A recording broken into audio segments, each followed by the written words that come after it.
respect their constitutional rights. This is a matter of legal and moral duty, not a political convenience. It's time that we draw a line. It's time we stand up for the Constitution we swore to defend. And it's time we send a clear message that no legislator, no governor, no official in Colorado is above the law. I urge you to vote yes on this amendment and uphold your duty to the people of Colorado. I thank you for your attention. Y'all, come on. Let's keep it down a little bit. Representative Bottoms.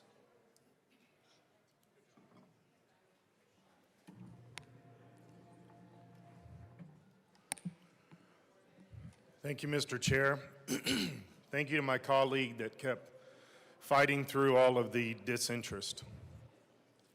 This is continuing with the same subject that we've been discussing. This amendment is vital to this. We've already started to see across the country, we've started to see a swing back to common sense. We've started to see in this golden age, we've started to see a swing back to justice, the rights of the people. We're starting to see it. But there are still a few holdouts, and Colorado is one of those holdouts. This bill is a direct attack on the people. And interestingly, the Constitution says the main reason for the Second Amendment is to defend yourself against a tyrannical government. We're going to get into all these things quite a bit. I've been looking at a lot of stuff on Bruin. We'll get to those after dinner tonight. But when we're looking at the idea of defending yourself against a tyrannical government, we've started to see now that the government, the federal government, is swinging back to actually the way the government is supposed to work. It's going to take a while to trudge through all the stuff, but we're going to get back there. But what we're doing right here in the state of Colorado is we are the tyrannical government right here in the state of Colorado. Exactly what the Second Amendment is talking about, we are seeing it unfold right in front of our eyes. We are seeing a tyranny of the state forcing people to not be able to defend themselves against this government. And we're seeing this with a lot of issues across the board, from parental issues, children issues, all kinds of things. If there is ever a time in the state of Colorado we need our Second Amendment rights, it is now. We are seeing extreme powers given to the governor that shouldn't be had, extreme powers in this room that shouldn't be had. This is why the Second Amendment exists. Not so that there has to be a force or a force of will, but making sure that it is known that it is there and can be exercised when needed. One of the only things, and this is why this amendment is so important, because one of the only things that keeps the government from coming after you, your children, which we are seeing in the state of Colorado now, is Second Amendment. And so we are pleading, not just with this room, because we understand that the tyranny is this room. The tyranny is right across the hall. That's where the tyranny is. But we are pleading with the people of Colorado to listen to what we are saying. The tyranny is here, now, today, in Senate Bill 003. This is the tyranny. And so we are asking that somewhere, somehow, this must stop. We cannot seem to stop it in this room, but the people have had enough. The people are done with this, and we're seeing it all across the board. We're seeing it at federal level. We're seeing it multiple states. But Colorado has proved we're going to be the state that pushes the tyranny forward. Well, that's going to stop. The people are done with this. This amendment says, let's stop this, and let's stop it now. Every person in this room took an oath to uphold the Constitution, and the Constitution is being shredded by this bill. Every single person's Second Amendment right in this entire state is being shredded by this bill.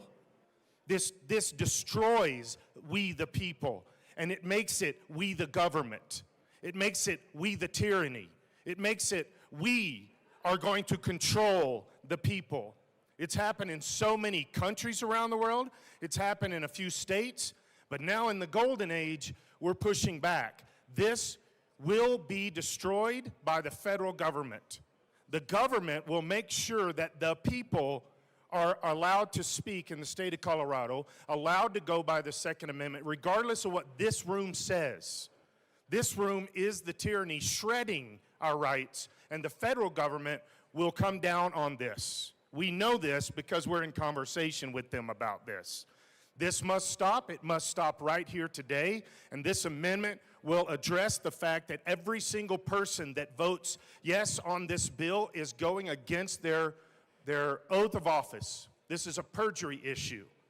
And this will be determined by the courts at some particular level.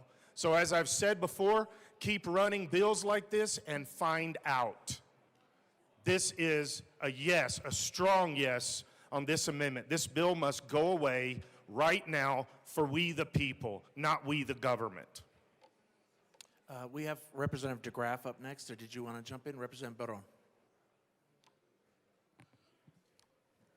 I, Carlos Barron, do solemnly swear that I will uphold the Constitution of the United States and the Constitution of the State of Colorado, and that I will faithfully perform the duties of my office to the best of my knowledge and ability. So help me God. Think about those words. To the best of my knowledge. If this bill is the best of your knowledge, you have not very much knowledge of the Constitution. I am sorry. To the best of my ability. We all have the ability to uphold this Constitution, if you have the knowledge to. We all took this oath, day one. We all did. I still remember it. I gave my oath of office certificate to my mom. She deserves it. I still remember it. I have it in my mind. She has it in her house. This bill is not only taking away freedoms from the people of this state, people of Colorado.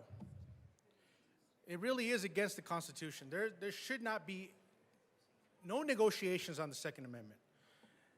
Not to take a class, force people to take a class, not to mention where the funding is coming from. This amendment right here holds all of us accountable. All of us. This will be challenged federally.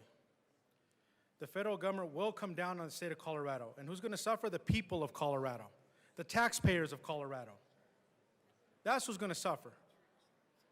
You and me are not going to suffer. We have legislative immunity. That doesn't give us the right to run stuff like this. We have to know, we have to keep it in our mind what we're doing here, what we're doing to the people of Colorado.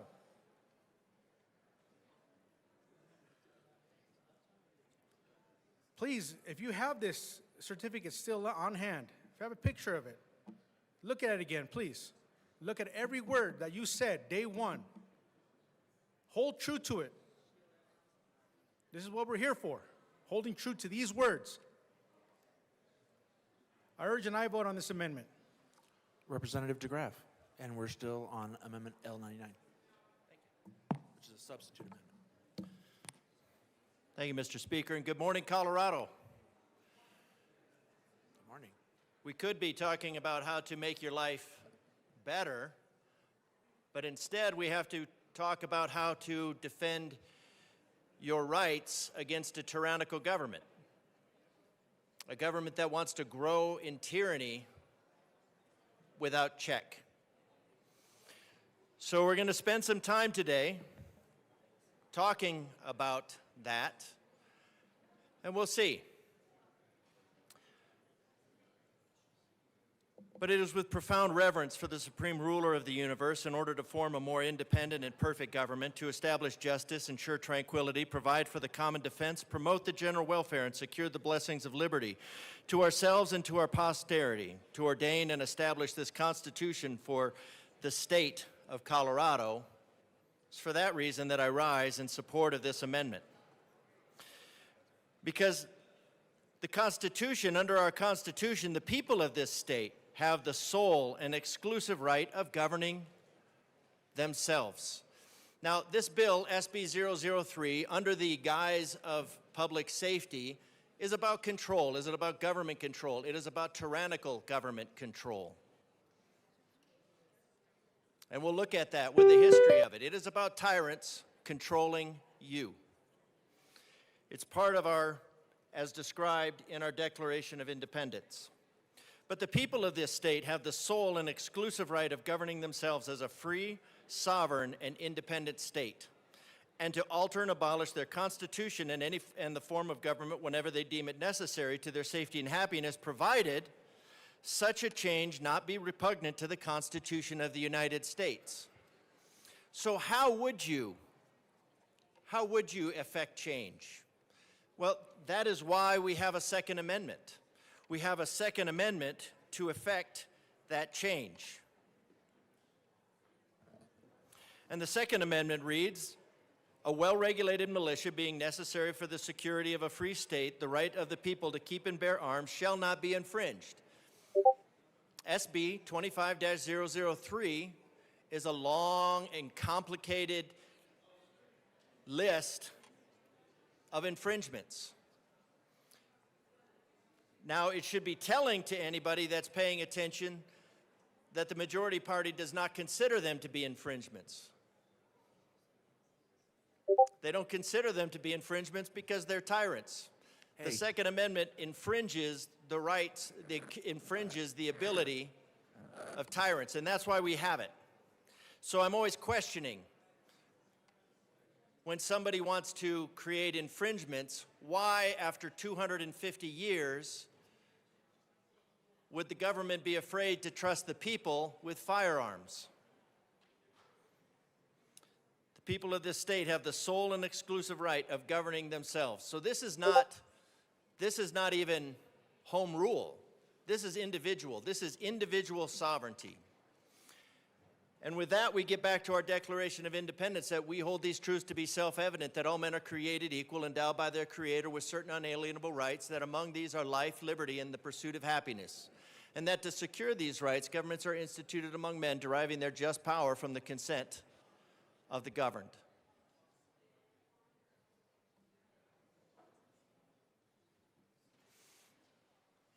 Photo op.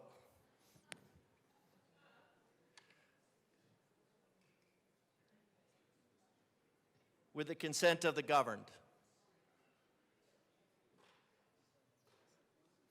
So that's what we're taking an oath to. We're taking an oath to support and defend the Constitution as read by my colleague just a minute ago. That is the Constitution. That's what we are taking an oath for the defense of the people of Colorado to govern themselves, not to be governed by this body. Not to be governed by this body. So I support this amendment. I rise in support of this amendment because this is just another law about taking each individual one by one into the powerful hands of government, molding him as it pleases. It is about this sovereign power, creating a sovereign power over the citizens of Colorado, extending its arms over the entire society, covering the surface of society with a small network of complicated, minute, and uniform rules which the most original minds and the most vigorous souls cannot break through and beyond. These laws do not break the wills, but soften them, bend them, direct them, to reduce a nation to being nothing more but a flock of timid and industrious animals for which the government is the shepherd. That is the goal, to reduce the people of Colorado to being a flock of industrious little animals, the means of production by which that fall under the control of the state. It's tyranny in the making. Now, I don't know why. I won't speak to motives. I can't speak to motives as to why somebody would want to impose this tyranny. But we know from history, and history should be read as a warning from the future. It is a warning letter from the future. And we know that these gun grabs lead, historically, to genocide.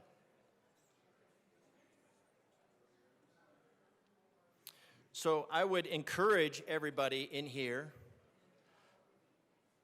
to add this amendment, to let the people of Colorado know that you are serious about your oath of office, that you intend to honor your oath of office. And this is not honoring your oath of office.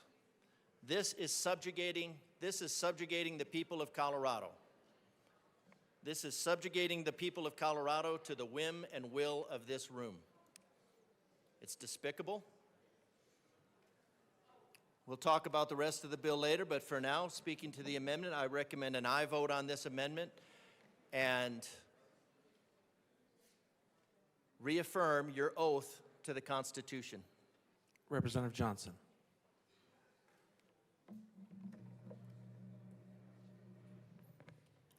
Thank you, Mr. Chair. I stand in strong support of this amendment as I proudly took the oath of office January 8th, like all of you here. This was the first time I had ever taken an oath of office. I know many of my colleagues have done this once, twice, multiple times before, be it the military, be it coming back to the state legislature, be it a commissioner or another office that you did this oath. I proudly took this oath before God, my mother who came with me, the people of Colorado, my constituency, and all of you. And I will proudly do it again like my good colleague before me. I, Dusty Johnson, do solemnly swear that I would uphold the Constitution of the United States and the Constitution of the State of Colorado, and that I will faithfully perform the duties of my office to the best of my knowledge and ability, so help me God. I want to make sure that I am always doing the will of the people. I am proud to say that every day, every moment, that I will uphold the Constitution both nationally and at the state. To everyone watching of Colorado, to my constituents, to my family, we will make sure that we are doing and upholding the rights that are fundamentally guaranteed to all of us, and that I will make sure to the best of my ability to not do perjury, to not understand anything that I will vote on will go against anything that I just swore a second time, and that I will continue to swear as long as I am blessed and honored to work for the people of House District 63. I urge a yes vote on this amendment. All right. Representative Basenecker?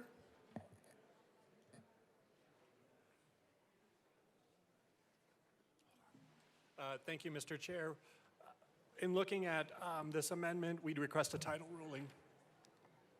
I'm sorry.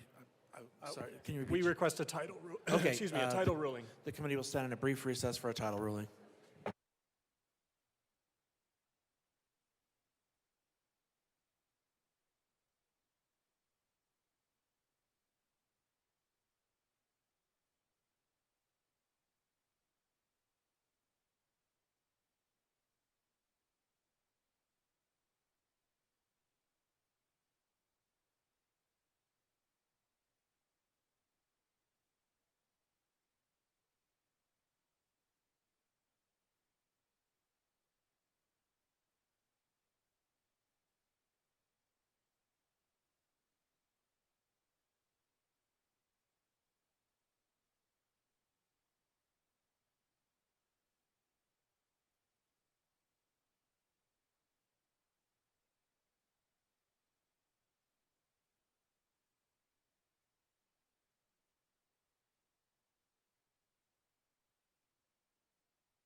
The committee will come back to order. The chair rules that a substitute amendment L099 is outside of the title. Representative Basenecker, any further comments on L66? Representative Luck. We are to the underlying amendment L66. Representative Taggart. Thank you, Mr. Chair. I rise in real concern about this particular amendment. And I'll read to you what it says, and then I'll talk with you a little bit about the true financial implications of this particular bill. It says, amend Appropriations Committee report dated March 18, 2025, page 1, and strike lines 1 through 16. Well, 1 through 16 go through the dollars and cents of this particular bill. So that's been struck from this bill and from the appropriations report by way of this amendment. The amendment goes on to say, money in the fund is continuously appropriated to the division. If anybody has sat through any discussions with the JBC this year, we have struck across many places this term continuously appropriated. And here we go, putting an amendment on this particular bill that allows money to be spent out of a fund on a continuous basis. So let me go on to speak about the financial impact of Senate 25-003 that is in fact not a part of this amendment whatsoever.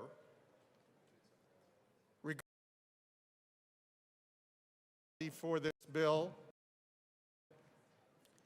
we have a fiduciary responsibility to ensure that every dollar spent by the state is used effectively and efficiently. Unfortunately, the fiscal realities of this bill and now this amendment, which changes the bill significantly, raises serious concern. There were initial fiscal estimates, or in the original fiscal estimates, there were estimates that there would be 50,000 applicants per year. Our numbers indicate, based on the number of households that own firearms, that that number is going to be more like 75,000. And that number could go higher because of every time we do one of these types of bills, guess what we do? We increase demand because of people being concerned. So if you look at the state expenditures, at least from my point of view and my caucus point of view, this has a cost now exceeding $8 million a year in its very first year, and $6.6 million in an ongoing basis. $3.5 million of that is for background checks and the processing of those checks. $2.85 is for system development and administration. $1.5 for legal challenges. And I'll bring you back again to the amendment. The amendment strikes subject to an annual appropriation, and it now substitutes it with money in the fund is continuously appropriated. To manage the system, we estimate it's going to take at least 35 state employees. Let me say that again. 35 state employees. That needs to be in an appropriations report. It should not be stricken from the appropriations report. On the revenue side, the bill relies on fees from applicants, generating an estimated $5.5 million annually. When you have costs of $8.4 million and you have revenue of 5.5, my kids could probably do that math. That's about $3 million shortfall. And again, this amendment strikes it out and says, we, as a body, have to continuously appropriate out of this fund, and when the fund does not have enough money in, guess where it comes from? The general fund. Additionally, there are financial impacts beyond the direct state expenditures. This bill and this amendment as well puts a local mandate on our sheriffs and our law enforcement officers within our municipalities. They'll need to increase their administrative workloads. They'll need additional resources and additional training and compliance oversight. Costs that are not accounted for in this bill or in this amendment, so they won't be reimbursed for these local mandates. From a budgetary standpoint, where I spend the bulk of my time, these are very important factors to consider. And again, I stress this amendment completely takes out the costs associated with this program. Not only does it do that, it continuously appropriates, which we don't want in this General Assembly. We need to ensure that its costs are justified, that it's designed to be efficient in every way possible. Given the price tag associated with SB003 and the fact that this amendment in the appropriations report does not adequately put that into statute, is a problem, because it becomes a part of our base funding for next year. Nobody will look at it.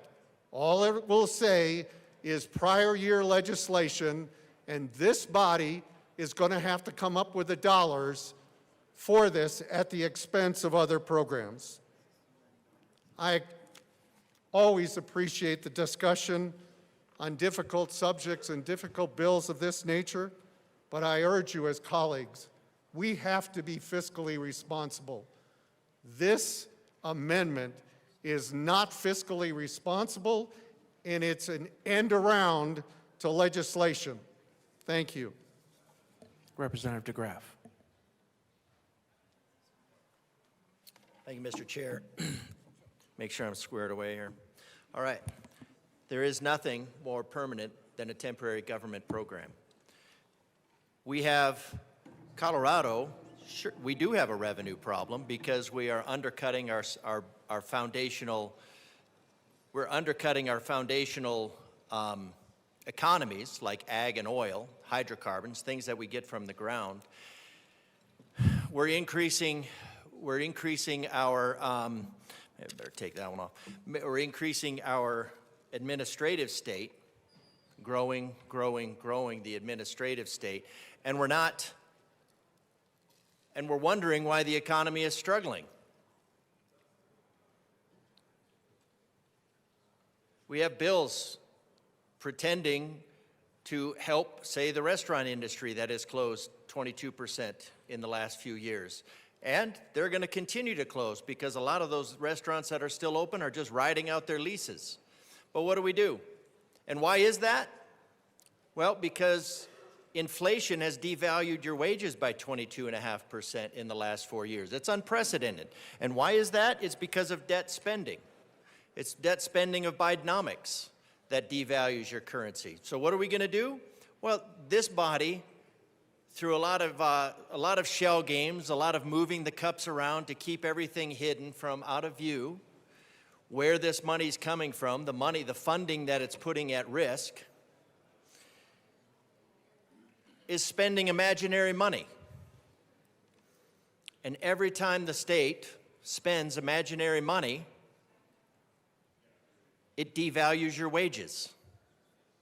It increases the costs, it devalues the wages. Now, we're not printing money like the federal government has done, fortunately. We certainly would, but Colorado currently is in debt by $1.2 billion, and and the only way that's going to get balanced is on the emergency funds, on our reserves. The emergency is the majority party spending money like there's no limit. This bill is another. And I suppose when you say, well, we're $4.5 billion in the hole, what's another $8 million per year? That's what taxpayers are for, Colorado. We have a difference of opinion here. We have one side that sees you as citizens and the other side that sees you as tax-paying widgets.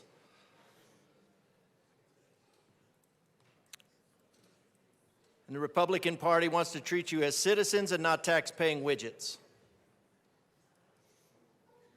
That's why they want to get rid of Tabor, the inconveniences of Tabor, the Taxpayer Bill of Rights. They hate it that you have a Bill of Rights. Yes, sir. To the amendment.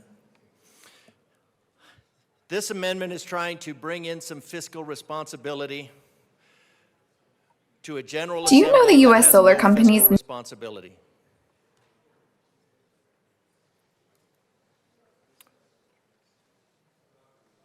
We cannot keep going to the taxpayers and telling them to pony up more money.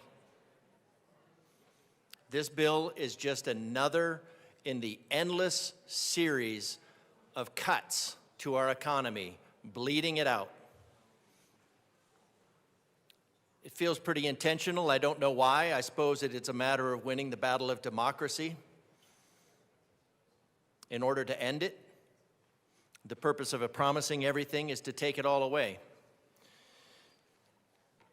So I urge a yes vote on this amendment to try to increase, to try to improve, try to insert some modicum of fiscal responsibility. I'm sorry, I urge a no vote. No takebacks, I heard. I had my legs crossed.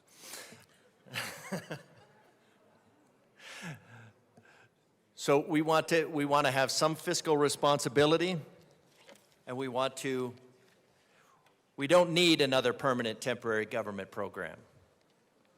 What we need is responsibility. We need to treat our citizens like citizens and not tax-paying widgets. Representative Hartsook.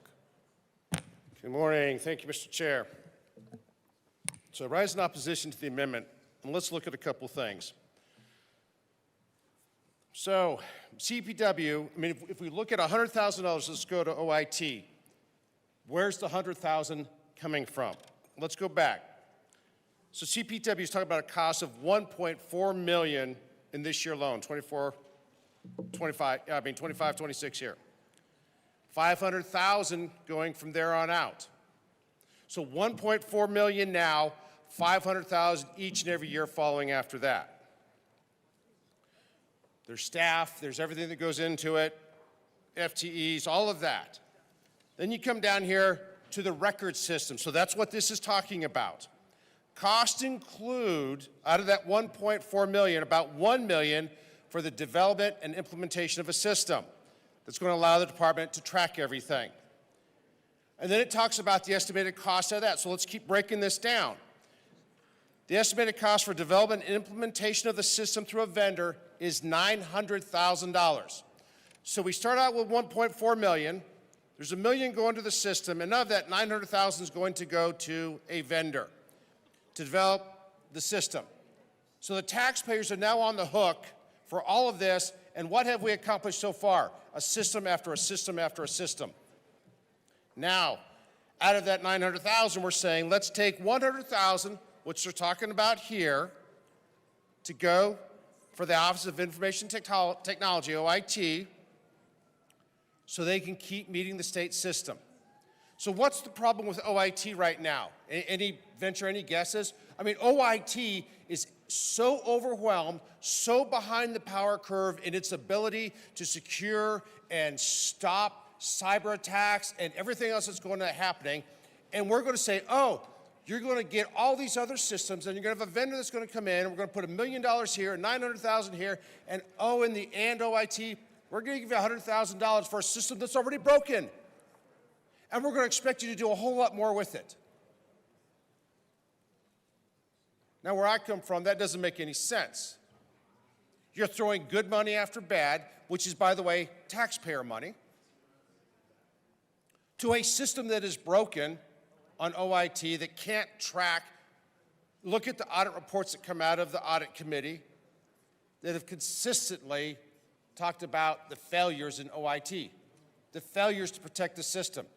And now we want to create an entire database, which you've heard our side argue we don't even like that idea to start with, but just the ability to do that is not possible. They can't even do the job that they have right now. They can't even protect the systems that are out there from people that are trying to hack the system.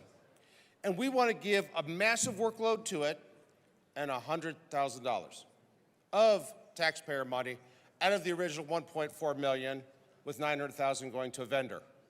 Do the math, people. That doesn't make any sense.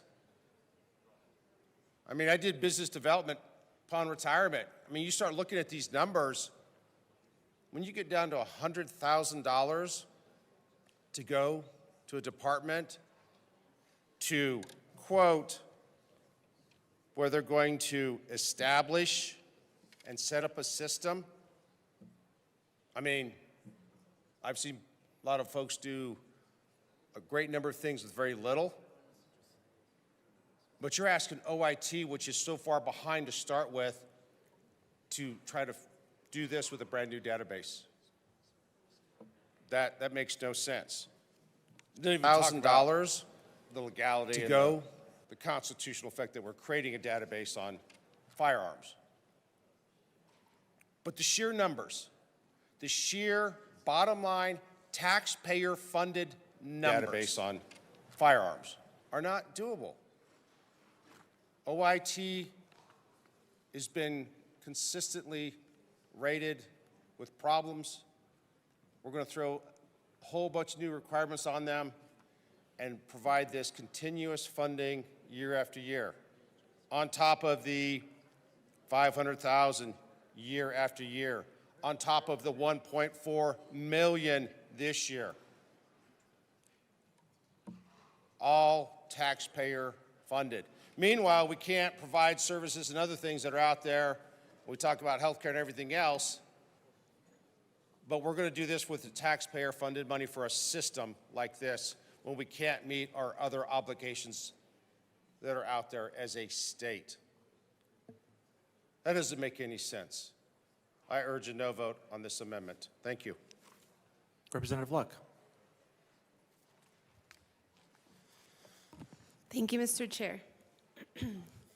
I serve on the Appropriations Committee, and in any year, it's important that we as a committee have an opportunity to look at the specifics of how much a particular policy is going to cost and where those dollars are going to come from. This amendment, as was mentioned by another member of the Appropriations Committee prior, is very concerning, because what it in essence does is say that the Appropriations Committee is irrelevant and that the work that we do is unessential.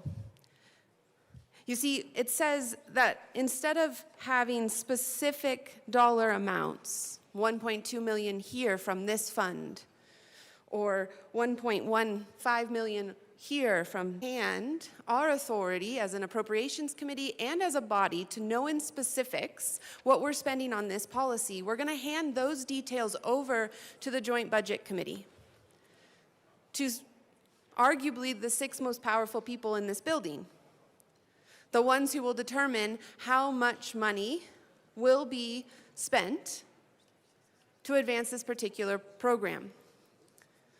They have the ability to give more or less than maybe this body otherwise would want to give. And by saying it's continuously appropriated, we are saying that this body will not look at it year over year to make sure that it is funded to the degree that this body would so desire.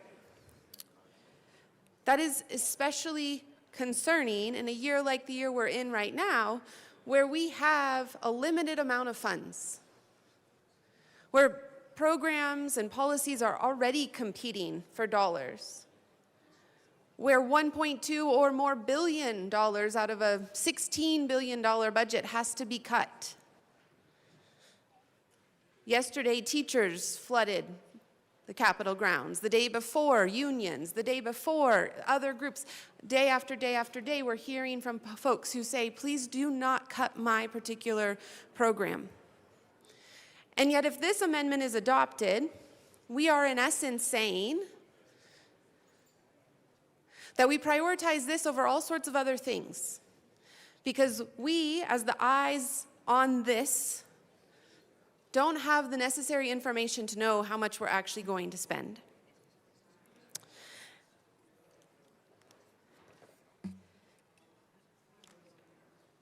I ask this body to reject this amendment and actually to adopt a substitute amendment that further proves my point as to why it's so important that we understand these policies and we understand their rightful costs, such that we can make knowing decisions about the priorities that we are going to embrace. And so I move Amendment L112 to Senate Bill 3 and kindly ask that it be displayed however the nonpartisan staff so desires.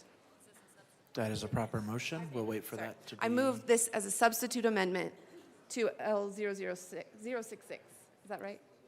Thank you. That is correct. My apologies. All right. We're just waiting for that. All right, Representative-elect, tell us about L112 substituting L66. Thank you, Mr. Chair.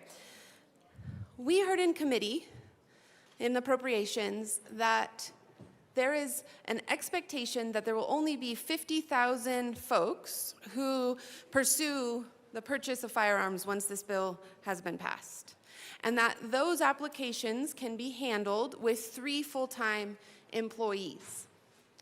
We were told that the 50,000 number was reasonable in light of what has been the market in Colorado prior, or what the CBI thought was reasonable.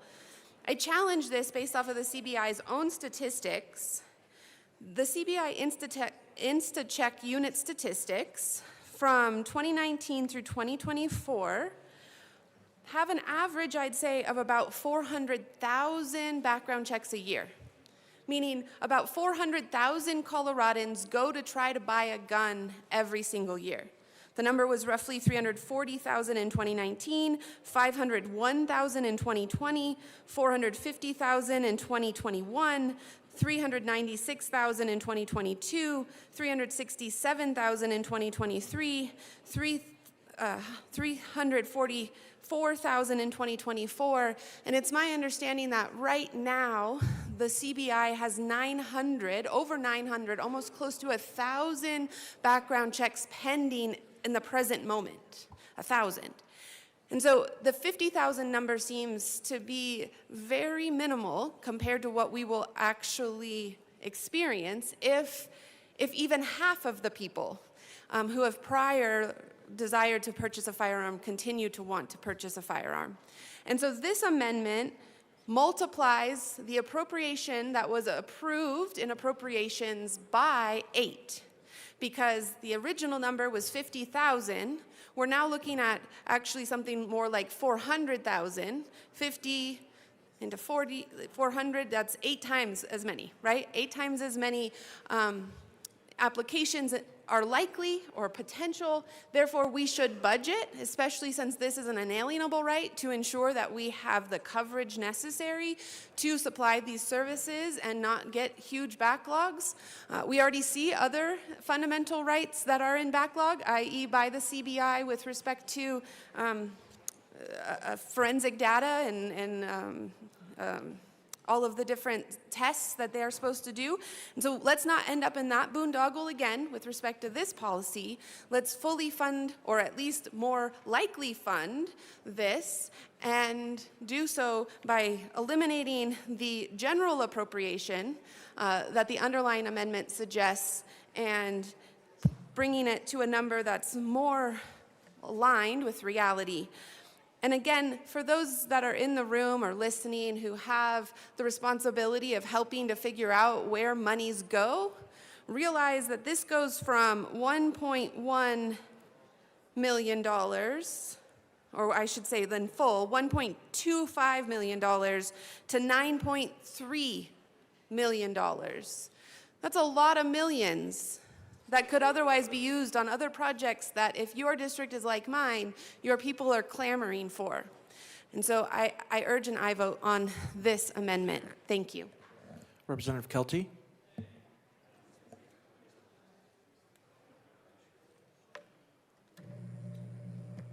Thank you, Mr. Chair, and thank you very much to my colleague that brought this amendment to us. For me, this amendment makes sure that the people know what's going on. People in Colorado, our Coloradans, need to know the truth. The taxpayers need to know the truth of what's happening with their money. They deserve to know the truth. They deserve to see the truth.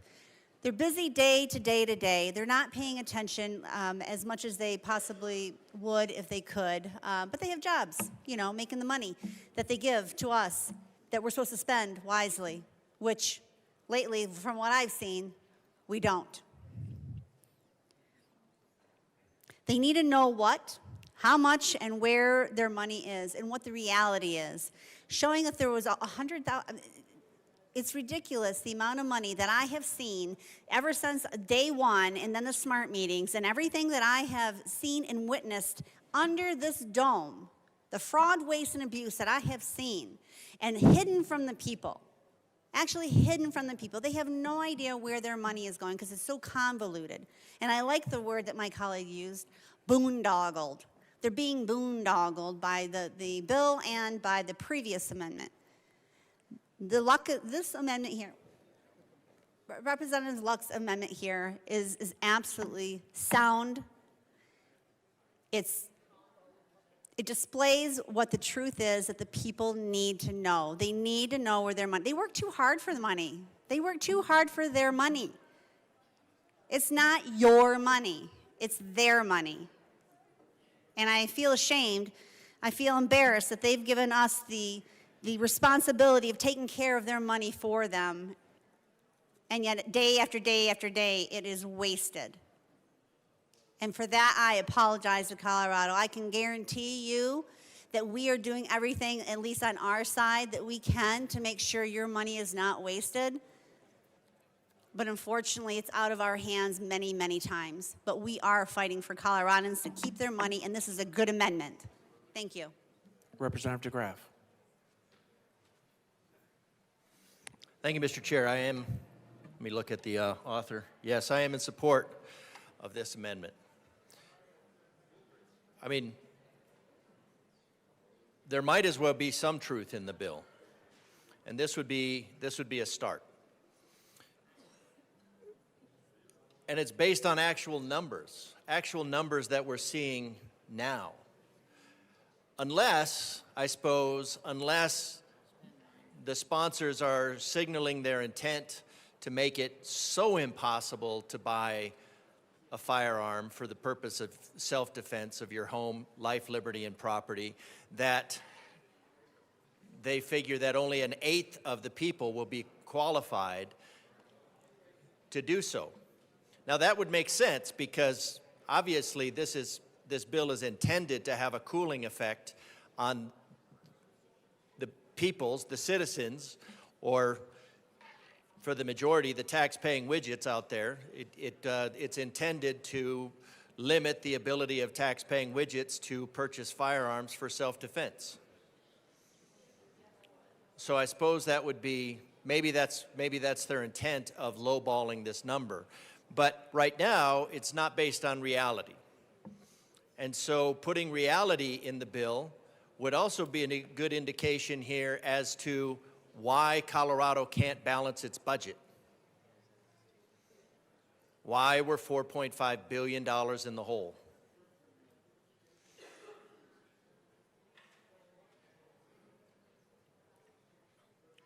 Well, I guess there's a handful of the majority party here left, but a lot of empty seats. Because the decision has already been made, Colorado. Your rights as tax-paying widgets are being bulldozed by the majority party, for which I'd have to say the eagle's head is hanging very low in the former free state of Colorado. So this is an effort to honor the citizens of Colorado as citizens of Colorado, not just tax-paying widgets. Insert some honesty into the bill, insert some fiscal integrity that is sorely lacking. But Colorado, this bill, these numbers should be an exercise, should be a wake-up call as to why we're $4.5 billion in the hole. It's an absolute travesty that this is what is being done with your money. Representative Richardson. Thank you, Mr. Chair. This is an awesome amendment because it actually provides clarity to the people, which was discussed, but it provides some clarity and some assurance to those that are going to be tasked to carry out this horrendous bill when it occurs. I mean, if it truly takes 24 FTE, not 3, if it truly takes over $9 million versus a little over 1 to do this right, then the bill should reflect that we're actually providing that. Otherwise, it would seem like we're actually building inefficiency and inability to actually serve the people, further delaying their ability to obtain firearms that truly are their right to have. We're obviously inserting a major speed bump or 25 or 30 or 35,000, I don't know. There's a lot in this bill that keeps changing steps to actually obtain a firearm, but if at the end of the day applications can't be processed, training can't be tracked because there's just not enough money appropriated or not enough people to do the work, then this whole thing could crash and burn and, you know, be truly an infringement on rights that would require the entire bill to be overturned. But I think it's a bad bill with a good amendment that's being offered, so I would urge a yes vote. Representative Froelich. Thank you, Mr. Chair. It's interesting that the sponsor of this amendment would like us to spend $8 million more than we currently are, but we all know the fiscal note process, and our drafter has all along the way been sharing our amendments with the fiscal analyst up until the last minute, and we are where we are. We ask for a no vote on this amendment. Representative DeGraff. Thank you, Mr. Chair. Just to clarify, the sponsor of this amendment would like $0 spent on this unconstitutional bill. What this amendment is to do is to reflect that the estimates in the bill of 50,000 are probably about 1/8 or about 12% of what they should be, 12.5% of what they should be. So it's not a matter of the sponsor wanting to spend more money. It's a matter of the sponsor wanting the bill to have some fiscal integrity to say what the cost will actually be. And the numbers are not hard to find. The numbers were there. I don't know why they estimated so low ball, unless the sponsors, unless with all of the restrictions on this,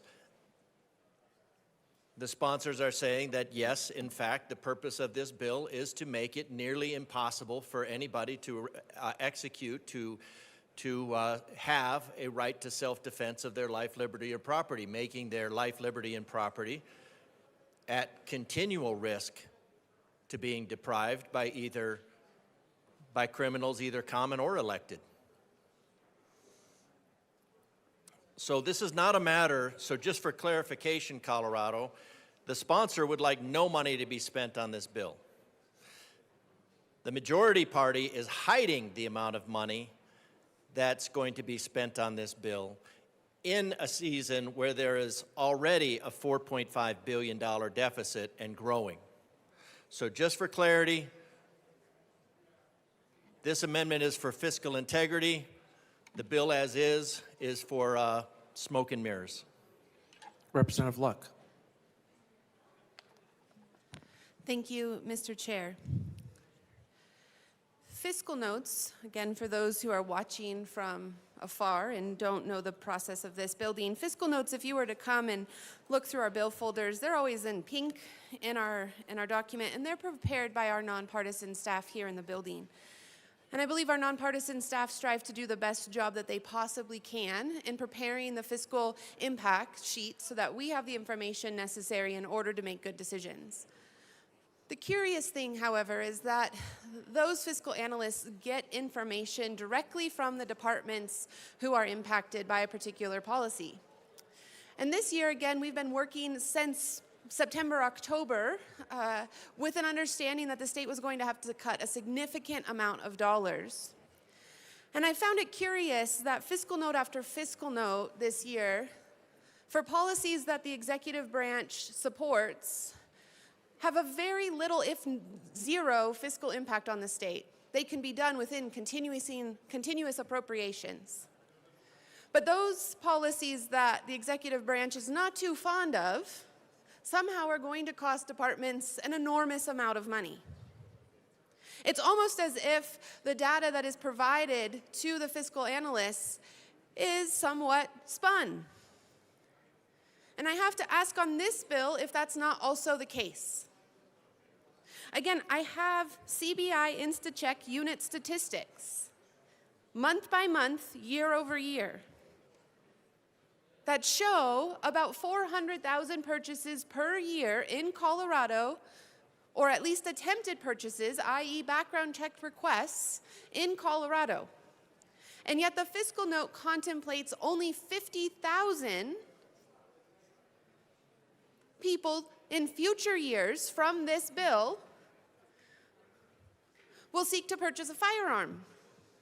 Now, either that number is significantly reduced from what the reality will be, in which case we will be at an $8 million deficit in our budget in just the first year alone, or, and for those of you who care about the ability to protect yourself, what we're actually seeing is such an infringement upon our unalienable right to self-defense that most people,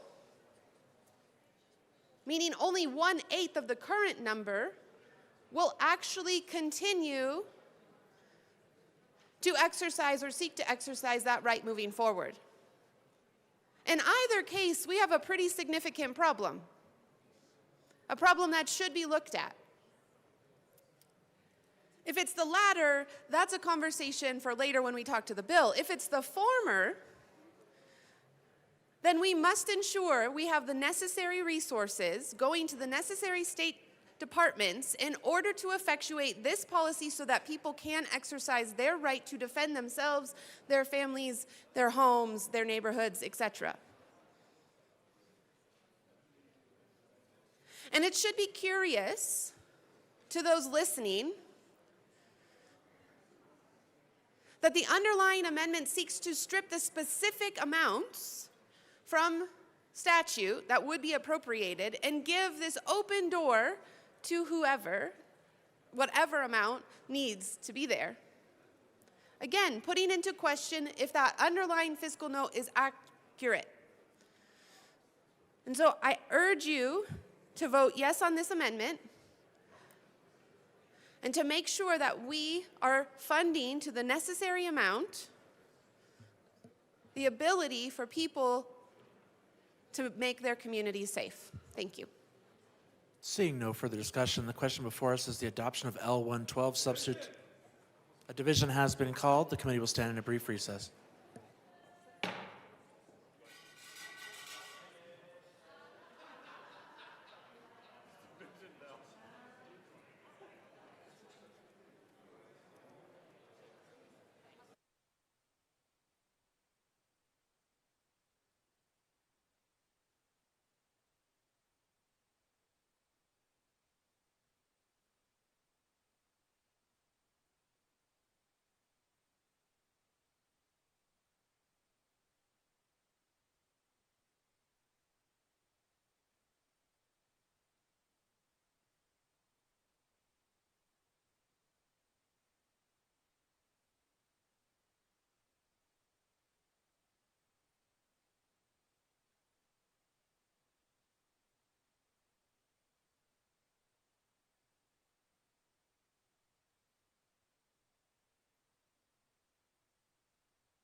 The committee will come back to order.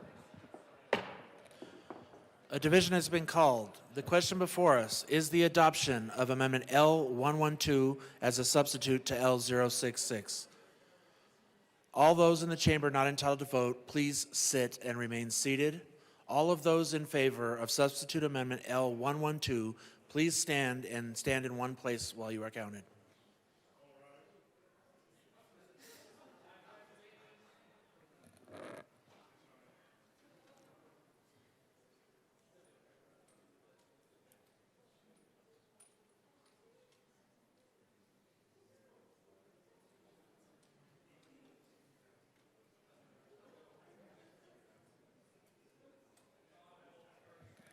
You may be seated. All those opposed to Amendment L112, please stand or raise your hand and remain standing in the same place.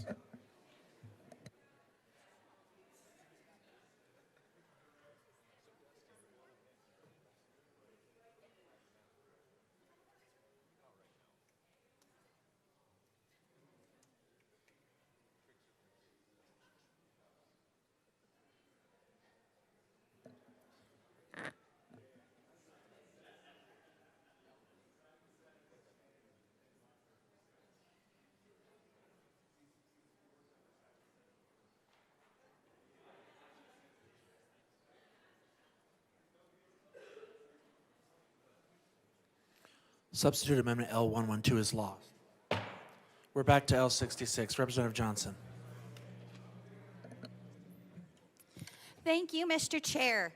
Regarding this amendment, I am trying to figure out, and I've been texting some of my ranching friends, the math of this, because we are very good at Excel sheets out in rural Colorado, and it was brought up to me that the fiscal notes and financial responsibility in the state is like Monopoly.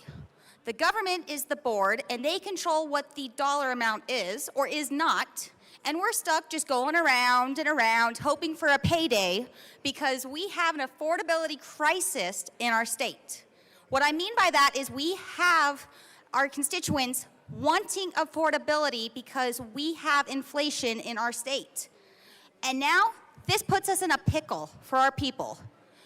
Are they going to be able to pay to have the right? Because this right here is making it an unfunded mandate to our local government and to the people. So now they have to figure out the affordability crisis that we already have while also wanting to do what we do here in Colorado and America, which is our fundamental, God-given, constitutionally protected rights, our Second Amendment, the right to bear arms. We are balancing the budget on the backs of our constituents. Sure, this looks great. We can write a paper, we can write an amendment, drop it to zero at the state, but how much is this going to cost each of our counties? How much is this going to cost all of our municipalities? How much is this going to cost the will of the people?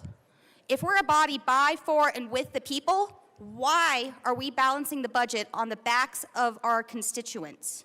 We need to be focusing on affordability, but we should not be putting people in a pickle where they have to choose between affordability and their constitutionally God-given protected fundamental rights.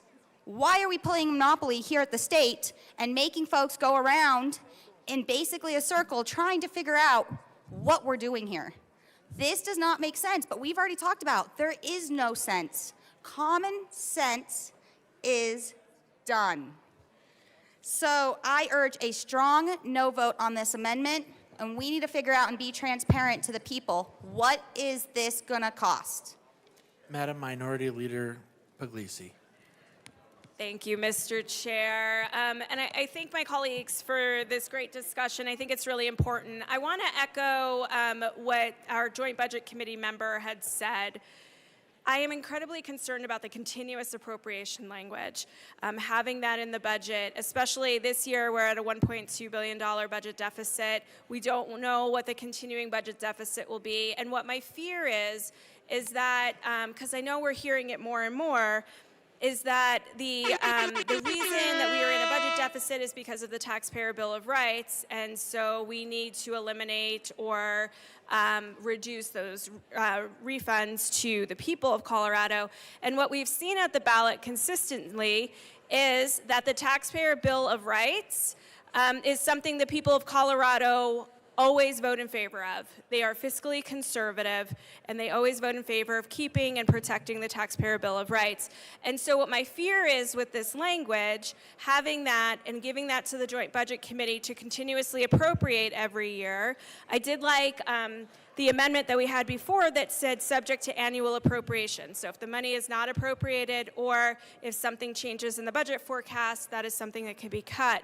But without that language, allowing that discretion and allowing this in the budget, I have some real concerns about the fiscal future of Colorado. I have fiscal concerns about the future of Colorado today, but continuing to put amendments like this with continuous appropriations without knowing what our budget deficits are going to continue to be, and I believe they will continue, I think puts the people of Colorado at risk. And so with that, I'm against this amendment. Thank you.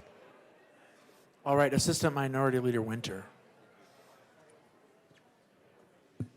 Thank you. Can we keep the noise level down on the left side of the room, please?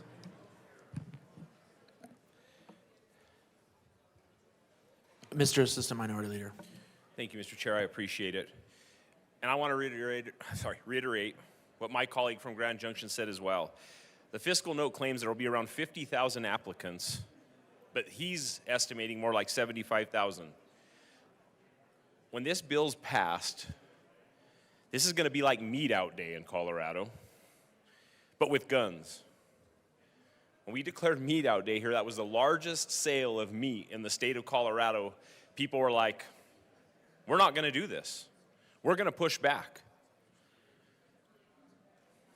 Coloradoans are suffering. We literally are in here asking them to tighten their belt, and we're spending money on this and on furniture and on cafeteria construction. And there's people literally choosing between meat on the table and heat in the homes. That's hard for me. I understand that there's going to be differing issues on certain social issues in here, but at the end of the day, I believe we have to put the constituent first. And as we ask them to tighten their belt, and then we come in this building and we keep adding appropriations on appropriations on appropriations, well, they're trying to figure out how they're going to make ends meet every week.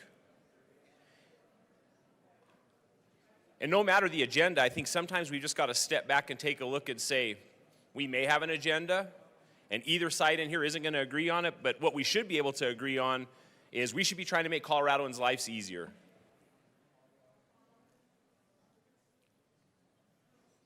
And by spending money that could be going to things that make their life easier, we're spending money on political fights. And with that, I urge a no vote. Representative DeGraff. Representative Barron. Thank you, Mr. Chair.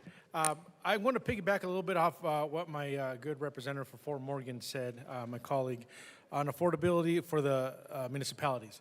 So this really is going to be an unfunded mandate for municipalities, local governments, counties, to be able to help their citizens, which a lot of them already do.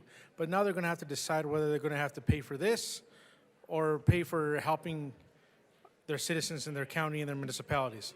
Now I want to bring it back to another social issue that apparently is big in helping minorities. Of course, this is going to, there's a lot of minorities that also own guns, that also buy guns for protection. This is also going to put them at a bind to be able to afford to even own a gun, to even buy a gun, to have something to protect themselves with. So bringing it back to that point is affordability in this amendment is a big issue to the minority community as well. Can you imagine Speedy Gonzalez not coming into Colorado because he can't afford to have his gun here anymore? I just say that because he was my favorite character. Truly, he was. And I'm not going to do the voice because, yeah, I'm not very good at it. But yes, this amendment is unfunded mandates to local municipalities. and it's going to affect a lot of people, especially minorities as well. So if you truly do care about helping minority people afford to live here in the state, this is not the right way to do it. So I urge an aye vote. Thank you. Representative Richardson. Thank you, Mr. Chair. I do find the continuously appropriated language to be concerning. I don't know if folks have looked at their credit cards lately or bank statements, but you start seeing things like Netflix, Amazon Prime, Hulu, Pandora, other things that my daughter signed up for that I have no idea. And over time, that really builds up. And those in the household are continuous appropriations unless you get control of them. Now, thankfully, there's an app for that. Actually, several apps. Some of them are even free. Others you actually have to pay for every month, which I find is kind of amusing. But unfortunately, the people of Colorado don't have an app.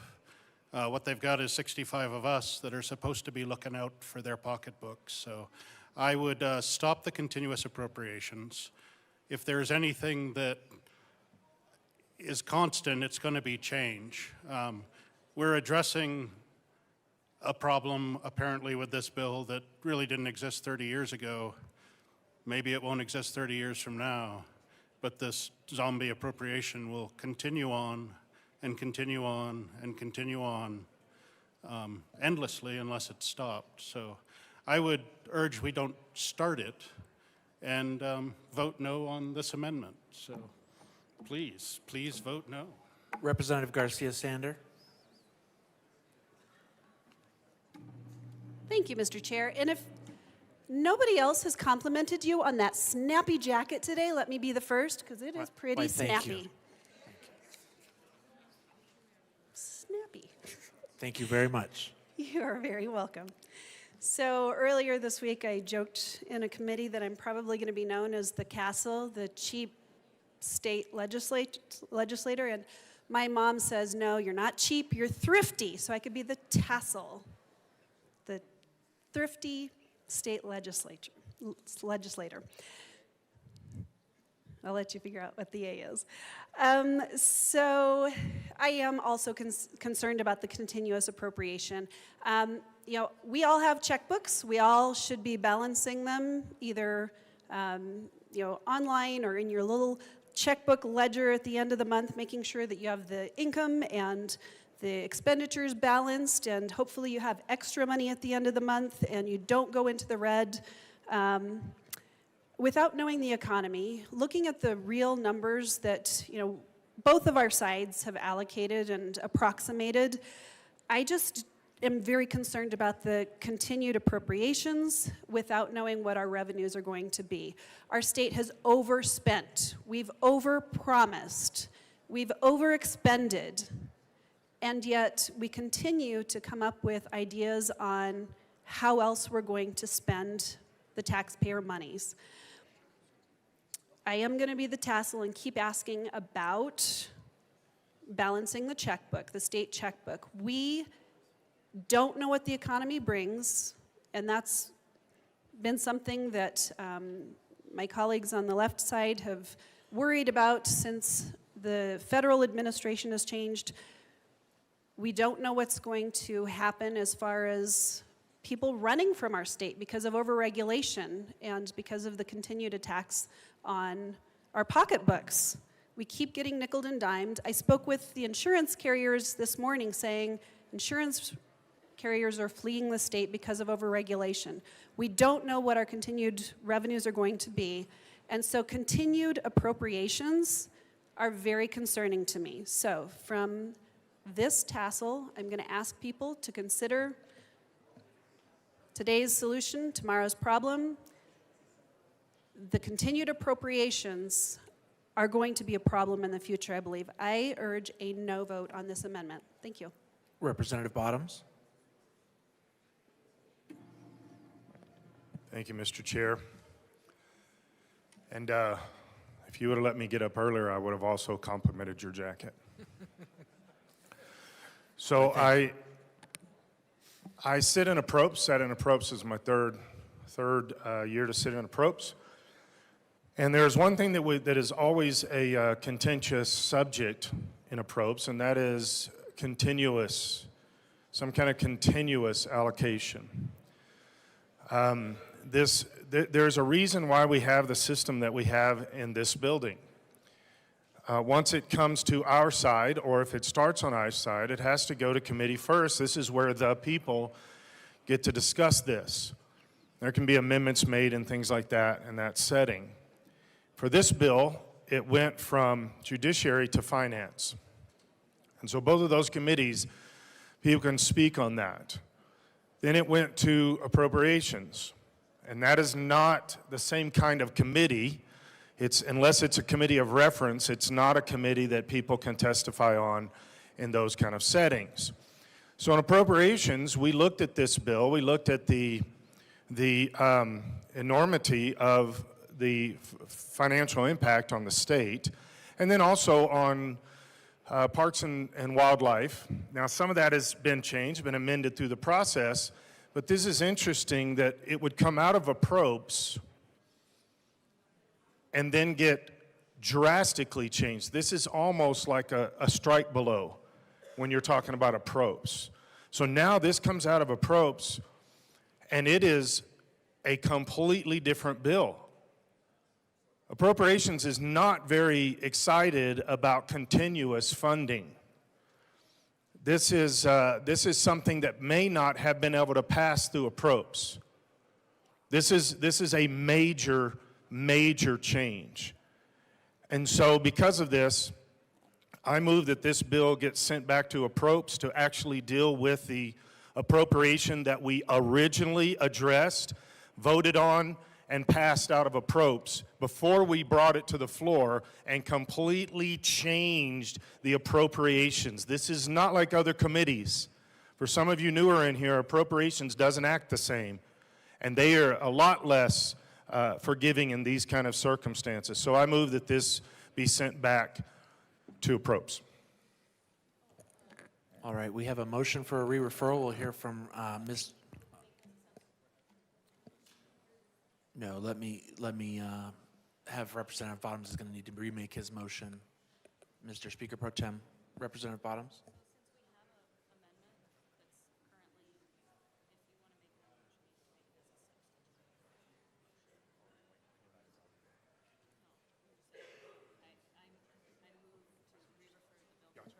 Representative Bottoms.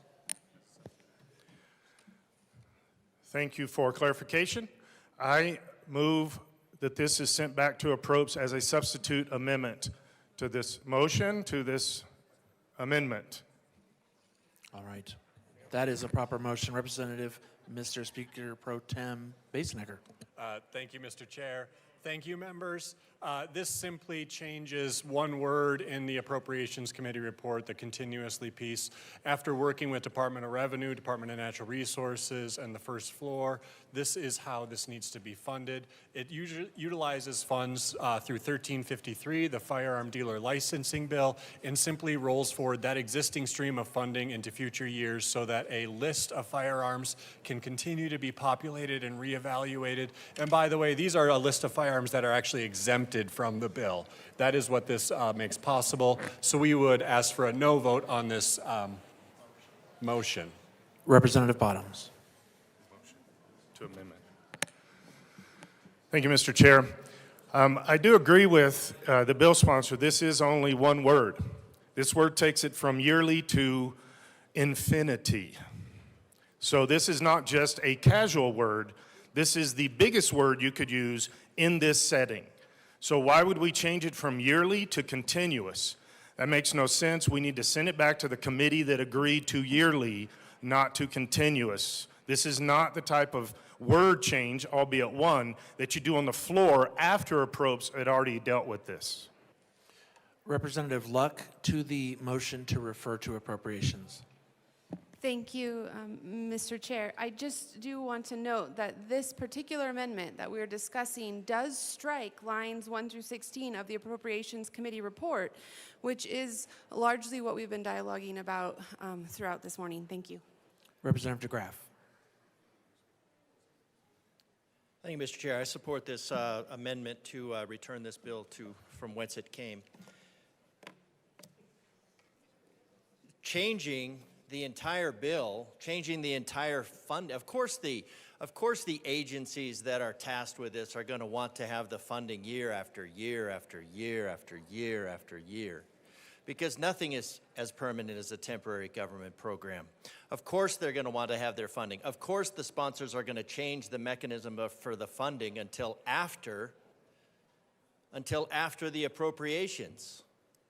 So it can be seen as, well, you know, we'll do it 1 year, see how it goes. See what the real numbers are. See how it goes when $8 million are required to do it instead of $1 million. I think a great thing that came out of this was the term zombie appropriation.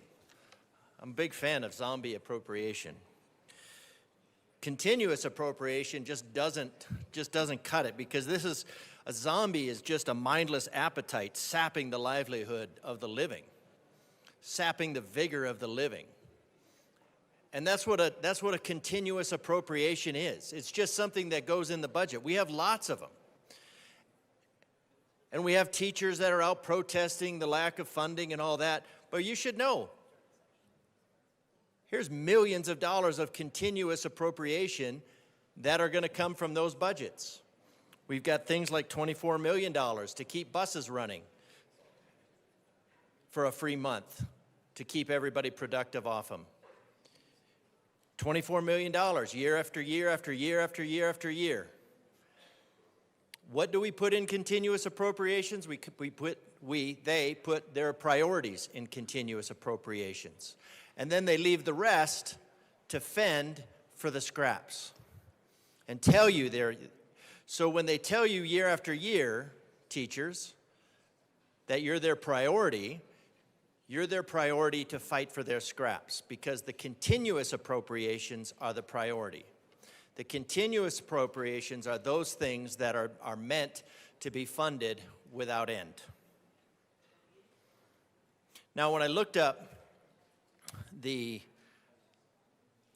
because it was talked about on Tabor, the Taxpayer Bill of Rights, what's limited in Tabor, our Taxpayer Bill of Rights, is that our budget can only grow as much as the population and inflation. And that's why the majority wants to get rid of it, because they want it to grow at a rate that they can keep up with their good intentions. And I can tell you what, their good intentions will never end. And we'll just keep paving that road to hell. Because as you can see, today is just another example with more zombie appropriations that there is no limit to the money that they want to extract out of Coloradans. Now, what happens when the people of Colorado decide to leave and move to Wyoming? Well, that's why you don't want to be limited to population. Then the other tax-paying widgets can pick up the load.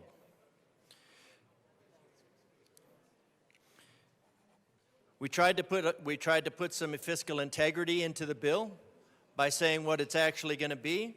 The majority party rejected it. And for the citizens of Colorado, what happened is there was a division requested to bring they'll bring enough people back in to vote it down. So there was standing for fiscal integrity and standing against fiscal integrity.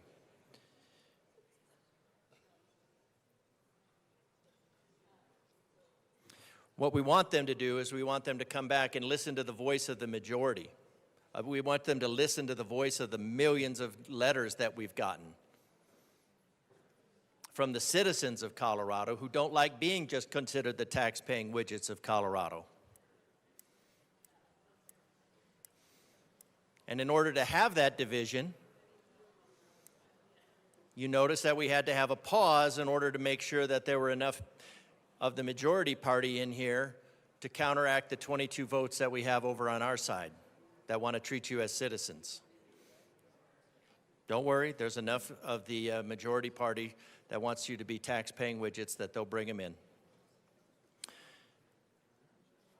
So the zombie for the zombie appropriation that was which was surreptitiously, continuously put into the bill in order to treat it as a priority, because the circumvention of the rights of the Colorado is the priority of the majority party. I don't know why. I'm not speaking to motive. It's just evident in the way that it's treating the tax-paying widgets of Colorado in the former free state of Colorado.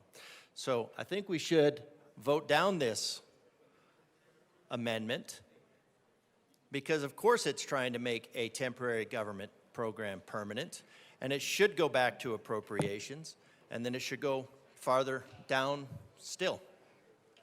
Representative Brooks. Thank you, Mr. Chair, and I would like to just clarify with one of the bill sponsors, Mr. Speaker Pro Tem, who had brought up specifically 1353. They mentioned that. I just have a question about that. If you could, help me understand the interplay between HB 241353 and the continual appropriation. I'm curious if you could help me understand. Does that mean that we do or do not need the appropriation from 1353, or we do or do not need this amendment? Does 1353 cover the amendment here? I'm just confused about why 1353 was brought up. If I could get some clarification on that, I'd appreciate it. All right. Before I call on the next member, I'm just going to clarify that the motion back to committee is a proper motion without being to the substitute. So I just did want to clarify that. And we will call up, did you have something additional, Representative Brooks? Just clarification, because in the rebuttal of the motion to move it back to appropriations, the bill sponsor had mentioned specifically 1353, which I found might be germane to the conversation about the movement back to appropriations. I understood. Thank you very much. Representative Sukla. Thank you, Mr. Chair. And I do like your springtime suit. It is very nice. Thank you. Thank you very much. I just would like to talk about the financial analysis that was put on this. So I hope it's not the same financial analysis that did the WOOF appropriations of $800,000, because now it's over $5 million and still counting. So if it is the same financial analysis, we better find somebody else to do the math for us so we can get it correct. Is there any further discussion about the motion to refer the bill back to approps? Representative Kelty.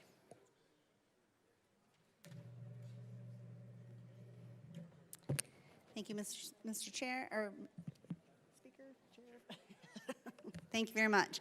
Absolutely, this has to go back to appropriations, unless you want to hide things, unless you want, you've got, it's got to go back to appropriations. If we do not, this is going to put us in a huge pickle.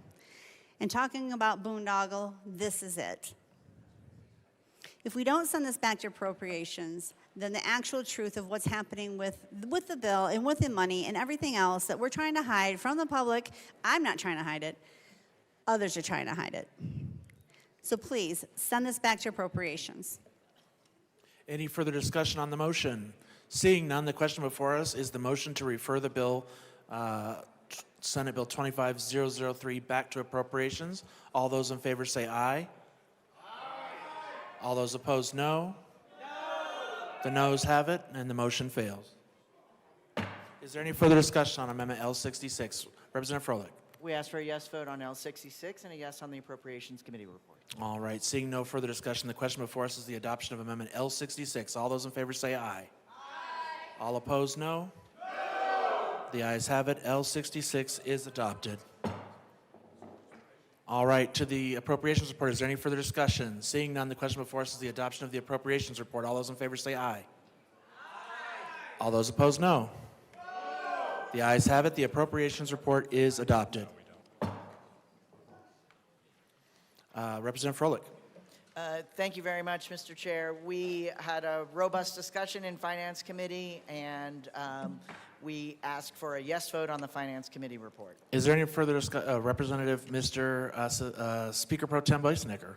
Thank you, Mr. Chair. In the Finance Committee, I do want to just state that we clarified initially there was 2 cash funds from CPW that were included in the bill. In the Finance Committee, we limited it to just one of those cash funds. It's important to note for our conversation here that the cash fund that was eliminated include Pittman-Robertson dollars. The cash fund that is still in the bill and the only cash fund that is in the bill does not include federal funding. So I just wanted to make that clear. While we can disagree on the bill and certainly welcome those discussions, the cash fund that is in the bill does not implicate federal funding, and that's why we made that amendment in the Finance Committee. Representative Weinberg. Thank you, Mr. Chairman. I was in the Finance Committee on this one. I sit currently on the Finance Committee, and I think it would be disturbing if I didn't come here and say my piece. In addition to serious constitutional and policy flaws already present in this bill, I want to draw your attention to an equally troubling issue: the financial structure and funding mechanisms embedded in this legislation. What we are looking at is not just policy problem, it is a financial boondoggle. This bill imposes new bureaucratic systems, creates costly mandates, and places a series of unfunded burdens on both individuals and local governments, all while failing to deliver measurable improvements to public safety. Let us start with the firearms training and safety course record system. This bill requires the Division of Parks and Wildlife, in coordination with the Colorado Bureau of Investigation, to develop and operate a brand new statewide database to track the following. Number 1, every citizen who completes a basic or extended firearm safety course, every citizen who holds a firearm safety course eligibility card, every instructor who teaches those courses, and every sheriff who issues or revokes eligibility cards. We're not talking about a simple low-cost registry. We're talking about building and maintaining a sophisticated interagency data system that must verify credentials in real time, store sensitive personal information, all while having to interface with law enforcement and private firearm dealers. And all of this will be funded by what? Fees imposed on every citizen in this state. Yes, the funding for this massive new system is being offloaded onto the people who are just trying to exercise their constitutional rights. This bill creates a new firearms training and safety course cash fund and instructs the Parks and Wildlife Commission to charge a firearm training and safety course record fees. This fee must be collected by course instructors from every single student and remitted to the division. The instructors essentially become unpaid tax collectors for the state of Colorado. In addition, every person who wishes to even enroll in a state-approved training course must first go through a fingerprinting process, pay fingerprint processing fees to the sheriff's office, pay additional fees to obtain a firearm safety course eligibility card, and pay for both the basic and extended training courses themselves, which are now mandated to be held in person only. This means a Coloradoan who wants to comply with this bill legally, who wants to purchase a semi-automatic firearm for protection, sport, or tradition, will be required to pay hundreds of dollars in government-imposed fees just for the privilege of exercising a constitutional right. Let us be honest about what that is. It is a poll tax on the Second Amendment. It is a paywall around a fundamental liberty. And it does not stop there. The bill also creates new mandates and responsibilities for sheriffs across the state. Sheriffs will now be required to take fingerprints, submit those fingerprints to CBI, conduct evaluations of eligibility, maintain local records, issue new eligibility cards, and report regularly into a statewide system. All of this adds time, administrative burden, and a cost at the county level. Yet there is no guarantee in this bill that local governments will be reimbursed for these expenses. There is no fiscal note showing how this will impact rural counties with limited staff. We are dumping new responsibilities on sheriffs while leaving them to figure out how to fund the work. And remember, this is happening at the same time we are stripping away their discretion over enforcement, removing their ability to independently assess whether a citizen has followed the law or not. So we are increasing their workload while diminishing their authority. Let us also look at how this bill impacts private industry. Firearms dealers, gunsmiths, course instructors, and even property owners who lease space to firearm safety educators are now required to comply with new, complex regulations, and any misstep could result in a revocation of licenses or criminal charges. Yet, there is no clear guidance, no grace period, no transition assistance, and again, no funding to help them adapt to this new regime.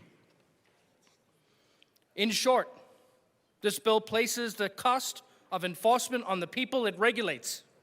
It creates a new government bureaucracy, funds it through citizen fees, expands the role of sheriffs without financial support, burdens private businesses, and imposes new costs on local government, all in the name of enforcing a prohibition that will have little, if any, impact on criminal behavior. We are not just violating rights with this bill, we are creating a system where only the wealthy will be able to afford to exercise their constitutional right. That is unjust, that is discriminatory, and that is absolutely unacceptable. I urge my colleagues to ask themselves the following questions. If this bill truly protects public safety, why is it not funded from the general fund like every other essential function of government? If this bill creates such an important public benefit, why is the cost being passed on to the very people who are being restricted? And finally, if we are going to create a massive new regulatory structure, why are we not at least being honest with the public about the cost? This is not just a policy issue, it is a matter of fiscal integrity and government accountability. We owe it to the people of Colorado to be honest stewards of their rights and their tax dollars. And this bill fails on both of those accounts. All right, is there any further discussion on the finance report? Representative Hartsook. Good morning, Mr. Chair, and thank you. And thank you to the sponsors. We having fun yet? I didn't sleep at a Holiday Inn last night, but we're ready to go. So, in finance, we had a lot of debate on this bill. And the prior year, we had a lot of debate on 1353. So as the sponsors pointed out, they did amend it to pull out, because there are two funds. So you got the Parks and Wildlife Recreation, and then the Wildlife Cash Fund. Now, arguably, both of them are supposed to go for conservation, habitat, everything, all of this. And it's also tied into federal funding that comes in. So I'm not convinced that eliminating the one fund solves the problem of accessing the federal funds through the Pittman and violating that law for the Pittman-Robertson Act. However, that being said, let's talk about the sheer numbers that we're talking about here. So, it states that Department of Revenue will have additional workload and cost to create and publish available guidance on firearms, et cetera, et cetera. It says they have to expect about $80,000. So here's a question. Actually, here's a series of questions. If you got Parks and Wildlife, whose function is habitat conservation, hunting, and parks. That's why it's in the first part of the name, Parks and Wildlife. They maintain state parks and everything else that we have across this state. And that's for the benefit of everybody, so they could go into the state parks. Yes, there's a fee to go into the state parks, but we're going to take part of that fee for this new piece of legislation.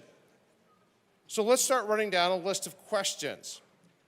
How's this bill, how is this funding mechanism that we're doing here going to impact CPW's ability to maintain the parks that are out there?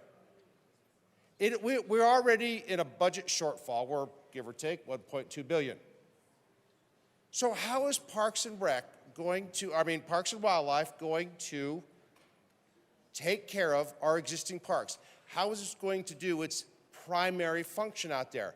Because we are now saying we're going to pull money out of you for this Senate Bill 3. So how are they going to maintain everything else that they've been maintaining on their budget in a year when we've got a budget cut? We got to cut $1.2 billion. So how are they going to keep doing their job out there? How are they going to keep providing the outdoor services for the citizens of this state? How are they going to help with the habitat and the conservation that's out there when hunters and people fishing and anglers that are going out there that are paying their fees? If a great chunk of that money is being diverted to fund Senate Bill 3.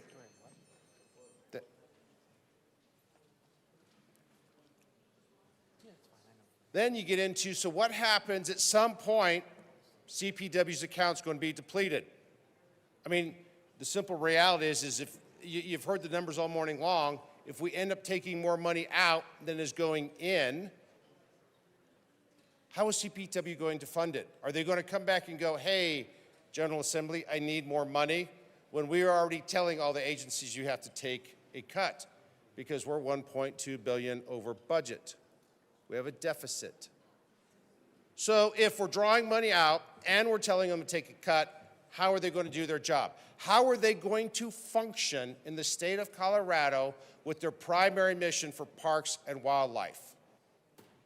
You have dozens of parks through the metro area. We've countless parks outside this metro area. Beautiful places. Many of us have been camping, backpacking, hiking through them, and or hunting. I've done all of the above, including fishing with my kids. So what services are we going to say, public, you don't get now in Parks and Rec? What services, citizens, that we keep encouraging to use the outdoors, are we going to be closing down more bathrooms? Are we going to be restricting more areas? Or are we going to be shutting down habitats that we're trying to revive? What is it? Where are we going to make that choice under that department because we're taking the funding for Senate Bill 3? In addition to, we have to have a $1.2 billion budget deficit. There's a lot of numbers that are taken on the outside, and we don't have that much going on the inside. So how are they going to do their mission? How are they going to do their primary job? How are they going to do their primary function, which is parks and wildlife? There's nothing in their mandate that says Parks and Wildlife is supposed to fund guns. They're supposed to deal with habitat restoration, conservation. Hunters are the original conservationists. When we hunt, when we go out and we're harvesting the herd, that's why they have the different lotteries for what you're drawing. That's what Parks and Wildlife does. They go out there and they control that by the amount of hunters and the amount of tags that you can draw.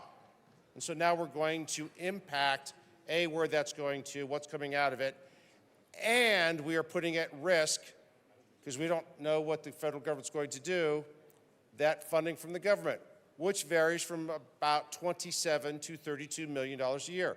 And that's driven by how many people draw their hunting licenses or tags that year, and several other factors that go into it.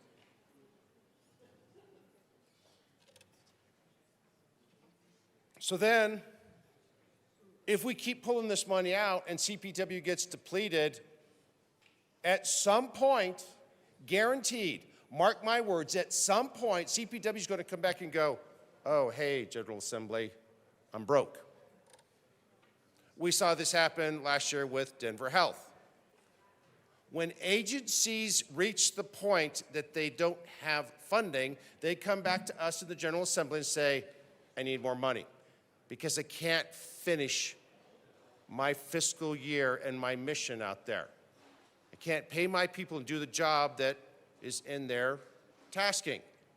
So they're going to come back to the General Assembly asking for more money. Then what are we going to do? Well, based on history, we fund them. And where do we fund it from? Taxpayer money. And what else do we take from? I don't know. We'll have to figure that out. We are constantly robbing Peter to pay Paul. That is a crazy way to do government. You don't do business that way. You don't do your home finances that way. So why on earth would we do it in the government? It is absolutely insane to think that we can keep shoving money around from one pot to another and not expect at some point the bill to come due. Whether that's through inflation, whether that's through taxes and having go to the government, or to the people, and asking for a tax increase, which odds are they're going to say no because they've consistently said no. So then we have to start cutting services. Why do we keep increasing legislation, regulations, and requirements that keep driving up the size of our budget and the cost out there? And now this is the state of Colorado. This is a Western outdoor state. Tourism is one of our biggest venues.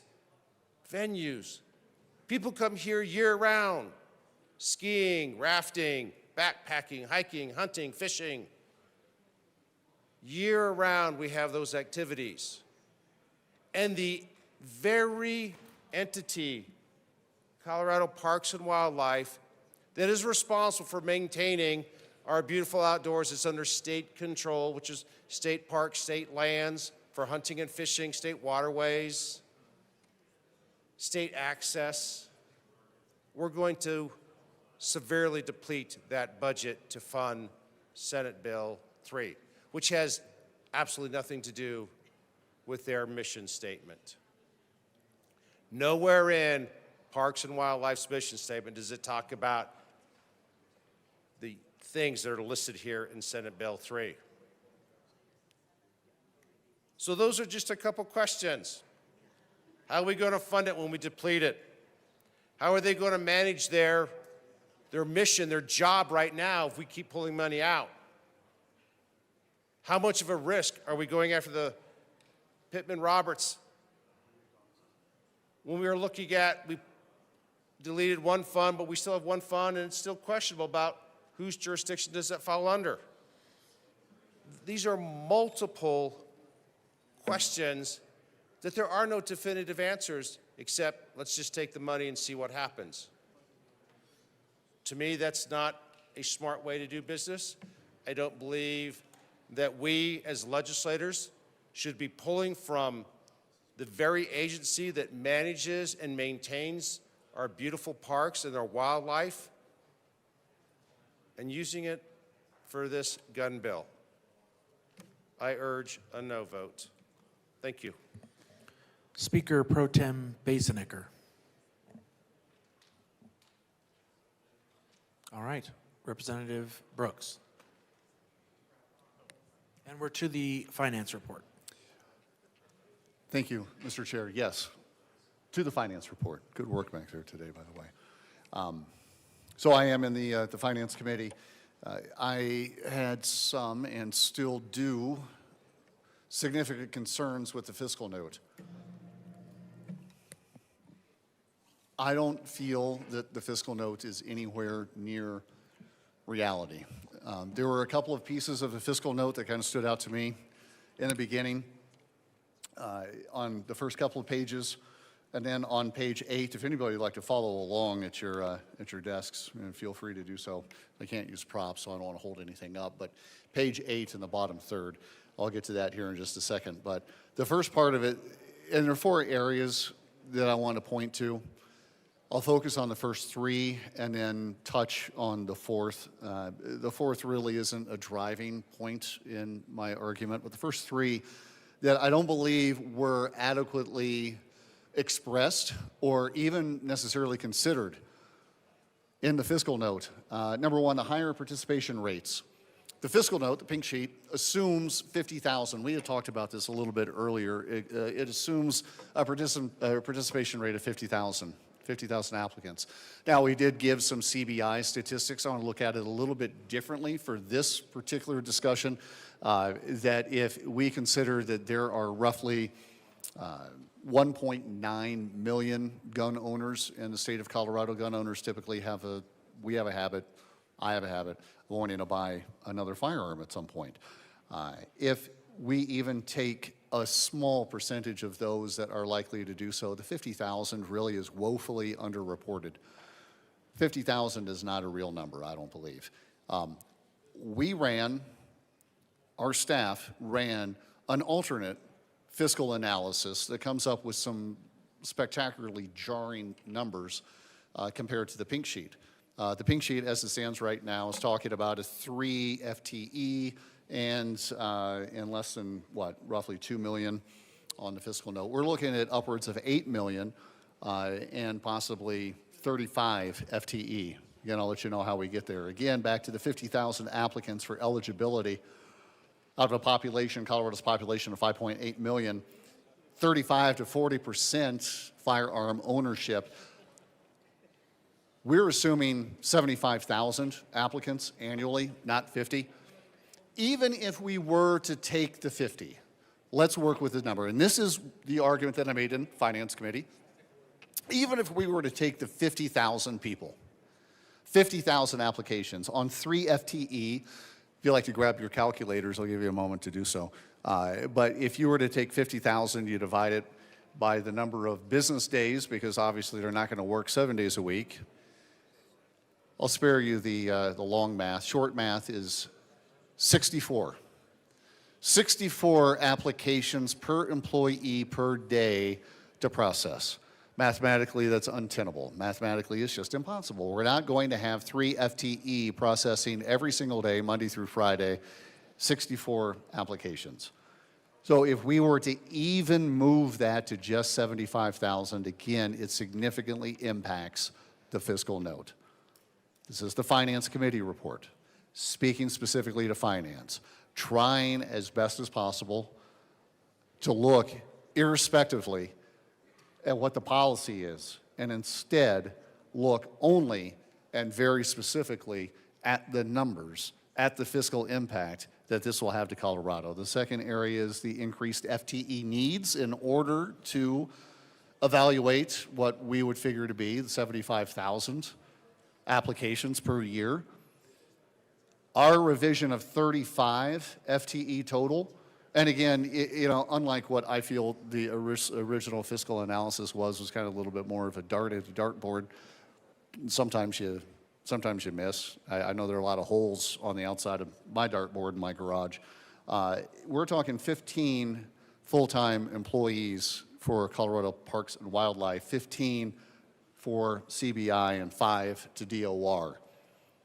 There is a much greater fiscal impact to this program than what is expressed on the fiscal note.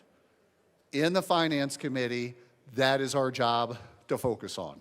The bill sponsors, I'm sure, remember that I believe we did a very good job in the Finance Committee of focusing specifically on the financial impact to Colorado. Third, there are some omitted direct and indirect costs. Previous fiscal note, it omits the cost, sheriff training, public outreach, dealer compliance monitoring. We brought those into the equation with system development cost, $1.5 million initial, another $1 million ongoing. The fourth area that I told you that I would touch on very briefly is the litigation costs. You know, I had a couple of my pieces of legislature this year. A couple of things that I wanted to run. One of them actually passed. It's still alive. But the objection from one of my representatives from Denver was that, gee, you know, can we really afford this? Can we really afford to risk the state being sued? What is the litigation cost? Where is the litigation cost? How is the litigation cost, which for my particular bill was not necessarily just expressed as a potential, but more of a probability, and I understand that. It was a decent argument to make. I asked in the Finance Committee, I was curious, is that conversation a two-way street? Do we get to have the conversation about how a piece of legislation that I was running is not a good idea because of the potential litigation risk and the potential cost of that litigation to the state of Colorado, but yet we turn right around actually less than 24 hours later with some of the same committee members and we're not expressing the litigation risk. There's a very real litigation risk here. I think we all know that. Everybody knows. Everything that comes out of here that starts with a G and ends with an N, spot you the middle letter, you. Any of that is going to be litigated. We know that. You pointed to your first name, not your last name, by the way. It was the wrong letter. We know that it's going to be litigated.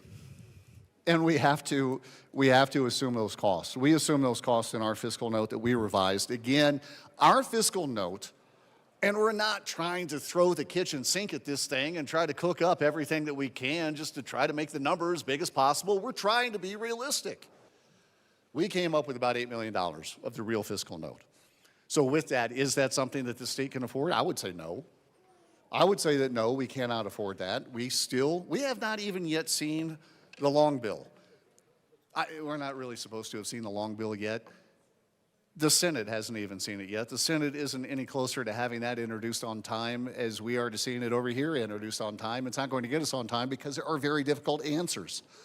Very, very difficult problems that we have with the budget right now. We all know that. We walked into this session being told, do not run anything that has a pink sheet. Do not run anything that has a fiscal note. It's going to die. It's going to be put in the dirt because we can't afford it. We can't afford this. $8 million. $8 million by our estimates. And these are smarter people, way smarter than me. I just stand up here and I talk about the numbers. They get reported. I ask somebody else to actually do the math. There's one other piece. Remember I told you about page 8 of the fiscal note, bottom third of page 8. And this was mentioned earlier by one of the bill sponsors, that the supervision of Colorado Parks and Wildlife would be covered by the existing appropriation to the Department of Revenue through House Bill 24-1353. A problem with House Bill 2453 is that it hasn't been implemented. It doesn't get implemented fully until July of this year. It's $3.1 million, by the way. House Bill 24-1353 assumes an appropriation of $3.1 million this year, $2.7 million years thereafter. I don't think it should be any surprise nor any secret to anybody that House Bill 24-1353 may not end up being funded. That's a very easy place for our Joint Budget Committee to cut. Why would our Joint Budget Committee not look at eviscerating the funding behind House Bill 24-1353? It hasn't even gotten out of the crib yet to even learn to crawl, yet alone learn how to walk. It has no legs. It doesn't exist. Phantom funding. It's phantom funding. So if our Joint Budget Committee, in their efforts to cut $1.2 billion out of our budget deficit, out of our problem out of our habit of writing felonious checks,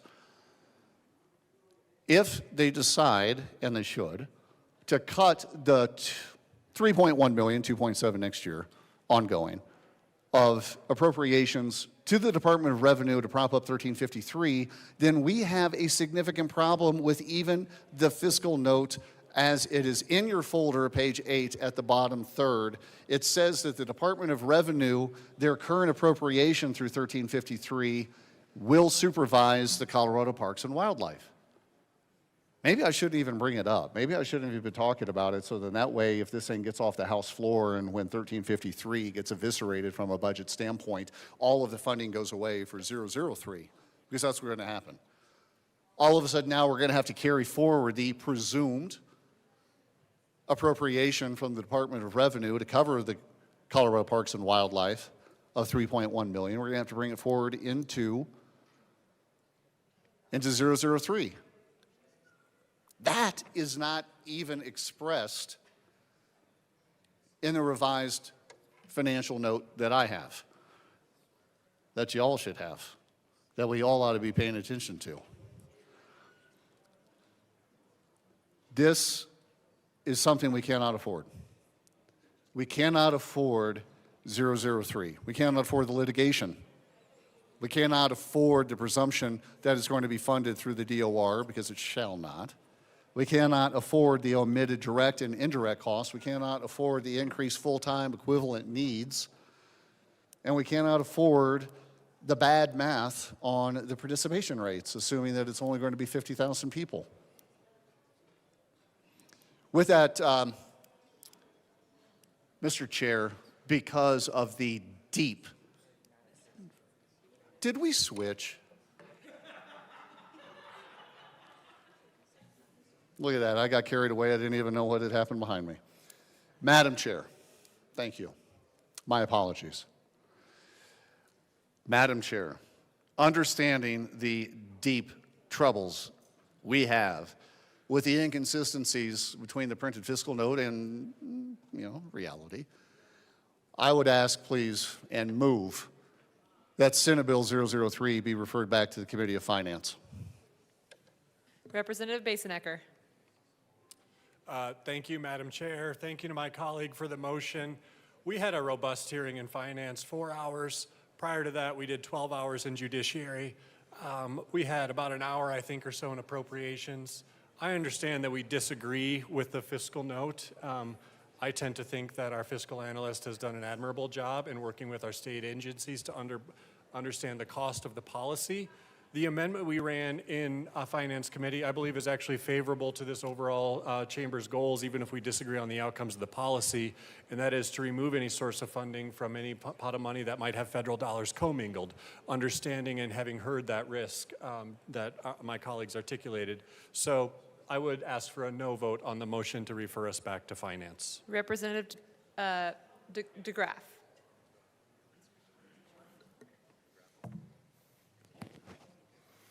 Thank you, Madam Chair. I support the move back to Finance so they can better discuss the phantom funding for the zombie appropriations.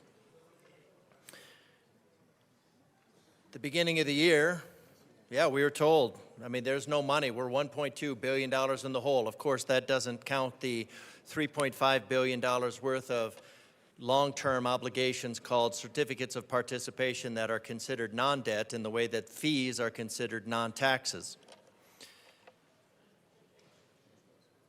But they're coming from the government.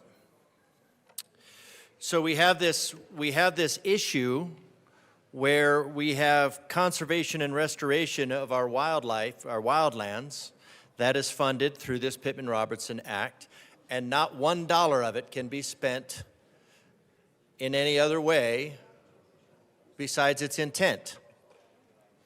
Now, we're looking at that funding being in jeopardy by a shell game by the sponsors saying it needs to be continuously appropriated to come out of this fund, where if $1 is commingled and were to be caught in an audit, then the law, as written, would shut that program down, and then it would be at the discretion of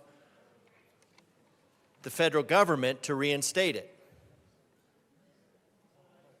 So we don't have money, we don't have honest funding estimates, and that's, and that's understandable. I was sorting through my folder here, and I've got the first bill here, I've got the re-engross bill, and there are 18 pages. I've got the first one, introduced bill, which has considerably less throw weight to it. It has 10 pages.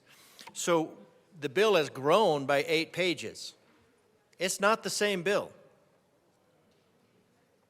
Now that's to be expected. I mean, this is a shell game. And then if I look at this, so for the 2 bills, and the one isn't even there yet, but we have 1, 2, 3, 4, 5, 6. I have 6 different fiscal notes here. Oh, wait, I left one out. 7. I have 7 fiscal notes. Yet we're supposed to trust that this shell game of phantom funding for zombie appropriations is not going to risk funding when it's tapped out of a cash fund that's pretty much identical. It's from the same agency. We're just going to risk tripping that law, losing that funding for conservation and wildlife habitat restoration, which is, I mean, I get it. I mean, the environmentalism in this room is all a sham, but I mean, at least pretend a little bit. So $8 million when the real estimate was closer to $8 million. And I looked at, if we're looking at 50,000 people, if we had 2 million gun owners, that would be 50 into 2,000. That would take 40 years if everybody had to go through this process. And I'm not convinced that everybody doesn't have to go through this process. And of course, we know from the way this bill has been written that the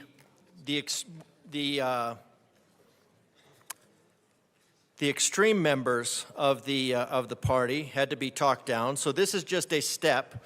This bill, going from 8 pages to 18 pages, is just a step so that words can be added next year to expand it back to its intent, and then increased costs. So if anybody thinks that this bill is the end-all to what Colorado has in mind for gun owners in the formerly free state of Colorado, there'll be more gun laws before the end of the year that will expand this. 40 years. 40 years in order, now, if you multiply that by 8, then you come down to 5 years. But from the sponsors, they're estimating, from my understanding of it, that they'll clear this queue in 40 years. So this is a bureaucratic paralysis where you are denied your right to defend your life, liberty, and property at risk of becoming a criminal by the government. Because what if you're in the queue and you don't get, and you just can't get it? Are you a criminal? Or do you get credit for putting yourself in the queue when all this stuff becomes illegal? Is it grandfathered? That's an interesting word, by the way. Another tactic that was used by the Democrat Party to restrict voters. But that's just history. So what we're doing is, so what the sponsors want to do is they want to insert a level of bureaucratic paralysis into this.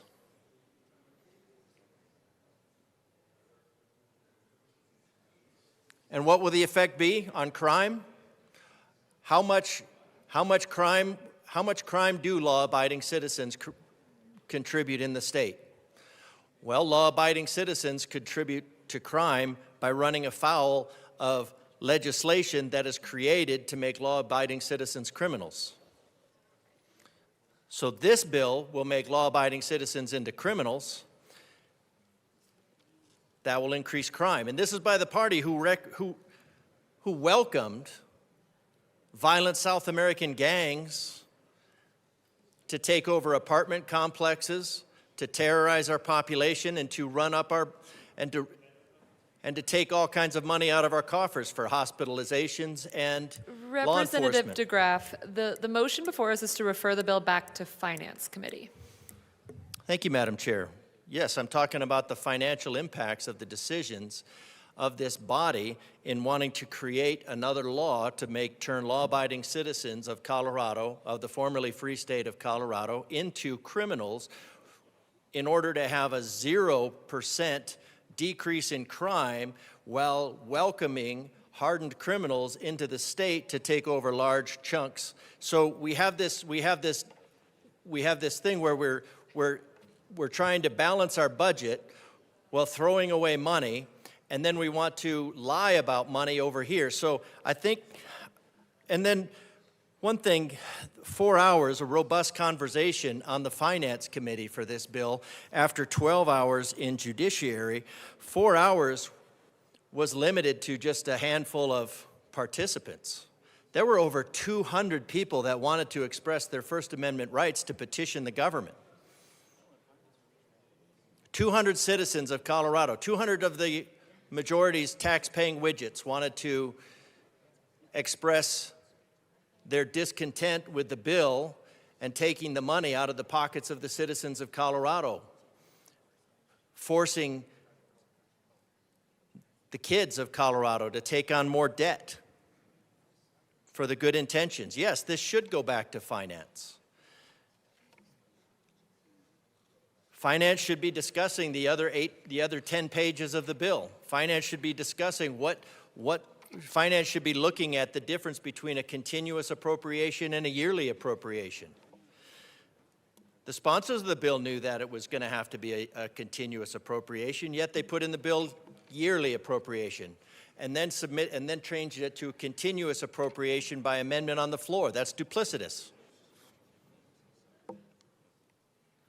So yes, it should go back to finance. I recommend that we send this bill back to finance and then further. Representative Richardson. Thank you, Madam Chair. I don't think I'll be up here long enough for you to switch out. But I always appreciate the words of my colleague who is up here ahead of me. He's never at loss for words, has never met a dead horse he wouldn't beat, but provides a lot of really good information. And sometimes I think people may turn their attention elsewhere. So I just wanted to kind of bring this back to the comment that was made by the sponsor most recently, that we don't need to send this back to finance because they had quite a bit of time to work on it, and all they did was switch it from a pot of money that could endanger federal funds. This may still endanger federal funds, but to a different pot. Well, that pot, I believe, is supposed to be full of excise taxes, but it's an empty pot. We haven't collected any yet. We're working very hard, it seems, as a body to steer people away from spending money on anything that would actually fill that pot. So I'm not sure how we plan to use that pot of money to pay for anything. I really do believe this needs to go back to finance for a deeper look and make sure that we're not trying to fund things out of empty coffers. So I urge a yes vote on this motion. Representative Lindstedt. Thank you, Madam Chair. I just wanted to come down and say that we had a vigorous debate in the House Finance Committee. We did have a 4-hour limit on testimony, but we almost ran out of witnesses. Despite triple signups and a lot of fake names on the sign-up sheet, we did almost run out of witnesses. So we had a vigorous and adequate debate in the House Finance Committee. As always, I would urge a no vote. Representative Weinberg. Thank you, Madam Chair. Again, fellow colleagues, I was in finance, and I rise today with a simple but very important request. I ask that we refer Senate Bill 25-003 back to the Finance Committee for further examination. This is not a delay tactic. This is not a political gamesmanship. This is responsible governance. Because the truth is, this bill carries significant fiscal implications that have not been fully or transparently addressed. And before we vote on a measure on this magnitude, we owe it to the people of Colorado to understand the financial burden it imposes on them and our counties, on our small businesses, and our state government. Let us begin with the most obvious point. This bill creates entirely new state systems, bureaucracies, and regulatory mechanisms. It authorizes and mandates the creation of a firearms training and safety course record system, operated by the Division of Parks and Wildlife and coordinated with the Colorado Bureau of Investigation. This system will require real-time data input, cross-agency verifications of eligibility cards, and record keeping on every student, instructor, course, and sheriff's office across the whole state. This is not a small task. It is a significant technological undertaking. Development, databases, infrastructure, data security, protocols, personnel, and ongoing maintenance. None of these things are free. None of them are temporary. And yet we are moving this bill forward without a complete financial breakdown of how this system will be funded, who will administer it, and what the long-term costs will be to the taxpayer. In addition, this bill established an entirely new firearms training and safety course cash fund. That fund is to be filled not by the state, but by the fees imposed directly on citizens who are trying to comply with the law. These fees include costs for fingerprinting, processing, record keeping, training verification, and course attendance. The law requires instructors to collect and remit these fees to the state, placing a regulatory burden on small businesses that once again is not financially offset or considered in the fiscal analysis. Now let us think about our county sheriffs. Under this bill, sheriffs are required to take fingerprints, process applications, verify identity, manage local databases, issue new eligibility cards, report information to a central system, and evaluate individual for firearm eligibility. This is a massive administrative burden on local law enforcement agencies, and yet the bill does not allocate additional state funding to support them. It does not reimburse counties. It does not guarantee staffing support. We're giving our sheriffs more responsibility without giving them the resource to carry it out. That is not fiscal responsibility. That is legislative overreach without financial stewardship. Furthermore, the bill mandates that all firearms safety courses be conducted in person. That means instructors will need to find physical classroom space, accommodate large numbers of students in rural and urban counties alike, and deliver curriculum that is mandated by the state. These instructors are effectively being turned into state contractors, yet the bill offers no funding, training, or operational support for them.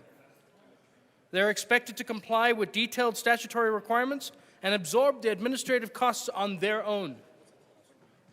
It is also important to highlight that the bill will have a significant financial impact on law-abiding citizens. A person who wishes to purchase a specified semi-automatic firearm under this bill must pay for the fingerprinting at the sheriff's office, pay a processing fee for a firearm safety course, pay a record-keeping fee to the Division of Parks and Wildlife, pay for basic safety costs, at least 4 hours, pay for extended safety costs, at least 12 hours over 2 days, pay for travel time and work in-person attendance. These are real costs, not just in money, but in time, lost wages and opportunity. For many Coloradoans, especially those in rural counties, those on fixed incomes or those with families to support, this is a financial barrier to exercising a constitutional right. That is something that the Finance Committee absolutely must evaluate. We should not be rushing a bill through the legislative process when it has such deep financial implications for so many Coloradoans. Finally, let us talk about the transparency. The people of Colorado expect their lawmakers to be good stewards of their money. They expect us to scrutinize the costs of government programs. They expect us to ask hard questions about how funds will be used, how fees will be set, and whether the return on investment is justified. We cannot do that if we skip the committee whose very job is to evaluate the financial impact of legislation.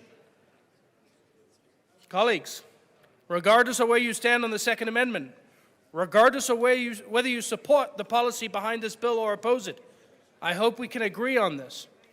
We should not advance legislation that creates new programs, new bureaucracies, and new costs without first referring it and doing a full dive-in with the Finance Committee. We owe it to the taxpayers, we owe it to local governments, we owe it to small businesses, and most of all, we owe it to the integrity of this legislative process. Let us do the responsible thing. Let us refer 003 back to Finance Committee. Let us give this bill the financial, fiscal scrutiny it deserves before asking Coloradoans to pay the ultimate price on their rights. I urge a yes vote. Is there any further discussion? Seeing none, the question before us. A division has been called.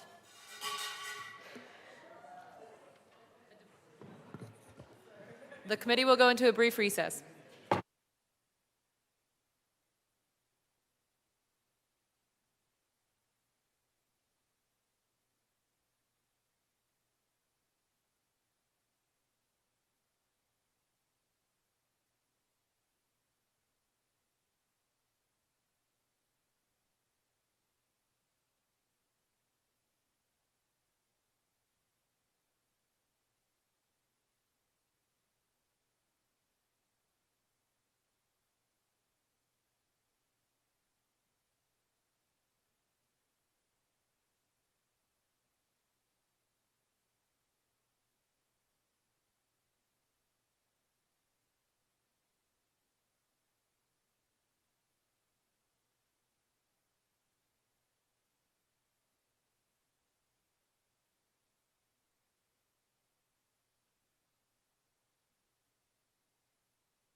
The committee will come back to order. The question before us is to refer Senate Bill 3 back to the Finance Committee. A division has been requested. All those in the chamber not entitled to vote, please sit and remain seated. All those in favor of referring Senate Bill 3 back to the Finance Committee, please stand and remain standing in one place or raise your hand and keep it raised until the count is taken.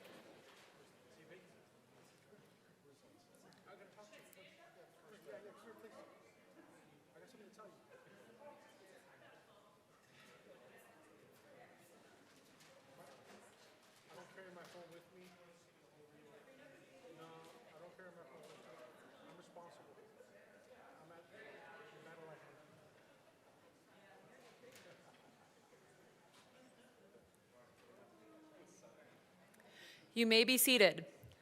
All those opposed, please stand and remain standing in one place or raise your hand and keep it raised until the count is taken.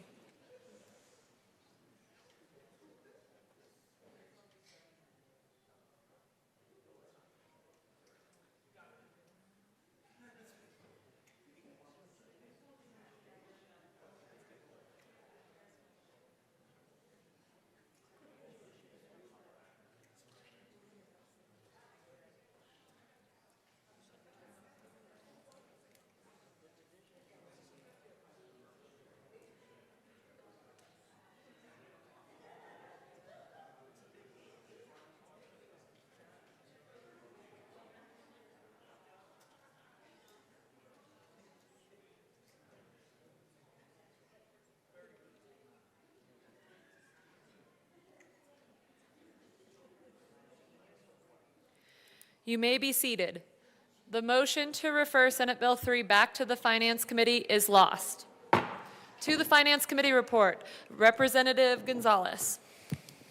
Thank you, Madam Chair. Members, hello, happy Friday again. I am speaking to the Finance Committee report because I sat on the Finance Committee and I feel like the revenue structure is still of concern to me. We've seen it change since its introduction in the Senate. And as one of my colleagues pointed out, we have about 7 fiscal notes to date of the current bill. I know the sponsors have worked very hard to make sure that federal funds are not jeopardized, and for that, I commend them. One of the concerns that was brought up to me from people in my district was also the fact that it still pulls from parks and trails. So I think that's one of the concerns, how we see, given the state of our budget, how we are facing cuts over $1 billion, and we are continuing to add more price tags. This is just by any means serves nothing more than as a way to generate revenue from the pockets of the people of Colorado. One of the things that my constituents have also brought forward is the concerns of the pay-to-play aspect of this policy. So specifically, one of the conversations that we had in the Finance Committee was the unnecessary fees and licensing and coursework that people have to take.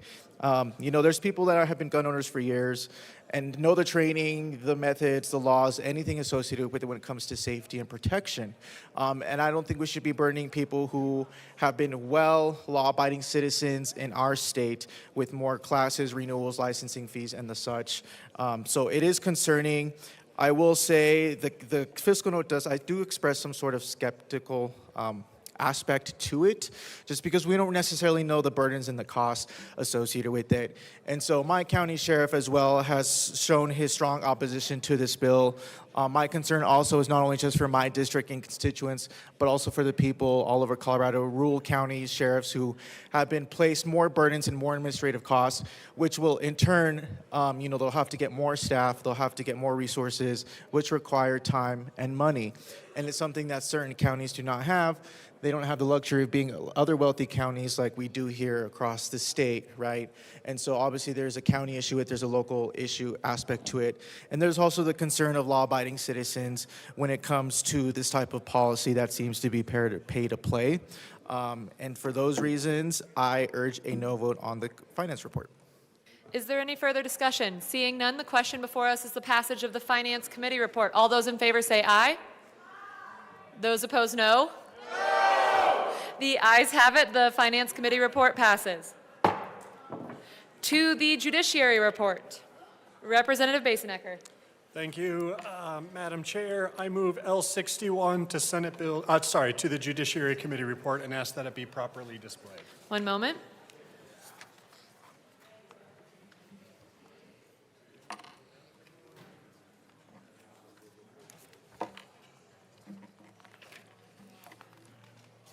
It is properly displayed. Representative Basenecker. Thank you, Madam Chair. This simply states that any dollars returned to the fund that is floating the initial startup costs for the program be returned with interest.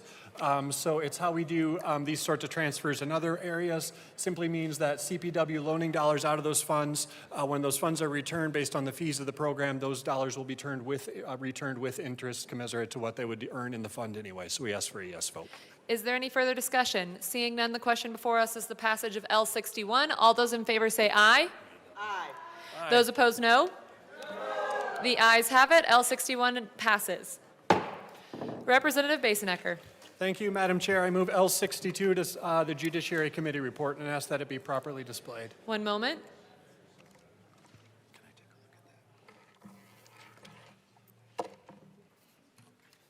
This is at request of Judiciary Committee members.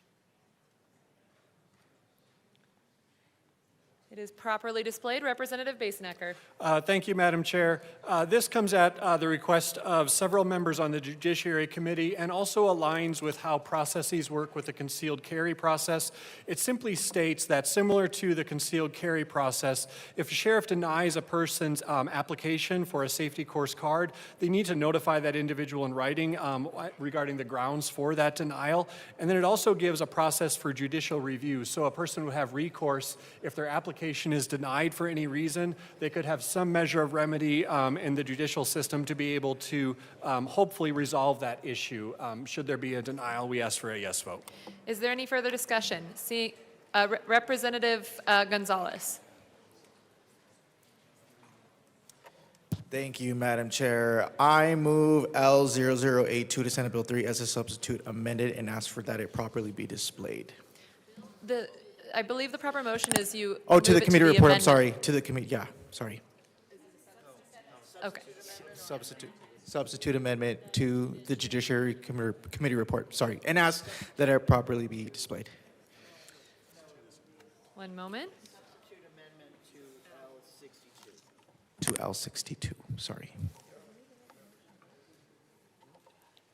We're good.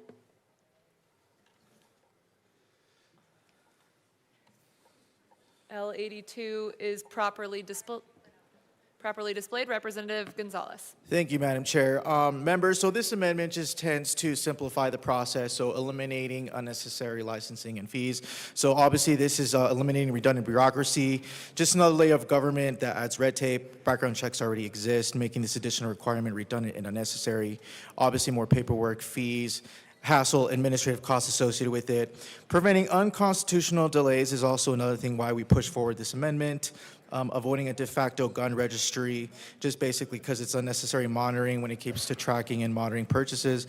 I just think, frankly, it's none of our business what our consumers choose to buy when it comes to weapons and any other item of the like. This is also aims to reduce costs and burdens on citizens by eliminating the force that individuals pay extra fees and navigate bureaucracy just to exercise their rights. It's nothing more than nickel dime responsibility. So it's basically the pay-to-play policy that I just mentioned. My district does not want this. In fact, they see it as a burden. And we should just be keeping law enforcement focused on crime. So when it comes to tracking eligibility cards, it just diverts resources away, law enforcement, when they could be better used and equipped for other means when it comes to crime and actually keeping our community safe. And I will also reiterate, criminals do not obey or follow the law, and this will create more criminals. And I believe that this is just meant to generate another source of revenue. And as we mentioned before, there's also an anticipated higher likelihood of applicants. You've heard 50,000. From someone on the JBC who said that they see it as at least $75,000. And for those reasons, I urge and I vote on this amendment. Thank you. Support this, the amendment. I mean, the amendment to the amendment, which shows just a level of complexity that this bill has, and that we are not actually looking, well, I'd say we're not looking at the consequences, the unintended consequences, but I don't believe there are any unintended consequences. So if we're looking at the numbers again, and then we say for the sheriffs, and that basically everyone's going to have to go through this process in one way, shape, or form, if we're only going to allow 50,000 people to make it through per year out of 2 million, we're looking at a 40-year time frame. If we up that, and we up the cost by 8 times and go to $8 million, then of course we're risking more of the funds and the very creative financing that the sponsors have done in reworking the 7 different fiscal notes. So we have right now we have.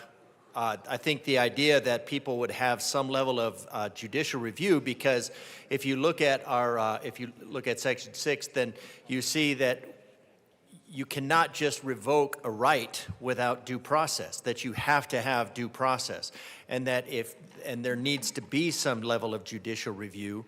But just by saying that, hey, well, the sheriffs will do it, that's just burying the sheriffs under a whole different layer of bureaucracy that they don't even have. They don't have the manpower to not only do the permitting as shown, but then they don't have the manpower to do the letters if they reject them. And then that would have to go to a judiciary process, because you can't deprive somebody of an inherent right without due process. This revokes somebody's right without due process, creates unfunded mandates. We're creating a very massive state bureaucracy, and again, for the sake of what? For the sake of not reducing crime at all. Because the crime, if you want to look at the crime that was increased, it's by the governor's guests that he invited here from South America. So this isn't going to solve anything. It's going to add lots of burden to our law enforcement, and it's going to add restrictions on the citizens in their exercise of an inalienable right. So this bill is overall a huge infringement in trying to alienate an inalienable right. So we need to. I think the amendment to the amendment is good. The amendment is right-minded, but it should inform us just how complicated this process is and how doable this process is, how undoable this process is, and that it's going to just create a paralysis by bureaucracy where people are left in this limbo status, and I think that's intentional. Representative Bottoms.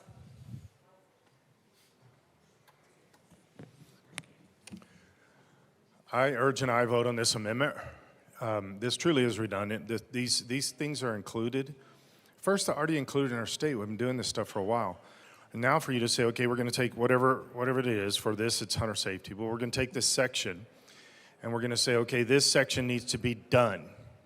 If you're already doing it, why do you put it in a bill? Why do you write it in a law to say, we're going to do this? Well, we're already doing it. That doesn't matter. We're going to do it. But we're already doing it. No, that doesn't matter. Put it in a bill. Why do we do that stuff? I mean, we do that around here all the time. I've been watching this for ever. And we do this all the time. We just say, well, we need to make sure that people are doing it. They're already doing this as law. Why would we recreate this? And so all this amendment does is say, no, your bill already says this. It's already being done. So let's make sure we just be consistent with the law according to what you are desiring in your bill. So for me to come up and say, let's vote against this amendment makes no sense. You're voting against your own self if you vote against this amendment. You're voting against your own bill, your own law. So somewhere you just say, oh yeah, I'm sorry, we're already doing that, my bad, scratch it, and then let's go to the rest of the bill. So I urge an aye vote on this amendment as a substitute to the other amendment. Rep. Basenecker. Thank you, Madam Chair. This feels ridiculously tall. I think that microphone's better. I've never had to use this. There we are. Thank you, Madam Chair. I want to just be clear on a couple things because a substitute amendment is certainly a phrase we can use. Understand why that's being offered that way. But it doesn't actually touch on the judicial review piece that we're looking to amend into the bill, and I just want to make that clear. So I respect what my colleague is trying to do. I think it is a different sort of piece here. Obviously acceptable to do that. When we use it as a substitute amendment, I just want to make sure that we're all clear that what we're offering is some sort of process whereby if you're denied a firearm through that sheriff process, that you have some sort of recourse in law. As I understand this amendment, L82, what it actually does is strikes the card, and as a result of that, any sort of verification process, that you would be an eligible person to go through that training in the first place. For obvious reasons related to safety and good process, we would ask for a no vote on this substitute amendment, L82. Representative DeGraff. Is there any further discussion? Seeing none, the question before us is the passage of L82 as a substitute amendment to L62. All those in favor say aye. Aye. Those opposed, no. The noes have it. L82 is lost. To L62, is there any further discussion? Representative DeGraff. Thank you, Madam Chair. I can't believe I brought an iPad to a gunfight. So here's kind of the problem that I have right now with this idea. We're talking about normalizing a judicial process to return a right to you. I mean, think about that. You have a right to self-defense. It's in our Constitution. This bill, in creating the criminalization of the citizens, the tax-paying widgets of Colorado, then you are removing that right without due process. And I was just looking in Section 2, or Article 2, Section 6, Quality of Justice, Courts of justice shall be open to every person, and a speedy remedy afforded to every injury to a person, property, or character, and the right of justice should be administered without sale. But now we're looking at adding a whole bunch of fees, aka taxes, like poll taxes, like money, charging money to exercise an inalienable right, a right that you're born with, a right that cannot be restricted, except for this would give it for legitimate policing. Legitimate policing would be for legitimate law enforcing, but this is, we've already shown that this bill is only to restrict the right of self-defense to law-abiding citizens. The only people that tend to abide by laws are, by definition, law-abiding citizens. So that's all that this bill does. So it has no legitimate policing. This is a matter of control. This is a matter of what our founders talked about when they said shall not be infringed. So this section, Section 6, applies only to injuries which result from the breach of a legal duty or an invasion of or infringement upon a legal right. What is one of our legal rights? Thank you, sir.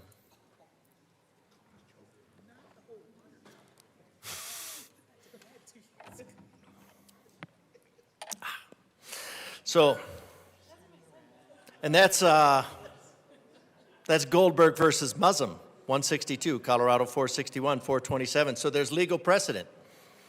Application of this section applies only to injuries, breach of legal duty, so that we have an invasion. This bill is an invasion or an infringement upon a legal right. We have the right to self-defense.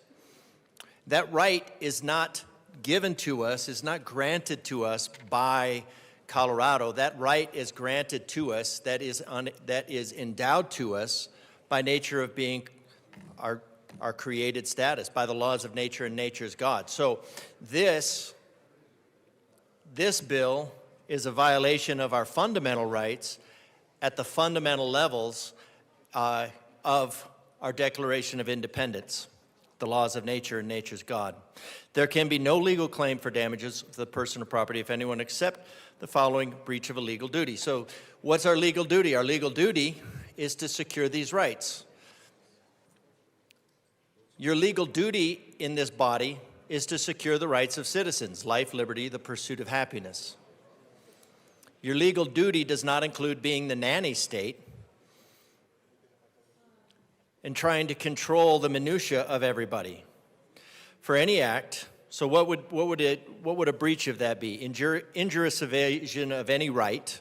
Well, I'd say this is an injurious invasion of any right of the individual which is recognized or founded upon any applicable principle of law, statutory or common. The court shall be open to him, and he shall receive remedy by due course of law. So we're looking at restricting the rights, taking away the rights of people, which could take years of being in some limbo criminal status, because I don't think this addresses what happens to this law if it's held in abeyance until you are deemed worthy to approach the state to ask for permission to exercise an inalienable right. And that's the same nature as the poll tax. A poll tax was justified. It's not paying to vote, it's paying for the ballot. This is not paying to carry, it's paying for the privilege of being able to purchase. Has the same effect. The word injury implies to doing some act which constitutes an invasion of a legal right. So you have a legal right. This is an injury to that legal right. So this is an invasion of that legal right. And so therefore we have an injury.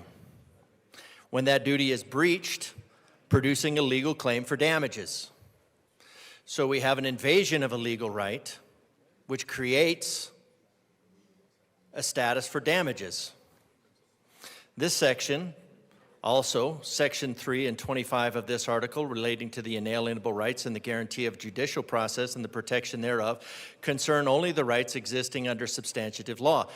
But what the sponsors have is not a legal process, a due process whereby no person shall be deprived of life, liberty, or property without due process. What they are saying is you can be deprived of your liberty, of your pursuit of happiness, of your right to self-defense by bureaucratic paralysis, and then you have to appeal to have your right reinstated by the law. That's what the sponsors have proposed in this onerous law. You can find out after bureaucratic paralysis that your rights have been alienated, and then you have to go to the courts to try to have them reinstated. And that is the antithesis of your oath of office. I mean, it's not a surprise, it's violated here every day. Access is guaranteed when a person has substantive right under Colorado law. What is that Colorado law? Well, the Colorado law is not to infringe, not to be in contradiction to any part of our federal Constitution, and the federal Constitution says that no person shall be deprived of life, liberty, or property without due process.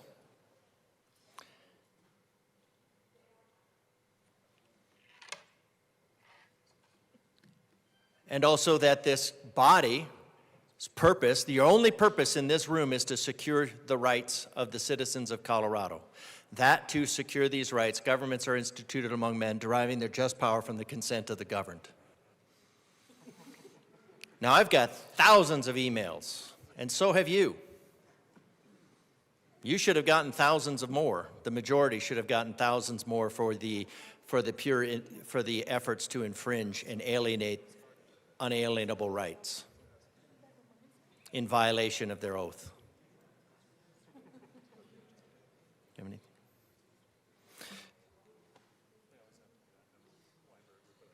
So I do agree with the sponsor that we need to have a judicial process in order to restore those rights.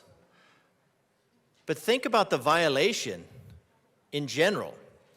The sponsors want to violate those rights and then force you to fight for them to get them back. This is a matter of declaring you guilty until proven innocent. We have a law, a system of laws that is based on that you are innocent until proven guilty. This amendment by the sponsors demonstrates that the new legal standard is guilty until proven innocent. And you have to wait in line. You have to wait in a long queue. Get in line. You'll be guilty until that point. And I know they'll say, no, you're not, but it says it right here in the amendment. We have to have it. You have a judicial process in order to return your right, and who knows how long that'll take. We have an unfunded mandate placed on the sheriffs that says not only do they have to go through all of this new onerous exercise with no policing benefit whatsoever, because you're talking about law-abiding citizens. You're talking about law-abiding citizens that you're going to revoke the rights, and then you're going to tell them to get in line.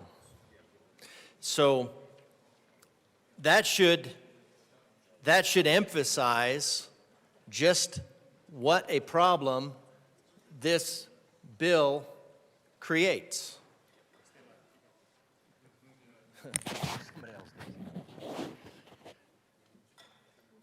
You need to, why is this body here? Other than to represent the rights of the citizens of Colorado.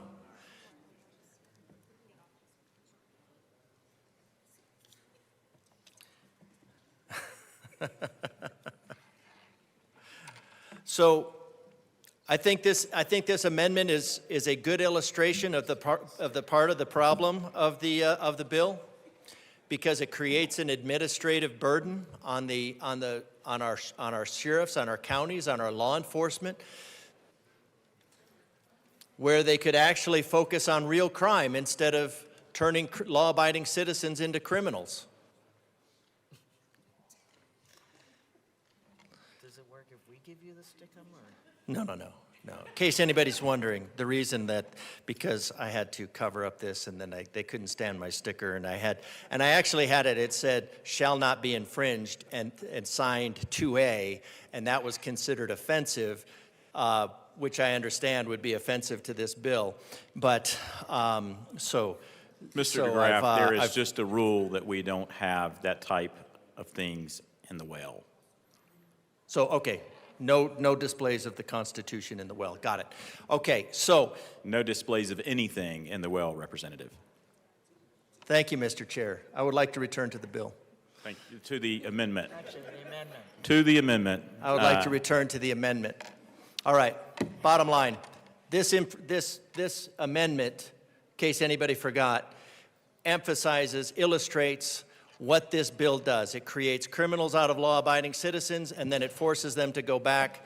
I know the sponsor's about to come back and say, no, it doesn't, but you're having to create a judicial process in order to return somebody's unalienable right.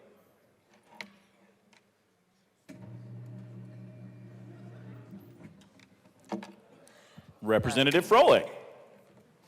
We asked for an aye vote on this amendment. Representative Luck. Thank you. Thank you, Mr. Chair. I appreciate the bill sponsor's willingness to provide some layer of protection and due process from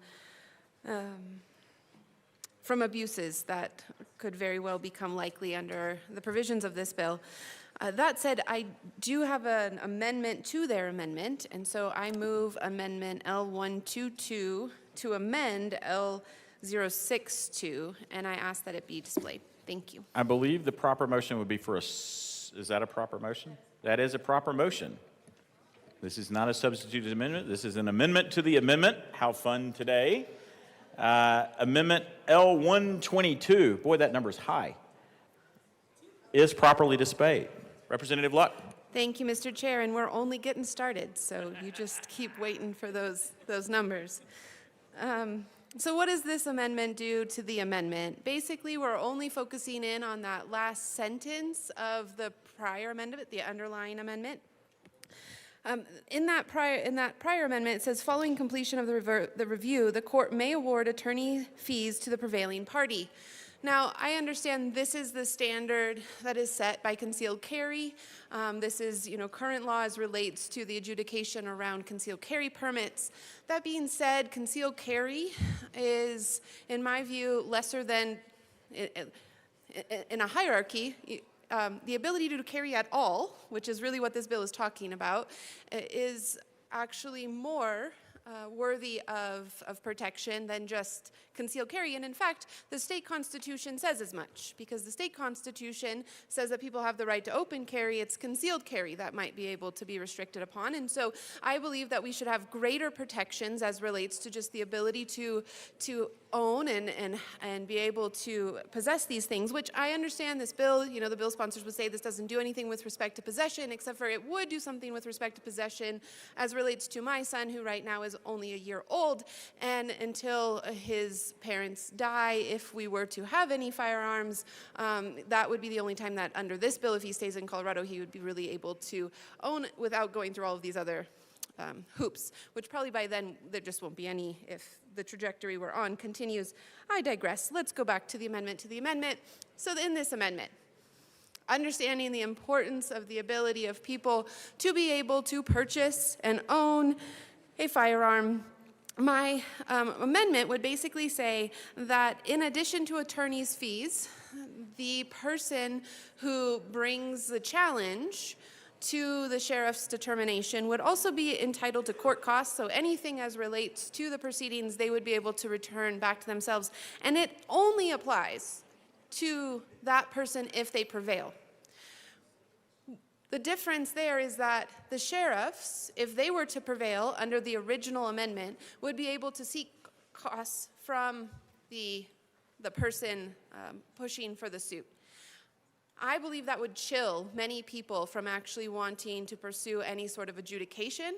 They would be fearful, especially in a day of distrust of a number of our institutions, to want to actually pursue this right. And so I believe that we minimize their hindrance in making sure that they're able to exercise this right by having these folks not subject to any sort of court costs, and those costs then reverting back to the sheriffs. Now, I do also know the conversation prior about unfunded mandates, and that's important to me, and that's something that I have in an additional amendment at a later time we can discuss. But hopefully you will adopt this, and then we can discuss some of those other related factors as this debate continues. I ask for an aye vote. Thank you. Is there any further discussion on Amendment L122 to Amendment L62? Minority Leader Puglisi. Thank you, Mr. Chair. I think that my colleague brings up a good point. I'm a county attorney, and we sometimes have to bring litigation, but generally in our contracts, we always say that if we were to prevail, that we would get not only attorney's fees, but also court costs, because there are court costs that are involved in these litigation suits. And so it's important that if we're going to make the prevailing party whole, that it not just be attorney's fees, it makes sense that it would also be court costs so that the prevailing party would be made whole. And so I know there's a few lawyers in this room, and I'm sure that when you write contracts, you put that same language in there. And so I think it would make sense that if you're okay doing attorney's fees, that you also are okay doing court costs. And so I think it's really important that we have a conversation about that language and consider including it. And I really do appreciate, I know the bill sponsors, are taking a look at the implications of doing so, but whether, the sheriffs are or not the prevailing party, somebody shouldn't be able to be on the hook for not just attorney's fees, which can be incredibly expensive, but also costs, again, in the whole sense of fairness and equity and making people whole. And so I think it's really important that we do consider it. And I will say I'm very grateful for the sponsors. I know that they are looking into that. And so I will talk about some of these costs that are associated. Talking for long periods of time are not generally my strongest suit. But attorney's fees can be really expensive. At a county level, the county attorneys are the ones who generally handle these matters. In my county, I don't do litigation, so we have outside counsel that helps me with litigation. And that can be very expensive because I personally, for budgetary reasons, receive an hourly salary. I don't bill hourly. I have a flat rate. So regardless of how much work I do, I know each month how much I am receiving from the county. That also helps the county to budget. So they know that this is the amount that they are going to be expending each month, and they don't have to worry about a month that there's a lot of attorney's fees that they weren't budgeting for. But then we also have a contingency fund for litigation costs, again, when, okay, apparently I'm good. So I'm so glad you all hear how I get paid for my counties. I hope that was really interesting to all of you. And I'm incredibly grateful. If any of my commissioners are listening, I'm incredibly grateful for your support of my children. Thank you. Mr. Speaker Pro Tem. Thank you, Mr. Chair, and thank you to the minority leader for giving us a second to sort that out. We are going to ask for a no vote on this amendment, and I want to be clear about why. The current bill would allow for the court to award attorney fees to the prevailing party. The current amendment would allow for the court to award attorney fees to the prevailing party, meaning if the sheriff is successful, they could benefit from those attorney fees. Likewise, if I as an individual have been denied that application, the sheriff would be responsible for my fees. What this amendment would do, the substitute amendment L122, would simply wipe the sheriff out of that and make the responsibility solely on the individual. So that individual could never recoup anything from a sheriff's office who had improperly denied their application. We believe fair is fair and parity is important here, and so we would ask for a no vote on this substitute amendment. Representative Locke. Thank you, Mr. Chair, and thank you, Mr. Speaker Pro Tem. You are accurate, except for you reverse the situation. So the sheriffs would have to bear the burden financially, whether they win or lose, in these matters. The reason why I think that's fair in this instance, as I was trying to explain earlier, maybe not very clearly, is because I believe it will be a chilling effect on the moving party, on the person who's seeking the ability to actually purchase these weapons, that they will say, you know what, if I have this additional risk, not knowing what the judiciary will do, I may not actually pursue my right. I may not actually seek to have my rights vindicated and have this adjudicated, and I don't think that that is fair or just. And so I believe the state should bear that burden, and that while I don't think the sheriff should, I do think the state should, because we're imposing this policy. That being said, at the beginning it would be the sheriff's until it is clear that they need additional funds, and then that will work its way up through the system, and hopefully we'll have a review of this.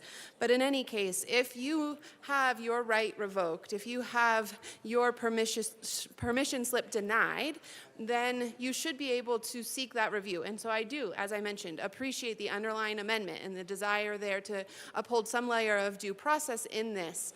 That being said, if it is denied, I don't believe that it should be on the burden of the financial costs of these kinds of proceedings, win or lose, should be on the person seeking to be able to fulfill their unalienable right to have and possess and work out, exercise, that's the word I'm looking for, exercise their unalienable right. Thank you all. Representative DeGraff, to the amendment, Make sure I'm properly stickered.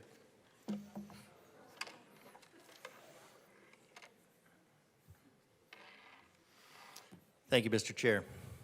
So, I think this is, I think an important part of this is just to get back to the bureaucratic state. 50,000 out of 2 million, if we have to run through the queue of 2 million. Now, granted, there are a lot of the productive members of society that do tend to favor being able to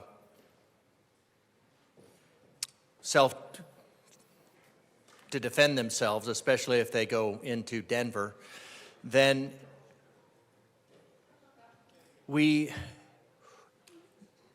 if you're looking at this bill only allowing and only allocating for 50,000 out of 2 million per year, 50,000 per year out of 2 million, and you're looking at a 40-year backlog, well, the easy way to handle that backlog, and let's just pretend that was not unintended. The way to handle that backlog easily would just be to say no. Say no, your permit is denied. Get back in line. Yes, sir. The question that we're on is striking to the prevailing party and substituting and court costs to the person who sought judicial review, and if the person prevails. To the amendment, please. Thank you, Mr. Chair. I do appreciate that. Lots of years of pulling G's makes turning and looking at that a little bit more difficult, so I appreciate you reading that for me. But yeah, talking about that. because the aggrieved party in this case that is now forced to approach the government to petition the government for grievances is going to incur costs, because what this bill does overall is it creates a legal system for law-abiding gun owners. Doesn't do anything for the non-law-abiding gun owners that were invited here by the governor and the mayor and the former president that were terrorizing our country.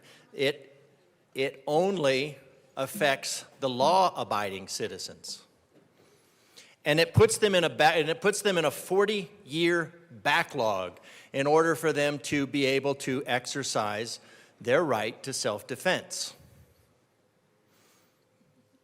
Now, fortunately, despite the governor, despite the mayor, despite this body, some of those criminals are being repatriated, and we'll have a little bit less to worry about. But what this does is it creates a backlog, a 40-year backlog, where the easy answer from the sheriff's department is going to just be to say no. Because you can process a lot of no's easily. Especially if there's no liability in it. You can just tell everybody no. And then they have to go to court. Then they have to get in line to go to court in order to have their day in court. So you've removed their rights, you've turned the law-abiding citizens into criminals, and then you tell them to get in line. You've treated them as they're now guilty until proven innocent, and they have to get in line to be able to have their petition heard in court. So what this would actually do is require a better level of diligence on the part of those who are processing these, whether it's the sheriffs, whether it's the revenue system, whether it's Parks and Rec. DeGraff. Yes, sir. Again, the question before us is related to the amendment, and I am trying really hard to hear anything that you're saying that has anything to do with that. I am working to try to hear some words at any point in time about who prevails with court costs. Could you please refer to this amendment or let us move it? Court costs. Speaking directly to court costs, now that we've covered some of the backstory to why you would have these court costs, is that in order to regain your right, that you have to fight for your right to concealed carry. I don't know what's going on in this room. I don't know. I don't understand what's going on in this room. But I do appreciate that everyone is down with fighting for your right. So now you have to go to court, and there's court costs. So the state has forced you into a position, turning you into a criminal, and then you have to go to court to prove that you're not a criminal. And then, of course, there's the old adage of the left side of give me the man, I'll show you the crime. So now that is going to incur court costs on all these 2 million citizens. So not only do they have to go through a 40-year backlog for however long that process should take, but now they have to get into another 40-year queue.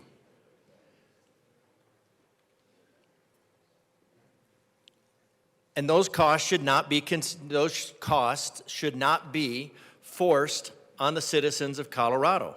What we're talking about, and the word injury implies doing some act which constitutes an invasion of a legal right. This bill is an invasion of a legal right. This bill is an injury to everybody who is a United States citizen and has a legal right to self-defense. You have a legal right to self-defense. This bill removes your legal right to self-defense, makes you ask for it, makes you pay for it, makes you register in a very vulnerable system, which is very easily compromised and regularly compromised by these things in the state. So there's a lot of injuries that are part and parcel of this bill to the citizens of Colorado. And if you're going to impose these injuries on the citizens of Colorado, you should give them the ability to redress. Otherwise, what you're doing is you're making it again where only the rich can have redress to the violation of their rights. This is another kick in the face to the poor. Yes, or boot on the face. I guess the Orwellian response would be a boot on the face. Socialism, a boot on the face forever. That's what this is. So this amendment, if the state is going to impose these costs, it's going to declare citizens guilty without a trial, force them to fight out of the hole against the state, then the state should bear the cost of those. This creates an incredible unfunded mandate on the citizens of Colorado. Call it a tax, unfunded mandate, another tax on the citizens of Colorado. You don't get a break. You're compelled labor until mid-April by the party of slavery, and this is even more. Is there any further discussion? Seeing none, the question before us is the passage of L1222 as an amendment to L62. All those in favor say aye. Aye. Those opposed, no. The noes have it. L122 is lost. To Amendment L62, is there any further Representative Luck? Thank you, Madam Chair. And I do just, again, want to put this on the record now that that other amendment is off, that I appreciate the bill sponsor's willingness to provide a degree of due process in this whole thing. Thank you. Is there any further discussion? Seeing none, the question before us is the passage of L62. All those in favor say aye. Aye. Those opposed, no. No. The ayes have it. L62 passes. To the Judiciary Report, Representative Basenecker. Thank you, Madam Chair. I just wanted to give a brief summary of the amendments we did adopt in the Judiciary Committee. We had an amendment that clarified exemptions for gunsmithing. We will have another clarifying amendment on that piece due to some conversation that'll run on the bill. We also addressed the fees paid for this firearm safety eligibility card and clarified that the sheriff collects that fee and remits the fee to CPW. We also set forth some information regarding that eligibility card, what must be included in that, and then also the name-based background check. We also set forth criteria for issuing, denying, and revoking that card. That's why the judicial review is also important there. We had a cleanup amendment. We also authorized the transferring of money between certain CPW cash funds. And then we also stated that a sheriff is not liable for damages that result from good faith compliance with the eligibility card law. And so these were the amendments that the committee adopted, and we asked for your yes vote on the committee report. Is there any further discussion? Seeing none, the question before us is the passage of the Judiciary Committee report as amended. Representative Armagost. Thank you, Madam Chair. Sorry, there were so many amendments, I lost track of what we were talking about here. On the committee report in Judiciary, we had the multi-page amendment that we all saw on our desks a day prior to the committee. But in the committee, we had so many amendments come in at the last second where I objected to every single one of those amendments just because we didn't have time to look at them. Some of them were offensive, not only to the bill as making it worse, but also the sheriffs in the room that were in part of stakeholding throughout. The sheriffs were not happy with anything that was happening when they were supposed to be coming to a position of neutral. They weren't because they still opposed the bill altogether. And then an amendment came to basically put the money and the responsibility, the burden, the liability on the sheriffs. We are fixing some of the liability, I understand that, but there's still a huge financial and manpower burden on the sheriffs to be able to manage this part of this program that's coming forward in this bill language. So the idea of all of these amendments and the way this happened in there was no discussion on it after that. The ability to discuss that was in the hours we had prior to. Typically in committees, it's not required, but typically we'll see amendments that are coming so we can kind of see what the bill is going to turn into should it pass through that committee. We had no discussion in doing that. We had no ability to debate that. Nobody has seen those except for what came in re-engrossed in the bill. The fact of the matter is none of that discussion happened in Judiciary where it should have happened. And I think that discussion needed to happen and still needs to happen. We're here now on the House floor seeing I don't know if anyone's seen the count of amendments, but there's well over 100 that have been applied to this bill throughout its time of morphing, through every time it's been read.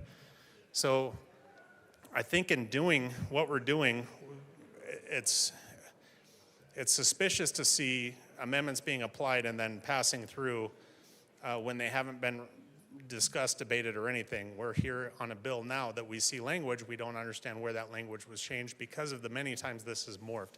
So I think to give this bill the opportunity to be debated with all the amendments that were applied in judiciary at the end of the hearing, I move that this bill goes back to judiciary where it can be debated with the amendments that have come since then. At the end of that committee hearing and since then, I think we need to start back there where we can have that healthy debate on the amendments that we had there.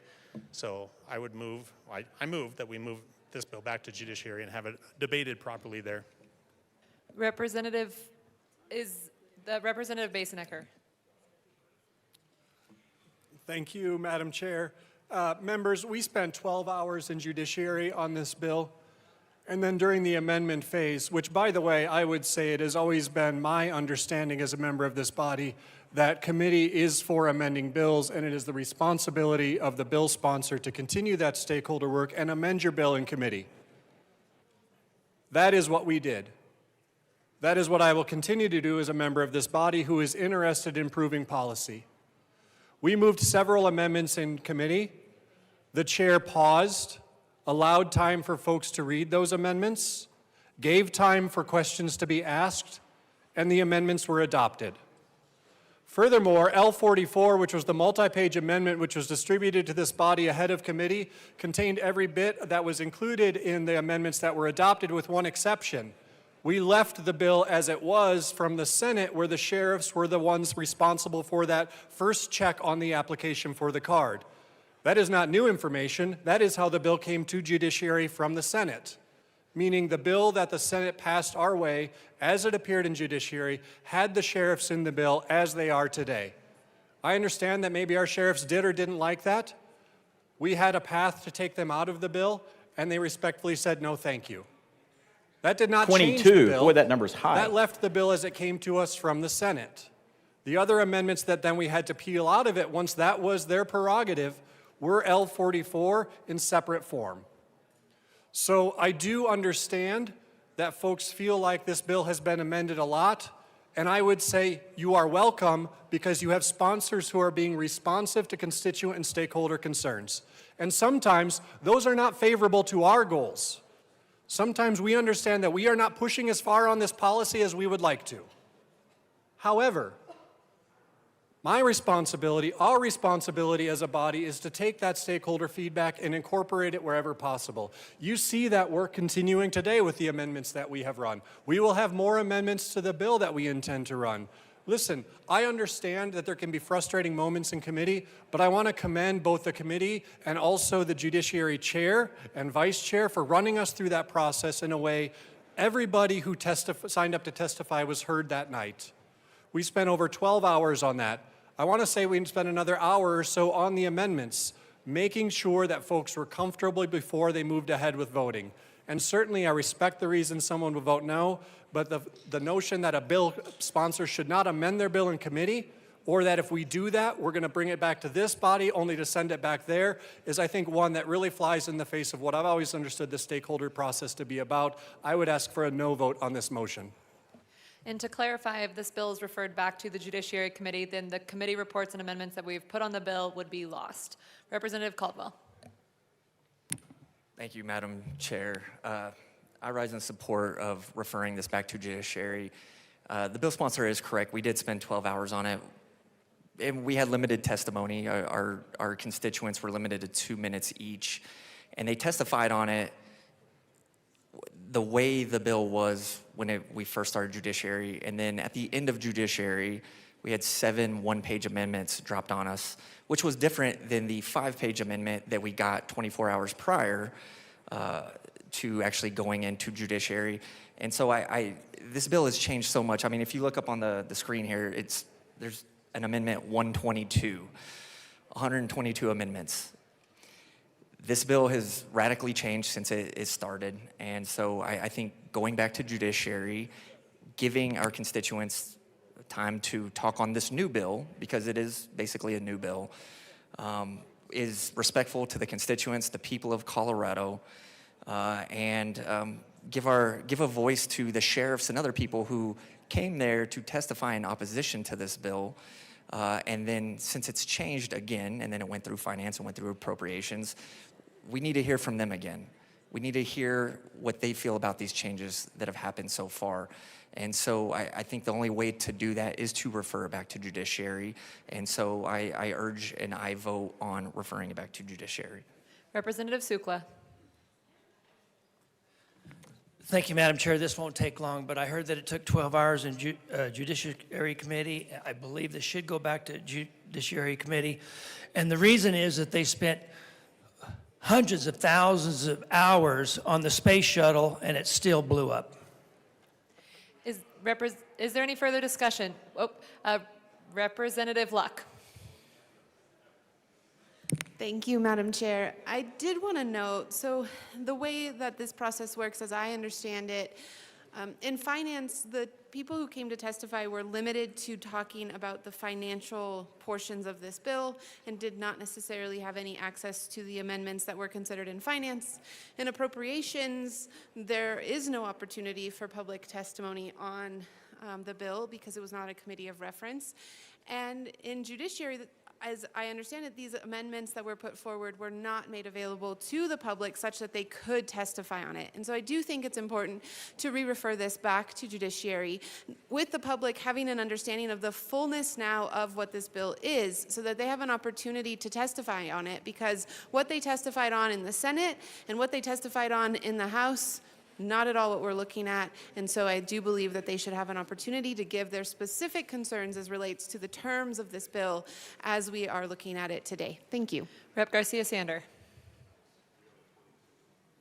Thank you, Madam Chair. So I also would love to have this go back to the Judiciary Committee. The committee, we heard, has heard testimony, 12 hours of testimony that went late into the night, early into the morning, and they said they stakeholded and that they heard the testimony, but did they listen? Did they listen with the intent to understand? The people in my caucus, and I imagine the people in this chamber, all of the representatives received hundreds, if not thousands, of phone calls, thousands upon thousands of emails. There were many people that testified in person, many people who signed up to testify but probably dropped off. I don't believe they were fake. I believe they dropped off because testimony went late into the night. I understand there's frustration from the other side about why we are arguing this for hours and we're submitting amendments upon amendments. And we're arguing for our constituents. We're arguing for those thousands of people that did sign up to testify, sent petitions in, called us, emailed us. We're here arguing for our districts. We're arguing for their voices. We were sent to be heard. And I know you said you heard testimony, but did you listen with the intent to understand where Coloradans are coming from, where people from your districts are coming from? Because I didn't receive a single email, I didn't receive a single phone call from anybody in my district or the state saying, please vote yes on this. But I received thousands of emails and phone calls, and then hundreds of petitions, if not thousands. I didn't count them, it was big bucks, telling me to vote no, because that is their voice. And we were sent here to represent our constituents. I don't believe any of our districts are one side or the other, but I'm hoping that you are listening with the intent to understand where people in your districts are coming from also. I urge this to go back to judiciary so you can hear again and listen with the intent to understand. Rep. DeGraff. Thank you, Madam Chair. So, yeah, this needs to go back. I mean, I pointed out earlier that this was 10 pages turned into 18 pages. The devil's in the details. There's a lot of details. There's a lot of devil in this bill. And we'll get to that. So the sheriffs were taken out because they objected to the bill. And that put it on CPW, Parks and Wildlife. So we were going to have Parks and Wildlife, a federal bureaucracy. I think that would fall into the executive branch, executing and handling this deprivation of rights, this injury to our inalienable rights, which by our Constitution can only be done if there's a valid policing requirement. And a valid policing requirement would be if it's going to have some reduction in crime. And I'm still at a loss as to how more impositions on law-abiding citizens is going to help citizens more abide by the law. So other than creating crime, by turning citizens, by turning your tax-paying widgets into criminals,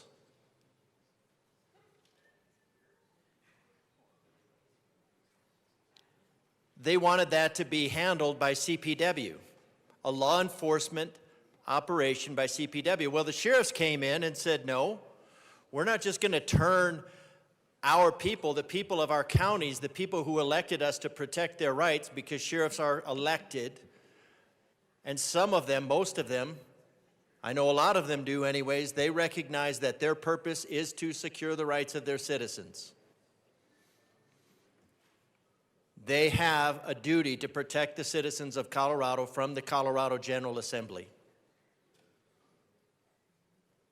Yes, the sheriffs have a sworn duty to protect the rights of the citizens of Colorado from the Colorado General Assembly and from the governor.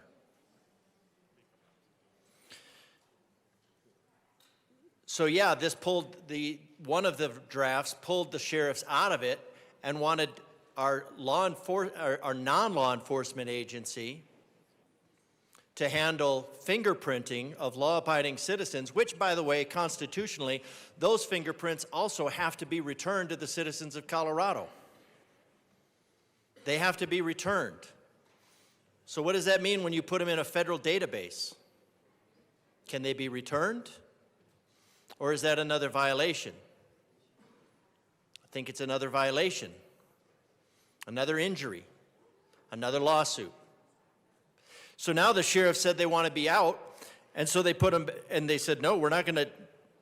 The problem isn't that the sheriffs are protecting. The problem is this bill is recognized as onerous, is injurious to the rights of the citizens of Colorado. That's the problem. And the sheriffs rightfully stood their ground and said no, and recognized that it was their duty to protect the citizens of Colorado from the Colorado General Assembly. Now what you're doing is you're creating an unfunded mandate, creating criminals out of law-abiding citizens, ignoring the crime of actual citizens. You're tying up the law enforcement agencies, the peace officers. You're tying them up into endless bureaucracy, not dealing with crime, and thereby not dealing with crime. So I think the obvious answer to that, what's going to happen with this bill, is it increases crime. And in this room, the solution to bad legislation is always worse legislation, because you're going to take a bad idea and you're going to compound it.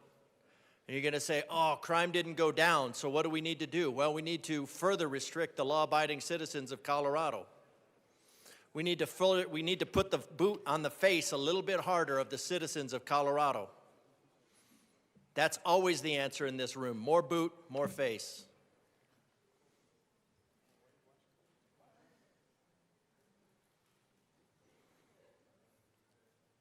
More nanny.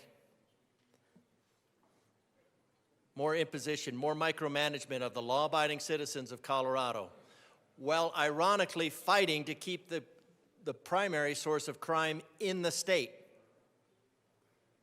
I don't get that. Protests on the street to keep the criminals here in Colorado. And then the solution to the increase in crime, more restrictions on the citizens of Colorado. So yeah, this bill went from 10 pages to 18 pages. And we already talked about how one word changing yearly appropriation to annual or to continual appropriation, one word changed the entire nature of the bill. One word.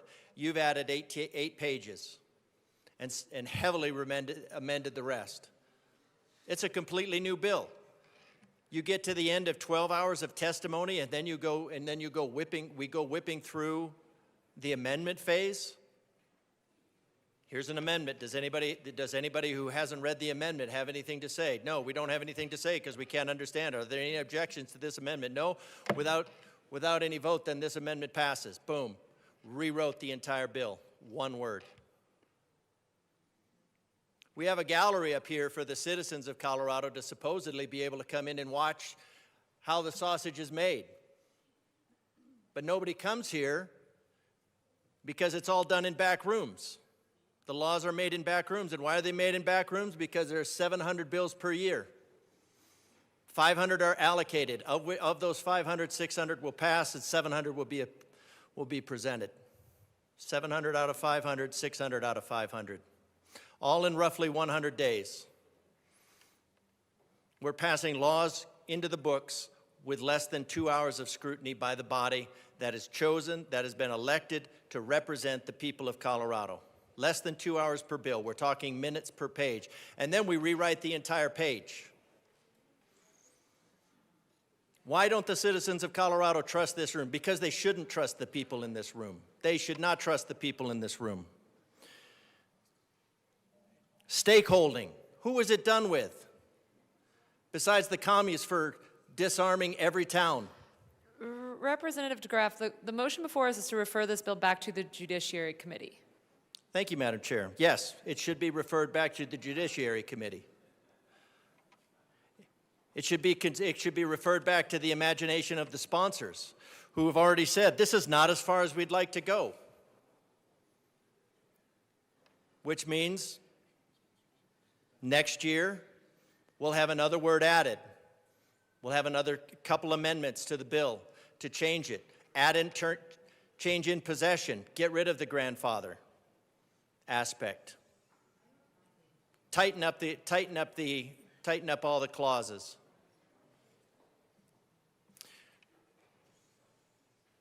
I've got thousands of emails opposing this bill. Did you stakehold with all of those? Did you stakehold with all of those? No, because we cut them off at 4 hours or 12 hours. Not that they were being paid attention to anyways, because the vote was already decided. I still appreciate their coming out. So what special interests are being stakeholdered with this bill? Because it's not the thousands of emails, it's not the thousands of citizens who want to protect their life, liberty, and property from criminals both common and elected. The stakeholding wasn't done with them. The stakeholding was done with a handful of special interests in back rooms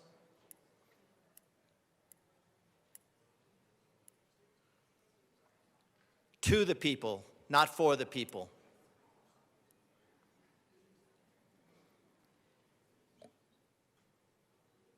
"12 hours and then an amendment phase, rewriting the entire bill. Yes, this should go back. Now, I don't think you're going to get anybody who likes the bill any better, but you might pick up a few people that didn't testify on it because this bill is not what you presented. It's a lie. This bill is a lie. Right now, on the floor, as it is a lie. It's not what was presented. It's not what the people had the opportunity to at least have the committee pretend to hear. It's a lie. The people of Colorado should not trust this body.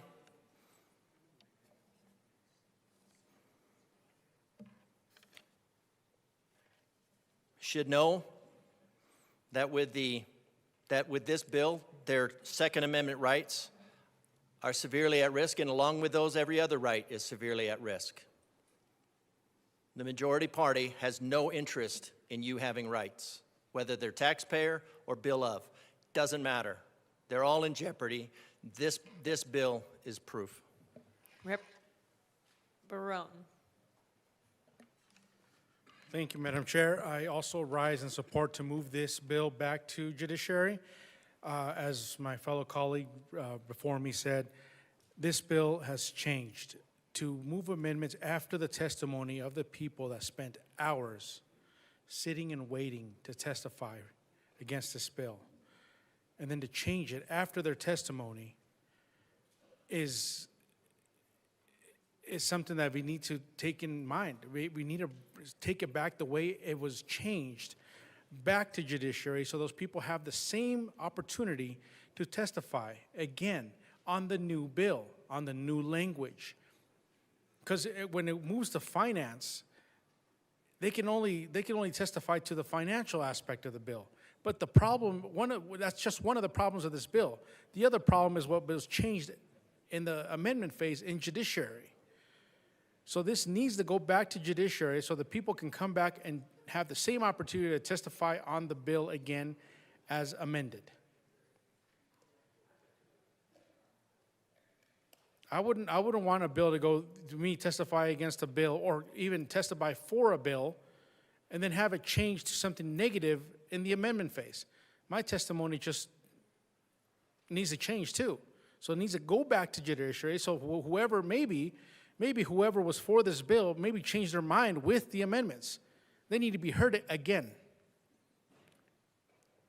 So that's one of the main reasons why we should bring it back to judiciary. We need to have the people talk to it again as changed. I urge and I vote. Rep. Richardson. Thank you, Madam Chair. I also urge that this bill be returned to judiciary.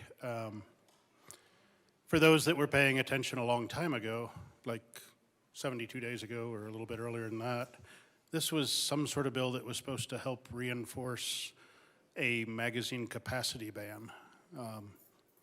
We'll get to the bill, I know, later today, tonight, tomorrow morning, whenever that we get through this. But this is just a strange process for me. Having been a county commissioner for 8 years,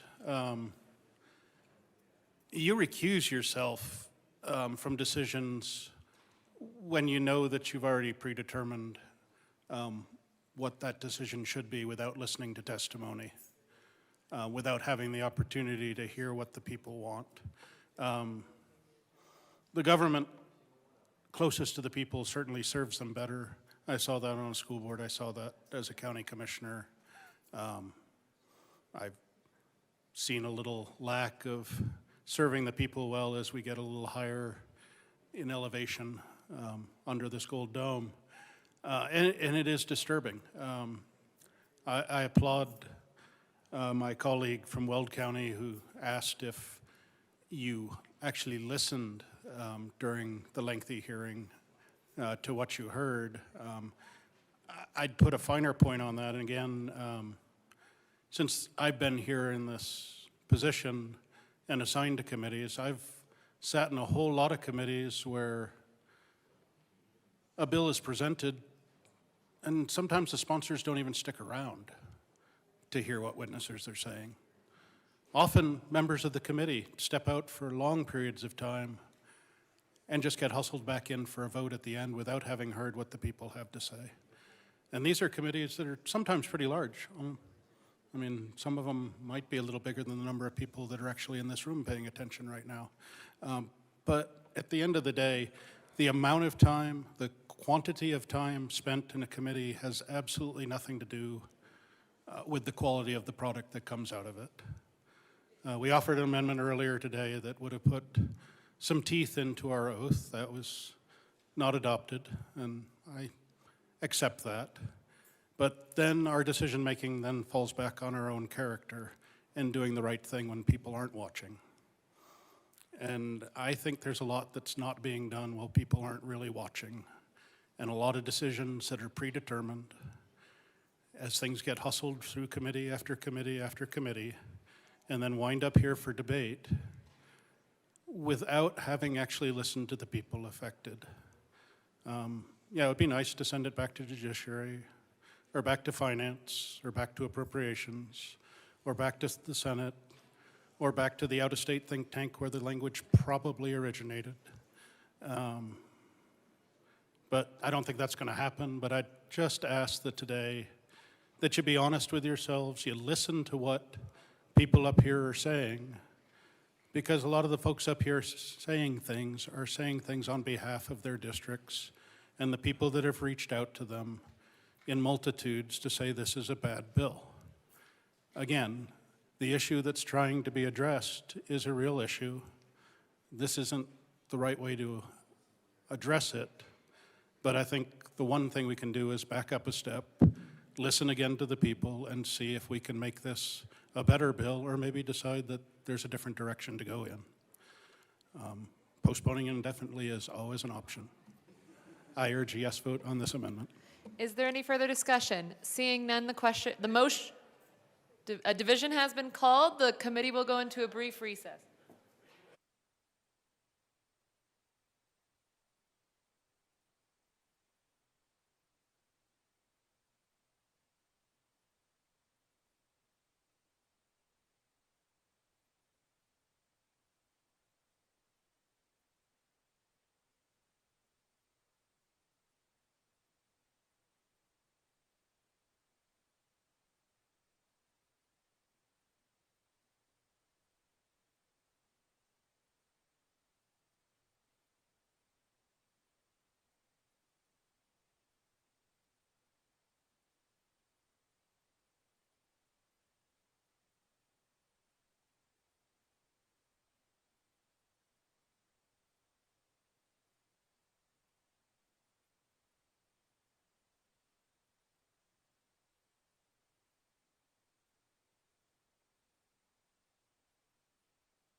The committee will come back to order.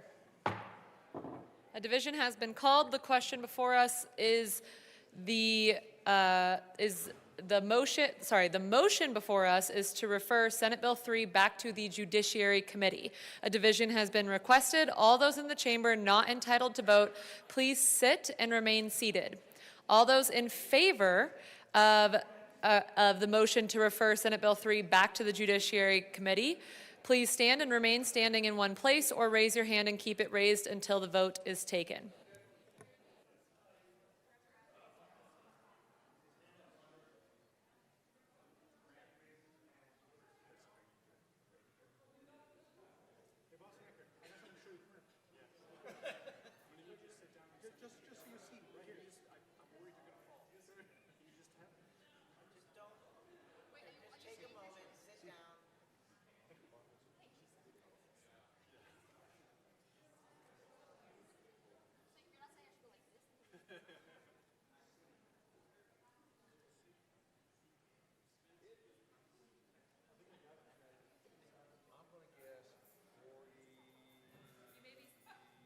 You may be seated. All those opposed, please stand and remain standing in one place or raise your hand and keep it raised until the count is taken.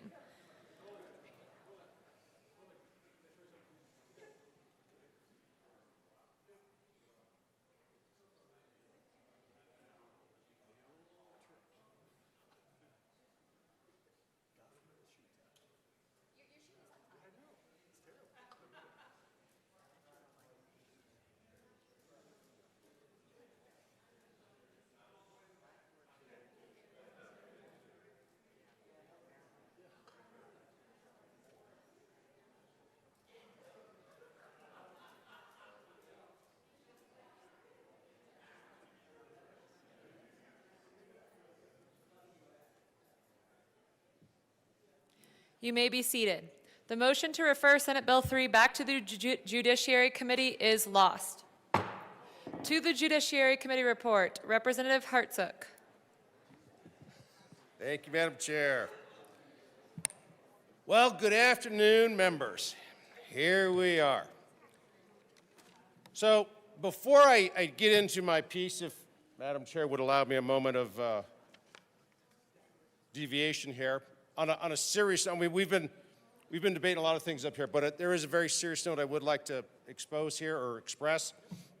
Is on behalf of our caucus, we're grateful and thank you for the lunch from Maggiano's that was provided, and we broke bread together and everybody had a great meal. Now the only risk is that we all will be comatose this afternoon, but I want to say thank you very much for everything. Thank you. Now, back to the committee report. So, here's some interesting things. We're debating, you know, we started out with appropriations, then we went to finance, and now we're on the Judiciary Committee report. We've had lots of amendments, and I have another one. And what I'm real curious about as we go through things, we talk a lot about rights up here. We talk about how decisions are made. We talk about laws and who's supposed to enforce them. We have law enforcement officers that go through specific training to recognize who's a criminal, what's going on out there, how to investigate a crime, and do that kind of work. We have the courts that will hold the hearings and the trials to determine whether somebody's guilty or innocent. But we have a piece of the judiciary report that is asking the individual to make that judgment. And they have to affirm to that. They are signing that they're affirming that the other person's not going to commit wrong. I have a serious problem with that. They are neither a law enforcement officer, or in most cases they will not be a law enforcement officer. They're not certainly in the judiciary. They're just your average citizen. And I don't think that's right. Therefore, I move Amendment L88 to the Judiciary Report and request it be properly displayed. One moment. Or do you need a copy? I'm sorry.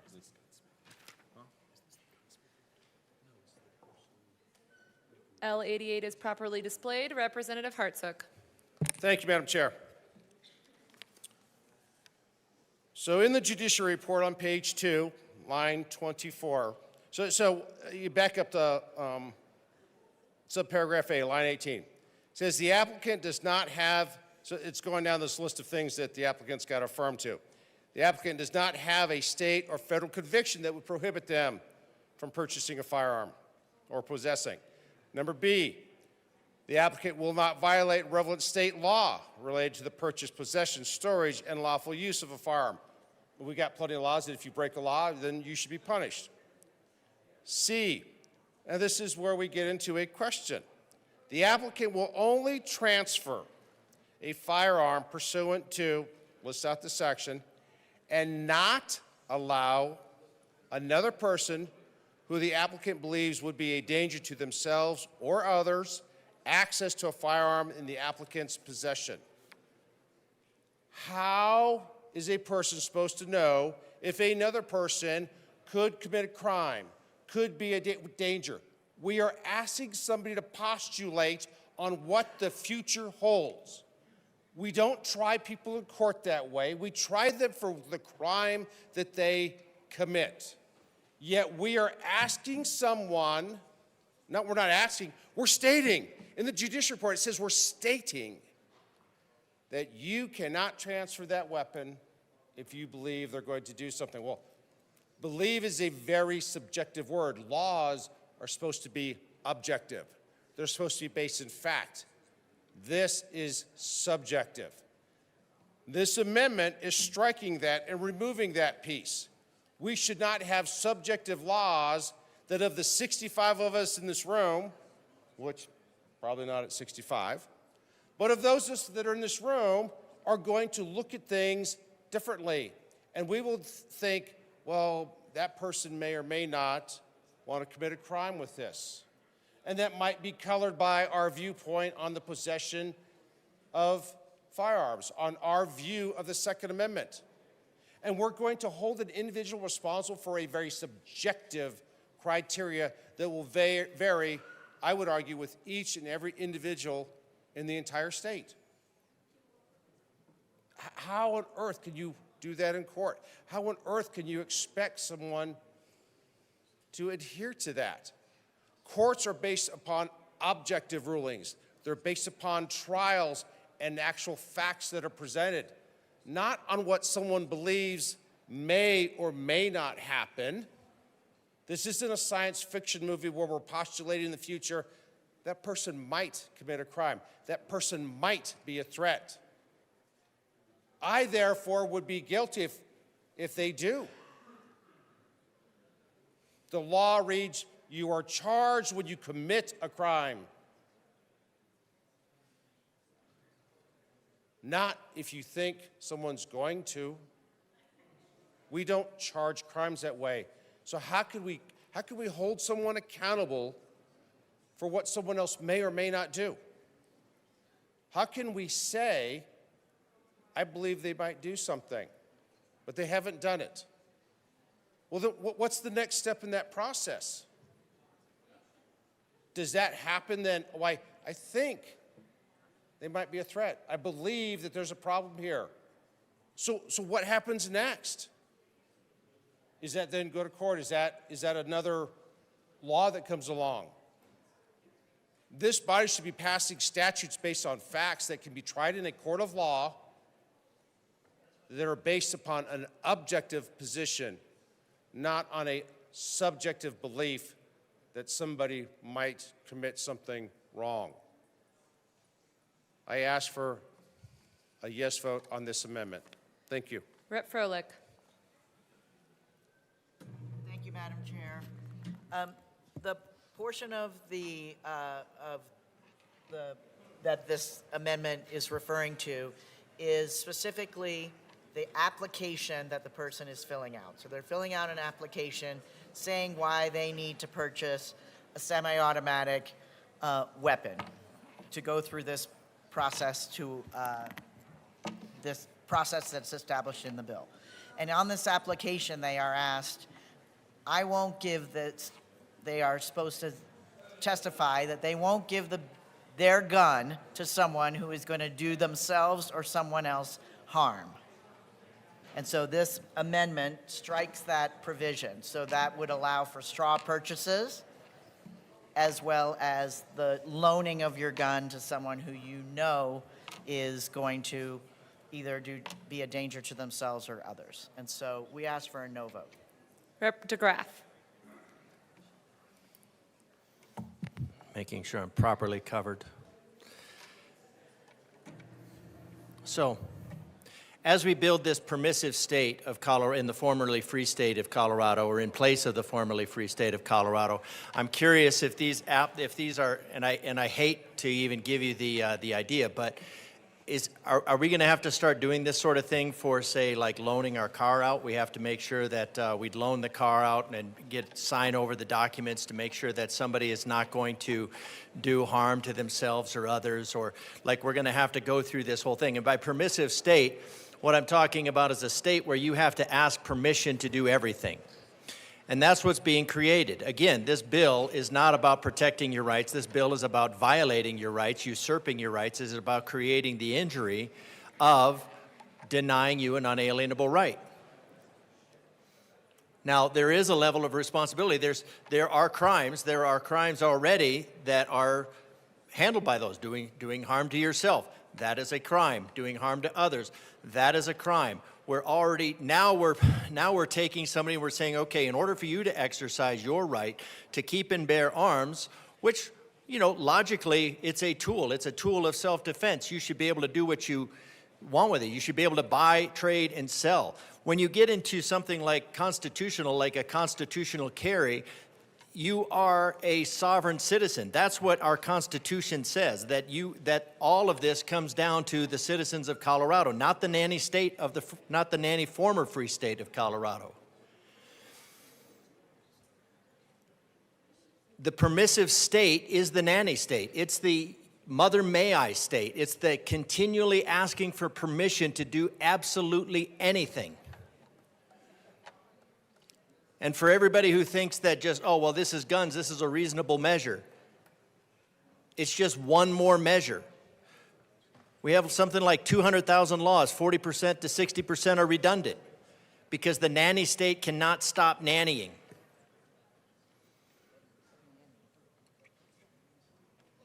The nanny state is the mother may I state.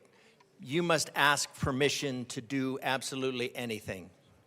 And that is what is being created. Look at the lobby. It's full of lobbies. It's full of people coming to ask permission.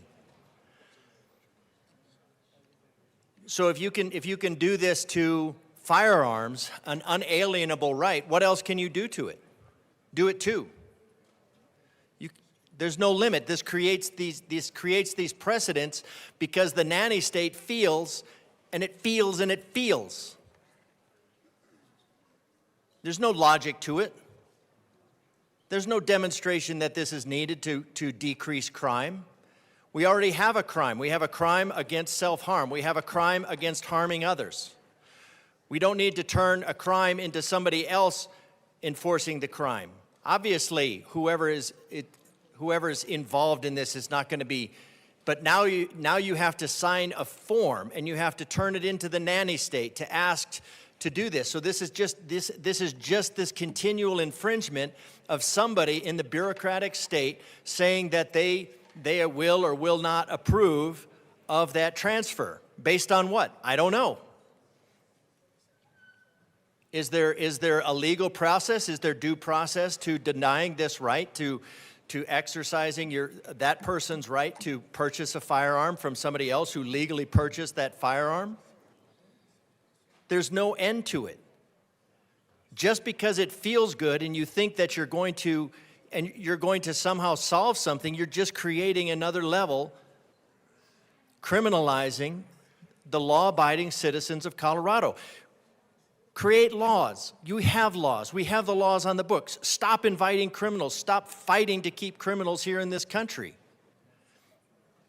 That would help solve crime. This bill won't help solve crime.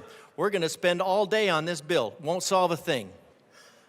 You'll turn law-abiding citizens into criminals. That's all this bill is going to solve. You're going to charge a fee for people to exercise a right, an unalienable right. Alienating an unalienable right in 100% violation of your oath of office. And then complaining that it doesn't go far enough, and it doesn't go far enough for the constituencies to which this bill panders. It doesn't pander to the rights of the citizens for whom you are elected to represent their rights. You're not here to represent a Marxist constituency. You're here to represent and secure the rights of the citizens of Colorado, all 6 million of them. Not 20 of them running around the lobby in red shirts. Go MAGA. So it's not impugning motives. I don't know why you're doing it. Representative DeGraff, to the amendment, L88.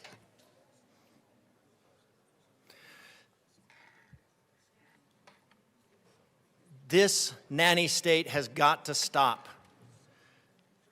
The citizens of Colorado can take care of themselves. They don't need this General Assembly to insert themselves into every decision in their life, because there are a few people. Yeah, there are bad things that happen in this world. There are a lot worse things that happen in this world. There are millions of times every year. There are people that are killed with handguns every year. I get it. That's the pretense of this bill. There are millions of crimes stopped by just having the thought of having a handgun. So you're willing to trade the few for the many by this nanny state where you're trying to control and micromanage. That's all I'm saying. You need to just stop. The citizens of Colorado can take care of themselves. They don't need your help on absolutely everything. They don't need your hand crossing the street. They don't need you to feed them. Just allow the former free state of Colorado to have some level of self-determination in their lives. Representative Barone. Thank you, Mr. Chair. I come up here in support of this amendment as well. I understand that this amendment, probably not putting this amendment on, is going to open up another problem in this bill. It's going to open up for people not being sold guns simply by the way they look. This is so broad. This is I'm sorry. This is so broad to where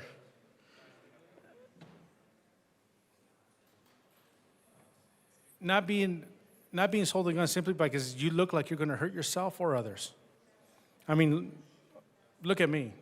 Not knowing, well, let's just pretend you don't know me. Would you sell me a gun? Just simply by looking at me. This is what I'm talking about. This opens this up to discrimination simply by the way you look. I own plenty of guns. I do. I haven't hurt anybody. Maybe a few hogs in Texas. You know, a few prairie dogs out in the ranch. But I've never hurt anybody, and I hope I never have to. I do have them for that reason, just in case. I do need to protect myself and my family, but I pray to God that I'd never have to use it for that reason.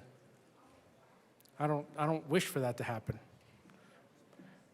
Maybe to protect myself from the zombie apocalypse, but that's it. But that's what I'm talking about. It opens up a wide open opportunity for people not to be sold guns simply by the way they look.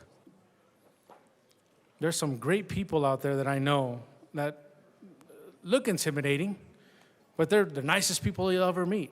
So soft, so nice. They always talk to you, but they look intimidating. That's just simply something that we cannot afford to do. And not adding this amendment will broaden that opportunity. I urge and I vote. Thank you. Representative Johnson. Thank you, Mr. Chair. I support this amendment because it takes away the undue burden on somebody for the basis of assumption. We should not ever assume what someone is going through or not going through. We should allow folks to make the best decision for themselves, have that self-autonomy, so they can act in what is the best interest for them. We cannot presume with a tool what someone is going to do with it. It's the same thing saying, well, I think they have an issue, so I'm not allowing them to have a mint because they might go swallow it and choke themselves.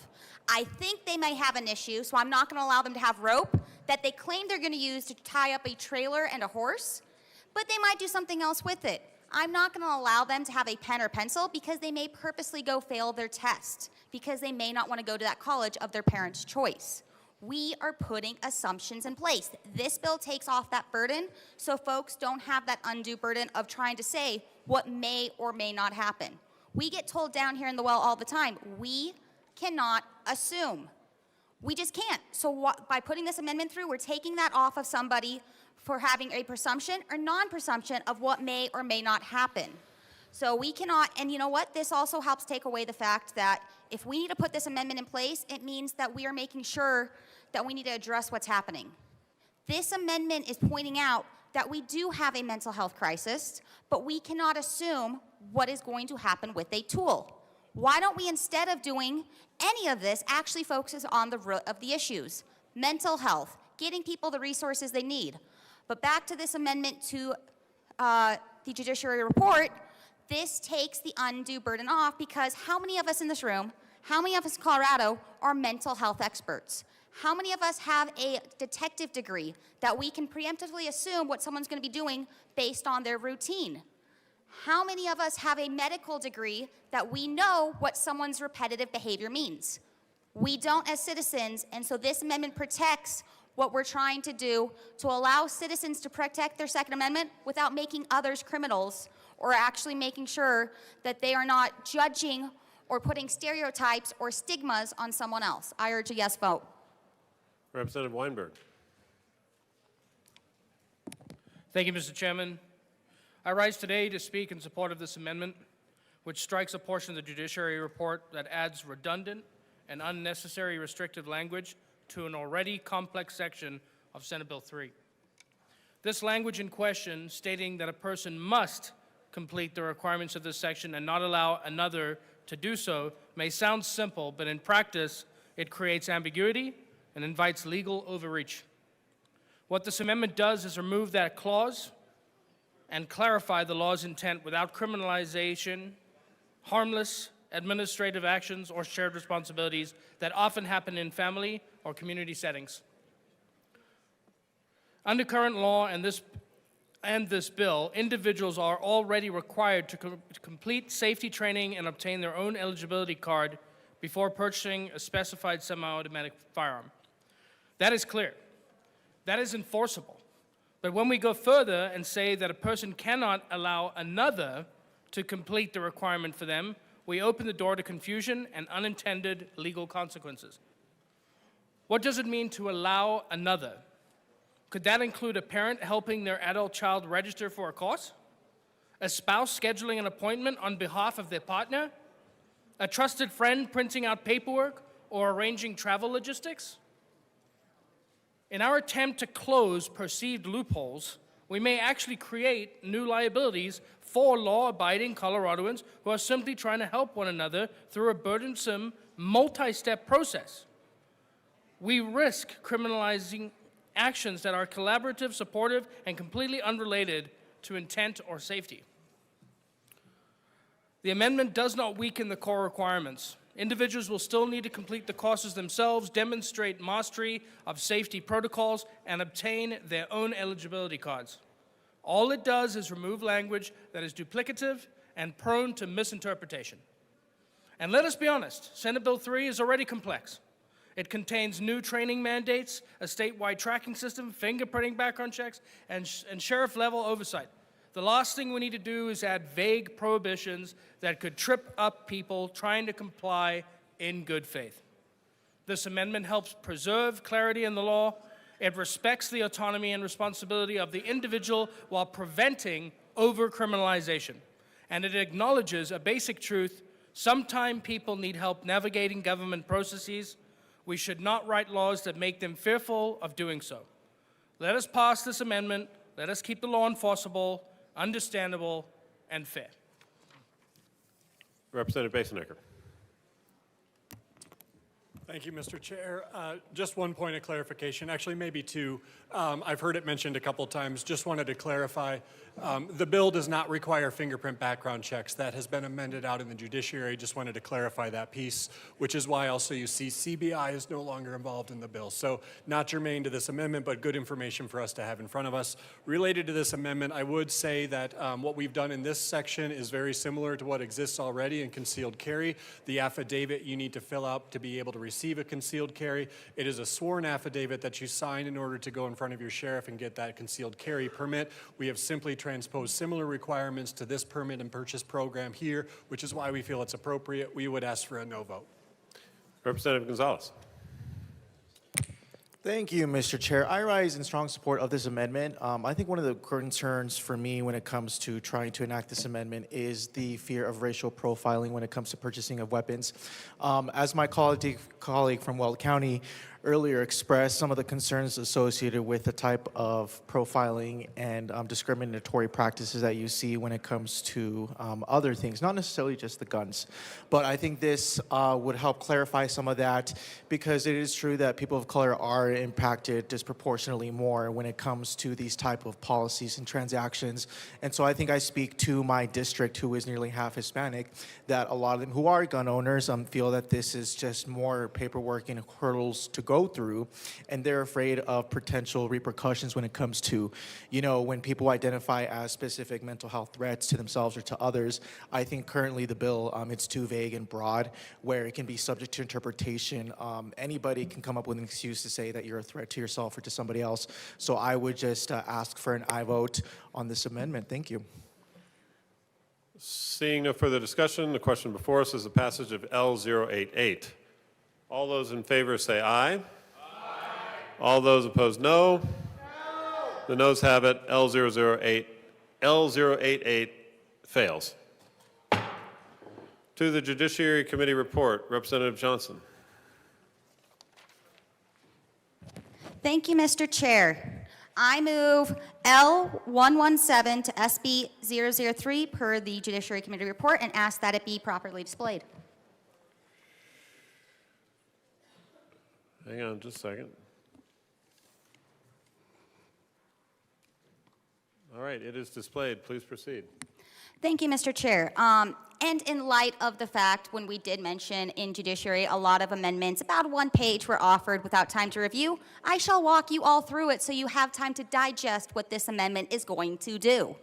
So if you look on line 9 of this amendment, this will insert, each year, the Director of Legislative Counsel shall determine whether any revenue collected by the state pursuant to this section or Section 1812-116 directly results in a reduction to tax refunds to taxpayers made pursuant to Section 20 of Article X of the state constitution. I'll stop here and make sure that everyone is aware that Section 20 of Article X of the state constitution refers to the Taxpayers' Bill of Rights, also referred to as TABOR. So this is in our state constitution.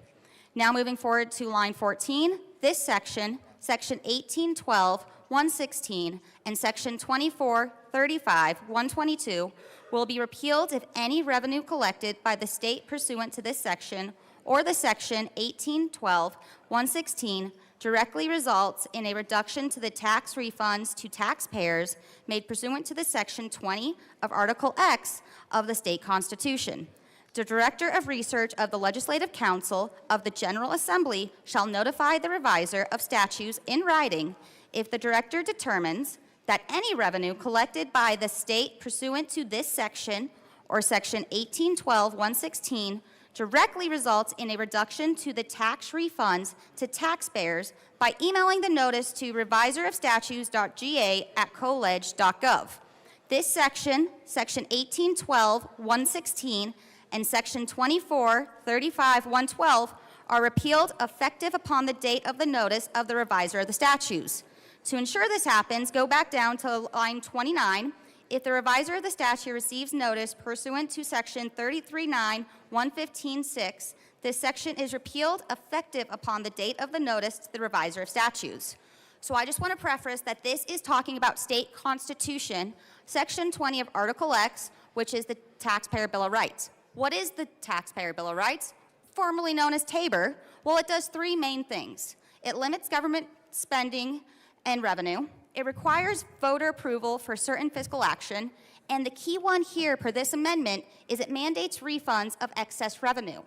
This is guaranteeing if any excess revenue, because of the zombie fiscal mess happening in this bill, that this is guaranteeing it is going back to the taxpayers of Colorado. Should we decide to bypass the Taxpayer Bill of Rights, TABOR, then this bill, per those sections, are going to end, because we need to make sure we're not only stepping upon or trying to infringe our part of national Second Amendment, constitutional, God-given right, but we're also making sure we're protecting our state constitution right to the taxpayers here in Colorado. I strongly urge a yes vote because we need to make sure we are upholding the will of the people who put us here to serve and work for them, not on our own agendas, but to serve and work for them. And in a time that we are facing affordability issues in crisis and a call upon from our Coloradans for affordability, let's ensure they're getting the money that is due to them. Representative Soper. Thank you, Mr. Chair, and it's an honor to serve with you. It is an honor to serve with you. So currently, we are in a fiscal crisis, and the JBC is cutting $1 billion plus. This amendment definitely ensures that if there is going to be a taxpayer bill of rights refund on the table, then the criminal sanctions which cost our state money would be repealed automatically within this bill. These sanctions criminalize the free exercise of one of the most important rights that we have within our Constitution, the right to bear arms. Without the Second Amendment and the equivalent within our state constitution, the First or any other civil liberties that we enjoy would have absolutely no value. Quite frankly, it shouldn't be criminalized at all. So if it does impact our taxpayer bill of rights refunds, that money should be coming back to the taxpayers, and I'd ask for a yes vote. Representative Froelich. Thank you very much, Mr. Chair. Folks, we're going to ask for a no vote. First of all, we don't feel this is the purview of Ledge Council. It's the purview of the Department of Revenue. And second of all, the funds dedicated to this in our bill are an enterprise, which is exempt from Tabor, and we followed Tabor down to the penny in this fiscal note and in this bill, and we ask for a no vote. Seeing no further discussion, the question before us is the passage of L117. All those in favor say aye. Aye. All those opposed, no. L117 fails. To the Judiciary Committee report, Representative Soper. Thank you, Mr. Chair. I was in Judiciary and heard this bill and did just want to come down and say a few words about it. One thing that I asked of the sponsors within the committee was, please describe the pathway to purchase. And so we have a bill that's changed quite a bit since Judiciary. I think some things have sort of come back. I'll describe it as I understand it, and if the sponsors want to correct me if I've missed anything, I'd appreciate that. But we have the name background check first, and then going to the sheriff with the attestation and paying the fee. Then the sheriff reviews, grants the safety course eligibility. The individual then can take the CPW Hunter's Safety Course plus another course or a 12-hour course, and then be able to go to a gun store or an FFL and purchase a firearm with a detachable magazine that's contemplated by this bill. They also would have to wait 3 days because that's current law. We heard from certainly the proponents of the bill who testified within the committee that this is in line with other states that have a pathway to purchase. So I went ahead and did a little bit of research to find out just how we compare to other states. So the states that do have a pathway to purchase are California, Hawaii, Illinois, Massachusetts, Minnesota, New Jersey, Oregon, and Washington. How does the law that's being contemplated here compare with those states? Well, first of all, we would be the only state in the union where the sheriff has a pre-permission check. And quite frankly, I'm not real sure why we would have kind of this pre-check, because it seems like a person should be able to get their CPW Hunter's Safety Card, maybe this additional course as well. You take the records of that, and then you could go to the gun store, and you still have to pass the next background check and wait your 3 days. So I'm just not real sure why there's this pre-check. That would make us a complete outlier. Also, no other state that has a pathway to purchase has a X number of training hours that must be performed before you can purchase a certain type of firearm. That would make us unique in the United States, which is interesting. We would also be the only state in the union with a multiple day training requirement. I don't know about you, but when I took my hunter's safety course, it was many days after school till you got through it. It was a great course, by the way. I want to give a major shout out to our Colorado Parks and Wildlife and the many, many volunteers, one of whom is a constituent who I've been informed is going to win the Volunteer of the Year award for Hunter's Ed. He's put in thousands of hours over the years and has trained many young kids in Colorado to be incredibly safe with firearms. I won't reveal his name here because I don't think they've had their banquet yet. Then we would be the only state in which training has to be in person. No other state that has a pathway to purchase has an in-person training requirement. Lastly, of the states that do require a minimum score, Massachusetts and Oregon are the only other states that are within this time frame. I do just want to point out that Illinois, which is currently being challenged, actually has the least restrictions of the pathway to purchase. And if you're going to test a state and see whether or not this passes constitutional scrutiny, certainly if you knock out the one with the least regulations, which would be Illinois, then the rest of the states would fall under the Second Amendment scrutiny test. As I look at the other states and see what all they require, I think about how long it would take to be able to purchase a firearm under the bill. In the Judiciary Committee, since we are to the Judiciary Committee report, we heard from CPW that there's right now a 120-day waiting period for hunter's safety education. You add that with a diligent person who's doing their attestation, their name check, submitting it to the sheriff. That's assuming the sheriff doesn't do anything else like keep our community safe, and that they're able to move through paperwork at a relatively fast pace, plus completing your hunter's safety course, plus the additional course. If you're following that time frame, it would be impossible to purchase a firearm in Colorado in less than 6 months. I should correct myself. It'd be impossible to purchase a firearm with a detachable magazine as envisioned by this bill in less than 6 months. Your single-shot black powder rifles, like I enjoy shooting, would still be possible. We asked in Judiciary, will this eliminate the need for school resource officers? Because if this really makes our community so much safer, that we should be able to eliminate some expenses that we have. And the answer was no. There's nothing in this bill that will actually make Colorado safer. It won't make our schools safer. It won't make our communities safer. There's nothing envisioned in this bill that will take guns away from bad guys. I'll give you a little bit of a inside scoop.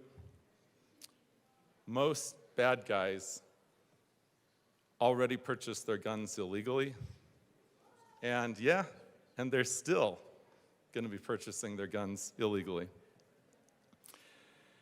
So now we're left frustrating law-abiding citizens of our state from being able to freely exercise their Second Amendment rights and the state law equivalent that we have in our state constitution.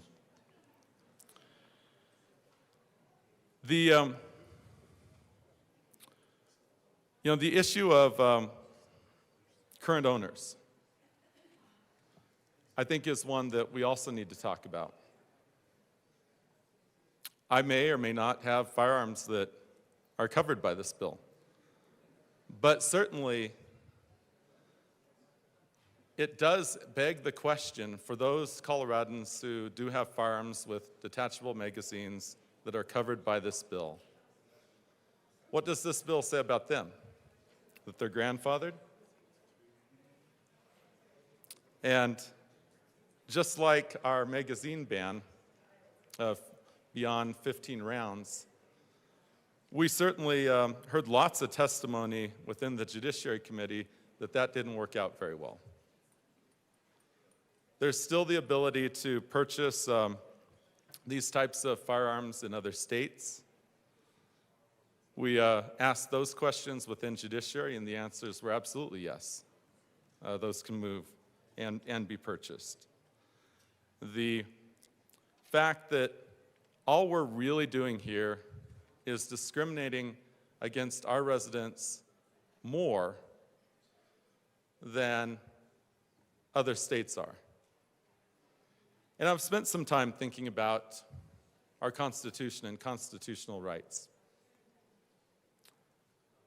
If we went to Utah or California and we were to yell fire in a theater, in both those states, including Colorado, that would still be treated as not falling under the protection of the First Amendment.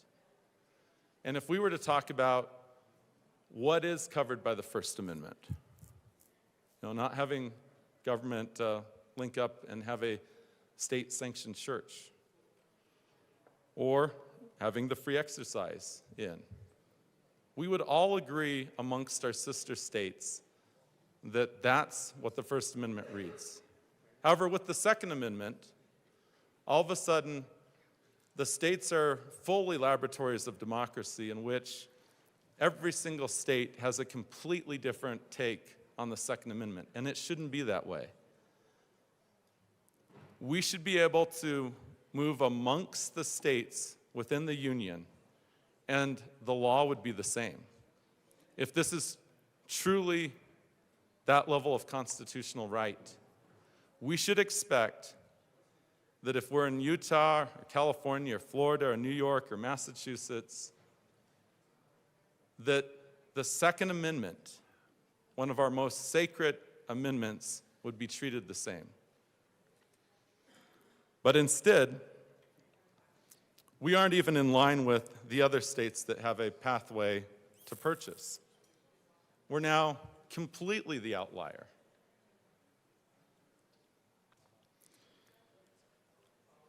I do really question the full pre-check. I mean, if you've taken the classes, you should be able to submit that paperwork, assuming the rest of this were to pass constitutional scrutiny, which I don't think it will. But the onerous amount of regulation that's envisioned here, bureaucratic work, the only intent here is to cause an extreme delay. And I will tell you that there will be a lot of Coloradans who will look to other states to purchase the firearms that are envisioned here with detachable magazines. So we haven't improved public safety. Criminals are still going to steal guns. We should maybe make that a crime. And we're still going to have school resource officers within our schools. That's what we heard in committee. We also heard in committee that this won't impact the suicide rate, that there will still be suicides within Colorado. We also heard in committee that mass shootings are probably not going to be changed or swayed by this bill, that we will still have multiple casualty events in the future. So then why do we have this bill? If it's not public safety, if it's not saving lives, why do we have this bill? I mean, this is not a constitutional analysis anymore. This is just an analysis of being pragmatic.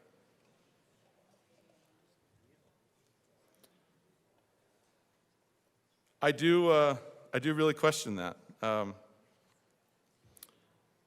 And I would put the challenge to you that we should really have in-depth statistical reporting that is built in from every angle of this bill. Because if this is a theory of how our future is going to be, and I understand that this may be my opinion, that it won't save lives, although we also heard from several hundred Coloradans who said the same. But we should have built into this bill the analysis to see whether or not that's true moving forward. Otherwise, we'll rely on non-government actors to do research that the state should be doing. Would rely on third parties that probably, based on who their donors are, will skew the data one way or the other, and we won't have a clear picture. So we should be able to say, did this do anything? Did it change anything? I would venture to say it won't. But here's the problem. When we get to the point of being able to do that type of analysis, is that 10 years from now, 20 years from now, 50 years from now? And let's say I'm right, and this actually didn't change anything. Well, that entire time, Coloradans were under the veneer of safety, that they thought this made their state so much safer, and yet it didn't. They also would be under the chilling effect of a law that frustrates the Second Amendment, one of the most sacred amendments we have. Because without the Second Amendment, there would be no First Amendment. And certainly, America would not be the powerful nation that we are today without it. As we heard from one of my colleagues say earlier today, one reason why during World War II the Japanese didn't invade the American homeland was they believed that there was a gun in every home. And it does keep our homeland safe. So I cannot imagine voting for this bill, not with a good conscience, not under a constitutional analysis, not under a pragmatic public safety analysis. I do not see the justification for how this bill can make our state better. I only see an analysis on how this bill actually makes our state worse off. It takes Coloradans who actually are trying to obey the law. It puts in so many steps, so many requirements, that it's easy to make a mistake. And someone who is jumping through every single hoop, like what if the secondary course only ended up being 3 hours and 50 minutes? Is that now reason to deny this person their ability to purchase a gun with a detachable magazine? Or would that be considered an error that is negligible and you could still move forward? I doubt that. I bet it's pretty black and white. And so every step of the way, a law-abiding citizen who's trying to do the right thing, who's trying to comply with what's being envisioned here, every step is designed to trip them up.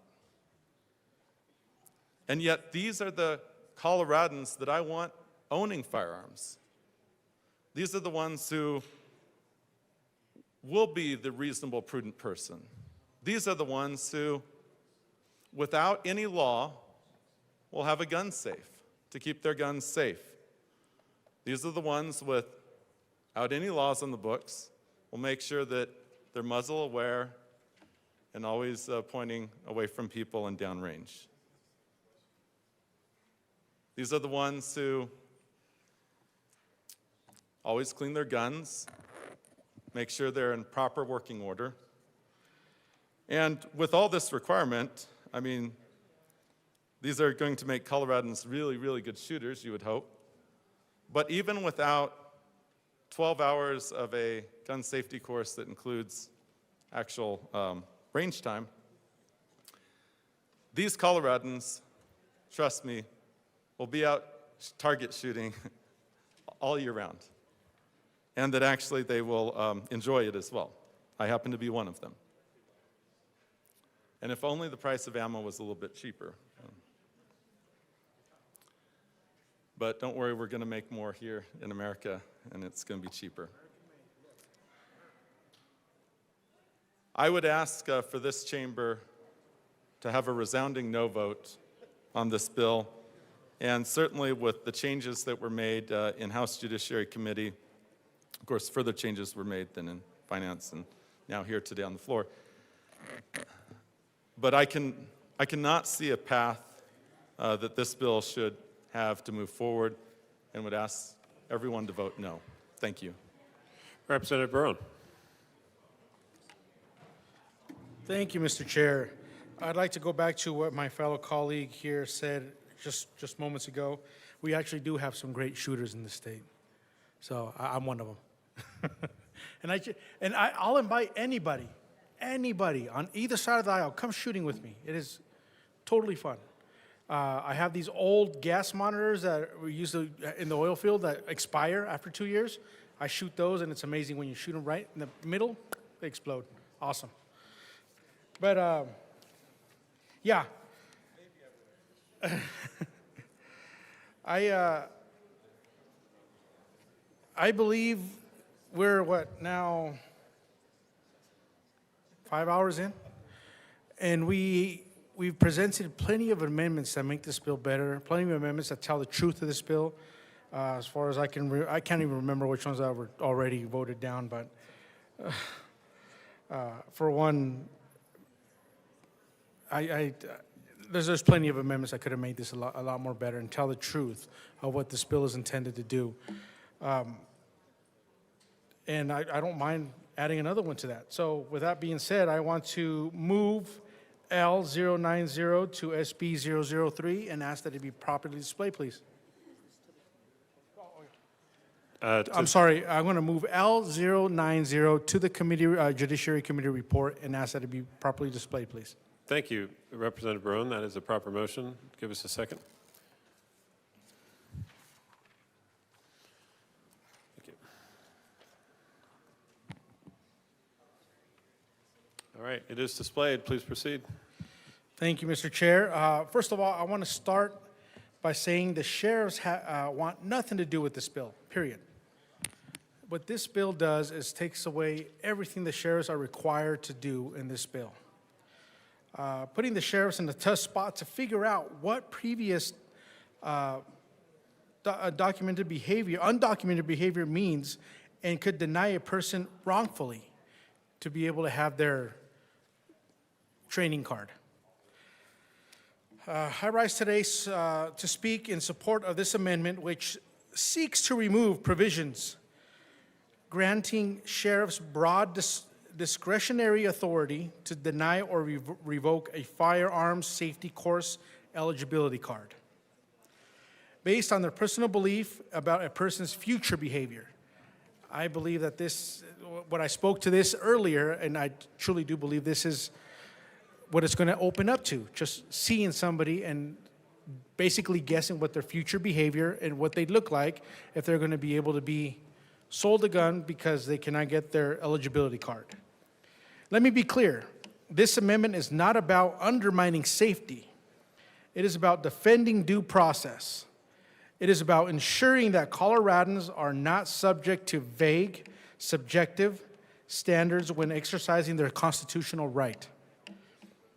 Under current law, as re-engrossed in Senate Bill 25-003, a sheriff is directed to deny or revoke a firearm safety course eligibility card if a person does not meet specific objective legal criteria. That is appropriate and ensures lawful enforcement. However, as amended by the Judiciary Committee, this bill goes further. It allows a sheriff to deny or revoke a card even if a person meets every requirement under law, simply because the sheriff has a reasonable belief that this individual might present a danger in the future. I honestly do not believe that the Sheriff's Department has a future ball or a future time machine. I don't know, they can figure that out. Members, this is not how liberty works. We do not govern by speculation. We do not abridge people's rights based on subjective feelings. or unverified hunches. And we certainly do not give law enforcement the power to preemptively punish citizens who have not committed a crime and who are in full compliance with the law and also have their Second Amendment rights already. Let's consider the ramifications. A law-abiding citizen who passes a background check, who has completed all safety training, who has no criminal record, could still be denied a basic permit because a sheriff thinks they might be a problem. What kind of precedent does that set? This invites bias. It invites inconsistency from county to county, and invites the exact kind of arbitrary decisions making that has no place in a system governed by the rule of law. This amendment restores clarity and fairness. It does not prevent the state from enforcing the law. It simply prevents local officials from adding their own subjective criteria on top of it.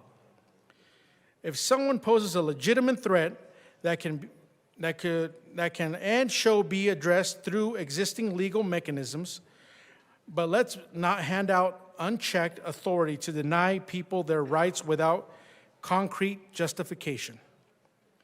We must remember that our role here is not to just make laws, it is to safeguard liberty, to demand accountability, and to protect every Coloradan from the kind of overreach that this provision enables. I've said this before in another one of my arguments for another bill, that every time I see a gun bill, you know what phrase comes to my mind from El General Emiliano Zapata. This morning I actually said it on the way to work. And I said it again when I got here into the parking lot. And just right now, it just came to mind while I was reading my speech that I wrote out. Prefiero morir de pie que vivir mi vida arrodillado. Again, I want to translate that. I prefer to die on my feet than to live my life on my knees.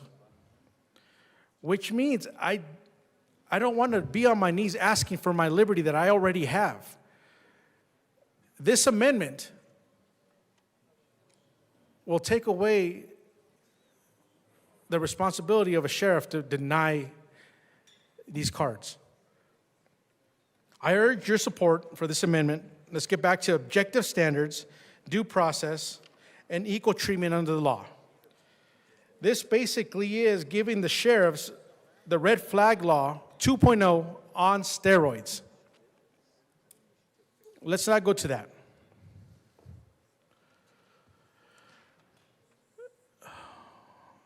They need to have a more exact definition of what they need to look for. This is way too broad. I ask for an aye vote. Representative Baxenecker. Thank you, Mr. Chair. Thank you to my colleague. We are asking for a no vote on this amendment, and I'd like to just briefly explain why. The pieces of statute that we pulled into Senate Bill 3 as it relates to the application process and the sheriff's authority actually have close parity with what is already in concealed carry. It is my understanding that historically our sheriffs actually asked for that authority based on incidents of violence that occurred with CCWs that had been issued, but they knew that individual was a risk, and if my recollection is correctly, actually resulted in harm to law enforcement as a result. And so it was initially the sheriffs, I believe, who had asked for that authority in the concealed carry. We've carried it forward here, and I very much agree with the due process piece, which is why we amended in the judicial review. That is the due process that allows for someone who has been wrongfully denied an application to be able to have recourse through the courts to be able, or through that judicial review process, to be able to gain access to a firearm. So we ask for a no vote. Thank you. Representative Caldwell.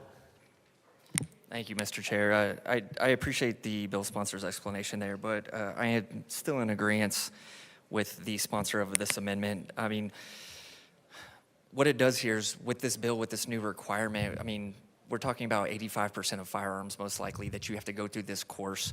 And then what we're saying is the sheriff may just deny an application if the sheriff has a reasonable belief. Now, if you notice, our amendment actually leaves out the lines in here that says if a sheriff knows that they're not lawfully allowed to own the firearm, then they can deny it, which I think we all understand and we all think is reasonable. If you can't lawfully own the firearm because, say, you have a felony, then it makes sense that the sheriff would deny it. But to just give the sheriff just this arbitrary or subjective judgment to say, well, you're legally allowed to own a firearm, and we're requiring you to get this card in order to purchase this firearm, and we're just going to, based on my subjective judgment, say, no, we're going to deny it. You're, in essence, denying them the ability to purchase one of the firearms that are on this list, that falls under this bill. And then it goes on, the sheriff may revoke an issued firearm safety course eligibility card if the sheriff has reasonable belief that documented previous behavior by the cardholder makes it likely the cardholder will present a danger to themselves or others if the cardholder continues holding a firearm safety course eligibility card. Again, this is, as the sponsor of the amendment alluded to, this is like red flag on steroids, because it's basically just saying subjectively a sheriff can say, well, you have a firearm safety card and you've purchased a firearm, now I'm just going to revoke it. And where's the due process in that? Again, we want to be reasonable here, so if our amendment is skipping over the part that says a sheriff may revoke it if they realize that they're not lawfully allowed to own a firearm. So this is a very reasonable amendment, and I ask for an aye vote on it. Representative Sukla. Thank you, Mr. Chair. I too am for this amendment, and I'm going to tell you why. So coming from being a previous county commissioner, that is a very special position where you're granted all three powers, branches of government powers temporarily. The authority that is granted to you is temporarily. And in the 8 years that I was a county commissioner, what constantly happened, I would say on a weekly, if not monthly basis, is you would have an elected or an unelected official come to you and they would say to you, hey, I know you have that authority, but why don't you give it to me? So I'm going to give you an example of something that happened. The Board of Commissioners is also over the fire bans. They're over the fire bans. And what happened is we had the sheriff come, and the sheriff said, well, he says, he says, since I'm already the chief anyway, over all of the fire chiefs, you guys ought to just grant me that authority, and then we can take a step out. But I can tell you why I refused to do that. First of all, that authority that was granted to the commissioners, it was temporarily, it's not our authority to give away. It's the people's authority. They granted us that temporary authority. And so here's a scenario. You got a neighbor out there, and the sheriff doesn't like him. They're back and forth, his next door neighbor. The neighbor lights his ditch on fire to burn his fields, and then the sheriff instantly calls a fire ban, and now all of a sudden, he can fine him the $1,000 for breaking the fire ban. So that's why we have these checks and balances. You cannot give the authority to one person, because then it's subject to abuse. It is subject to abuse. So this is a very good amendment. I would support the amendment. And I would also say I have 8 counties, I have 8 sheriffs, and they do not like this bill. Thank you. Representative Brooks, excuse me, sorry. Representative Brooks. That is fine. Thank you, Mr. Chair. This is going to be very, very quick. I've been looking for the opportunity to do this because I would like to be on record stating that I absolutely concur with my good representative from Delta, Dolores, Gunnison, Hinsdale, Montezuma, Montrose, Ouray, and San Miguel counties. I said his name last time I was up here, and I got chastised for that, so I wanted to make sure that was on the record, correcting that I agree with everything he had just said, which just happens, by the way, to be 1/8 of the landmass of Colorado from a county standpoint. Thank you. I appreciate your commitment to decorum. Thank you, Representative Brooks. Representative Weinberg. Thank you, Mr. Chairman. I rise in support of this amendment for my good colleague from Fort Lupton. This would strike deeply troubling provisions in the Judiciary Committee report language that would allow a sheriff to deny or revoke a law-abiding citizen's eligibility to take a firearm safety course based not on a criminal conviction not on due process, but on a vague and subjective belief that the individual might present a danger to themselves or others. Let me repeat that. Under the language we are striking with this amendment, a sheriff may deny someone the ability to even take a safety course, not because they have broken any laws, but because of what the sheriff believes about the individual's documented previous behavior. Colleagues, that is not law. That is not justice. That is not due process. That is government based on suspicion, not fact, and that is not how we protect liberty in this country or this state. Let's call this what it is. This is a preemptive punishment based on speculation. This is a blank check for local law enforcement to gatekeep the constitutional rights of individuals without a hearing, without a court order, and without any clear standard. And it is deeply offensive to the principles of fairness and due process that are enshrined in our Constitution. Now, I have great respect for law enforcement. I support our sheriffs. I work with them closely. They're at the front lines every day. But I also believe in the rule of law, as do they, not the rule of opinion. The moment we give any government official unchecked authority to deny a person their rights based on a hunch or on prior behavior they find concerning, we start down a very dangerous path. What qualifies as concerning behavior? Who decides it? What standards are in place? What recourse does a citizen have? None of that is clearly defined. The bill opens the door for personal bias, for unequal enforcement, and even for political retribution. This is not how liberty is preserved. This is how liberty is eroded. Let me put this in plain terms. We are talking about a training eligibility card. This is not a concealed carry permit. This is not a firearms license. This is not the purchase of a weapon. This is simply permission to enroll in a safety class, a class we, the legislature, are requiring in order for someone to legally purchase a semi-automatic firearm under this bill. Think about that.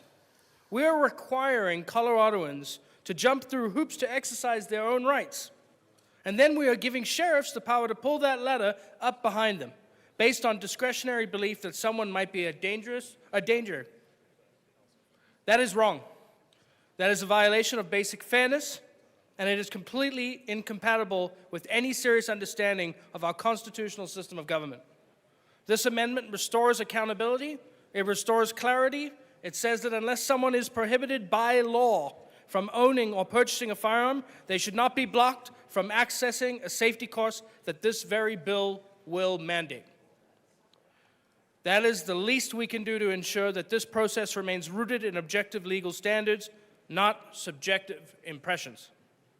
We should not allow a patchwork of personal judgments to decide who can and cannot learn about firearm safety in the state of Colorado. We should not invite unequal enforcement across counties, and we should never, under any circumstances, strip a citizen of their pathway to lawful conduct based solely on the untested opinions of any individual in this state. I urge my colleagues to support this amendment, stand for fairness, stand for due process, stand for the principle that no constitutional right should be subject to the whims of bureaucracy or unchecked authority. I urge an aye vote. Minority Leader Puglisi.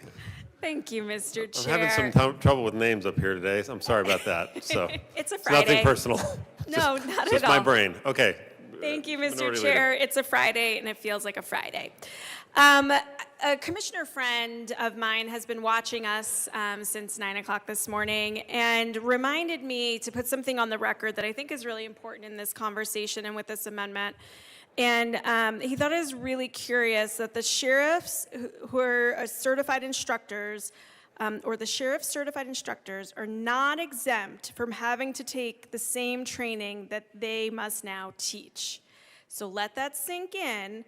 These sheriff certified trainers are not exempt from having to take the same training that they must teach.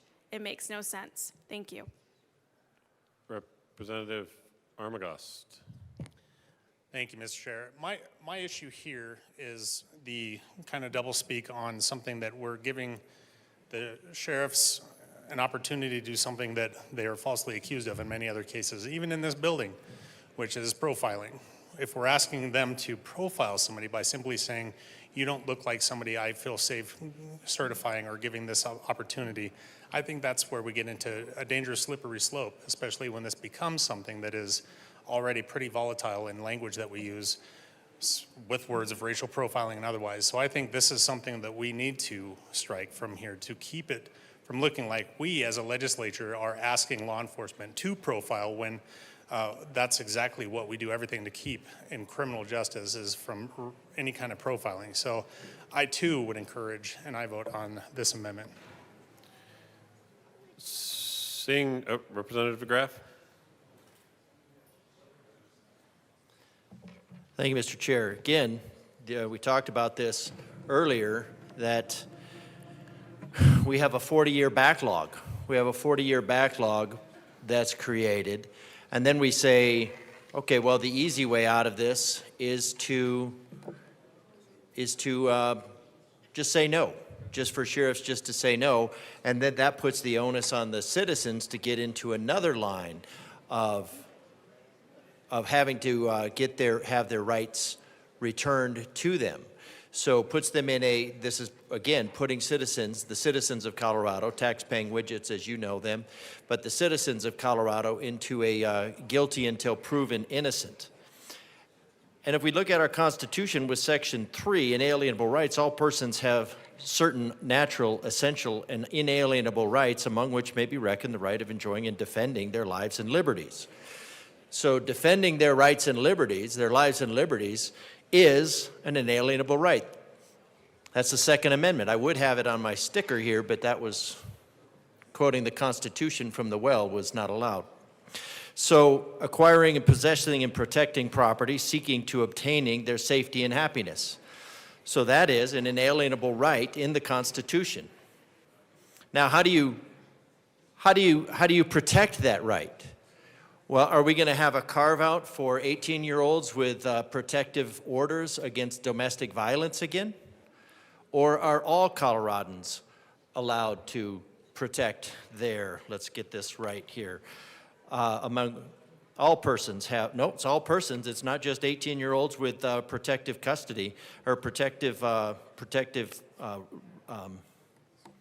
rights, have certain natural, essential, and inalienable rights, among which may be reckoned the right of enjoying and defending their lives, liberties, and acquiring, possessing, and protecting property.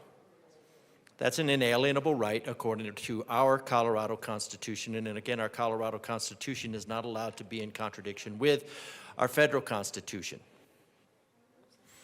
And seeking and obtaining their safety and happiness. So I don't think that means, and since we can't go against our regular Constitution, our national Constitution, that the right to keep and bear arms shall not be infringed. So I don't think this is talking about that requiring everybody to enter into some sort of hand-to-hand combat with anybody who would like to come at them, right? I mean, if we look at statistically, Representative Graff, I would just want to, I always appreciate your commitment to quoting the Constitution in the well. I want to just move us back to the sheriffs, which is what the nature of this particular amendment is about. I appreciate the clarification, Mr. Chair, and that is exactly what we're talking about, because we're talking about the sheriffs being able to deny this inalienable right that all persons have to, among which may be reckoned the right of enjoying and defending their lives, liberties, acquiring and possessing, protecting property, and seeking and obtaining their safety and happiness. So right now, we've put sheriffs in charge of possibly denying that right, that certain natural, essential, inalienable rights of defending their life, liberty, or property. And now the sheriff is the sole arbiter of that based on an application. Now, it does say limitations may be placed on this inalienable or inherent right under the limitation based on proper exercise of police power. Now, that would be a law enforcement. So this is just creating a new law, but what is the purpose of law the law enforcement is based on a proper exercise of law enforcement. So what would the proper exercise of law enforcement be? Would the proper purpose of law enforcement be to create new laws to create new criminals? Or to safeguard and secure those rights, those creator-endowed, self-evident rights of life, liberty, and the pursuit of happiness, to which you are sworn to secure? I think it would be the latter, not to create a whole new class of criminality, which is the purpose of this bill. But such limitations must be necessary. Oh, here you go. Such limitations must be necessary for the public welfare. And what does this bill do for public welfare? Well, nothing. It creates another set of hoops to jump for law-abiding citizens. Another bunch of laws for law-abiding citizens to jump through. That's what this bill creates. Is that necessary for public welfare? Instead of just tax-paying widgets, are we just turning your tax-paying widgets into hoop-jumping monkeys? Is there a purpose to all the hoop jumping? No. It doesn't increase safety. There's no demonstration. In fact, when you look at the places that have the most crime, they also have the most blue. So crime and blue kind of go together. I don't know why. Same with mental illness. One of the essential elements of property is the right to its unrestricted use and enjoyment that cannot be interfered with beyond what is necessary for public welfare. So now, defense of that property is an unalienable right, and you're putting the sheriff in charge of that. Now, there could be a limitation on that, and that is judicial. The sheriff is not judicial. The Constitution, there's some really good stuff in here. Some really good stuff in the Constitution. We should stop and read it every now and then. It is the solemn responsibility of the judiciary to fashion a remedy for the violation of a right which is truly inalienable. And in the event that no remedy has been provided by legislative enactment, absent legislative action, the judicial control may be imposed to protect a citizen. So what are we doing here? We're just creating a new batch of laws for the tax-paying widgets to jump through. Now, here's you can look at this, the right of return of fingerprints and photographs upon acquittal. Of course, you're not actually charging anybody with a crime, you're just declaring them guilty of a crime, taking away their right to self-defense, the right to defend life, liberty, or property, taking that away, making them guilty, putting them in a queue to somehow get their right back through the judiciary process. So I think we need to dial back this law. If we want to take, if you want to remove the right to self-defense from somebody, there's a process to that. And that is the process, that is due process. You can remove somebody's right to be walking around in society. You can remove their liberty through due process, the due process of law. You can remove their life through due process of the law. You can certainly remove the Second Amendment protections, the ability to carry a firearm through due process. Do that. Focus on the criminals instead of making more criminals by declaring all law-abiding citizens to be criminals. Now, so the purpose of this bill is to declare all law-abiding citizens as criminals. Representative McGrath, again, you can talk about what your beliefs are, but it's important that we not talk about what you believe the purpose of the bill is necessarily, or what the purpose of the sponsors is. Thank you, Mr. Chair. I don't know what the purpose of declaring all law-abiding citizens to be criminals is, but when the intent is obvious, when the outcome is obvious, the intent, I think, can be properly inferred. Again, we can talk about our beliefs. I believe. Yes. That would be the appropriate way to phrase things is, I believe that this bill will. I believe that the history behind bills like this demonstrate that its purpose is to create criminals, is to classify law-abiding citizens as criminals. Also, there are motions of saying, we've all seen the efforts to basically declare all military members as mentally ill based on PTSD, saying that all military members have PTSD. Who's to say? There's no checks and balances in it. It's just if the sheriff has the thought process that somebody that they don't like or for some reason has a mental problem or might commit a crime or for any other reason, it just puts all of that, the deprivation of an inalienable right, into the hands of a single person without due process. So that is 100% in violation of I believe, and I don't know why we would do this, other than to create criminals out of law-abiding citizens. I believe that this is a violation of our rights. Representative Kelty.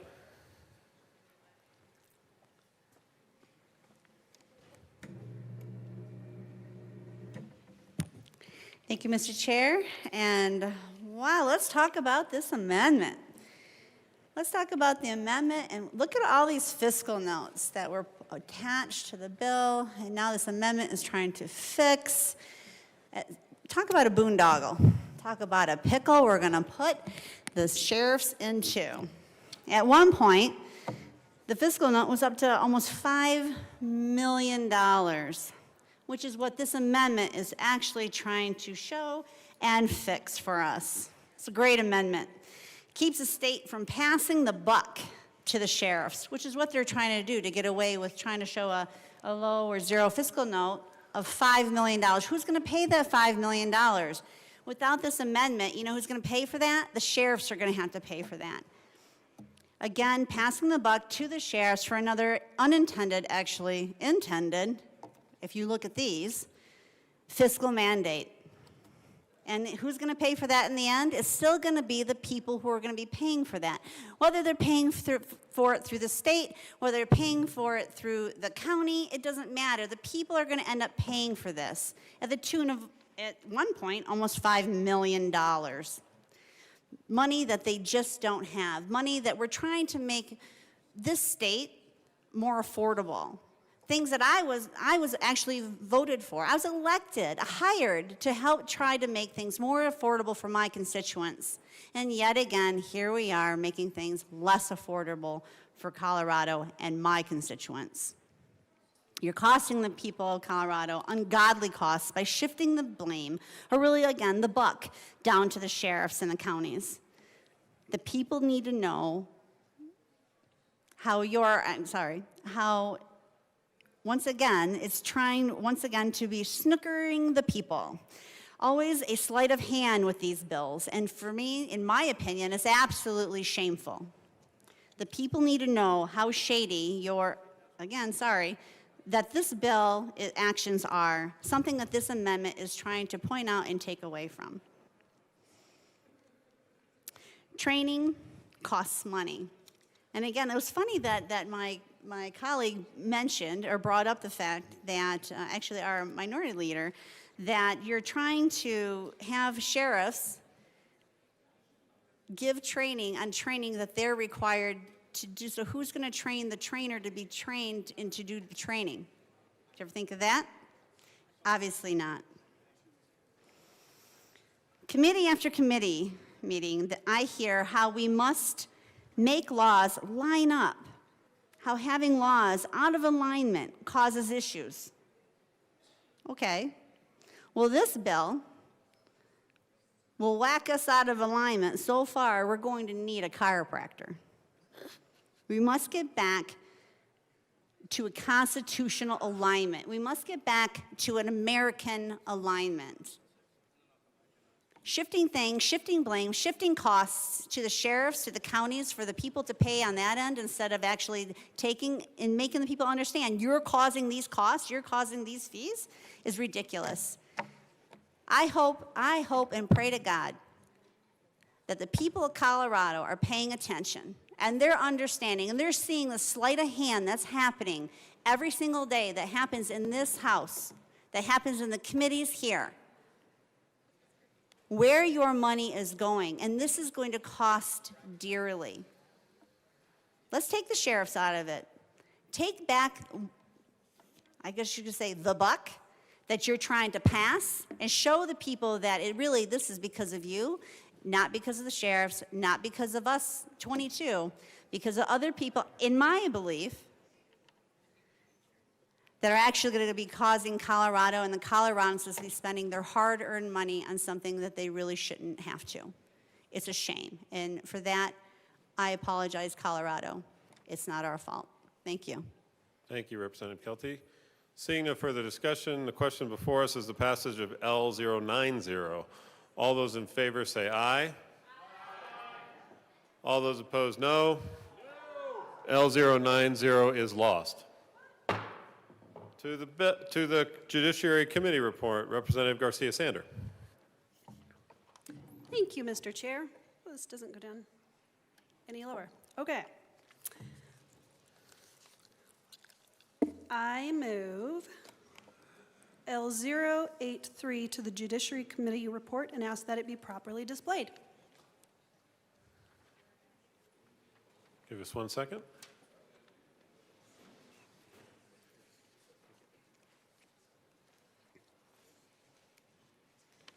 The amendment is properly displayed. Please proceed. Thank you, Mr. Chair. This amendment strikes the specifics regarding the safety course to just have it read, must be taught by an instructor verified by the sheriff. This amendment removes the overly restrictive, unnecessary regulations on firearms safety courses and ensures that these courses are taught by instructors verified by the sheriff, the very law enforcement officials responsible for issuing permits and ensuring public safety. Let's talk about what this amendment does and why it's necessary. The original bill micromanages firearms safety training to an absurd degree. It dictates exactly what must be taught, how long it must take, and what methods must be used. As a teacher, I like to have control over what my curriculum says I must teach and how it must be taught. I like to have that local control. Excuse me.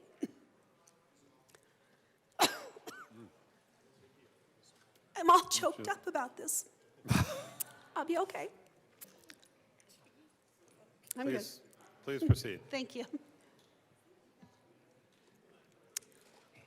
Thank you.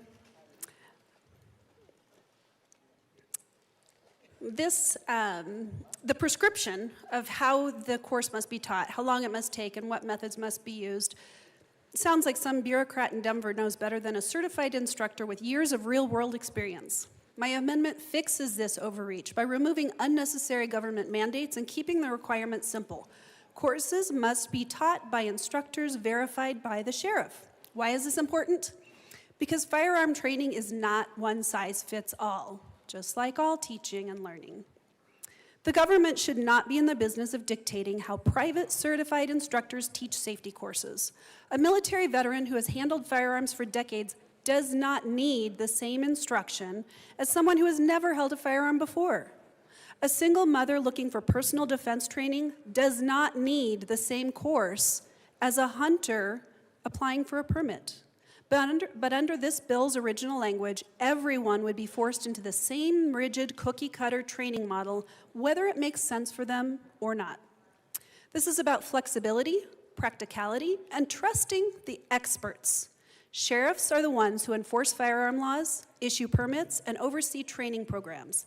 They know the instructors in their community. They know who is qualified and who is not. And yet, instead of allowing sheriffs to approve competent instructors and let them do their job, the bill's original language bogs the process down with unnecessary red tape. Let me ask my colleagues, why should the government be telling experts how to do their jobs? Most of us have jobs outside of here. We're experts in something. We do not love somebody else telling us how to do our jobs. We don't dictate exactly how a driving instructor must teach a driver's ed course. We set a standard and let the professionals handle the rest. The same should apply here. And let's be honest, this bill is not about safety. If the goal were truly to promote firearm safety, then we would be encouraging accessible, flexible training, not bureaucratic red tape that makes it harder for people to get trained at all. Let's also talk about who this bill actually hurts when it overregulates training. It hurts law-abiding gun owners by limiting their access to instruction that fits their needs. It hurts sheriffs by taking away their discretion to approve training programs that are already working. It hurts instructors by tying their hands and forcing them to comply with arbitrary government requirements instead of using their expertise. And ultimately, it hurts public safety by discouraging responsible gun owners from seeking the training they need. Now let's talk about local control, because this amendment is not just about fixing bad policy, it's about returning decision-making power to the communities that know their people best. In Colorado, we have 64 counties, and each of them is unique. What works in Denver may not work in Weld County. What works in Boulder may not make sense in Yuma. Local sheriffs understand the needs of their residents far better than state bureaucrats ever will. They know their communities, they know their crime trends, and they know the instructors who are qualified to teach firearm safety. Why should the state government strip away their ability to verify competent instructors in favor of one-size-fits-all mandates from Denver? This amendment respects local authority. It ensures that firearm training is handled at the county level, where law enforcement can work directly with their communities to ensure proper instruction. It recognizes that sheriffs are not just enforcers of the law, but trusted public servants who are best positioned to oversee responsible firearms training. This is what real public safety looks like, not top-down control from Denver, but local leaders making decisions that best serve their residents. This amendment fixes this mess. It ensures that firearm training is handled by professionals, not politicians. It ensures that sheriffs retain the authority to verify qualified instructors, and most importantly, it ensures that law-abiding Coloradans are not buried in government red tape when they're simply trying to exercise their Second Amendment rights. I urge my colleagues to vote yes on this amendment and stand for common sense, self-defense, and local control. Thank you. Assistant Minority Leader Winter. Thank you, Mr. Chair. I also rise in support of this amendment. I'd like to thank my colleague for bringing up a few points. I think it's really important we do it all the time in any type of education. We look at a situation, we look at a student, we reevaluate them, we let them test up and out. I think that's important because, like in my community, there's a lot of veterans. It's a veterans community. They're well-versed with handguns. They're well-versed with rifles. They are people that can probably come in to a training session and be advanced faster than maybe even the average person. Somebody that's went through shooting sports, somebody that's went through 4-H their whole life, somebody's went through the hunter safety training, they probably will be able to advance faster. When it comes to the local control with the sheriff, I think that's important because I think the sheriff in small counties like mine has confidence in certain instructors. They know those instructors personally. They know that the ability they have to teach and how good of a teacher they are. And I think for them to be able to help pick those instructors is important because they can actually probably wade through things better than we can because they know those people personally. I think that's really important when we look at this amendment. I guess the last thing that I would say is this system is going to be bogged down. And when it comes back to the education part of you already having training, you already have the ability to do these things, that's going to speed things up in the system because an instructor is going to be able to evaluate each student separately, look at their skill set. They might be able to push them through the course faster, or it may not be as long of a time in class, which will slow down the bog. And for that reason, I urge an aye vote. Representative Basenecker, or Mr. Speaker Pro Tem Basenecker. Thank you, Mr. Chair. Thank you to my colleague for this amendment. I want to just run through just a comparison profession that we've assigned certain training hours to in the state of Colorado. And this profession in particular, you have to have 70 credit hours, 600 contact hours. It involves an 18-week course. And of course, I'm talking about the requirements to be a nail technician in the state of Colorado. I want to just suggest, with all respect to that profession, that the outcomes there are far less lethal than improper firearm handling. And what we've suggested in this course is simply to say that if you're going to hold a semi-automatic firearm that can be paired with a detachable magazine, we recognize the unique lethality of that possible situation as opposed to other professions and other obligations for training in our state, which can have far less lethal outcomes when it comes to something going wrong. I would also suggest that it's a curious double standard that here we want our sheriffs to have complete discretion and the ability to mitigate this situation or that situation, and judge with one instructor is able to conduct the course in a way that another instructor is not, versus the ability to access that same training for the general public. This double standard makes no sense to me when we compare these two amendments side by side. I would also say this. The reason why this training is important is because it is designed and proven to save lives. That is what this bill is about. A 4-hour training course after you've completed a hunter safety course within the last 5 years is a really low bar to cross in order to access a firearm that, when paired with a detachable magazine, has had lethal and proven deadly consequences in our state. To be able to access a 12-hour course that can be baselines that we've put into statute here is to say that it must include, but not limited to, instruction on safe handling of semi-automatic firearms and ammunition magazines, safe storage of firearms and child safety, firearm deaths. These are reasonable standards to teach someone about a firearm before you simply put it in their hands. The sheriffs will still verify who is eligible to complete this training. However, the division will also flesh out a little further what that training should include. It can happen in 4 hours. It can happen over 2 days for the 12-hour version. There is flexibility here. Ultimately, we know that safe handling of firearms, safe storage of firearms, storing your ammunition separate from your firearms, this saves lives. That is what this bill is about. That is why this amendment strikes at a heart of something that is critical to our bill. We would ask for a no vote. Representative Richardson. Thank you, Mr. Chair. I've never had my nails done. I've watched my wife and daughter have theirs done. I've seen them disappear for hours and seen the credit card charges when they come back after getting their nails done. It's a great choice for them to have, I suppose. It's not a protected right to have their nails done. Defending yourself, the right to bear arms is a protected right. So trying to equate hours of requirements for training, which is probably another debate for another day as to why that's even required, and a burden that the state puts on folks that just want to do other people's nails. The possession of a firearm, the right to bear firearms, the right to defend yourself is one that is supposed to be protected. Specifying that a few things must be taught in a class is great. Maybe we could agree on things that should be taught. But the time it takes to teach that really, as it was discussed earlier, may change drastically. To say that something should take 12 hours over 2 days would be like saying that perhaps this debate requires at least 12 hours stretched over 2 days. There's probably a lot of people in this room that would debate that as being a requirement that had to be met, but I just find it wrong, just absolutely wrong to try to equate the polishing of nails to the protecting of yourself and your family. So. Assistant Minority Leader Winter. Thank you, Mr. Chair. And I would say that none of us are against gun safety, but I want to finish the list.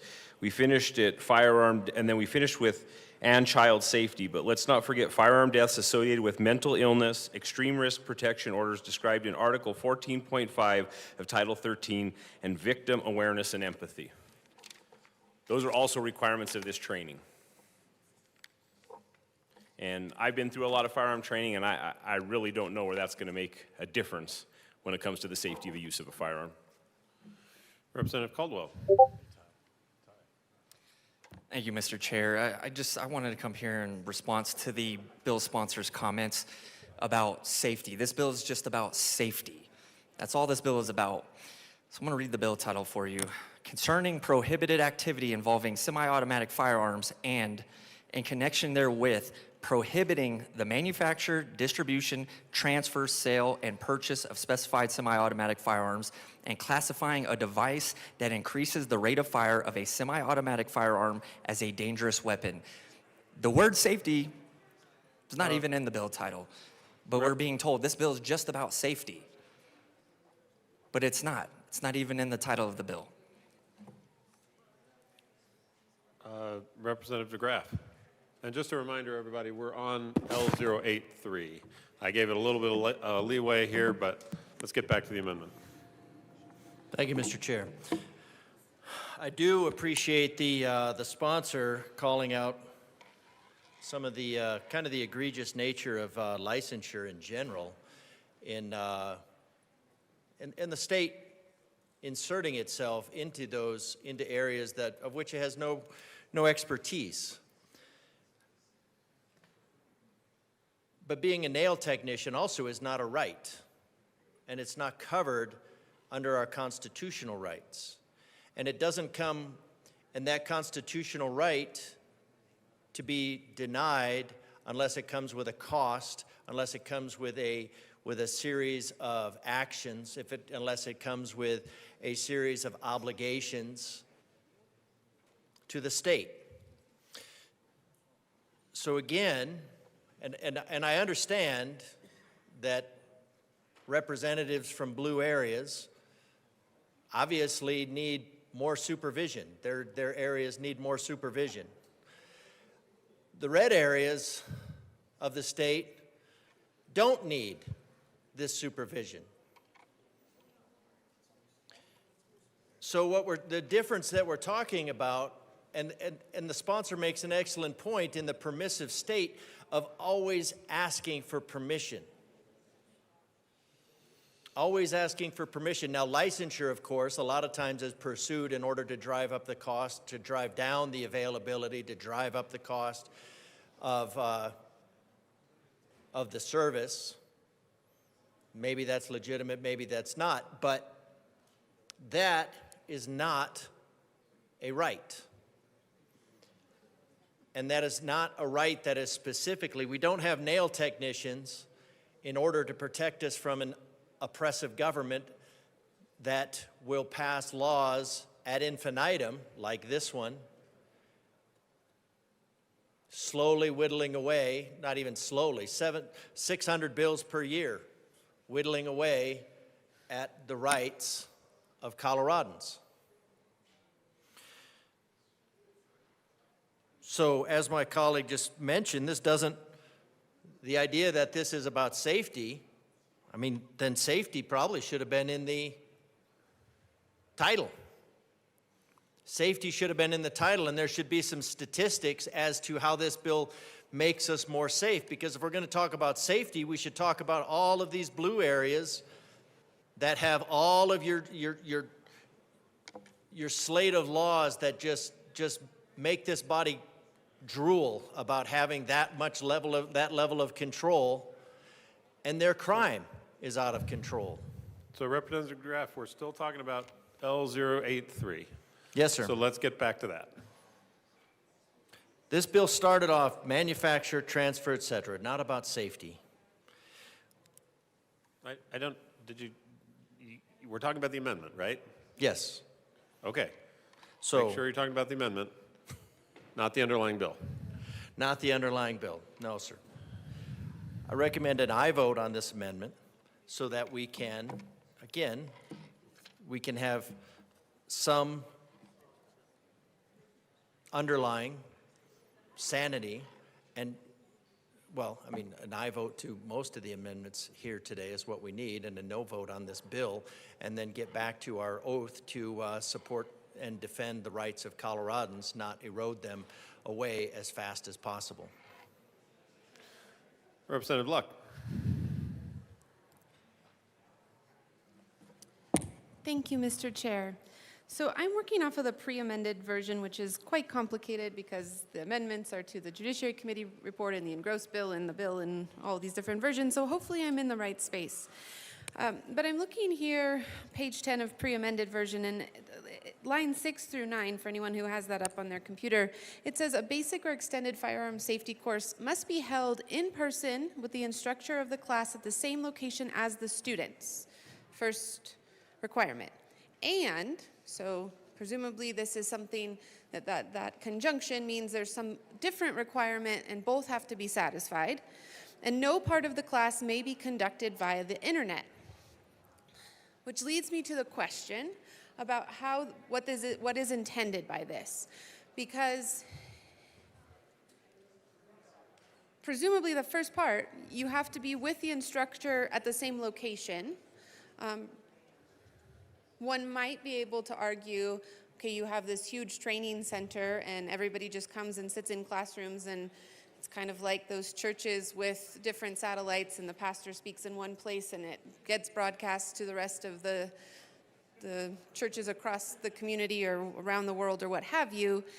If that's what's meant in terms of no part of the class may be conducted via the internet, I can understand that what the bill sponsors are trying to say is you have to be in the same room as the instructor.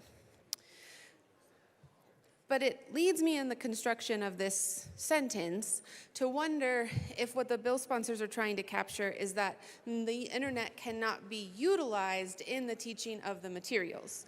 In which case, that's a problem that needs to be addressed, such that this amendment would address it just by simply striking this whole section, because many of these courses that are handled now do utilize the internet. They play videos of different situations. In fact, they do simulations with kind of like, I'm going to age myself here, but duck hunt, like a little duck hunt gun, right? They do simulations of different scenarios such that you can, hey, you know what I'm talking about, right? That was a fun game. What? Oh, before your time. I thought you were saying to the bill. In any case, the question from me to the bill sponsors is, what is intended by this? Is it that you want the instructor in the same room, not just simply at the same location, or are you precluding the use of the internet in the training materials, in the training of folks generally? If you guys have an answer, I'd appreciate it. Representative Basenecker?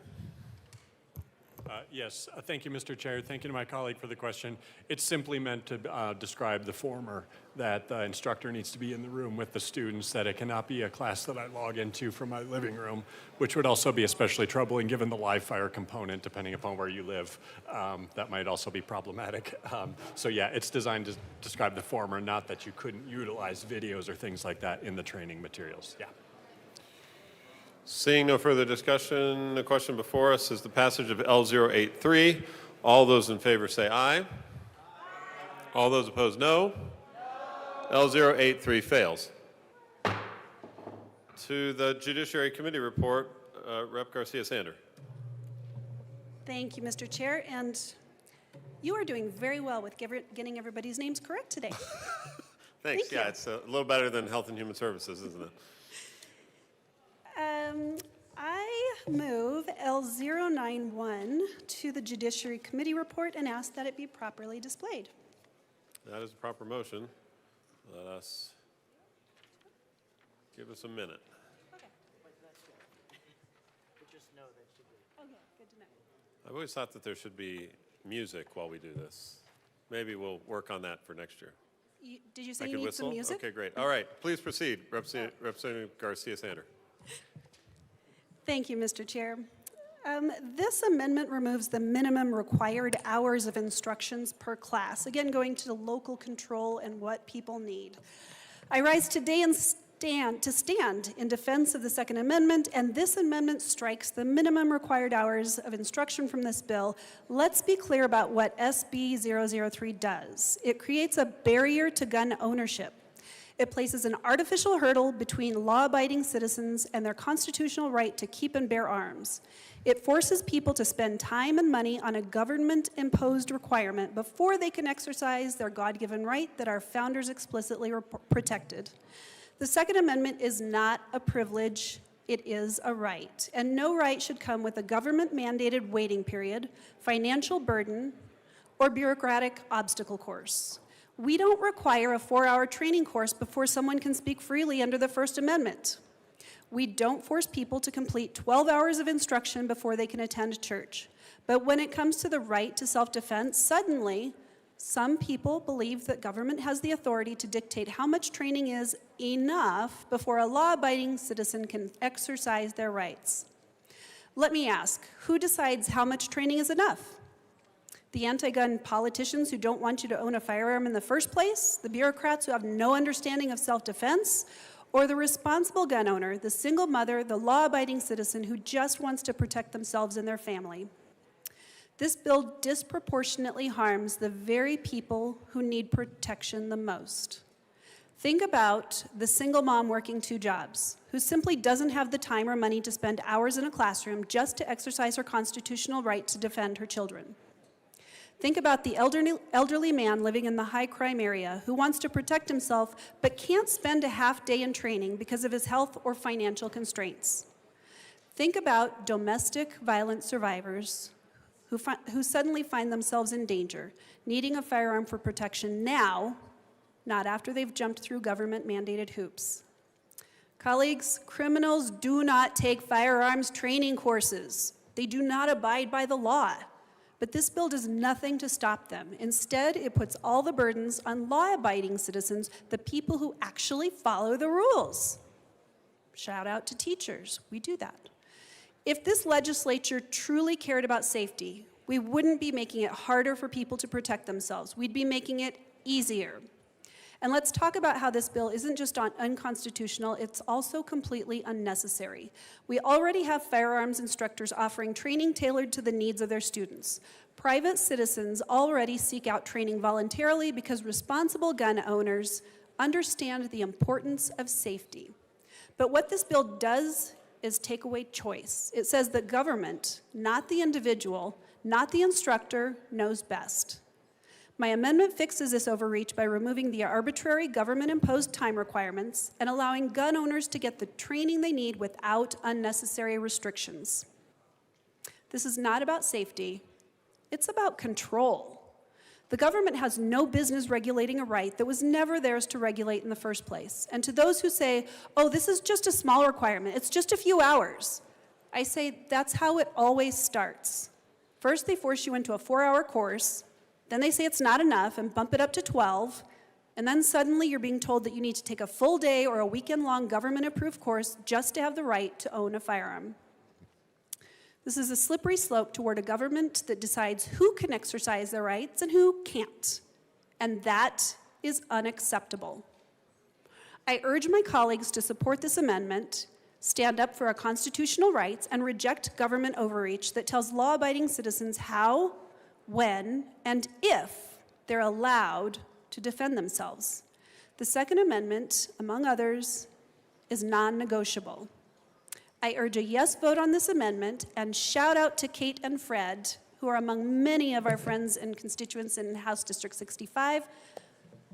Thank you. I'm speaking up for you. Representative Froelich. Thank you so much, Mr. Chair. You know, throughout this discussion, it's sort of been a frustration because, of course, we're not even through the Judiciary Committee report, so we're not really to the general discussion of the bill. But if I had my druthers, I would insert the words semi-automatic with detached magazine to facilitate unlimited magazine capacity after every single statement that has been said. Because this is not dealing with the single mom who wishes to protect herself, unless she wishes to protect herself and does not already own a semi-automatic gun with a detached magazine to facilitate unlimited magazine capacity. Your elderly neighbor in a high crime area who wishes to protect themselves only has to go through this process if they wish to purchase a semi-automatic with detached magazine to facilitate unlimited magazine capacity. And so, no, we're not in favor of eliminating the minimum required hours of instruction. to learn to deal with a semi-automatic with detached magazine to facilitate unlimited magazine capacity, when we already have minimum required hours for concealed carry and a whole host of other things. So we ask for a no on this amendment. Representative Sukla. Thank you, Mr. Chair. This is the perfect amendment for rural Colorado. So I think I'll describe how I can describe the urban and the rural divide with airplanes. So if you go to Cortez and you go to get the airplane, if you're a little late, they call you on the phone and they tell you, hey, you better hurry up and get here. The cutoff's at 2:30 before you can get on that airplane. If you need to change the plane, they tell you, and you want to go to a different day, you just call one person, okay, no problem, and they change the plane.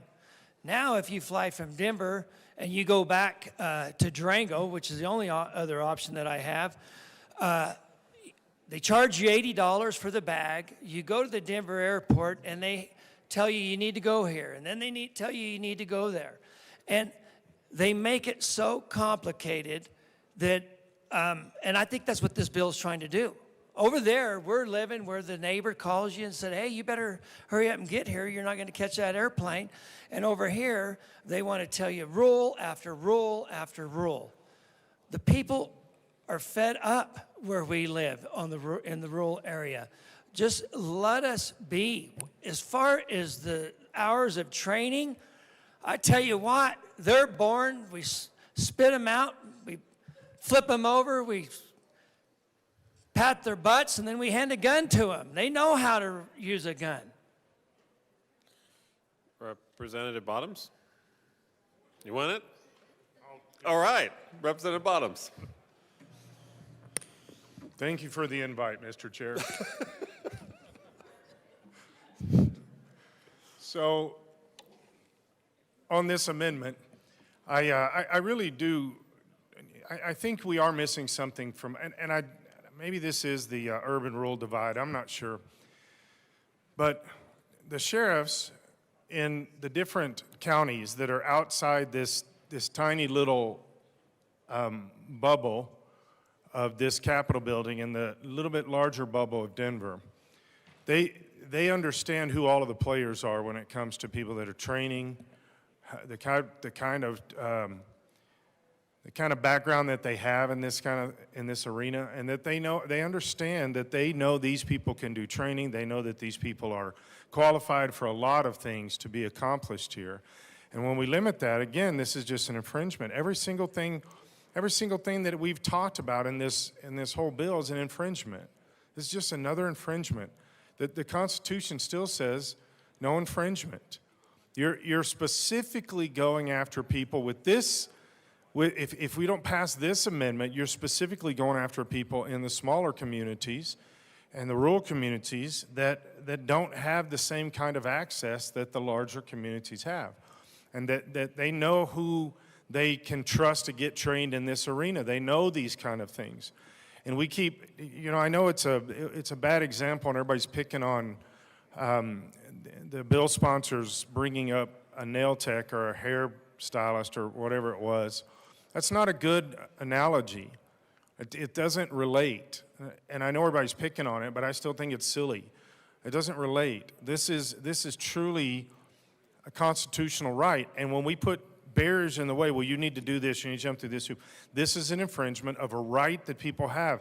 And we talk about safety, but without these kind of amendments, without something in here to say, wait, back this thing up, people's lives will be in danger and people will die. People are going to die because of this bill. That's just the simplicity of it. We say it's for safety, but it's never for safety. It's taking away your rights, taking away your Second Amendment rights by the tyranny of this House, and it will cost people lives. And we keep acting like it's the opposite, but the truth is these bills will cost people lives. We need to reclaim Colorado. Representative DeGraff. Thank you, Mr. Chair. I'm in favor of this amendment not because I'm opposed to training. I've done lots of training on firearms that I may or may not own or may have not have fallen to the bottom of the lake. But the the problem here, again, as with most of this, is the paper trail, is the requirements, is the state mandate, is the state meddling and putting its nose into and infringing upon a right.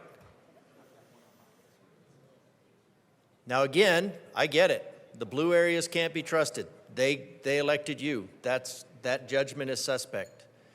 But the rest of Colorado can be trusted. And every single place, if you subscribe to, most people have insurance that comes with a magazine or something, and it tells you continually, train. Get yourself trained. Make sure that you are trained on that firearm. We don't need the nanny state coming down and telling us something that we already know.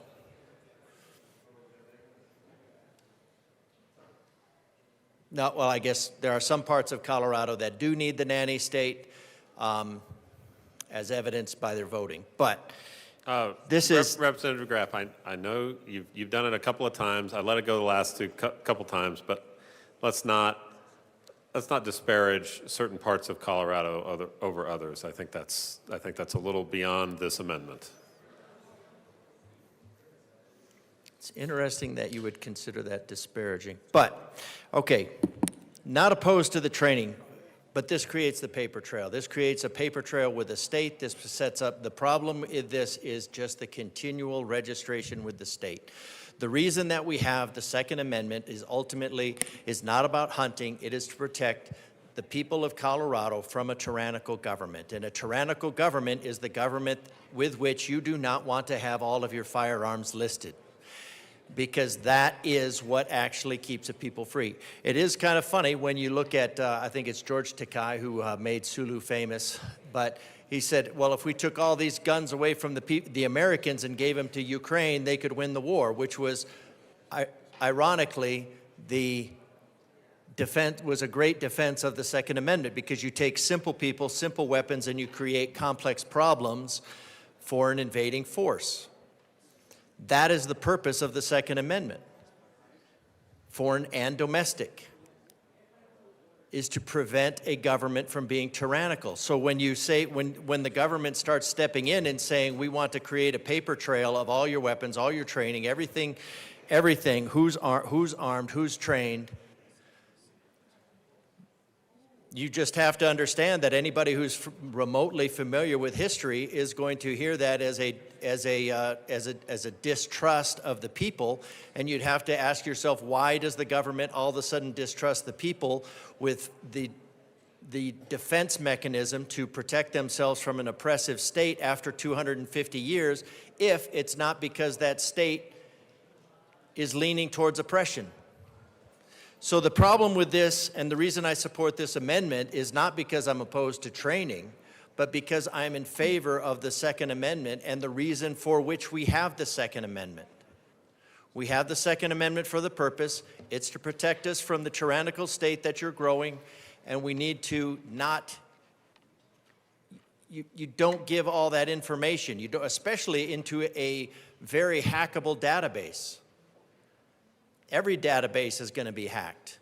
And then you create a whole different problem of people's rights and liability by the state. So this is a space that the state needs to stay out of.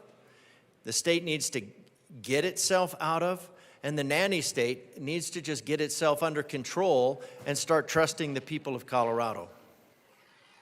Representative Richardson.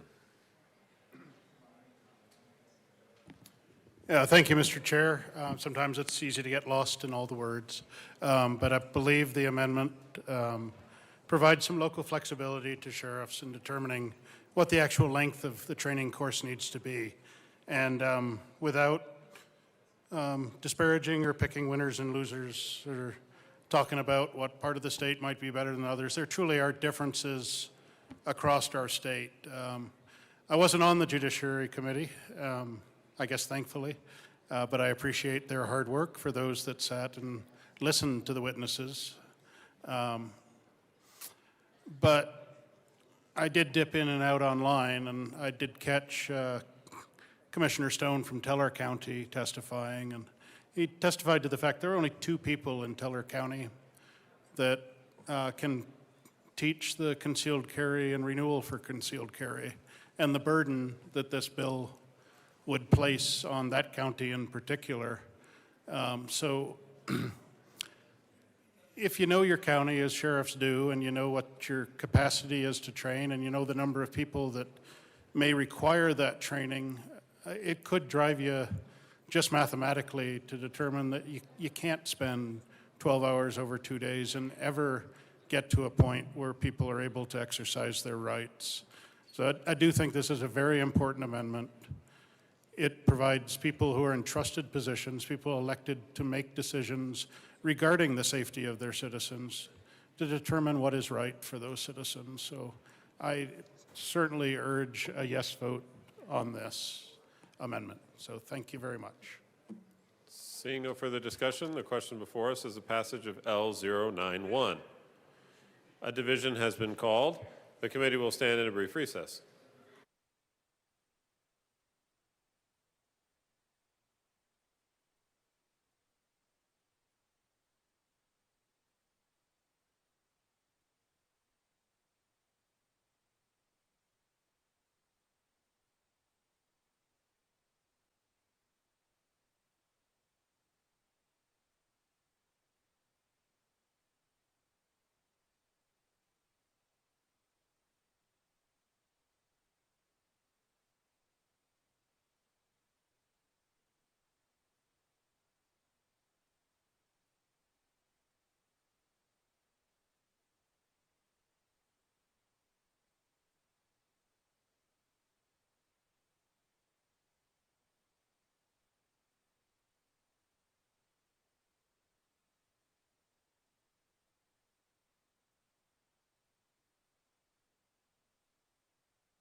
The committee will come back to order. The question before us is the adoption of L091. A division has been requested. All those in chamber not entitled to vote, please sit and remain seated. All those in favor of L091, please stand and remain standing in one place or raise your hand and keep it raised until the count is taken.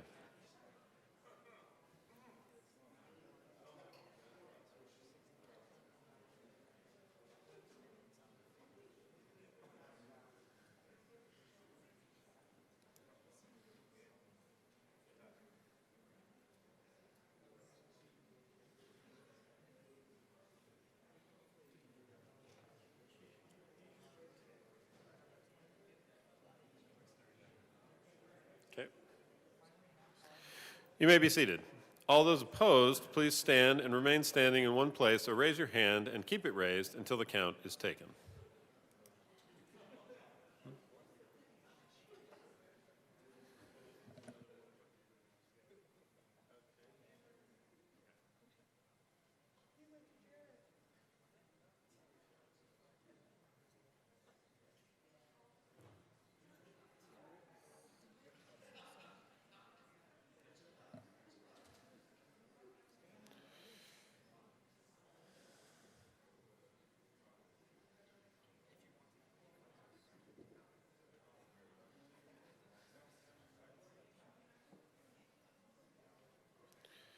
You may be seated. L091 is lost.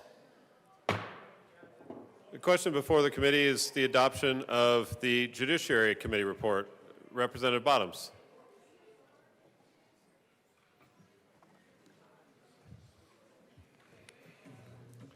Thank you, Mr. Chair. Kind of moving a little quick there, my friend. So, I won't miss you. we've been looking at a lot of different subjects that have come through each of the committees, and I want to come back to the financial side of this and how this gets paid for. And I know that at first Parks and Wildlife were brought into this, and which is to me very odd. But then Wildlife was pulled out, and I think now with Parks, the fees are not allowed to be used in any way whatsoever that does not match up with Pittman. And so now we're looking at the bigger picture of how do we get this funded. So if Wildlife is out and now it's Parks and Rec can't use fees for anything like this. So then how are we going to pay for this? There's still federal money coming. Now, we were arguing last week, I personally was arguing last week and the week before. One of the things that I do not want to see happen in the state of Colorado is I do not want our federal funding taken away. We keep messing around with stuff that is going to get our federal money taken away. And I keep saying the exact same thing to anybody out there in the public that is asking about federal monies. Many people are scared. Medicaid people are scared. There's a lot of people scared we're going to get our federal funding taken away. And here's the reality. All of the states in the United States right now that are not doing stupid things are not getting their federal funding taken away. The states that are doing stupid things are getting their federal money taken away. This category is the stupid things category. When we run these kind of bills, we're going to get our federal money taken away. And then on top of it, we actually add into the bill a dynamic that is directly tied to federal funding. If you don't want to get federal funding taken away, why would you add that in as part of the bill? This was an amendment that it was added later that said, please, mess with federal money. I mean, it was probably worded different, but please take away our federal funding. And this is what has happened. I keep doing everything I can to convince people, stop doing this because our federal money will be taken away. So this is the question, is where does the money come from? Where does the money come from on this? And so to make sure that, that our federal monies are being tracked and what's happening, in other words, give us a heads up from the federal level if our federal money is going to be taken away, I move Amendment 109 to whatever this bill is and ask for it to be displayed. To the Judiciary Committee report. To the Judiciary Committee report. Now. Thank you. That is a proper motion. Give us a second. Did you second it? It is displayed. Please proceed. Thank you for that second. I'll move forward. Now, here's what this amendment is doing. Since we know that we are playing around with Parks and Rec here, yes, we have moved wildlife out, but I don't think we've totally moved it out. I think that will have to be part of a revisit later. In fact, it will be. But because of that, let me read one of these. It says, the Director of Legislative Counsel shall request a letter from the United States Fish and Wildlife Service that the provisions of this bill will not result in the loss of federal funding. That's how simple it is. If we can get a letter from the federal level that says, no, if you run this bill, we are not going to take your federal fund, we're not going to stop your federal funding and take federal funding away from Parks and Wildlife, then to me we would be safe to run this. If we don't have this letter, to me, this is a very unsafe bill to run. And I am telling the public right now, this will keep us square with the federal government. They will not take our funding away if the letter says they're not going to. If you vote no on this amendment, you are saying we don't care about federal funding. We'll wing it and see what happens. And as I said last week, run silly bills and find out this is what's going to happen. We need guarantee from the federal government that they will not take federal funding away from parks and wildlife. This includes all of this. Environmentalists on the left, you need to be paying attention to this because this federal funding is going to be taken away. If you don't want this federal funding taken away, you better get in line with what's going on. This bill does not jive with the federal government, but if we can get this letter, which is what this amendment says, if we can just get this letter, then we should be just fine. In fact, I will personally make the phone call myself to get the letter if this amendment is passed today. I will make sure that we have a letter on its way that says that it will not result in the loss of federal funding. If one of two options happens, one is we do not get the letter because this is voted down, or because they will not send us the letter, then our federal funding be taken away. But if you'll read the rest of this, it says that this makes sure that this guarantees that we will have this federal funding so then we can run it. Parks and wildlife are totally safe. There's no problem. Let's go forward with this. You might even pick up a few Republicans along the way. This is still the big issue this year. What about our federal funding? Don't act like in public that you want to keep your federal funding if you don't want to keep the federal funding. This amendment will guarantee a letter that will keep your federal funding. So do you want federal funding? Vote no. If you want federal funding, vote yes on this amendment. If you don't, vote no. Representative Johnson.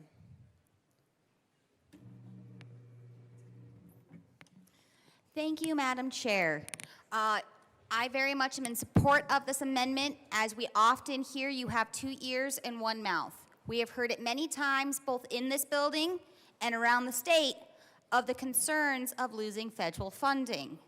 This amendment is our safety that should this be found unconstitutional, should this offend the powers of the federal level, should this put us up for any kind of federal fund disqualification, we now have this safety in the bill so that way we can keep that funding. When we complain on one thing, saying we need these federal funds across the board, be it healthcare, education, roads, we need to make sure we're also doing what we say and saying what we do over here and how it's going to impact Colorado Parks and Wildlife. How is it going to impact our public safety? How is it going to impact any ties the powers beyond us at the federal level decide that it may be? Simple, easy vote. Vote yes if we want to make sure we have the security. And you know what? If this is not found in any courts, this has no ill repercussions, then guess what? This stays there. It doesn't affect the bill's content if nothing is found illegal. It doesn't go against any federal funding. We are fine. Doesn't do anything. But if we do have something that goes illegally, or we do have any federal funds that are going to be cut, then this is the safety ensure that our state still can function the way we need it to function for the people who hired us to be here, to be their leaders. Every time we write a contract, we know that contract has safe rails, safeguards, because we want to make sure that what we're doing has no ill intent. This is to protect that ill intent that we will lose federal funding. Everything we do, and I think we often forget it, but I just want to remind everybody, everything that we do here at this well, here under this building, has consequences. Consequences may be good, consequences may be bad. Everything we do has consequences, and not only are our 64 counties watching us, But 49 states are watching us. DC is watching us. Let's make them aware of our intent that should this disqualify us from any federal funds, we have this safe rail to make sure we're not harming any Colorado citizen. I strongly urge a yes vote, as my good colleague before me said. Yes vote means we want to make sure we're protecting our federal funds because we have complained about this across the state multiple times. No vote means no, we just like to complain, but we actually don't want to do anything about it. Thank you. Representative Richardson.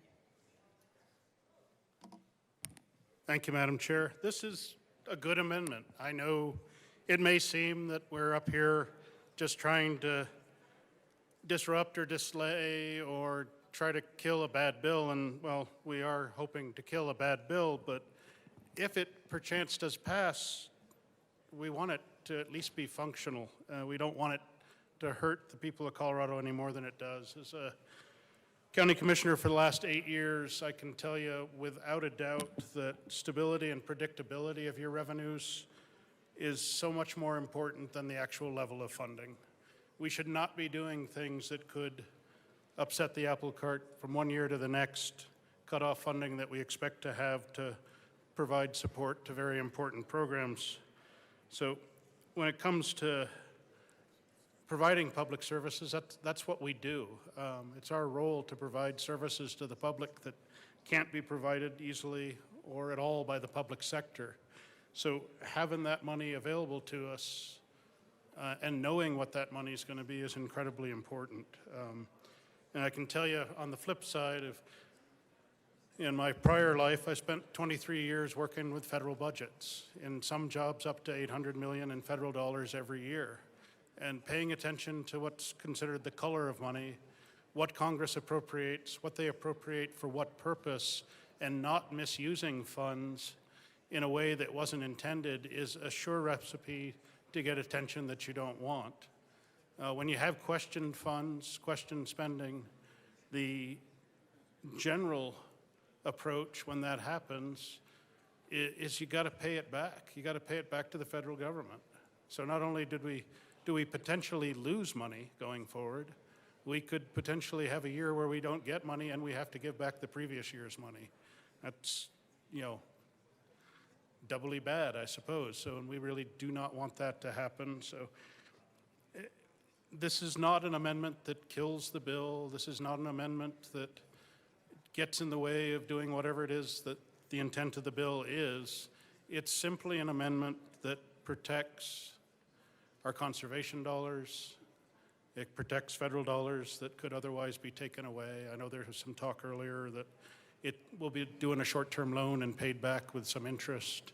It's still monkeying around and using dollars that were not appropriated for the purpose that I fear we're intending to use them. So having that letter, having some assurance that we actually do have some stability and funding for those important wildlife programs is incredibly important to the sportsmen of this state, the conservationists of this state, and pretty much to, I would say, every citizen that's paying attention to what's going on in this state. So I would certainly ask for a yes vote on this. Rose wanted to talk. So I'm going to turn this over to my good colleague from El Paso.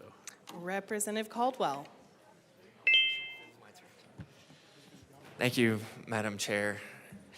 I rise in support of this amendment. This just makes sense, right? We're telling the federal government, we're getting a letter from them to assure that if this bill goes through, we're not going to lose that funding. Because right now, we understand there's a lot of contention between the federal government and some of the states, including our own. We've just seen the Small Business Administration move their office out of Denver, if I'm not mistaken.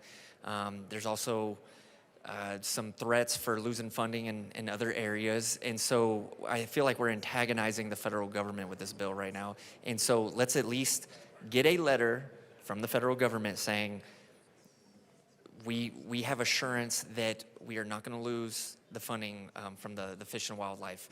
That makes sense. What is hard about that? Let's do that. Let's get the reassurance, and then we'll move forward.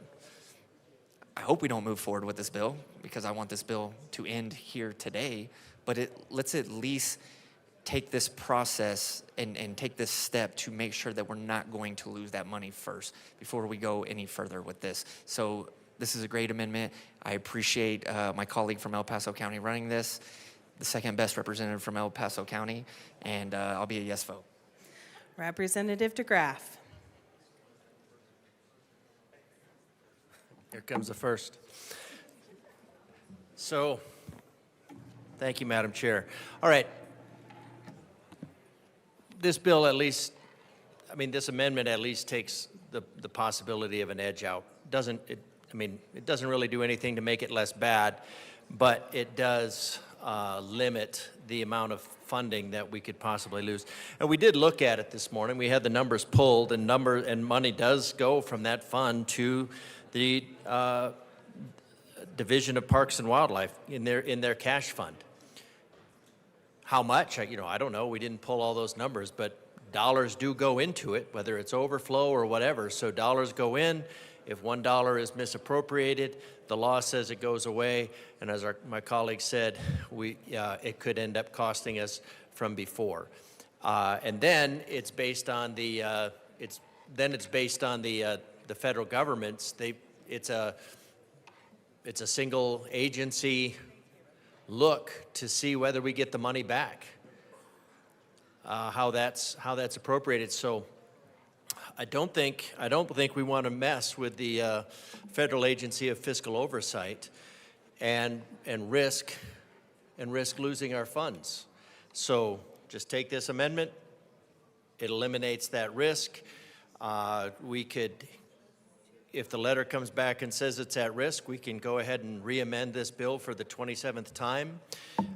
Maybe write 2 or 3 new fiscal notes, and we'll be pretty much right back at where we are right now. Representative Froelich. No? Okay. Oh, Representative Bottoms. I love this game of like, whose hand is it? Thank you, Madam Chair. First, I do like this amendment. I want to thank the good representative from El Paso County for running it. This is a solid amendment, well thought out. And I also want to mention the fact that we're talking $27 million. Okay, so there's no confusion. $27 million. We're playing games like this. We're playing chicken with the federal government. And I don't know about you, but I've been paying attention the last few years. All my money is on the dude in the White House. So let's not play games like this. We need to make sure that our federal funding is not taken away. This doesn't change the bill. You can still go after our guns. You can still go after the Second Amendment right and our freedoms. You can still be tyrannical. But this makes sure that our federal funding stays there. So let's not mess with our federal funding. So I strongly urge an aye vote on Representative Bottom's amendment.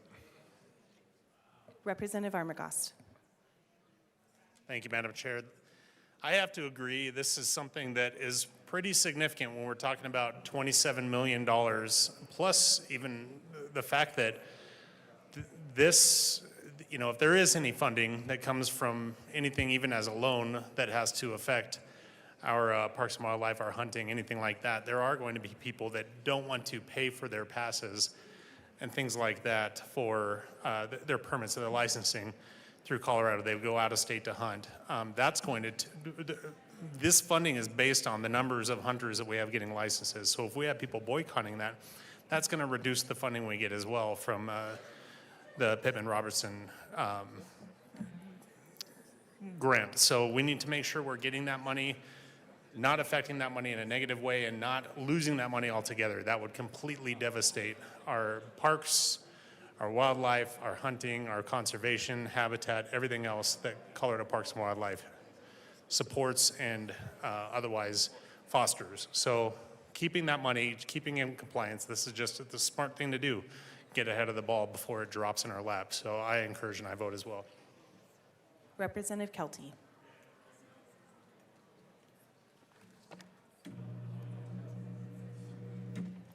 Thank you, Madam Chair.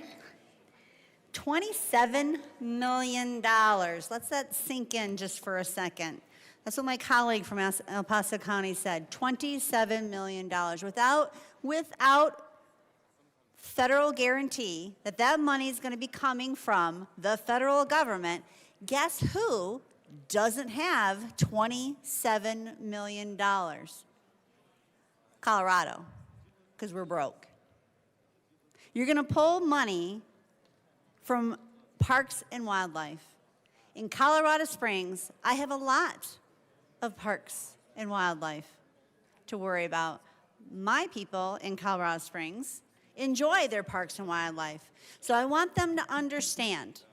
And I'm sorry if I'm interrupting your solitary games or your online shopping right now, but I think this is something important that we need to discuss. Taking the money from Parks and Wildlife is going to impact every single person in Colorado, not just Colorado Springs. But I care about the entire state, including my city.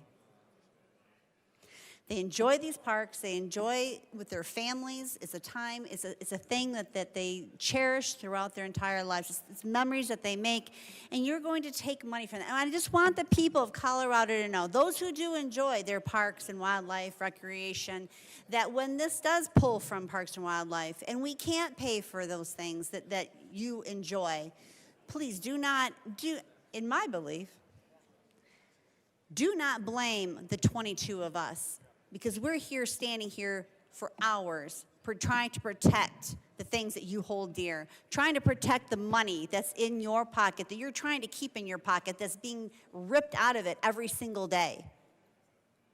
Please understand that we are here for you.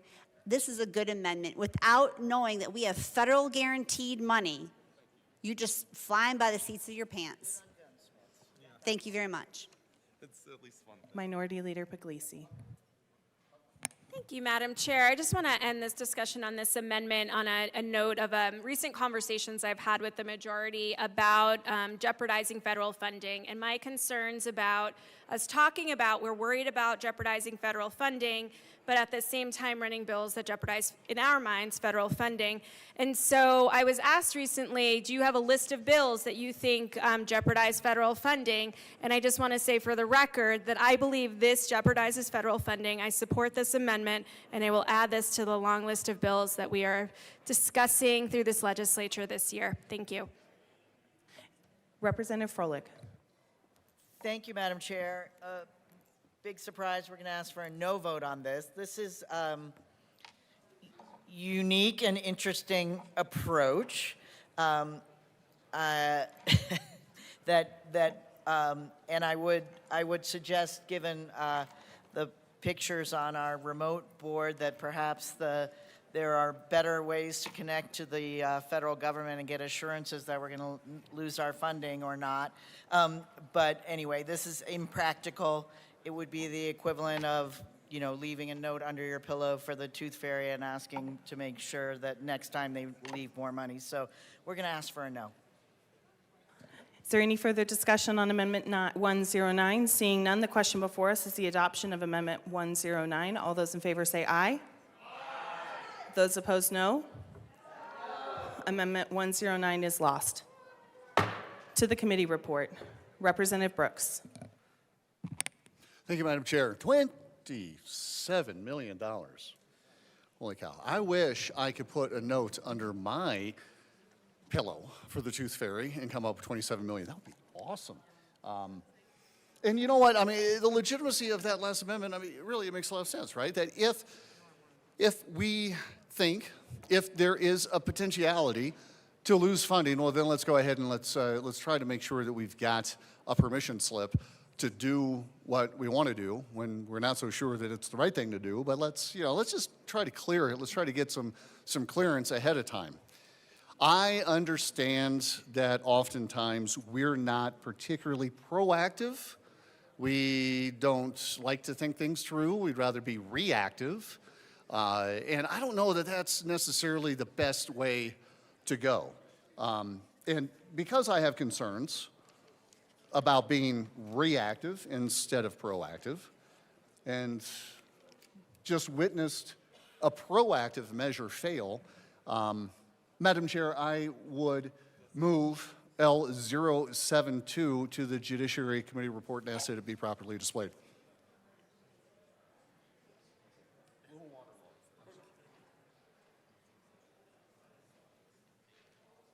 Don't turn it over to y'all. She's going to gavel.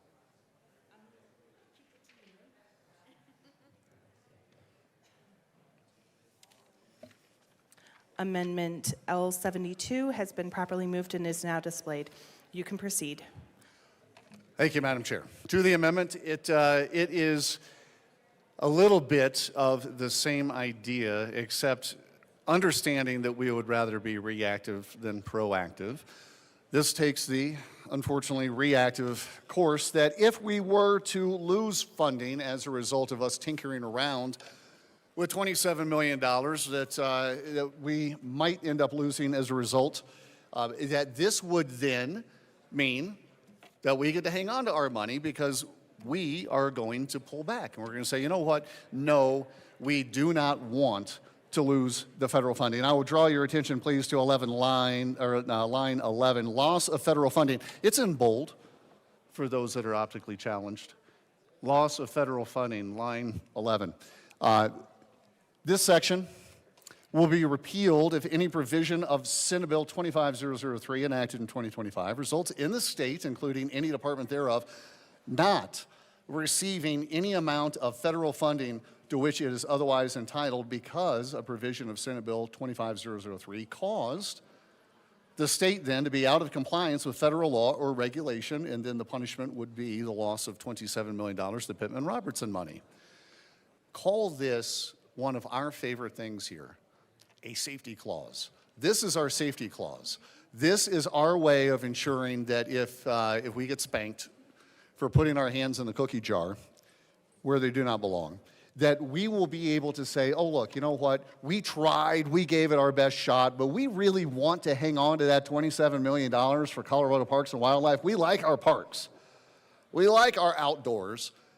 I'm pretty sure the governor has a whole bunch of things that he wants to get done with that $27 million of Parks and Wildlife money.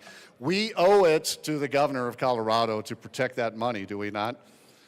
We owe it. You guys certainly owe it. I'm not going to have as much explaining to do as y'all are going to have the explaining to do if you lose that $27 million. I'm trying to help you all out. I'm a friendly guy. I'm trying to help you all out. I'm trying to help you by saying that if we get caught with our hand in the federal cookie jar and we get slapped for it, that we say, it's okay, our bad. We didn't mean it. We're going to repeal 25-003 because we really do like our $27 million. We really do have plans, the governor's plans for $27 million. It's the governor's plans. Do not take money from the governor. He's going to be very displeased if that happens. I'm trying to avoid that potentiality. I'm trying to avoid the mess of that. And I can feel the appreciation for that. I know that you know that I'm looking out for you. Yes, we need to protect our state resources. That $27 million obviously constitutes a significant portion of Colorado's budget all the way around. You know what, and look, I talked about this earlier, the two-way street of litigation that I had it argued against something that I was presenting, which of course was a very good bill. Everybody should have voted yes. But it was argued against me that, hey, we can't do this. It doesn't make sense to do this. It's fiscally irresponsible to do this because of the potentiality for litigation. We are in a spot to where Colorado cannot afford to be sued. We cannot afford the litigation. Well, is that a two-way street? Can we afford to lose any of the money? The other piece that I had argued against me is that we cannot we cannot repeal any duplicative measures, state permitting in this here with gun stores, with FFLs, because if any variant of three-letter agencies are abolished, then we're going to need that protection. Well, the two-way street to that is that, well, gosh, we might end up with our hand in the cookie jar, getting caught and saying, you know what, you're going to lose your funding now. As a result, punitively, you, Colorado, have lost your funding. That should be a two-way street. That conversation should go both ways. We should be afraid about potentially losing federal funding. There was an executive order yesterday that was signed that I think probably shocked some people, even though you knew it was coming. You know, why would we want to risk losing federal funding? Significant portion of Colorado's budget, supporting essential services. We don't want to lose that money.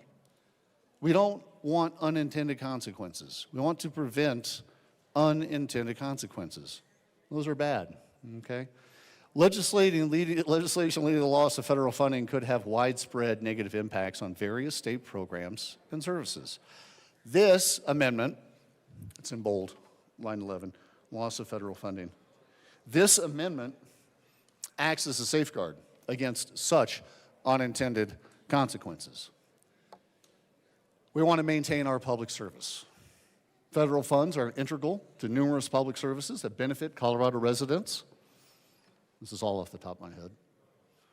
Preserving these funds ensures the continued operation quality of services that so many in the state of Colorado rely upon, even those in Loveland. We have to ensure continued fiscal responsibility by including a provision to terminate the bill, line 11 in bold, loss of federal funding. By including this provision to terminate the bill, if federal funding is lost, lawmakers demonstrate a commitment to fiscal responsibility and prudent governments. You know what? That actually might be an awesome campaign line. I want to be reelected because... Don't go down that road. Back to Amendment 72, I have been able to demonstrate a track record of commitment to fiscal responsibility and prudent governance. That's something to which we should all aspire. Fiscal responsibility and prudent governments. Again, with the litigation, and I mean, you know, we are not being fiscally responsible if we are reckless with the state's resources, thinking that this is not going to be litigated. This will be litigated. It's not a threat, it's not a maybe, it's a promise. 003 is going to be litigated. We have a responsibility to align with federal standards. This amendment encourages state legislation to remain in harmony with federal guidelines, reducing the risk of conflicts. Line 11, we are reducing the risk of conflicts that could lead to funding penalties. State of Colorado cannot afford punitive fiscal measures. We can't even afford what we have already done in this state. We can't afford, we have no leeway. Our leeway has been used. We have nothing, no error of margin within which to operate. If we lose federal funding, we're in even deeper trouble than we are right now, which is significant, to be fair. It's not hyperbole. We're in a tough spot. Why would we want to risk federal funding? This is our safety clause. We love safety clauses. This really ought to be called the safety clause of Senate Bill 003. But then there'd be a title challenge, and I'd be done talking already, and I wouldn't want that. This is a good amendment. This makes sense. This gives us an out. This gives us a way out, not necessarily if, but when the federal government says, you know what, you have tinkered, stuck your fingers where they do not belong into Pittman-Robertson money, and now you are going to lose your $27 million. By the way, we don't even know if that's really going to end up being $27 million. Because, if there's a strike, if hunters oppose this, they say, you know what, I'm not going to feed into the system anymore, then that's another loss of revenue that we have to worry about. What happens when the funding for this mechanism, the funding for 003 dries up because hunters say, okay, you know what, forget it. I'm going to go somewhere else to hunt, or I'm not going to renew my hunting license because it's too hard to even get a firearm in Colorado. And then at $27 million isn't even really $27 million anymore. It's not the government taking away our money. It's our own funding mechanism taking the money away from ourselves. There's $27 million on the hook here. It's a lot of money. That is a lot of money that we cannot afford to lose. I would ask, please, for a yes vote. I understand my colleagues' good attempts at trying to make sure that we've got the letter, we've got the permission slip before we act. Now that we voted that down, we said we didn't want to be proactive, we'd rather be reactive. I would ask, please, that we protect against the loss of federal funding that's in bold on 9/11. And we vote yes on this very sensible, protective, fiscally responsible amendment that shows that we all have an inclination for prudent governance. Thank you. Representative Caldwell. Thank you, Madam Chair, and thank you to my colleague from Douglas County for bringing this. Out of all the amendments, and we're over 100-something amendments at this point, this, to me, probably makes the most sense. As my colleague from Douglas County pointed out, we are under a microscope right now from the federal government, and we rely on money, $27 million coming from the federal government. Now, a month or two ago, there was an executive order signed I believe, directed at the Attorney General to start looking into states that infringe on Second Amendment rights. And it's obviously my position that this bill is an infringement on Second Amendment rights. And so the serious consequence of passing this bill is that the federal government is going to take notice of this. I did know for a fact the federal government will take notice of this. And that is putting that $27 million that we rely on at risk. Again, there's already been an executive order signed that says look into states that are infringing on the Second Amendment rights of its citizens, which is what we're doing with this bill. So I think very, very seriously, we may lose our funding, our $27 million from the Pittman-Robertson Act for our wildlife. And so, I mean, we are playing with fire here, or as my colleague would say, putting our hands in the federal cookie jar. And that's a real consequence. And so what this amendment says is if that happens, if the federal government says we're going to take your money, your federal funds that you need, that $27 million that you rely on, that SB003 is effectively repealed. And that makes sense. It's a safeguard, as my colleague said, in its own way, it's a safety clause. If we lose that money, then SB003 goes away. That's what makes sense to me. And so I will be a strong aye vote on this amendment. Minority Leader Puglisi. Thank you, Madam Chair. I just wanted to echo the same comments I made on the last amendment. I support this amendment as well, and since we didn't pass the last one, I just wanted to reiterate that I am concerned about the jeopardizing of federal funding. I do believe this bill does that, and I believe this amendment will help prevent Colorado from being in a larger budget deficit because we are jeopardizing federal funding and not receiving it because of passage of bills like this. I am a yes vote on this amendment and urge a yes vote from this assembly. Thank you. Representative Bottoms. Thank you, Madam Chair. I do like this amendment. So my amendment was saying we need proof. This amendment is saying, okay, you don't want proof, then when it happens, there are consequences. I know that is not a very popular subject in this House, definitely on the left, but there are consequences to everything. There are consequences when you push against what you know is not going to be healthy for our state and will get the eyes of the federal government on us in a negative way. You say, well, that's none of their business. Maybe, maybe not, but it's going to happen either way. And so at least this saves our parks and rec. At least this does something to save this. Because the way it is right now, if we just let this bill run through like this, we're going to lose our parks and recs money. We're going to lose 27, could be as high as 33 million, depending on how you add it, but we're going to lose $27 million for this. And so I do support this amendment. I support the author of the amendment. I support the heart behind it. And so I urge an aye vote on this amendment. Let's keep our money Let's keep our federal money. Let's keep our $27 million, and let's reclaim Colorado. Representative Richardson. Thank you, Madam Chair. I do rise in support of this amendment. It's hard to stay silent when you see bold words on an amendment like loss of federal funding. It's very important to the operation of the state, but I absolutely appreciate the sponsors defending their bill throughout our discussion of the committee reports today. But it did occur to me as I was listening that, you know, I sit on a couple of committees myself. We are in the minority. There's a whole lot more of those on the other side of the aisle that are in these committees.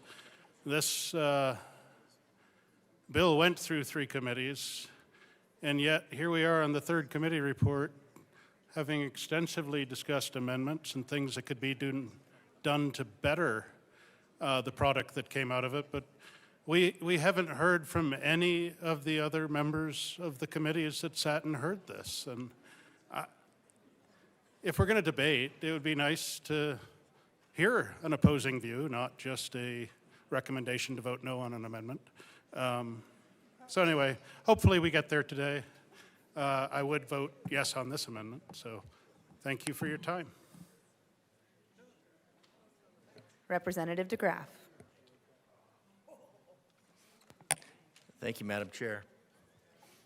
So that I don't have to readjust this. So I'm in favor of this amendment. I think the Federal Agency for Fiscal Oversight, AKA DOGE, is a real thing. And when the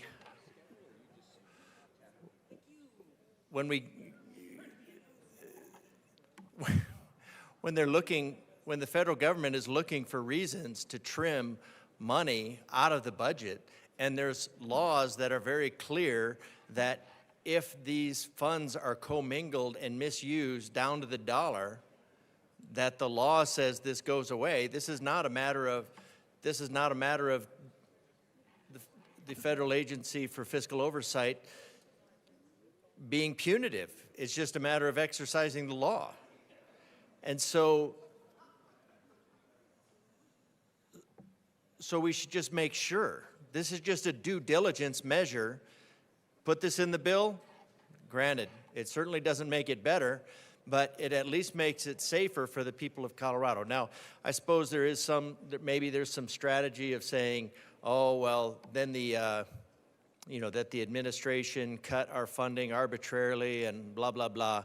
But we're going to make sure that if this is done, I mean, we don't know for sure. I don't know for sure. That's why I would get the letter written, put this in there so that this can go away if this puts it in jeopardy. You can go ahead and do whatever you want with this horrible bill, but at least you'd at least be able to stop this train. Now, granted, it's not a $5 billion dollar train to nowhere, but you could at least stop this train if it appears with a simple letter, with a simple agreement that it's going to put our funding in jeopardy. So again, let's not mess with the Federal Agency for Fiscal Oversight. Let's make sure that this is done right. Representative Weinberg. Thank you, Madam Chair. I hope you're having a good evening so far. I rise today in support of this common sense amendment to Senate Bill 3. The amendment before us inserts a vital safeguard into this legislation. It states that if the passage or enforcement of any part of this bill results in Colorado losing federal funding to which it is otherwise entitled, the sections impacted by that noncompliance will be automatically repealed.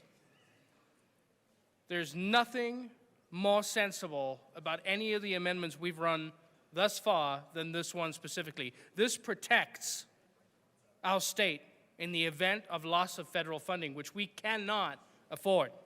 Line 11, in bold, loss of federal funding.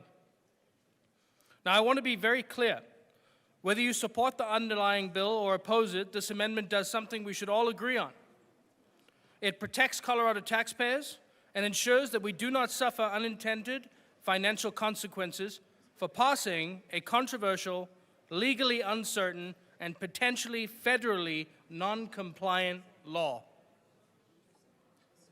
Senate Bill 3 creates sweeping new restrictions on the manufacture, sale, and transfer of commonly owned semi-automatic firearms. It also creates a state-run eligibility card system, safety training mandates, and a record-keeping database. These are significant changes, not just in state policy, but in how we interact with federal law. But here's the problem.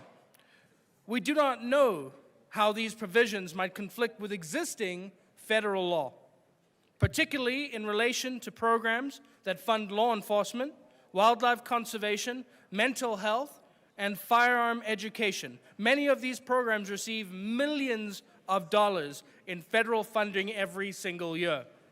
Dollars that support our sheriffs, local agencies, public safety, and youth outreach. If this bill, even unintentionally, puts us out of compliance with federal firearms policies or grant requirements, Colorado could lose that funding. That is not speculation. That is a very real risk, especially with who sits in the White House today, Donald J. Trump. If this happens, taxpayers are on the hook in this state, and we are already $1.2 billion in the hole. Local programs will get defunded, essential services are cut, our state budget will be destabilized.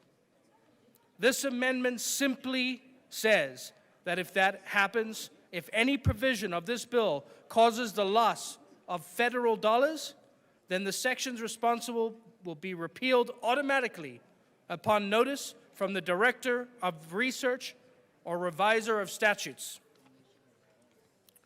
It is a built-in off-ramp. It is a fiscal and legal safety valve. And frankly, it is the kind of forward-thinking, good governance measure that should accompany any major policy shift. Let me be clear.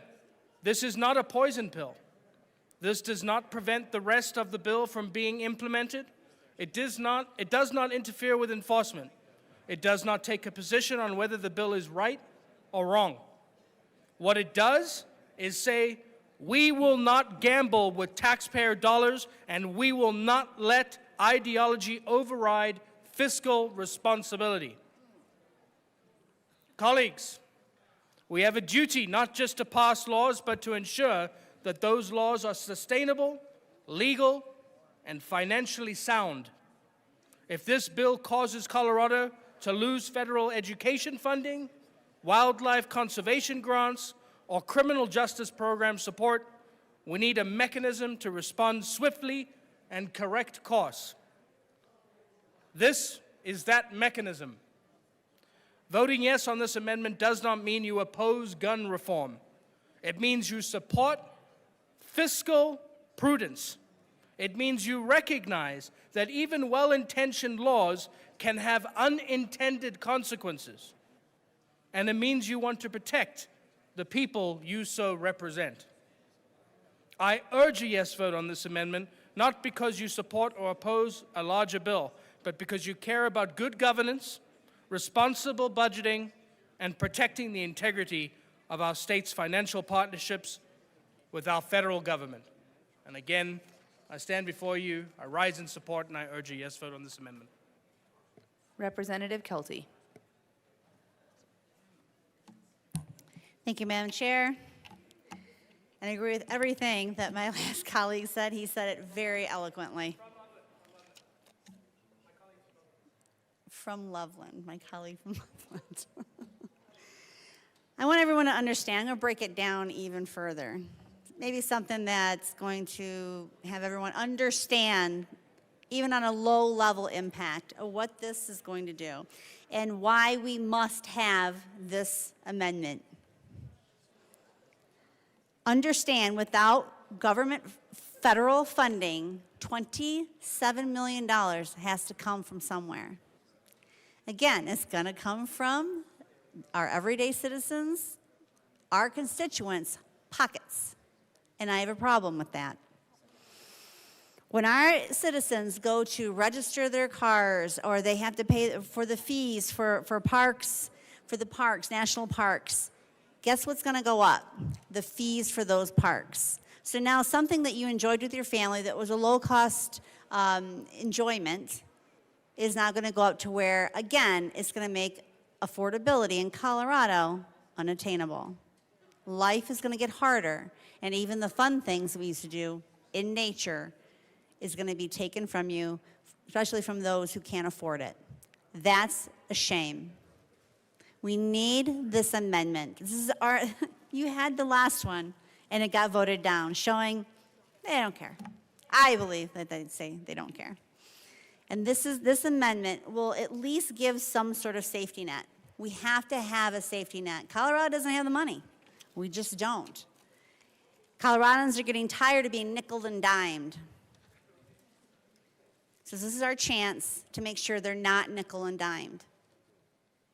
I urge a yes vote on this amendment, please. Representative Froelich. Thank you, Madam Chair. Wow, folks, it's almost like the federal government is being portrayed as retaliatory and capricious in their funding decisions.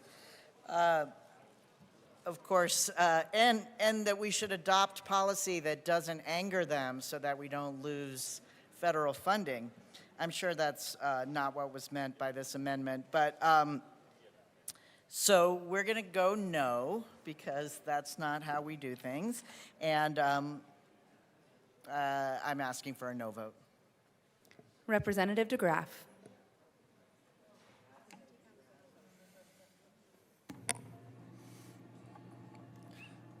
Thank you, Madam Chair. I think, what were the words? Capricious? Retaliatory and capricious. That sounds like it's questioning of motives.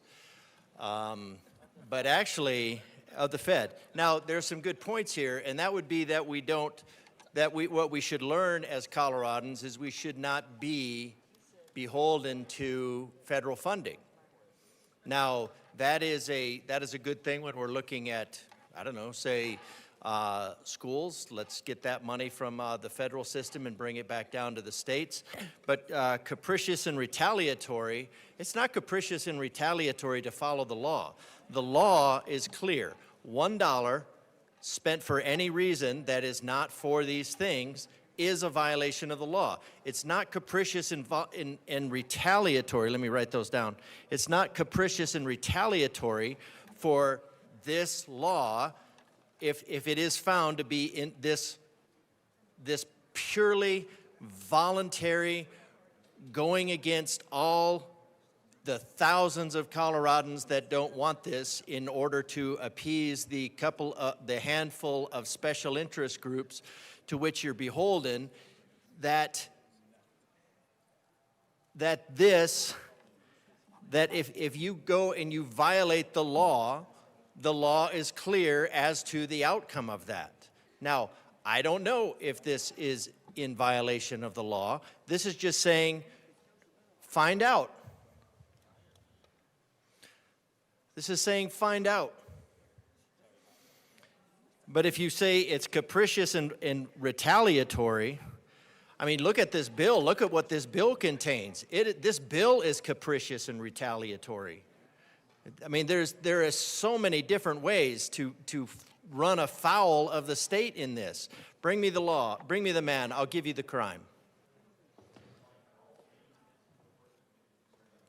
Representative DeGraff, I'm going to nudge you back to the amendment. Well, thank you, Madam Chair, but I just wanted to respond to the sponsor referring to the federal government, the law that this is dealing with. In the enforcement of the law is in place. It has been in place. It is very clear.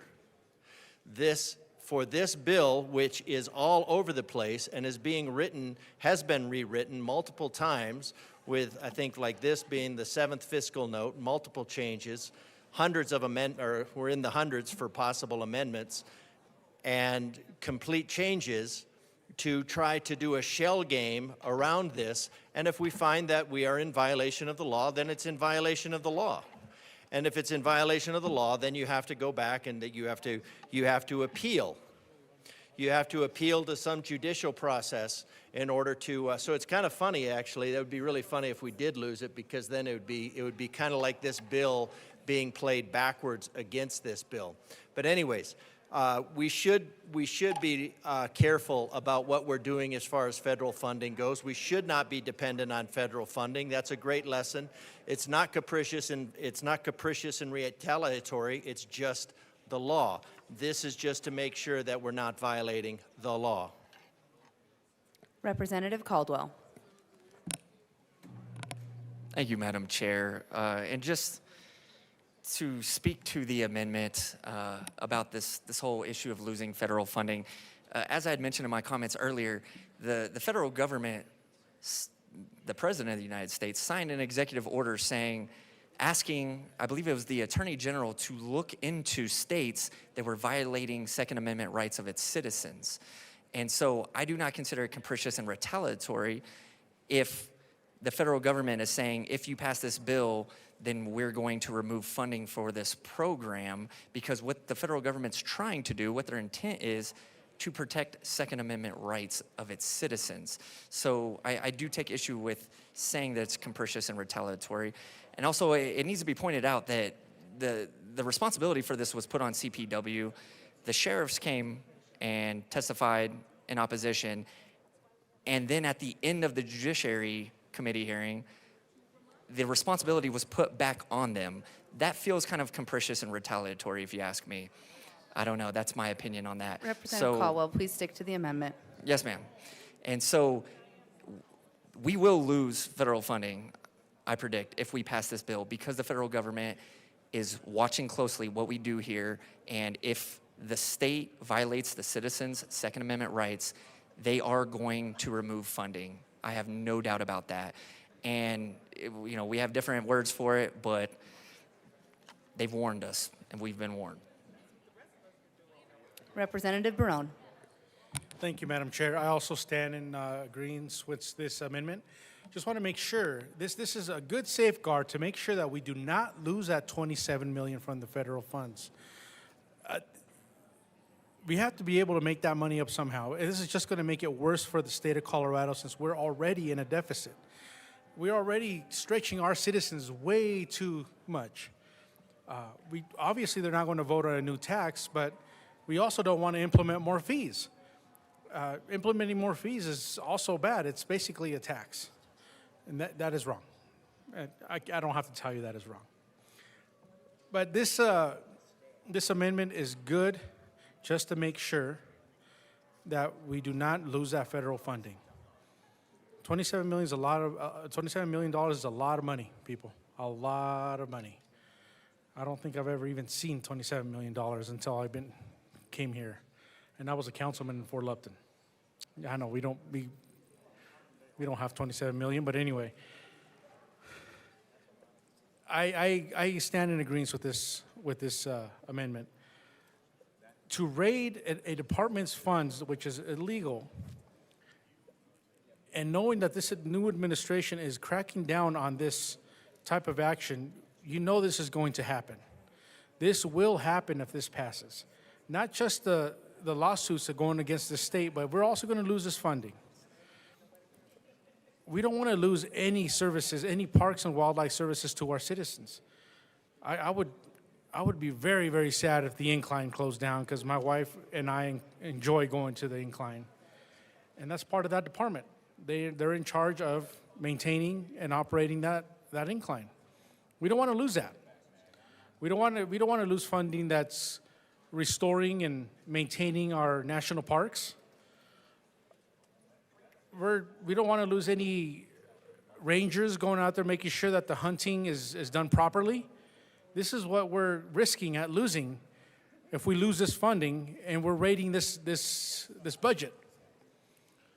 I urge an aye vote on this amendment, please. Representative Bottoms. Thank you, Madam Chair. The bill we know is not constitutional. This amendment is trying to address some of this. We know that the law that this bill is not only breaking the Constitution, but it's breaking the law. Now, for the sponsor to say that this is somehow we are saying that the federal government is the big bad guys here is really pretty duplicitous. The federal government is trying to protect a tyrannical state called the state of Colorado that is being run by tyranny different than the rest of the states. Bottoms, please direct your comments to the amendment. I'm directing the comments to what the sponsor just said. I do have that right. Representative, I've given some leeway to respond to that, and I would like to direct you back to the amendment at this time. So when you're saying that the federal government is the bad guys, then I do take offense to that. The federal government is the only thing that is protecting this crazy tyranny called Colorado. This bubble needs to be burst, and the federal government is doing it. The federal government will continue to do it, and that's what this amendment is about, is we're about to lose a lot of funding. And you understand this is only in one arena. The federal government's not being capricious, and we're not saying they are. We're saying they are being just. We're saying they are being constitutional. We're saying they are being legal, and we're going to lose $27 million just in this arena. Guess what? There's a lot of other arenas that are coming down the pipe that are exactly the same thing. We're going to break the law in Colorado, we're going to go against the Constitution, and then we thumb our nose at the federal government and say, do something about it. Guess what? We finally actually have leadership in the federal government that is going to do something about it. They are going to take away our federal funding. We can shout it all day long in this room, no one cares, but guess what? When the federal funding is taken away, we will show many, many video clips of today. We have begged you, please do not take away our federal funding. Please do not take away our federal funding. Please do not take away our federal funding. And you say, no, we got this. Okay, this will be seen again. This will be heard again. This will be shouted again. You have the opportunity right here to say, let's save our state billion in the hole. Save our federal money. Don't do this. All we can do is say it, but we all can also remind you later. Representative Hartsook. Representative Froelich. And Representative Hartsook. Rep Froelich. Thank you, Madam Chair. I'm just so excited for this eagerness to maintain federal funding. I can't wait to have this discussion as it applies to the Department of Ed. It's not going to happen in the case of this passage of this bill, but bright future ahead of us as we fight to maintain our federal funding on other things. Representative Hartsook. Thank you, Madam Chair. And that will be fun because I do sit on the Education Committee. But here to the amendment. So for a second, let's talk a little bit about what this funding does. So the Pittman-Robertson Act, established back in the early 30s, from all of the states, for all of the hunters, all of the anglers, outdoor enthusiasts, for habitat preservation, conservation, things that are very, very important to the state of Colorado. We build our tourism trade on a lot of that. People come from all over the country and the world for our outdoor splendor, the beauty of the Rocky Mountains here to our west, our parks, both state parks and national parks.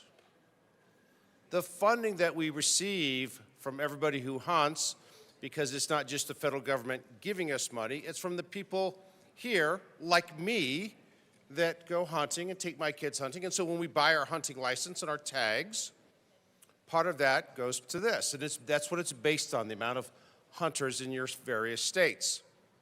It's to bring the balance. Because nearly 100 years ago, we figured out that hunters, like I said, are the original conservationists. So we want to make sure there's a beautiful outdoors. We want to make sure there's beautiful parks. We want to make sure there's beautiful habitats for everyone and everything that's out there. If we risk losing that, then we take a big hit to what we do as a state for tourism. We take a big hit to our ability from our outdoor enthusiasts, our hunters, our anglers, to help this state maintain its beauty. The costs or the funding varies because, like I said, depends on the amount of licenses, but you can figure somewhere between 27 to 32 million if you look over the last several years of what's been provided to the state. That's not just the federal government giving us, because the federal government's money is our money. It's taxpayer money. And in this case, it is from the hunters and anglers. So if we risk losing that money, then the second and third order effects to our state and its impact on our economy, the people that work in those industries, the jobs that are tied to it, will be monumental. We're not just risking losing federal funding in and of itself. There's an entire economy that's based upon conservation, habitat preservation, tourism that supports all of it. So many things that are not directly tied to guns. Yet that's the purpose of the bill. And then this amendment, we will risk, or the amendment is to prevent the risk of losing that.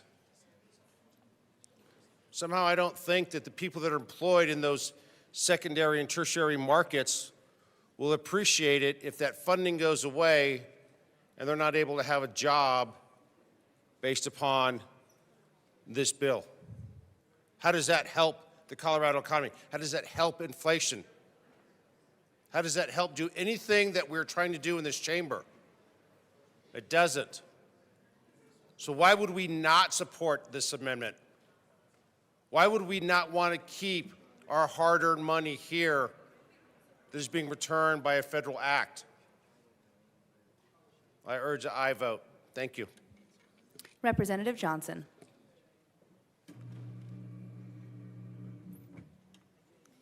Thank you, Madam Chair. And thank you to all of my fellow colleagues who've came up and said the importance of having this protection on this bill. Let's think about it like insurance, because insurance is a huge topic. If you want to get insurance on something to, in case a tragedy happens, most people would agree that's a good thing, be it hail insurance, property insurance, car insurance, or health insurance. This is our state assurance that we will still be receiving funding should this bill come in conflict with the Constitution so we lose federal dollars. I have said it here before, I will say it again, and I'll probably say it many times in the future, but a little Civics 101 for you all. So we have to make sure we obey the rule of the land, the law of the nation. What am I talking about? Our U.S. Constitution. That is a federal matter. They set the line or the bar of the minimum of what we have to do. Now comes the states, because we are the U.S. of the United States. So we have 50 states, sovereign states, to do their own things as long as we're hitting that minimum bar. Well, when that minimum bar is not hit, say we're not protecting a constitutional, fundamentally protected right, then because we're not following that bare mark, there are going to be consequences. This is an insurance clause to ensure that we are not penalized financially for that. How are we supposed to look at our constituents across the state and say, you are having trouble affording gas, groceries, health care, your own insurance, everywhere else, but we're going to tell you you have to pay a higher fee to go to national parks, to go to state parks, to go to local parks, because we just lost federal dollars because we did not want to put insurance on our own legislation to make sure we could fund it. That is what we're facing. And we are facing hypocrisy. Let it be marked on March 21st in the afternoon. Should this amendment die, we just said we don't care if we receive federal funds or not, because we are not putting this insurance claim into this bill. And I would argue we need this insurance claim on every bill we do under this gold dome, because you know what the great thing about insurance is? If you don't use it, oh well, nothing bad happens. But if something bad happens and you don't have it, now we have chaos on our hands. Now we have tragedy on our hands. Let's make sure we have that protection, because I would rather have it and never use it than not have it, wish we had it, and now face a whole bunch of lost funds. I think this is something that we should, as a legislative body, be prudent in, be proactive in. We do mixed efforts here, both proactive and reactive. This needs to be something on all of our bills, everything we do, just to ensure that we are receiving all the funds we can, especially in such a tough budget year. We are making cuts everywhere. And if we lose those federal dollars, we don't have that as a back save. We don't have that as a savings bank. Now we're going to have even harder cuts to toe and tell the Coloradans in our areas and across the state. I strongly urge, if you support insurance, to make sure we have that protection. Support yes on this bill. It's not going against any of the fundamentals on either side for the topics of this bill. We just want to safeguard the funding that we have. I strongly urge a yes vote. Is there any further discussion on the amendment? Seeing none, the question before us is the adoption of Amendment L72 to the Judiciary Committee report. All those in favor say aye. Those opposed, no. The amendment fails. To the committee report. Seeing no further discussion on the committee report, the question before us is the adoption of the Judiciary Committee report. All those in favor say aye. All those opposed, no. The ayes have it. The committee report passes. To the bill. No, you. Representative Baesnecker. Thank you, Madam Chair. Thank you, thank you, members, for all of your attention and robust debate so far today. I wanted to just pull out a couple of the pieces of commentary that I shared in committee because I think they're relevant here as we're finally onto the bill, and really appreciate all the consideration on the amendments up to this time. You know, in leading up to the committee hearing, I was struck by an article in a newspaper that I read that I think is really important to name here. And that is a recent study by what I would call the second best university in the state of Colorado that I won't name here, showing that 1 in 15 people in our country have been present at the scene of a mass shooting. I want to just reiterate that a second, that 1 in 15 people in our country have been subjected to the violence, trauma, loss, and grief that is unimaginable, and yet all too real for too many people in our country and state. The ripple effects of that trauma are real as well. School children, teachers, all training for a moment we pray never comes. As a former public school teacher and the parent of 3 children, not a day goes by that I don't worry. Not a single day. Gun violence is the #1 cause of death for children and teens in our country. But it does not have to be this way. Change does not come, however, without action from this body. Meaningful action that recognizes that Colorado has more work to do to address gun violence. Meaningful action that recognizes that our need to address the state's high-capacity magazine ban by ensuring that individuals seeking to purchase semi-automatic military-style weapons with detachable magazines simply go through a process to receive a permit and the proper safety training to do so. Let's back up just a little bit. Since Colorado does not prohibit any type of semi-automatic military-style weapon, a potential mass shooter or criminal can legally purchase an exceptionally deadly firearm and obtain a prohibited magazine with relative ease. The combination of these two components has proven to be uniquely lethal. At least 8 out of the 10 highest mass casualty shootings involved semi-automatic weapons and a high-capacity magazine. We are no strangers to the same here in Colorado. In 2021, the Boulder shooting at King Soopers, the shooter legally purchased a Ruger AR-556 semi-automatic pistol, which he then paired with the multiple high-capacity magazines, which were illegal to possess under Colorado law, and murdered 9 people and 1 officer in the line of duty. In 2022, Colorado Springs, the Club Q shooting, the attacker perpetrated the attack with a self-assembled AR-15 style rifle and had several high-capacity magazines, all illegal under Colorado law. Senate Bill 3 simply creates a permit to purchase semi-automatic military-style weapons with detachable magazines to address this issue. It also prohibits the selling, distributing, manufacturing, transferring, or purchasing semi-automatic military-style weapons without a permanently affixed magazine to those who have not completed the required permitting and training process. If you do not complete the permitting required in the bill, you could still access one of these firearms. It just simply has to have that magazine permanently affixed to it.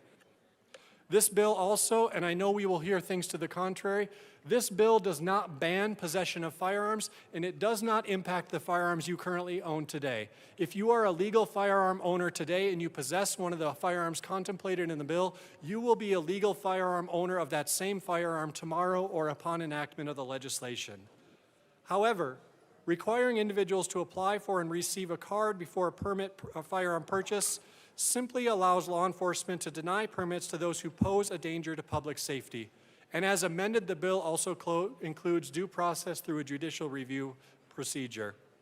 This bill would also prohibit the full range of rapid-fire devices, which effectively allows shooters to evade federal and state laws relating to the regulation of machine guns. This bill also, importantly, does not impact handguns commonly used for self-defense, although you might hear claims to the contrary. Recoil-operated pistols and revolvers, which comprise over 90% of the pistol market, are not implicated in this bill. The same is true of firearms commonly used in hunting and shotguns used in both self-defense and hunting. Some have asked, why have we included CPW in this process? And it is simply this: CPW already trains folks on the proper and safe operation and use of a long gun. They do that through their hunter safety course. It is a natural fit that they would be able to do some of this training as well, or at least allow and outline the training. I hope that today you can consider this bill as the life-saving measure that we believe it will be. As a firearm owner myself, I would gladly go through this firearm training program because it does not impede my Second Amendment rights. It simply makes sure that I understand the gravity of the moment when I have a firearm in my hand that is uniquely lethal and understands that I have the proper training needed to hold that firearm and utilize it safely. I ask for a yes vote. Representative Froelich. Thank you so much, Madam Chair. We've already had a very long discussion today, and I think for the most part it's been robust and respectful. In 2013, we passed a magazine limit of 15 rounds. And we're here today because it was never really enforced. And we're here that we passed that magazine limit because in the Aurora Theater, the killer bought, completely legally, a 100-round drum and several 35-round ones, and he had over 400 rounds in that theater. As our colleague whose son was murdered that day says, you walk into that movie theater, if the killer walks into that movie theater with 100 bowling balls, 400 bowling balls, my son walks out. If that killer walks into that theater with 400 knives, my son walks out. When he walked in with 400 rounds, the only reason the killing stopped was because his gun jammed. So we passed a law in 2013 because nobody needs 400 rounds of ammunition in civilian life. And we had high hopes for that bill, but they have not been manifested. And we have seen the ramifications. King Soopers, Club Q.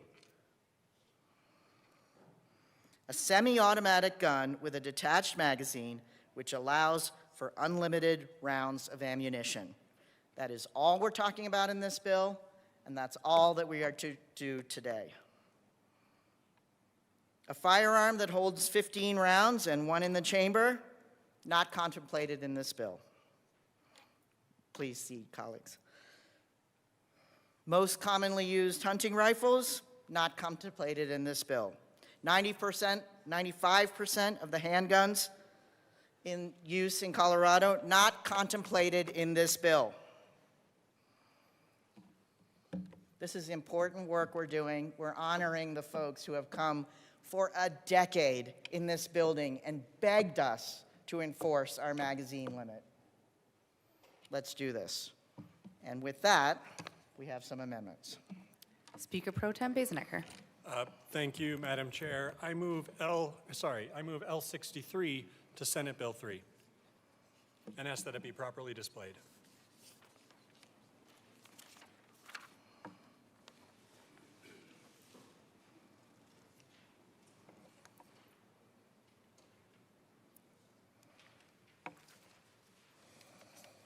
L63 is properly displayed. Representative Froelich.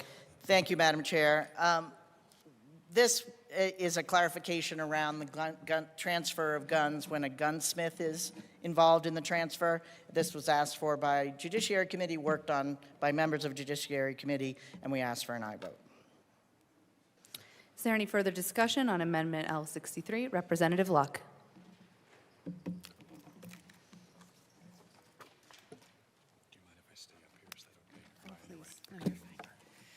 Thank you, Madam Chair. The reason that I am up here is because I am trying to figure out what this actually does. So I'm just trying to get enough.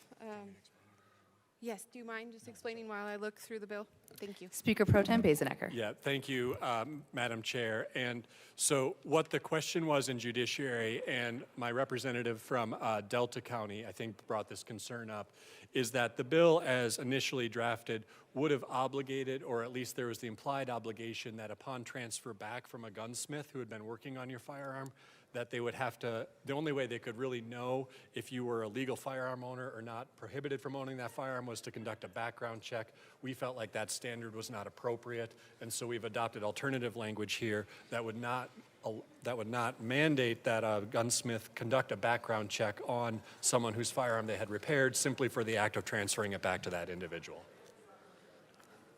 Representative Luck. Thank you, Madam Chair. Okay, so can I repeat back to you what I just heard? Yes, sorry. In my Probably language?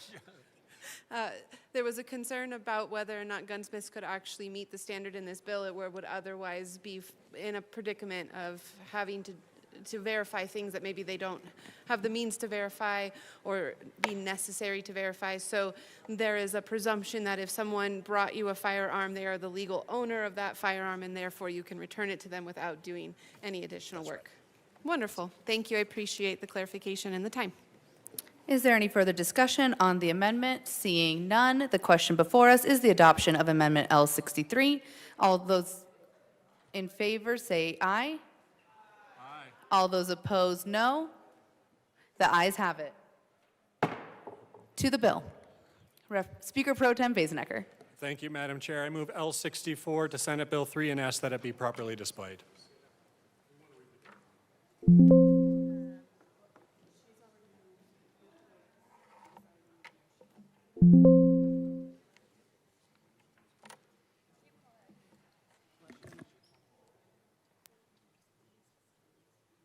The House will stand in a brief recess.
The committee will come back to order.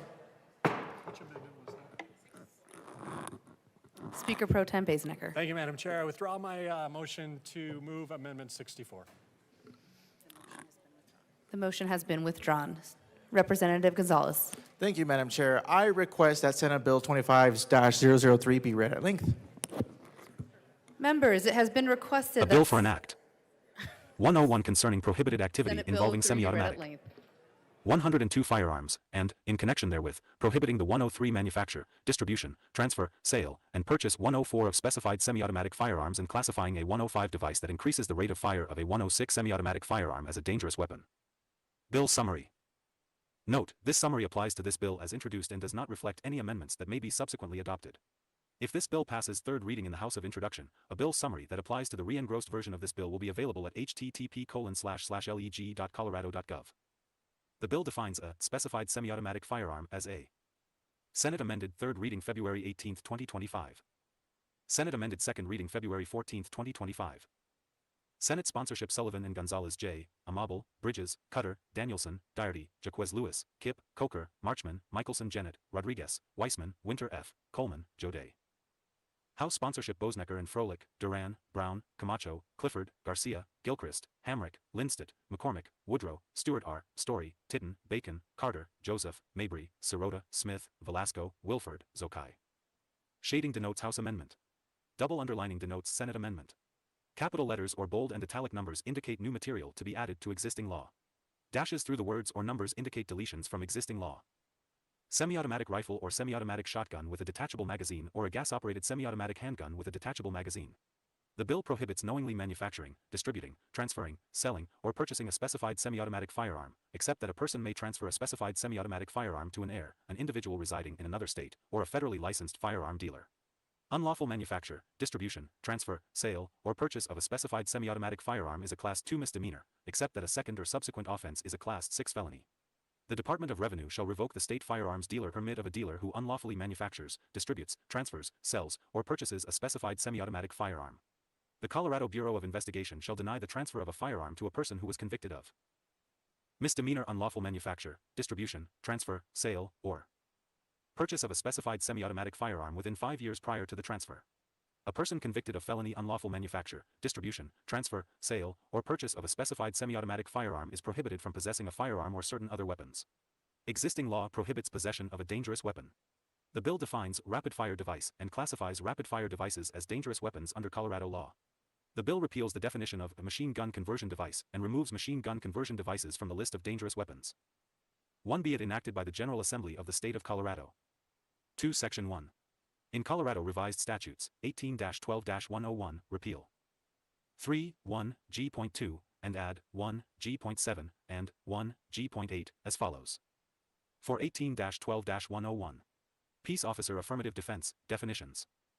5, 1, as used in this Article 12, unless the context otherwise requires.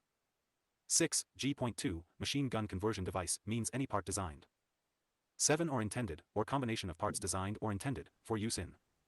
8. Converting a firearm into a machine gun. 9. G.7, rapid-fire device, means any device, part, KIT, tool. 10. Accessory, or combination of parts that has the effect of. 11. Increasing the rate of fire of a semi-automatic firearm above the 12 standard rate of fire for the semi-automatic firearm that is not. -2, 003. 1. Otherwise equipped with that device, part, or combination of two parts. 3. G.8, semi-automatic firearm, means a firearm that is not for a machine gun and that, upon initiating the firing sequence, fires 5 the first chambered cartridge and uses a portion of the energy 6 of the firing cartridge to extract the expended cartridge case, 7 chamber the next round, and prepare the firing mechanism 8 fire again, and requires a separate pull, release, push, or 9 initiation of the trigger to fire each cartridge. Semi-automatic 10 firearm includes a semi-automatic rifle, semi-automatic shotgun, 11 or semi-automatic handgun. 12 Section 2. In Colorado Revised Statutes, add 18-12-116 as 13 follows, 14-18-12-116. Enforcement of large-capacity magazine ban by 15 regulating the manufacture, distribution, transfer, sale, and purchase 16 of specified semi-automatic firearms, penalties, definitions. 1. As 17 used in this section, unless the context otherwise requires. 18. A. Cycle the action, means to extract the fired. 19. Cartridge case, chamber the next cartridge, and prepare the 20 firing mechanism to fire again. 21b. Detachable magazine means an ammunition feeding 22 device that is not permanently attached to a firearm and may be 23 removed from the firearm without rendering the firearm 24 incapable of accepting any magazine. Detachable magazine 25 does not include an attached tubular magazine located under 26 the barrel of a firearm. 27. C. Gas-operated semi-automatic handgun means any. -3003. One semi-automatic handgun that harnesses or traps a portion of the 2 high-pressure gas from a fired cartridge to cycle the action 3 using any of the following. 4. I. A long-stroke piston system in which gas is vented from 5 the barrel to a piston that is mechanically fixed to the bolt 6 group and moves to cycle the action. 7. 2. A short-stroke piston system in which gas is vented 8 from the barrel to a piston that moves separately from the bolt 9 group so that the energy is imparted through a gas piston 210 cycle the action. 11. 3. A system that traps and vents gas from either the 12 barrel or the chamber to directly strike or impinge the bolt. 13. Bolt carrier or slide assembly. 2. Unlock and cycle the action. 14. 4. A hybrid system that combines elements of a system 15 described in subsection 1 C I of this section with a system 16 described in subsection 1 C 2 or 1 C 3 of this section 2. 17. Capture gas vented from the barrel to cycle the action, or 18. V. A blowback-operated system that directly utilizes 19. The expanding gases of the ignited propellant powder acting on 20. The cartridge case to drive the breech block or breech bolt 21 rearward. 22. D. I. Specified semi-automatic firearm means any of the 23 following, except as provided in subsection 1 D 2 of this 24 section. 25. A. A semi-automatic rifle or semi-automatic shotgun with 26. A detachable magazine, or 27. B. A gas-operated semi-automatic handgun with a -4003. 1 detachable magazine. 2. Specified semi-automatic firearm does not include 3. A firearm designed to accept and capable of 4 operating only with .22 or lower caliber rimfire ammunition. 5. Unless the firearm has a separate upper and lower receiver. 6. B. A firearm that is manually operated by bolt, pump, 7 lever, or slide action. 8. C. A firearm that has a permanently fixed magazine that 9 cannot accept more than 15 rounds of ammunition. 10. Including a semi-automatic firearm that has been converted to 11 have a permanently fixed magazine that cannot accept more 12 than 15 rounds of ammunition. 13. D. A single or double-action semi-automatic handgun. 14. That uses recoil to cycle the action of the handgun. 15. E. The following models of firearms, as they exist, and 16 are configured on the effective date of this section. AG 4217 Jungmann. Benelli Argo E Pro. Benelli R1 Big Game Rifle. 18 Browning Bar 3 Malawian Quachas. Browning Bar Long Track Rifle. Browning. 19 Bar Short Track Rifle. Fabrique Nationale Model 49, commonly 20 known as FN49, Fusil Automatique Modeli 1917, also known as 21 RSC M1917, Gura 43, Globko Mohawk, Hakim Rifle, HKSL6, 22 HKSL7, M1 Carbine, M1941 Johnson Rifle, Marlin Camp Carbine, 23 Moss 49, Remington Model 4, Remington Model 8, Remington 24 Model 740, Remington Model 742, Remington Model 750, 25 Remington 7400, Ruger Deerfield Carbine, Ruger Mini 14 Ranch 26 Rifle, Ruger Mini 30 Rifle, Ruger Model 44, Springfield 27 Armory M1A Standard Issue Rifle, SVT 40, Valmet Hunter M88-5003. 1 VZ.52, Winchester Model 100, Winchester Model 1905, 2 Winchester Model 1907, and Winchester Model 1910, 3 F, a firearm that has been made permanently inoperable, 4 or 5, G, an antique firearm, as defined IN 18 USC SEC, 921-6, 16, or a curio or relic, AS defined IN 27 CFR 478.11. 7. 2. On or after September 1, 2025, it is unlawful for any 8 person to knowingly manufacture, distribute, transfer, sell, or 9 purchase a specified semi-automatic firearm, except that a person may 10th sell or transfer a specified semi-automatic firearm to an 11 individual residing in another state or a federally licensed 12 firearm dealer. 13. 3. This section does not apply to 14. A. The manufacture, transfer, or sale of a specified 15 semi-automatic firearm to, or receipt or purchase of a specified 16 semi-automatic firearm by 17. I. A federal, state, or local law enforcement agency for 18. The purpose of equipping the agency's peace officers.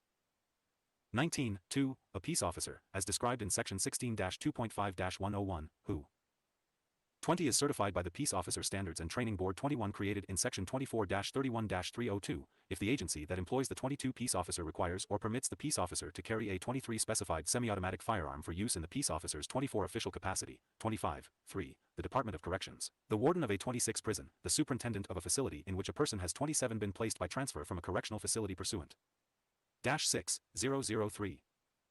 1 TO Section 17-23-101, the keeper of a jail, or the head of any 2 other institution for the detention of people accused or 3 convicted of an offense, in order to equip staff for the 4 performance of their official duties, or 5, 4. An entity that operates an armored vehicle business 6 for use by an authorized employee of the entity while in the 7 course and scope of the employee's duties, 8, B, the manufacture, transfer, or sale of a specified 9 semi-automatic firearm 2, or receipt or purchase of a specified 10 semi-automatic firearm for use by members of the Armed Services 11 or Reserve Forces of the United States or of the Colorado 12 National Guard, in the performance of their official duties. 13, C, the transfer of a specified semi-automatic firearm 2, 14 and receipt of a specified semi-automatic firearm by, 15, I, a federally licensed firearms dealer for temporary 16 storage or permanent disposal, or 17, 2, a gunsmith, or an educational program designed for 18 the repair or maintenance of weapons approved by the governing 19 Board of a public institution of higher education or the 20 Colorado Division of Private Occupational Schools, for the 21 purposes of maintenance, repair, or modification and the 22 subsequent return of the specified semi-automatic firearm to the 23 lawful owner, as long as the lawful owner is not otherwise 24 prohibited by law from possessing the specified semi-automatic 25 firearm,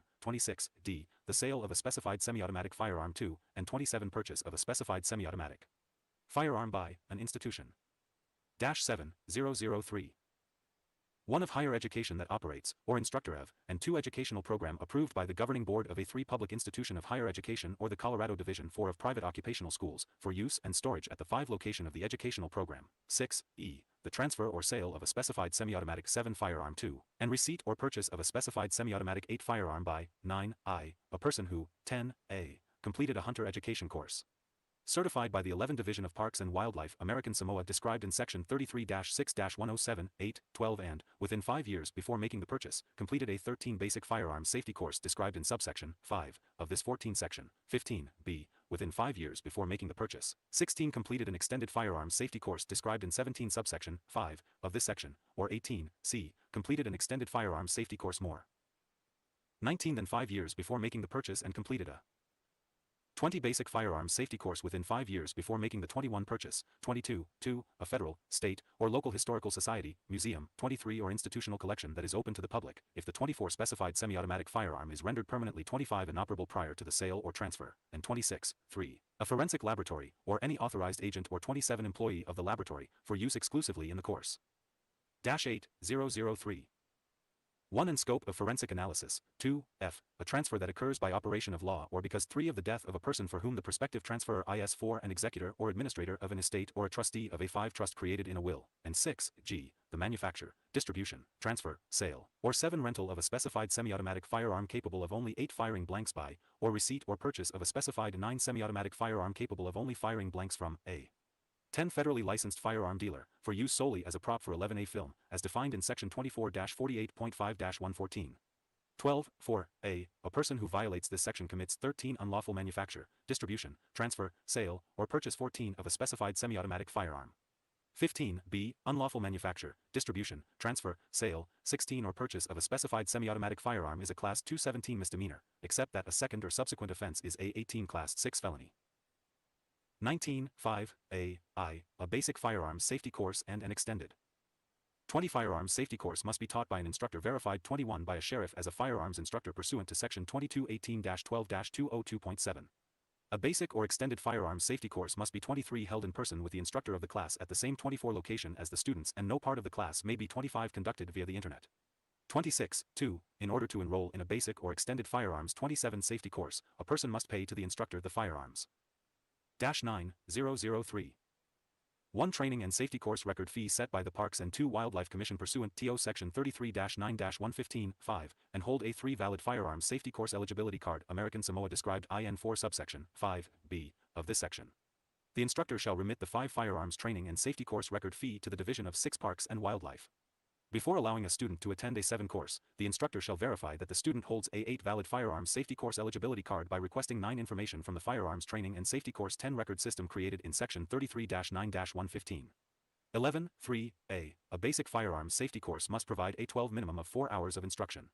13, B, an extended firearms safety course must provide a 14 minimum of 12 hours of instruction, which must be provided 15 on at least 2 different days. 16, 4, a basic or extended firearms safety course must 17 include, but is not limited to including, instruction on safe 18. Handling of semi-automatic firearms and ammunition magazines. 19. Safe storage of firearms and child safety. Firearm deaths. 20. Associated with mental illness. Extreme risk protection orders. 21. Described in Article 14.5 of Title 13, and victim awareness. And 22. Empathy. 23. V. At the conclusion of a basic or extended firearms 24 safety course, the instructor shall administer an exam that 25 tests a student's knowledge of the subjects taught in this course. 26. And requires the student to demonstrate the ability to safely 27 handle firearms and a mastery of gun safety. To complete a -10-003 1 basic firearms safety course, a student must achieve a score of 2 at least 90% on the exam. 3.6. Within 3 business days after a student's completion of a basic or extended firearms safety course, the 5 instructor shall report the student's course completion to the 6 firearms training and safety course record system described in 7 Section 33-9-115. 8b. Each sheriff shall issue firearms safety course 9 eligibility cards pursuant to this subsection. 5b. A card is 10 valid for 5 years after the date of issuance. 11.2. To obtain a firearms safety course eligibility card, and 12 applicant must submit the applicant's fingerprints to the sheriff. 13 of the county or city and county in which the applicant resides. 14 maintains a secondary residence, or owns or leases real. 15 property used by the applicant in a business. The sheriff shall 16 take 2 complete sets of the applicant's fingerprints for the 17 Bureau to conduct a fingerprint-based criminal history record. 18 check of the applicant. The sheriff shall submit both sets of 19 fingerprints to the Bureau, and the sheriff shall not retain a set 20 of the applicant's fingerprints. 21.3. The applicant must submit a firearms safety course 22 eligibility card fee to the sheriff. The firearms safety course 23 eligibility card fee includes the sheriff's processing fee and the 24 fingerprint processing fee. The firearms safety course eligibility 25 card fee is not refundable if the sheriff denies the applicant's 26 application. Each sheriff may establish a processing fee. The 27 amount of the fee must reflect the actual direct and indirect. -11-003. 1 costs to the sheriff for issuing a firearms safety course 2 eligibility card. The fingerprint processing fee is the amount 3 specified pursuant to Section 24-72-306 by the Director of the 4 Bureau for processing the applicant's fingerprints. 5.4. Upon receipt of an applicant's fingerprints from a 6 sheriff, the Bureau shall process the full set of the applicant's 7 fingerprints as set forth in Section 18-12-208(1). To obtain any 8 available state criminal justice information or federal 9 information about the applicant relevant to determining 10 whether the applicant is eligible to possess a firearm pursuant 11 to state and federal law. The Bureau shall report the results 12 of the fingerprint-based criminal history record check to the 13 sheriff. 14.v. After receiving the results of the fingerprint-based 15 criminal history record check, a sheriff shall issue a firearms 16 safety course eligibility card to an applicant who satisfies the 17 criteria listed in Section 18-12-203(1)(a)(2)(1)(g). A sheriff shall 18. Deny or revoke a firearms safety course eligibility card if a 19 applicant or cardholder fails to meet one of the criteria listed. 20 Section 18-12-203(1)(a)(2)(1)(g), and may deny or revoke a card. 21 if the sheriff has a reasonable belief that documented previous 22 behavior by the applicant or cardholder makes it likely the 23 person will present a danger to themselves or others if the person 24 holds a firearms safety course eligibility card. 25.6. A sheriff shall report information required by the 26th Division of Parks and Wildlife about the card to the firearms 27 training and safety course record system created in Section -12-003. 133-9-115. 2.7. A firearms safety course eligibility card must 3. Include the firearms safety course eligibility card holder's full forename, the county of issuance and the signature of the sheriff. 5. Who issued the card, and the issuance and expiration dates of 6. The card. 7. Section 3. In Colorado Revised Statutes, add 33-9-115 as 8 follows. 933-9-115. Firearms Training and Safety Course Record System. 10. Rules, Definitions. 1. AS used in this section, unless the context 11 otherwise requires. 12. A. Basic Firearms Safety Course, means a basic firearms 13 safety course described in Section 18-12-116. 5. 14. B. Bureau, means the Colorado Bureau of Investigation. 15. Created in Section 24-33.5-401. 16. C. Division, means the Division of Parks and Wildlife. 17. Created in Section 33-9-104. 18. D. Extended Firearms Safety Course, means an extended 19 firearms safety course described Section 18-12-116. 5. 20. E. Hunter Education Course, means a hunter education. 21. Course certified by the Division of Parks and Wildlife, as 22. Described in Section 33-6-107. 8. 23. F. System, means the Firearms Training and Safety 24 course record system described in subsection 2A of this 25 section. 26. 2A. The division shall develop and operate a system of 27 records of persons who -13-003. 1. Hold a valid firearms safety course eligibility card. 2. Issued pursuant to Section 18-12-116. 5. B. And 3. 2. Have completed a hunter education course, a basic 4 firearms safety course, or an extended firearms safety course.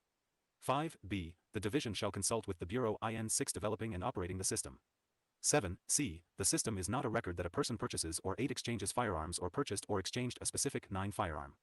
10.3. The system must allow 11a. The instructor of a basic firearms safety course or 12 extended firearms safety course to request and receive 13 information about whether a person holds a valid firearms 14 safety course eligibility card issued pursuant TO Section 1518-12-116 5b 16b. The instructor of a hunter education course, basic 17 firearms safety course, or extended firearms safety course 218 electronically enter into the system the name of and other. 19 information required by the division about each student who 20 completes a course, and 21, c, a federal firearms licensee, as defined in Section 2218-12-101, to electronically request and receive information 23 about whether a person has completed the courses necessary to 24 purchase a specified semi-automatic firearm pursuant to Section 2518-12-116, 3, I. 26, 4, the division may adopt processes and procedures 27 necessary for the implementation of this section. 14-003.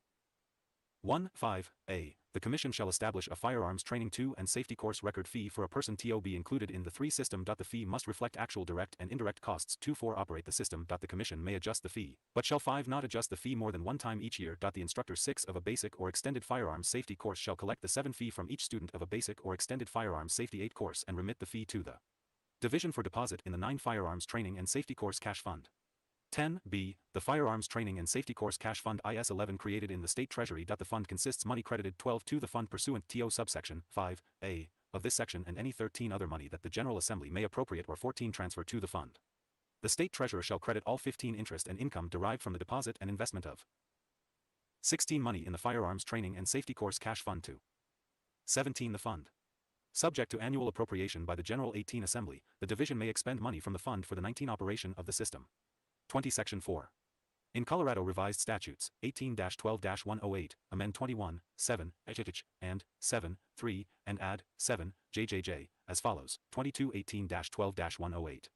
Possession of weapons by previous offenders. 7. In 23 addition to a conviction for felony crime as defined in Section 24-4.1-30224, 1. A felony conviction or adjudication for one of the following felonies. 25 prohibits a person from possessing, using, or carrying upon the person a 26 firearm as defined in Section 18-1-901, 3, h, or any other weapon that is 27 subject to this Article 12 pursuant to subsection 1, or 3, of this section. 15-003.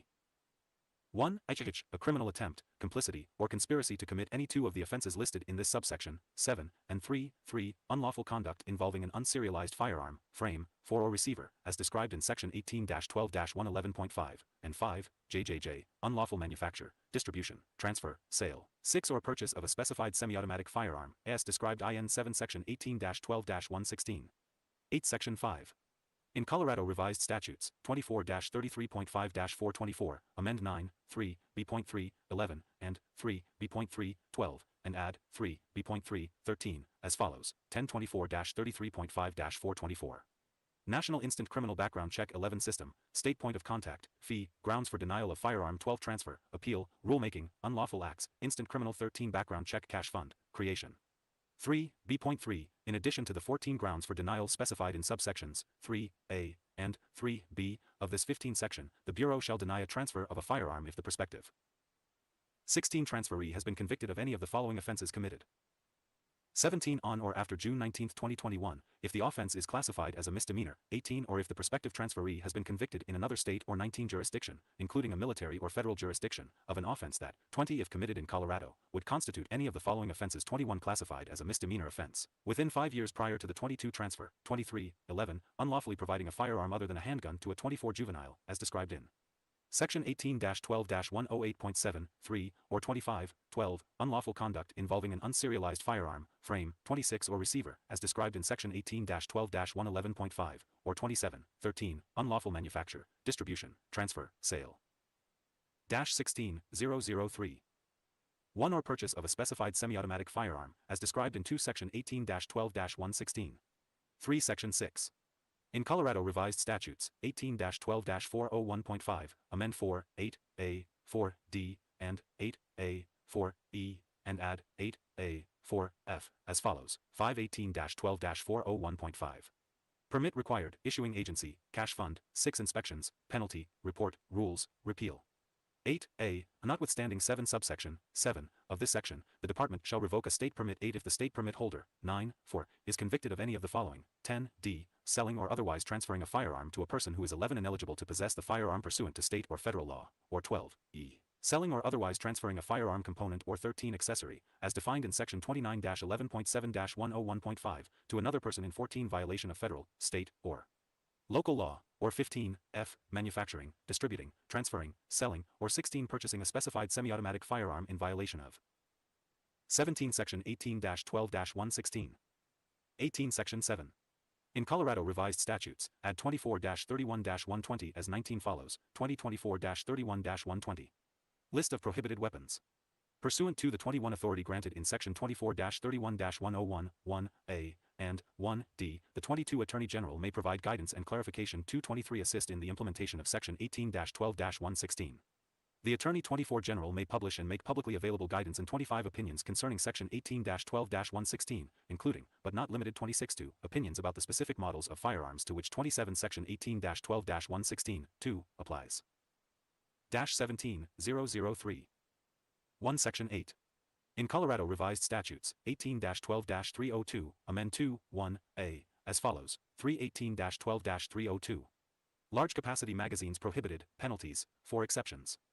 1A, except as otherwise provided in this section, on and 5 after July 1, 2013, a person who sells, transfers, or possesses a 6 large capacity magazine commits a Class 2 Class 1 misdemeanor. 7 Section 9. In Colorado Revised Statutes, 18-12-102, amend 8, 1, as follows: 918-12-102. Possessing a dangerous or illegal weapon, 10 affirmative defense, definition. 1. As used in this section, the term 11, dangerous weapon, means a firearm silencer, machine gun, 12 conversion device, rapid-fire device, short shotgun, or short rifle. 13 Section 10. Effective date, applicability. This act takes 14 effect September 1, 2025, and applies to offenses committed on or after 15 said date. 16 Section 11. Severability. If any provision of this act or the 17 application of this act to any person or circumstance is held invalid, the 18 invalidity does not affect other provisions or applications of the act. That 19 can be given effect without the invalid provision or application, and to 20 this end the provisions of this act are declared to be severable. 21 Section 12. Safety Clause. The General Assembly finds, 22 determines, and declares that this act is necessary for the immediate 23 preservation of the public peace, health, or safety, or for appropriations for 24 the support and maintenance of the departments of the state and state 25 institutions. 18-003. Mr. Speaker Pro Tem. Thank you, Mr. Chair. I move L64 to Senate Bill 3 and ask that it be properly displayed. That is a proper motion. Give us 1 second. We have 66. That amendment is displayed. To the amendment, Representative Froelich. Thank you, Mr. Chair. This amendment includes tribal law enforcement. We absolutely should never have left them out, and so we ask for a yes vote. All right. Is there any further discussion on Amendment L64? Seeing none, the question before us is the adoption of Amendment L64. All those in favor say aye. Aye. All those opposed say no. The ayes have it. Amendment L64 is adopted. Speaker Pro Tem Basenaker. Thank you, Mr. Chair. I move L65 to Senate Bill 3 and ask that it be properly displayed. As a proper motion. Give us 1 second.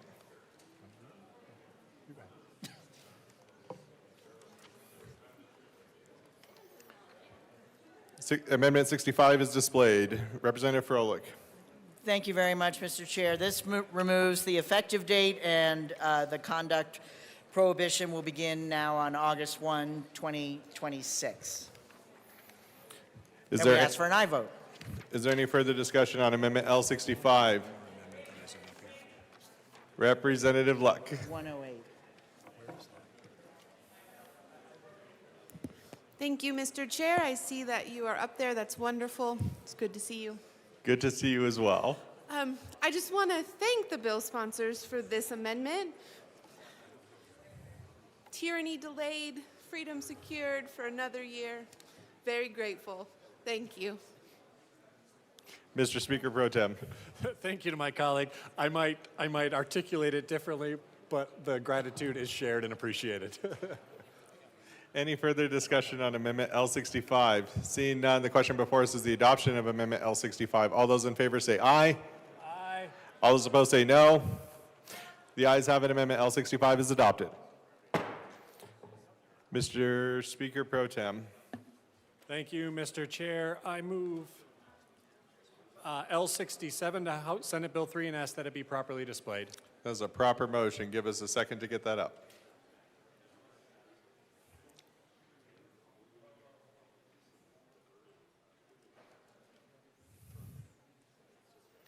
That is displayed. Thank you, Mr. Speaker Pro Tem. Thank you, Mr. Chair. This is language related to the enterprise and just is sort of boilerplate language that we put in related to any program that is an enterprise that is passed into statute as well, and so we ask for a yes vote. Is there any further discussion on Amendment L67? Seeing none, the question before us is the adoption of Amendment L67. All those in favor say aye. Aye. All those opposed say no. The ayes have it. Amendment L67 is adopted. Mr. Speaker Pro Tem. Thank you, Mr. Chair. We have one more amendment that we're going to be offering here. But in the meantime, I just wanted to talk through a couple pieces of the bill and really do appreciate the opportunity to clarify some of these things with a few more folks in the room. Did want to just mention a couple things I had highlighted in my remarks. And the first is that 90% of the handguns that are commonly used for self-defense, these are recoil-based handguns, these are not implicated in the bill. I wanted to just make sure that I had that point put out there, as well as revolvers, as well as shotguns used for hunting and self-defense. These are things that are not implicated in the bill, and certainly understand we're going to have a robust discussion, but wanted to just point those things out. And now that I've killed enough time, wanted to move L108 to Senate Bill 3 and ask that it be properly displayed. That is a proper motion. Give us a minute to get that displayed.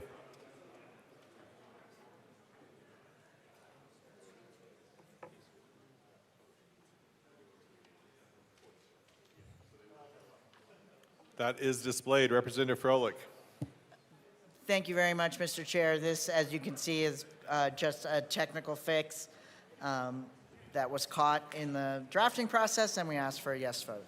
Is there any further discussion on Amendment L108? Seeing none, the question before us is the adoption of Amendment L108. All those in favor say aye. Aye. All those opposed say no. The ayes have it. Amendment L108 is adopted. Is there any further discussion on Senate Bill 3? Representative Armagost. Thank you, Mr. Chair. The things that I've seen that have kind of caused concern from judiciary, from finance, from appropriations, all the different costs, where they're coming from, where they're going to. I'm still confused on all of it. There's a lot of seemingly unsubstantiated or otherwise unexplained loans and grants and things that are going to be, money's going to be coming from. So I think the biggest thing for me to at least have that addressed, have it recognized and have it understood on an annual basis is, since this was a judiciary bill, and Parks and Wildlife is the one, they're the organization that's going to be kind of the fulcrum of this funding. I want to make sure that there's accountability on our level, at least in the legislature, since this is coming from the legislature, of knowing what was spent the year prior and what's going to be spent the following year. So with that, I move L119 and ask that it be properly displayed. There's a proper motion. Give us a moment to get that displayed.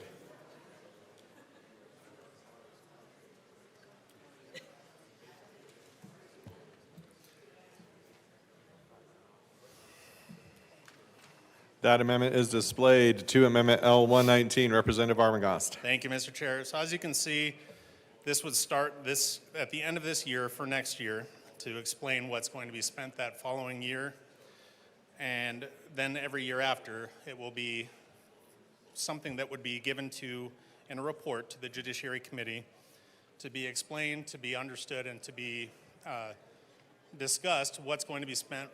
Similar to the SMART Act, but obviously CPW doesn't report to Judiciary and SMART Act. So this would be a separate report that would just give some transparency of what's being spent and what's likely to be requested for the next year on expenses. So I ask for an aye vote.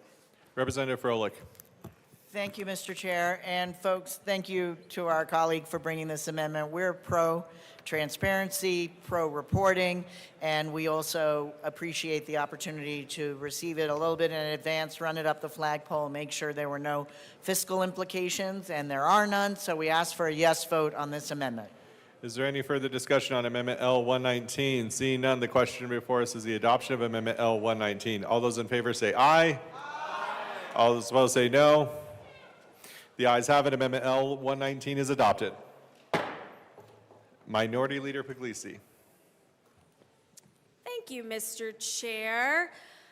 You know, when we did a different bill regarding ammunition, we had talked about the importance of protection orders for survivors of domestic violence, male and female, and the ability for people to protect themselves from even the people they once loved.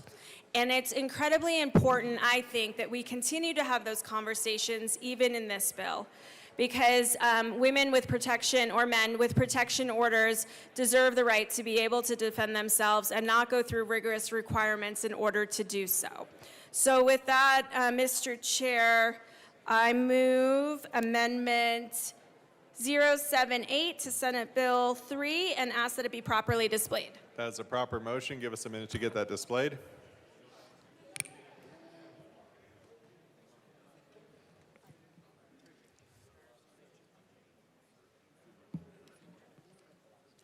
That is displayed. Minority Leader Puglisi. Thank you, Mr. Chair. Just to reiterate, this is the same language that we have used in other bills that has passed on gun-related bills to help protect survivors of domestic violence and make sure they have all the tools that they choose in order to defend themselves. And with that, I would ask for an aye vote. Thank you. Mr. Speaker Pro Tem. Thank you, Mr. Chair. Thank you, Madam Minority Leader. Appreciate this concern for folks who have been impacted in such a difficult and tragic manner.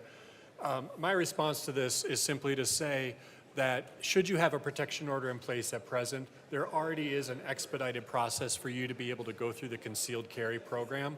I fully support that in our statute, as I understand the immediacy and the need for self-defense in some of those situations. I view this policy different than that exception in as much as the type of firearms that this bill seeks to regulate, semi-automatic firearms, typically known as long guns with detachable magazines, are not implicated or utilized in the concealed carry process and typically are not used for self-defense in the same way that someone might use a handgun or a shotgun for self-defense. So I would just simply ask, with all due respect, for a no vote. Madam Minority Leader. Thank you, Mr. Chair. And I do really appreciate the response by the sponsor. I understand. I just never want to limit whether it's a man or a woman's right to protect themselves with whatever gun they choose. And so I don't think it's up to this General Assembly to decide that for them. And I urge an aye vote. Thank you. Is there any further discussion on Amendment L78? Representative Richardson. Yeah, I wasn't going to speak on this, but the sponsor just said there's an expedited process for a concealed carry permit. There is. You can issue one in an emergency. That doesn't override what's in this bill to allow somebody to actually purchase the firearm that they want to arm themselves with. So I would urge a yes vote. Is there any further discussion on Amendment L78? Seeing none, the question of Representative a division.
The question before us is the adoption of Amendment L78. A division has been requested. All those in the chamber not entitled to vote, please sit and remain seated. All those in favor of Amendment L78, please stand and remain standing in one place or raise your hand and keep it raised until the count is taken.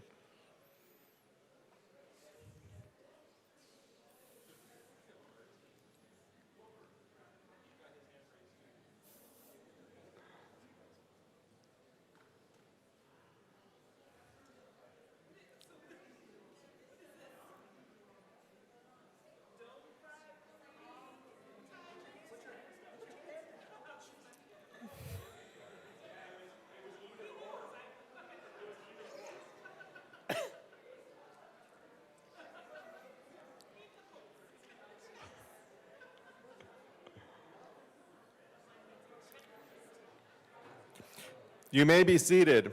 All those opposed, please stand and remain standing in one place, or raise your hand and keep it raised until the count is taken.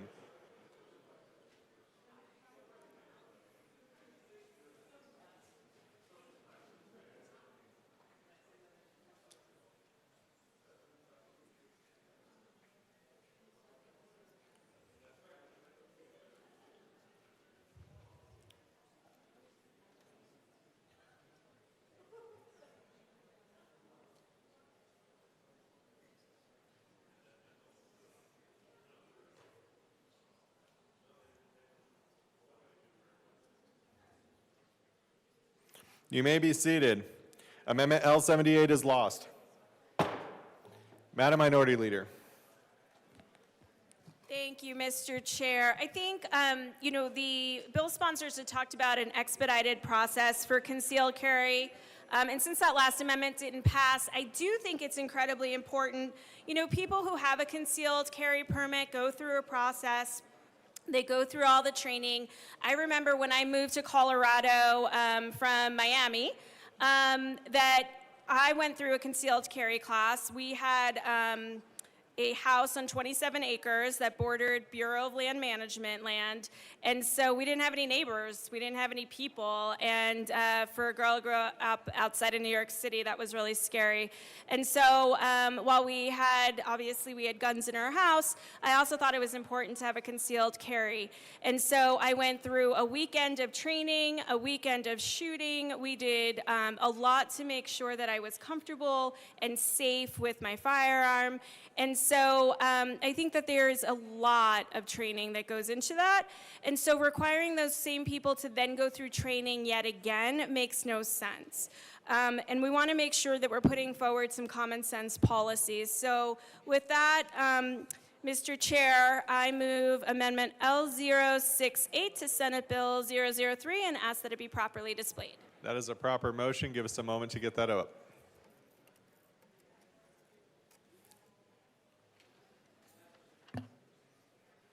That is displayed. Madam Minority Leader. Thank you, Mr. Chair. So this just says that a person who holds a valid permit to carry a concealed handgun, they've already gone through the training, they've already gotten their concealed carry, they've gone through their background check, the sheriff has approved it. I mean, it's a process that they wouldn't have to go through this process to buy a firearm, and there would be no need to take the course and no need to get that eligibility card. And so I think this is a common sense policy to this bill, and ask for an aye vote. Thank you. Mr. Speaker Pro Tem. Thank you, Mr. Chair. Thank you to my colleague for this amendment. We are asking for a no vote for several reasons.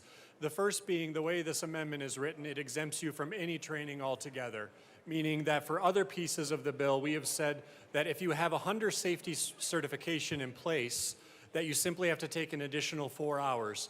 Let me be clear, colleagues. The types of firearms that are regulated in this bill are not the types of firearms that you receive training on through a concealed carry course. You do not conceal carry an AR-15. You do not conceal carry an AR-556. You conceal carry, most likely, a handgun. And so these are altogether different types of firearms that we're contemplating. It is not a one-to-one corollary here in types of training. The reason why we've said the hunter safety piece plus 4 hours is because the hunter safety training involves training on long guns. Our bill regulates long guns. certain specified semi-automatic firearms.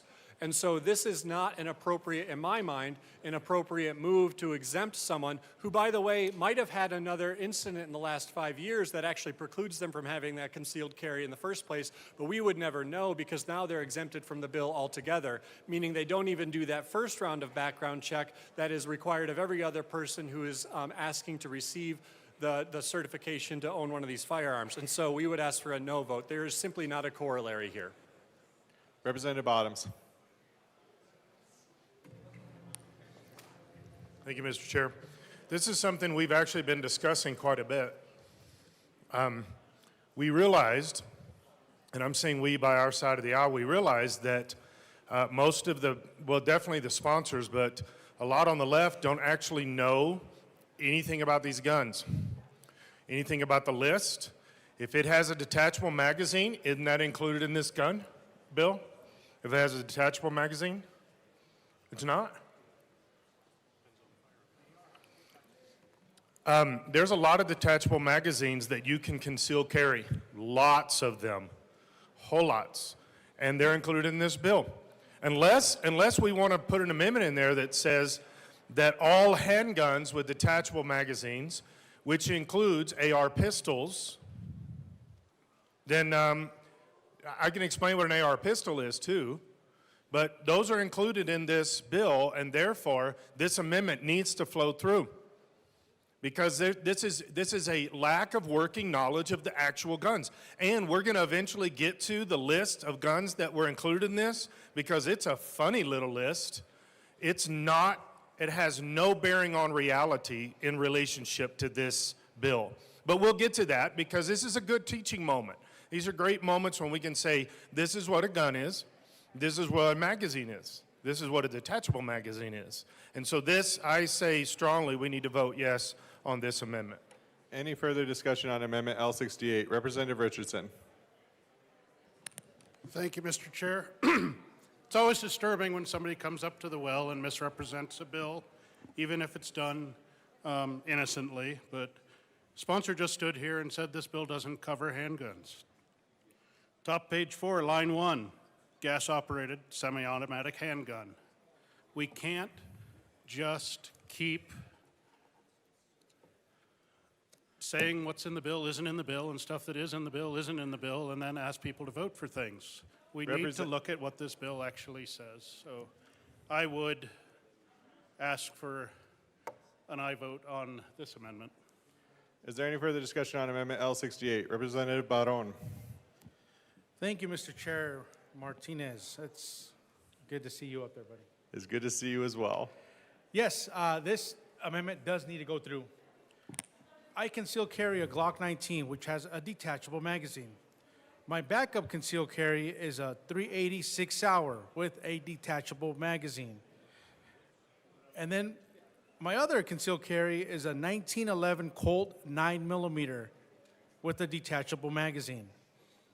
That would be excluded in this bill. Detachable magazine. It's something that comes out of the butt of the gun where you put the bullets in. That's what a magazine is. That also gets put in an AR. 80% of the guns have detachable magazines. Let me give you an example of some guns that do not have detachable magazines. A shotgun does not have a detachable magazine. You load the shotgun cartridges into the barrel, into the ammo barrel.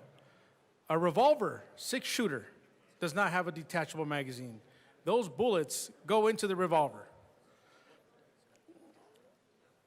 But my concealed carry guns have detachable magazines, which are included in this bill. Are you writing that down? Okay, good. Write that down. I urge an aye vote on this amendment, which will allow me to conceal carry my detachable magazine, Glock 19. Thank you. Representative Clifford. Representative Barron, thank you very much, Mr. Chair. Why did I think the Speaker Pro Tem was behind me? I was just talking to him. Sorry about that. This does not at all cover your Glock 19 or any handgun that you have that has a detachable magazine, to be clear. And the type of training that we provide for concealed weapon permits are typically for handguns, almost never touch anything about a rifle unless it's some specialized course. and what they do for hunter safety is. That is why there is a nexus with Colorado Parks and Wildlife. They actually deal with training people the safety of rifles and shotguns. That is not something that we are typically doing in a concealed weapons course. There is a major difference. Thank you. Representative Caldwell. Thank you, Mr. Chair. I mean, there's a lot of back and forth right now about whether the gun falls under it or not.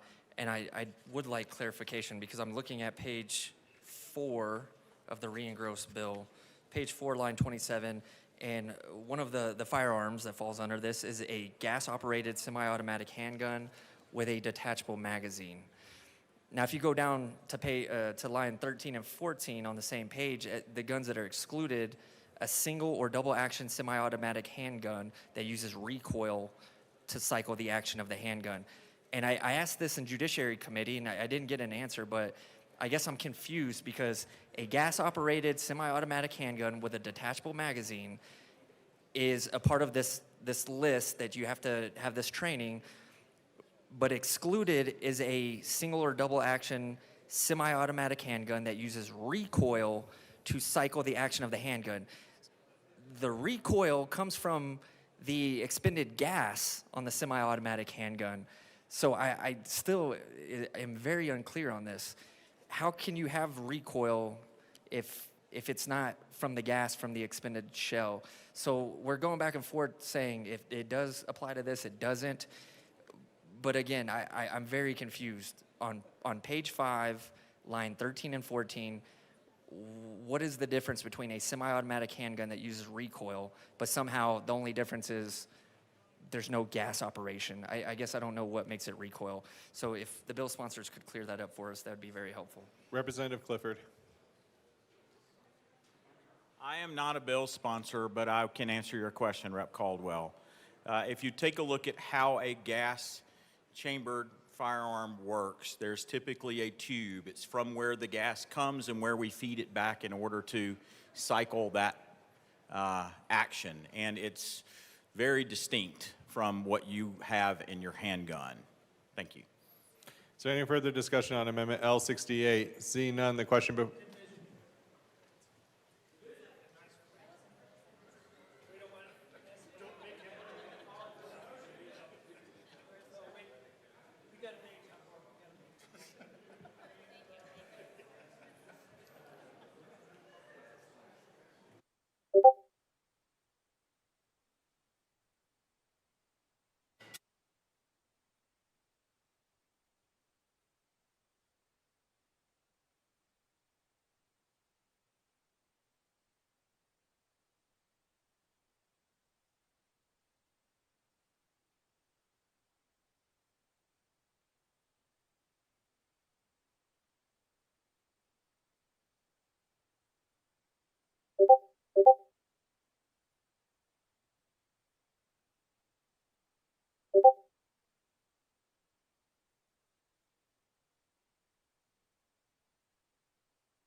The question before us is the adoption of Amendment L68. A division has been requested. All those in the chamber not entitled to vote, please sit and remain seated. All those in favor of Amendment L68, please stand and remain standing in one place until your vote is counted.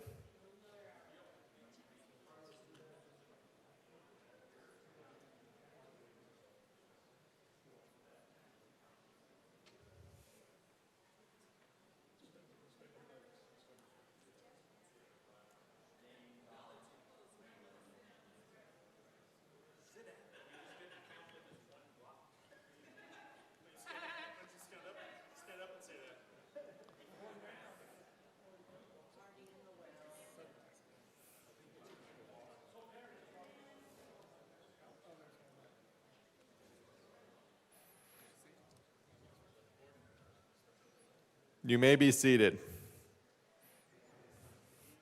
All those opposed, please stand and remain standing until your vote is counted.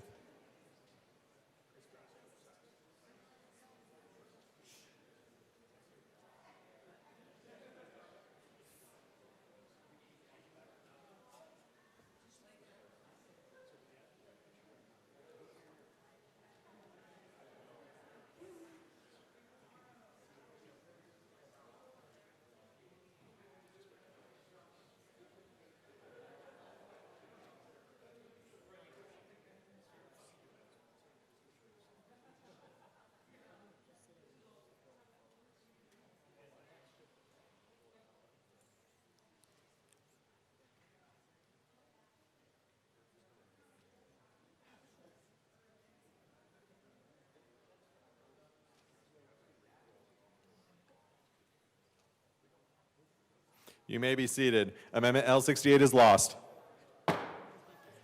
Assistant Minority Leader Winner. Thank you, Mr. Chair. Today I rise to speak about a foundational principle that is at the heart of this debate. It is a distinction that every lawmaker, every citizen, and every public official must understand clearly. This is the difference between a right and a privilege. A right is something that is inherent. It is something that you are born with. It is not something that the government creates, issues, or controls. Rights are guaranteed by our Constitution, not granted by our legislature. They exist because we are human beings, created equal, and endowed by our Creator with certain unalienable rights. That is the language of our Declaration of Independence, and it is the moral foundation of the entire American experience. A privilege, by contrast, is something that the government gives you. It is conditional, it can be taken away, it can be modified, it can be withheld. A privilege depends on permission. A privilege is extended by the state and controlled by the state. A driver's license, for example, is a privilege. It is something that you apply for. It comes with requirements, fees, revocation processes, and government oversight. If you do not meet the state's condition, the state can take it away. The fundamental difference is this: a right belongs to you simply because you are free. A privilege is something you must qualify for, and which the government can deny or revoke. This bill, despite its stated intention, takes what has always been a constitutional right, the right to keep and bear arms, and converts it into a privilege that must be earned through compliance, payment, and government approval. Under this bill, you do not have the right to own a common semi-automatic firearm unless you first apply for government-issued safety course eligibility card. To get that card, you must submit to fingerprinting, undergo a background check, pay fees to the sheriff, and hope that the sheriff does not exercise vague, discretionary authority to deny your application based on nothing more than their subjective belief about your future behavior. If you make it through that process, you then must take 2 state-mandated courses, one basic and then one extended. These courses must be held in person. They must be taught by a state-approved instructor, and they must include a state-approved curriculum complete with exams, pass rates, and psychological content such as victim empathy and mental illness awareness. You must complete these courses within a specific time frame. You must pay additional fees to be added to the state's training record system. And even after you have passed every test and followed every step, your ability to exercise your Second Amendment rights still depends on continued approval from the state. Let me be absolutely clear. This is not how rights are supposed to function. This is how privileges operate. This is how a government controls an activity that it chooses to allow, not how a free people exercise an inalienable right. This bill treats the Second Amendment like a special license, something that is handed out sparingly, and not only to those who meet the government's definition of acceptable. But the Second Amendment is not a privilege. It is not an optional benefit. It is not a perk for the well-connected or the well-behaved. It is a right guaranteed to every American regardless of income, zip code, or political persuasion. The Constitution does not say the right of the people to keep and bear arms shall not be infringed unless they fail to pay a fee. It does not say unless they have not taken a class. It does not say unless a sheriff thinks they might pose a danger someday. It says that this right shall not be infringed. Senate Bill 3 places the government in the role of gatekeeper to a fundamental liberty. That is dangerous. That is unconstitutional. and that is morally wrong. We would never tolerate this approach with other constitutional rights. We would never allow the state to require a government-issued speech permit before you could voice your opinion. We would never demand that you complete a state-approved religious training course before attending church. We would never ask that you pass a financial test before being allowed to vote. Yet that is exactly the framework this bill establishes for the Second Amendment. And let us be honest about who this bill impacts most. It is not criminals. It is not gangs. It is not those who already ignore the law. It is the working parent in rural Colorado who owns a semi-automatic rifle for livestock protection. It is the veteran who uses a legally owned firearm for home defense. It is the retiree who enjoys weekend target shooting. These are not threats to public safety. These are responsible citizens who are being told that their rights are no longer guaranteed, but conditional. The financial burden alone will price many Coloradans out of lawful gun ownership. The fingerprinting fees, course fees, training requirements, travel costs, and lost work hours will create a real-world barrier for low-income families and rural residents. We are saying to them, you may have your right, but only if you can afford it. That is not equality, that is injustice. And it gets worse. If they make a mistake, if they purchase or transfer a semi-automatic firearm without navigating this maze, they face criminal penalties. First a misdemeanor, then a felony, and with that felony comes the permanent loss of the right to own any firearm ever again. So let us review. The bill imposes cost barriers, creates discretionary denial powers, criminalizes peaceful conduct, and establishes a government-controlled system to track and monitor those who wish to exercise a constitutional right. That is not the framework of a free society. That is the framework of a permission-based system that transforms rights into government-issued privileges. Colleagues, I ask you to consider this carefully. The role of government is not to decide who gets to exercise their rights. The role of government is to protect those rights from infringement. Senate Bill 3 flips that principle on its head. It expands the power of the state at the expense of the individual. It assumes that liberty must be earned rather than preserved. If we accept this model for the Second Amendment, what is to stop it from being applied elsewhere? Today it is your firearm. Tomorrow it may be your speech or your business or your property. We must not let the government define what a right is. That is the responsibility of the Constitution and the people, not the legislature. I urge you to reject Senate Bill 3, not just because it restricts firearms, but because it attacks the very concept of freedom itself. Let us not surrender our rights and call it safety. Let us not transform what is sacred into something that is conditional. Let us not allow this chamber to become the gatekeeper of liberties. It was elected to protect. And with that, I urge a no vote on Senate Bill 3. Representative Weinberg, or Representative Armagost. Thank you, Mr. Chair. I brought up some concerns earlier that were related to the idea of losing Pittman-Robertson grant fund money, not only because of the idea of misappropriation of funds or borrowing of funds that were intended not to be tampered with based on that agreement for the grant funds.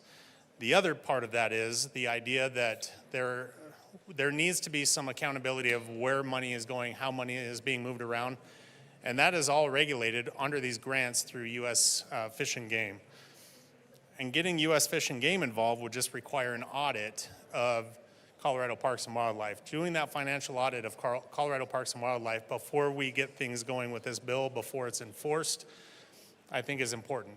Losing $27 million and potentially more based on the other things, the money that's going to be pulled from the general fund to reimburse funds, all the money that's going to be moved around and that we lose as a state are detrimental just because we want to push anti-gun legislation through. So we have to have some sort of accountability before we do this. I think this is being absolutely rushed through carelessly, and I really think we need to have federal government involvement on the level of U.S. Parks or U.S. Fish and Wildlife, U.S. Fish and Game, sorry, having them involved, getting them eyes on, do a quick audit, get everything squared away, make sure money's good so we don't end up losing dozens of millions of dollars in grant money every year. So to do that, I move L111 and ask that it be properly displayed. It's a proper motion. Give us a minute to get that displayed.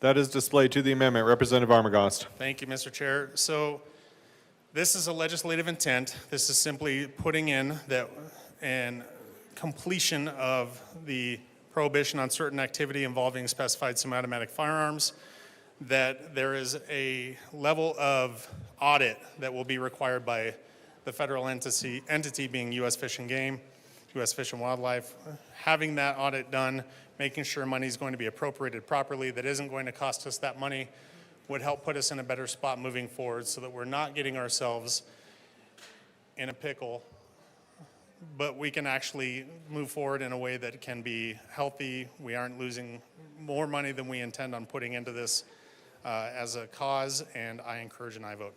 Mr. Speaker Pro Tem. Thank you, Mr. Chair. Thank you to my colleague for this amendment. We are going to ask for a no vote. This is why we amended the bill in the Finance Committee and limited the cash funds from CPW to one particular cash fund that does not implicate or include any federal dollars. CPW has their own processes for auditing their funds. We certainly have the Legislative Audit Committee to do the same. CPW obviously comes before this body in the SMART Act hearings. There is plentiful and right oversight on those funds, including the amendment we adopted from my colleague that includes an accounting of funds to be reported to the Judiciary Committee yearly. And so we find this measure to be redundant, although well-intended. We would ask for a no vote. Any further discussion on Amendment L111? Seeing none, the question before us is the adoption of Amendment L111. All those in favor say aye. All those opposed say no. The noes have it. Amendment L111 is lost. Representative Weinberg.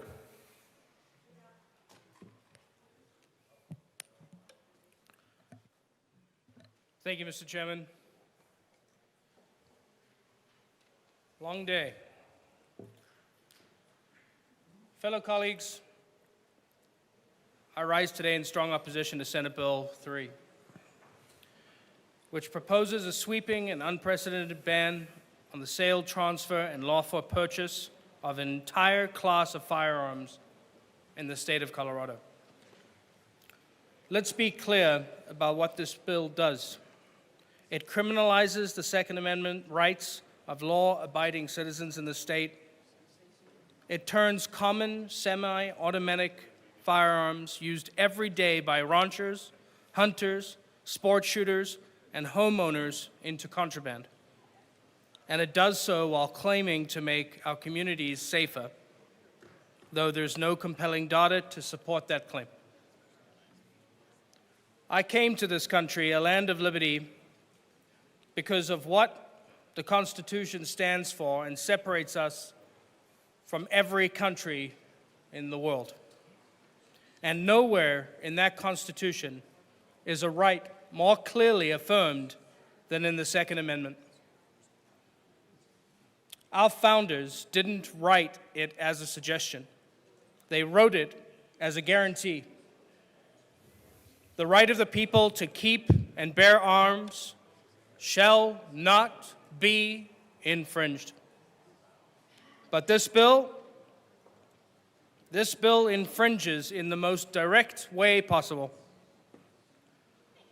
It bans the manufacture, sale, and purchase of firearms that are commonly owned, widely used, and constitutionally protected. That alone should be enough to strike it down. This bill doesn't make our streets safer. It makes our government more powerful. Under the guise of public safety, this bill creates a new government bureaucracy, a centralized eligibility system for gun ownership. It builds a database of people who want to buy specific firearms. It requires an ID card to even take a training course. It allows unelected sheriffs to decide subjectively who is too dangerous to even attend a firearm safety class. That is not liberty. That is control. That is bureaucracy run amok. Let's talk about who this bill really targets. It doesn't stop gang members. It doesn't stop violent criminals. Those individuals are already prohibited from owning guns, and guess what? They don't follow the law. They're not going to register for a government database. They're not signing up for a 12-hour safety class. They're not going to apply for a special card from their local sheriff. The people this bill punishes are the single mom who wants a firearm to protect her home, the rancher who carries a rifle in the truck, the young woman who wants to learn gun safety and participate in competitive shooting. These are the people we're targeting with red tape, regulation, and potential criminal charges. Colleagues, this is a solution in search of a problem. National FBI statistics consistently show that semi-automatic rifles are used in a fraction of gun crimes, less than 3%.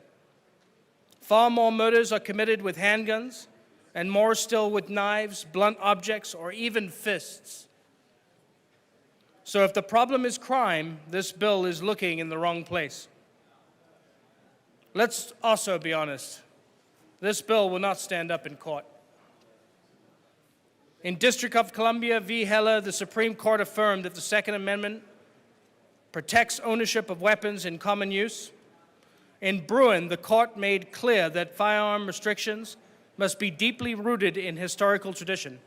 There is no tradition in American law of banning entire classes of firearms based on cosmetic features or magazine configuration. This bill is not just bad policy, it is bad law. And it will cost the state millions in legal challenges. It is almost certain to lose. Beyond the law, beyond the politics, let's talk about culture. Colorado is a Western state. We value independence, responsibility, and freedom. We don't want government telling us how to live, how to work, or how to defend our homes. Our rural communities rely on these firearms. Our veterans train with them. Our sportsmen teach their sons and daughters how to use them safely. This bill erodes that tradition and replaces it with government oversight and bad bureaucracy. And for what? So politicians here in Denver can say they did something about violence, even if it means nothing on their streets. Colleagues, I'm asking you to vote no because this bill fails on every count.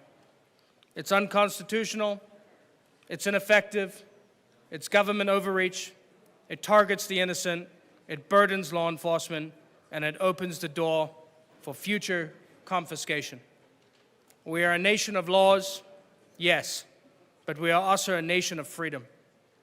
And when we start telling responsible Coloradoans that they can't own what they already have, can't buy what is legal in 44 other states, and can't even attend a class without a government-issued card, we're on a path not towards safety, but towards tyranny. We don't need more gun control in the state of Colorado. We need more criminal control. We need more mental health support. We need to support law enforcement, not burden them with vague enforcement mandates. This bill is not the answer, and the people of Colorado deserve better. I would urge a no vote today. Mr. Speaker Pro Tem. Thank you, Mr. Chair. Since it came up, I do want to address a few things related to the constitutionality of bills of this nature, specifically as a permit to purchase program for a specified class of semi-automatic firearms. There is no indication that permit to purchase systems are vulnerable to constitutional challenge. In fact, many states have permit to purchase systems already in place. Many of these laws have already been on the books for decades, and several states have enacted or expanded these same laws post-Bruin, including Delaware, Washington, and Oregon. And because Illinois came up earlier in conversation, I do want to mention that in relation to the FOID card that was mentioned, the only piece that is litigated right now in Illinois is the possession piece. The permit to purchase piece of the Illinois law stands, along with all 13 other states and the District of Columbia, in full force and effect. In fact, 9 states and the District of Columbia have outright bans on the acquisition of certain semi-automatic military-style firearms. And even those state restrictions on these firearms remain in full force and effect and are enforceable today, despite certain folks' numerous attempts to get the courts to strike them down. Federal district courts in California, Connecticut, Delaware, the District of Columbia, Illinois, Massachusetts, New Jersey, Oregon, Rhode Island, Vermont, and Washington have upheld prohibitions on military-style semi-automatic firearms and/or high-capacity magazine prohibitions against Second Amendment challenges in the last 2.5 years alone.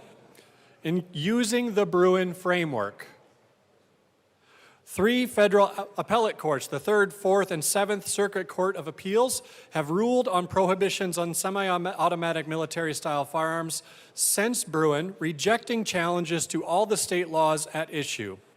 In August of 24, the 4th Circuit Court upheld Maryland's assault weapons ban. In December of 23, the 7th Circuit Court did the same for Illinois' law. Gun rights plaintiffs in Delaware, Illinois, and Maryland have asked the United States Supreme Court to hear their cases, but the court denied those 3 petitions. In 14 opinions affirming the constitutionality of outright bans on these types of firearms, which, mind you, all we do is put in a permit-to-purchase program, 14 different opinions, federal courts have made clear our nation's history of prohibiting civilians from having and using military-grade weapons dates as far back as our founding. The AR-15 and similar rifles are not in common use for lawful self-defense. That is an important distinction. Today's semi-automatic military-style firearms are the product of dramatic technological changes. The bottom line is simply this. There is no reason to believe that there are constitutional concerns about a permit-to-purchase system, even if applied to all guns, which our bill does not contemplate, or to handguns, which our bill does not contemplate. But the system is constructed for a class of firearms that federal courts have made it clear individuals do not have a right to acquire. And I want to list briefly the states with permit-to-purchase programs to acquire firearms. And I'll also note that with the exception of 4 of these, all of them require safety training as contemplated in our bill. Connecticut, safety training required. Permit to purchase for handguns and long guns. Hawaii, safety training required. Permit to purchase program in effect for handguns and long guns. New Jersey, safety training required. Permit to purchase program in place for handguns and long guns. Oregon, safety training required. Handguns and long guns implicated in their permitting process. Maryland, safety training required. Handguns are subject to a permit to purchase system. Delaware. Mr. Speaker Pro Tem, give me 1 second. Members, if you have conversations, please take it to the side. Mr. Speaker Pro Tem. Thanks. I'll start the list back again.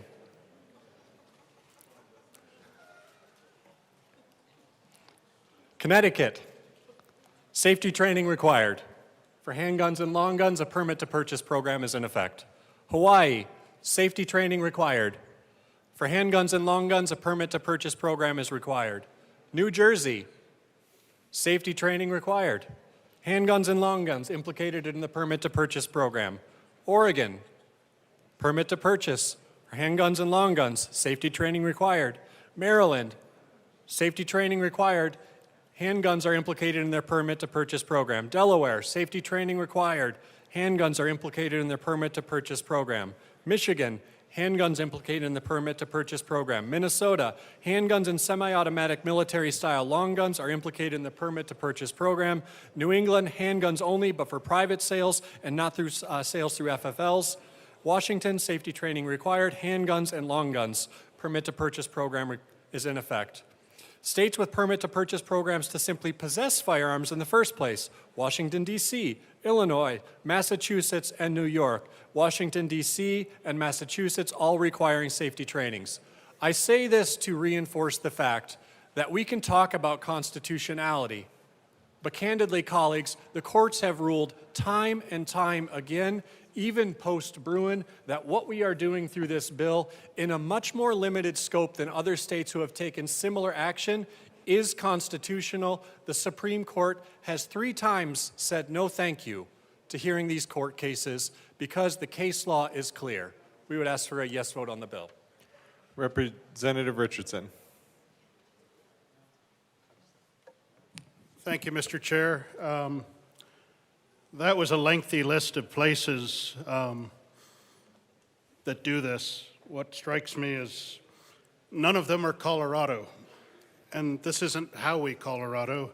This certainly isn't what the folks of House District 56 want.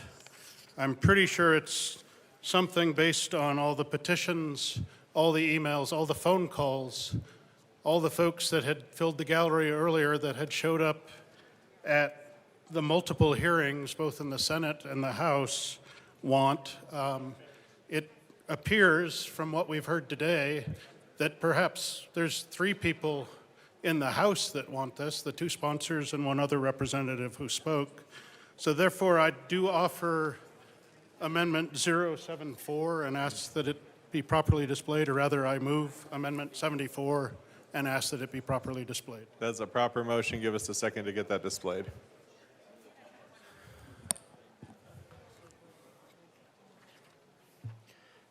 That is displayed to the amendment. Representative Richardson. A moment or two to read this, but this is a pretty simple amendment. The bill can stand as it is, but adopting this amendment will exempt every citizen that is represented in House Districts 1 through 65 as they exist today. I would ask for a yes vote. Is there any further discussion on Amendment L74? Mr. Speaker Pro Tem. Thank you, Mr. Chair. We simply ask for a no vote on this amendment. Any further discussion on Amendment L74? Seeing none, the question before us is the adoption of Amendment L74. All those in favor say aye. All those opposed say no. No. The noes have it. Amendment L74 is lost. Representative Caldwell. Thank you, Mr. Chair. I move L080 to Senate Bill 3 and ask that it be properly displayed. That's a proper motion. Give us a second to get that displayed. Thank you.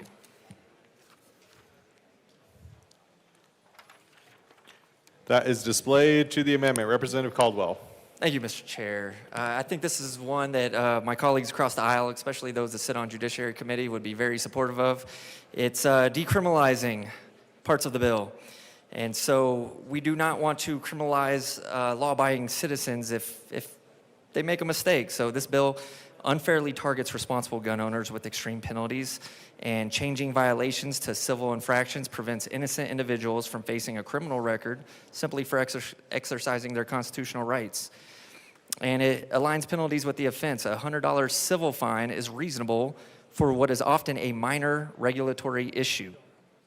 Harsh penalties are disproportionate and out of line with similar Colorado laws. Again, Judiciary Committee should agree with this.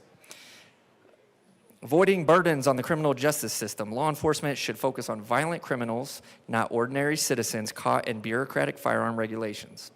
Shifting these penalties to civil infractions allows officers and courts to prioritize real threats. Again, Judiciary Committee, we have this debate a lot. Should it be a misdemeanor? Should it be civil infraction? I think we just had that debate a couple days ago.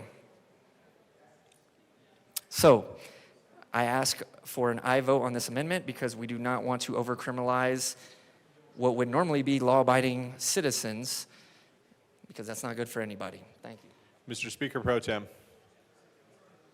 Thank you, Mr. Chair. Thank you to my colleague for this amendment. I also want to be clear that the bill does in no way criminalize or suggest a criminal penalty for anything related to possession. What this penalty in the bill is related to is the unlawful manufacture, distribution, transfer, sale, or purchase of a semi-automatic firearm.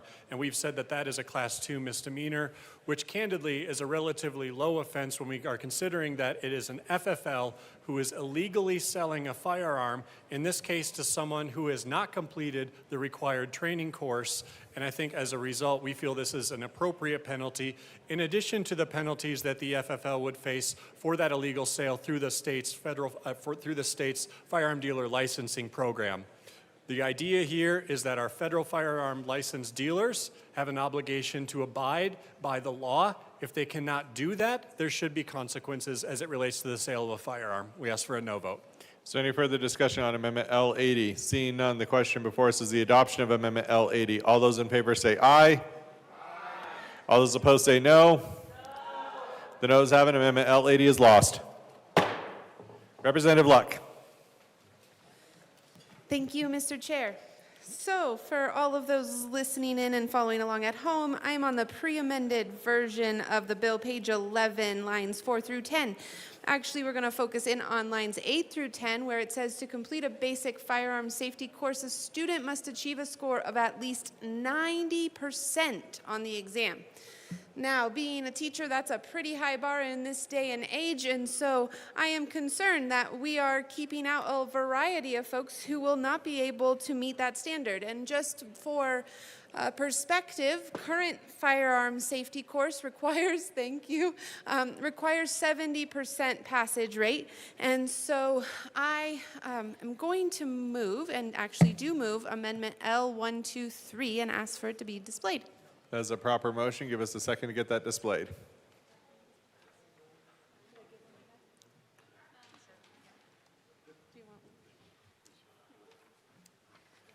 That is properly displayed. Representative Luck. Thank you, Mr. Chair. So here is the amendment that I am proposing. Instead of requiring that a student reach a score of 90% on the exam, I am proposing that they reach the same percentage as the 8th grade literacy rate of the school district in which the course is taught. What does that mean? Well, the state average for literacy rate, for literacy, is 42.8%. 42.8% of our students at 8th grade across the state meet or exceed literacy standards. Therefore, under this amendment, if this was a school district, not the whole state, that had this rate, then the passage rate, the standard, the score would be a score of 42.8%. So if someone who takes the test scores a 42.8%, then they would be able to pass that class. Why is that significant? Well, because if we are failing as a state to teach our kids how to read and how to engage and how to take tests, then we shouldn't be connecting their right to defend themselves to a standard that they cannot meet in other situations. Did you know that we have a literacy crisis? We have a population that increasingly is illiterate, and yet now we're connecting a literacy test to the ability to defend oneself? 90% will keep out folks from being able to meet this standard, and so I ask that we make this more inclusive. And you know what? If you want this to be a higher rate, if you want it to be a higher score, then I encourage you to put attention towards education in 8th grade and make sure that our 8th grade students are reaching a higher literacy standard. Thank you. Is there any further discussion on Amendment L123? Representative Garcia-Sander. Gracias, Señor Martinez. So I am in support of this amendment. You know, I'm a school principal, and in the past, I've had hunter's education at my school. It's an after-school class. Kids opt into it, 4th and 5th graders. And in the past, we've had students who are on IEPs, special needs. They are wanting to simply get their hunter safety card so they can go hunting with their dads, their grandpas, their moms, their sisters, their brothers. And in the school setting, when we've done hunter's education and we get to that end of class test, we are also able to provide accommodations. And so we had a 4th grade student a few years ago who struggles to read. He's got a significant reading disability, so he has an IEP. He struggled through that test. He tried several times. We provided all the accommodations, meaning that we read the test aloud to him. He gave verbal answers. His memory was such that he couldn't remember the precise answers that needed to be given for the hunter safety test. He came back, he studied all year. He came back in 5th grade, and with accommodations, we were able to get him over the hump. He was able to pass with 90% given the accommodations. But my concern would be for the vast number of students who do want to achieve their hunter safety. If they have a significant reading disability, that 90%, they're never going to be able to pass that 90% reading test. And so I believe that this provides some flexibility to give some of our students that opportunity to have hunter safety cards. So I'm supportive of this amendment. I urge my colleagues to support it also. Thank you. Representative Bradfield. Thank you, Mr. Chair. I too am in support of this amendment. Very unfortunately, way too many of our students coming out of our public schools are not able to read or do math or even know what the surrounding states are. So let's do what's right for them, and let's support our teachers when the long bill comes up, please. Thanks. Representative Froelich. Thank you, Mr. Chair. Given the implications of the seriousness of operating these weapons, we feel like what's in the bill is appropriate. This constitutes a little bit too much micromanaging. We're asking for a no vote. Is there any further discussion on Amendment L123? Seeing none, the question before us is the adoption of Amendment L123. All those in favor say aye. All those opposed say no. The noes have it. Amendment L123 is lost. Is there any further discussion on Senate Bill 3? Representative Sukla. Thank you, Mr. Chair. I would like to move L106 to Senate Bill 003 and ask that it be properly displayed. That is a proper motion. Give us a And minute. I am in trouble.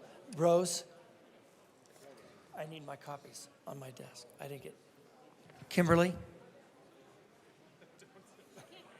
Oh, I need my copies too. I apologize, Chair.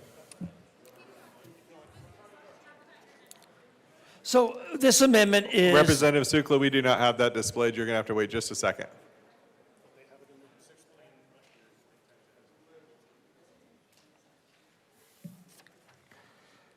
That amendment is properly displayed. To the amendment, Representative Sukla. Thank you, Mr. Chair. So this is a real simple amendment. What it does is it exempts tribal members from safety course requirements, kind of blends right in with the sponsors' amendments that we heard about an hour earlier. What it does is it respects tribal sovereignty. Tribal nations have the authority to regulate firearm ownership and training for their members. This amendment acknowledges that sovereignty and avoids unnecessary state interference. It recognizes traditional firearm training. Many tribal communities have long-standing traditions of responsible firearm use for hunting, self-defense, and cultural practices. Mandating additional state-imposed training disregards those traditions, and when they happen, it ensures equal treatment. Exempting tribal members aligns with other legal recognitions of their district's statuses, ensuring that they are not subject to redundant requirements that do not account for their unique governance. It reduces unnecessary barriers. Many tribal members live in rural areas where access to state-approved safety courses may be limited. For an example, in Montezuma County, there is one person that gives the approved safety courses. This exemption prevents undue burden on those who may already have firearm safety knowledge. And finally, supporting lawful firearm ownership. Tribal members, like all Coloradans, have the right to self-defense and responsible firearm ownership. This exemption ensures they are not subject to unnecessary bureaucracy hurdles, and I urge an aye vote. Is there any further discussion? Or Representative Froelich. Thank you so much, Mr. Chair. Folks, our Senate sponsor actually worked quite closely with the Indian tribes, and we ran an amendment on their behalf, and so we asked for a no vote on this particular amendment. Is there any further discussion on Amendment L106? Seeing none, the question before us is the adoption of Amendment L106. All those in favor say aye. All those opposed say no. The noes have it. Amendment L106 is lost. Representative DeGraff.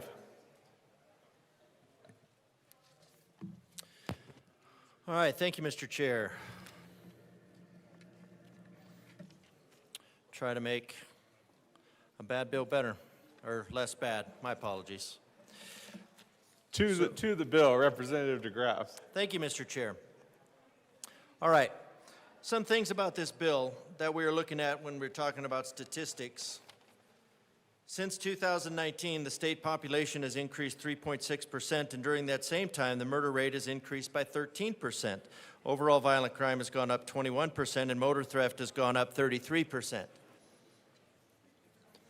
So yeah, there is some level of crime that's a problem, but I think we need to look at the reason that the crime has gone up.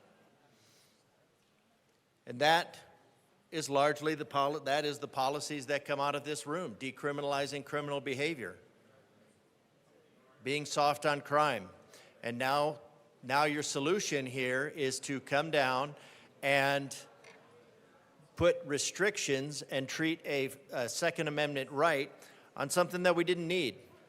There's probably a lot of these guns out there, these type of firearms. And of course, this bill, as indicated by the sponsor, is intended as a step. These bills are always a step, a deletion here, an addition there. Everything is always a step to the next of disarming the law-abiding citizens of the former free state of Colorado. So it doesn't really matter what's in there now. What matters is what this is setting up for, and that this sets up for, well, one, it sets up for treating the Second Amendment as a privilege and not a right. And it also limits the response and the ability for the primary object of the Second Amendment, which is the resistance and the preclusion of a tyrannical government. So I'm still opposed to this bill. No surprise. All right. But what I want to do is I move L0103 and ask that it be properly displayed. That is a proper motion. Give us a second to get that displayed. Or improperly, however you want to do it. That can be improperly displayed.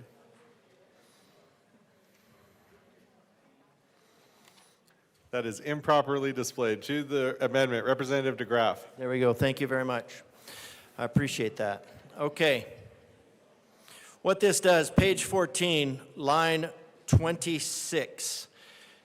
This bill, because this bill creates a bureaucratic nightmare rather, the division, it states here, the division may adopt a process and procedures necessary for the implementation of this section. So that means that the bill sponsors are giving the division the option of setting up the procedures necessary for the implementation of this procedure. So I'm assuming that is an oversight, because otherwise the entire bill is just to, otherwise you could just negate these necessary procedures for the implementation of this section and eliminate it altogether. So it's just a minor grammatical change to make sure that the institutions, or the division shall adopt processes and procedures necessary for the implementation. Otherwise, the implementation of this is not going to happen, especially given that the resources have not been properly allocated. So I ask for an aye vote on this amendment for the sake of actually having processes. Otherwise, that we would actually have these processes. So I ask for an aye vote on this amendment to make sure that we get these necessary, as specified here. These are necessary, so this should be a shall. Mr. Speaker Pro Tem. Thank you, Mr. Chair. Thank you to my colleague for this amendment. We've worked closely with the division on the formulation of this language. The may is simply flexible, that if they need to do something with the section, they can, but are not obligated to. We think that may serves its intended purpose and gives the flexibility the division needs in order to implement the section. We'd ask for a no vote. Representative DeGraff. Thank you, Mr. Chair. And of course, the recommended flexibility that he's asking for then is that the division may or may not adopt processes and procedures necessary. So if you don't adopt processes that are necessary, so if you have a necessary process, but you don't have processes and procedures for those implementations, then what is the mechanism by which this will actually be implemented? Because this makes it entirely voluntary on the part of the division. So I'm curious as to, I guess, when you say may, has the appropriate effect. What you were doing is you're making this optional. You're saying these processes and procedures are necessary. It can't be done without them, but they might not those processes and procedures might not happen. So I'm just curious how this is going to work if the division decides not to adopt those processes and procedures. So that's all I want to know. If they decide to not adopt those processes and procedures, how are those necessary processes and procedures going to be affected? And if they decide not to adopt processes and procedures necessary for the implementation of this section, and let's see, that section goes 4, 3, let's see, go back to 1, let's see, we need to get back to 1. So section 3, firearms training, safety, record, 2, sure, I guess that goes all the way back to section 3. So section 3, so this would be, so if they choose not to adopt the necessary procedures and processes, we could eliminate the entire firearms training and safety course record system and definitions and all of that. So again, I'm curious if these processes and procedures are necessary and they opt out via the may not, then how does that happen? I mean, it could be a should, but may is a completely optional term. Is there any further discussion on Amendment L103? Seeing none, the question before us is the adoption of Amendment L103. All those in favor say aye. Aye. All those opposed say no. The noes have it. Amendment L103 is lost. Representative Armagost. Thank you, Mr. Chair. Again, I think one of the most egregious things I've seen in the bill came in Judiciary Committee, and that was an amendment that came forward on the sheriffs, putting a lot of the expense, both financial and FTE burden on the sheriffs to be able to run the program and be able to issue and do the entire safety course eligibility card checks and everything else they need to administer this. So in doing that, that's something that's just an unfunded mandate we're putting on our sheriffs.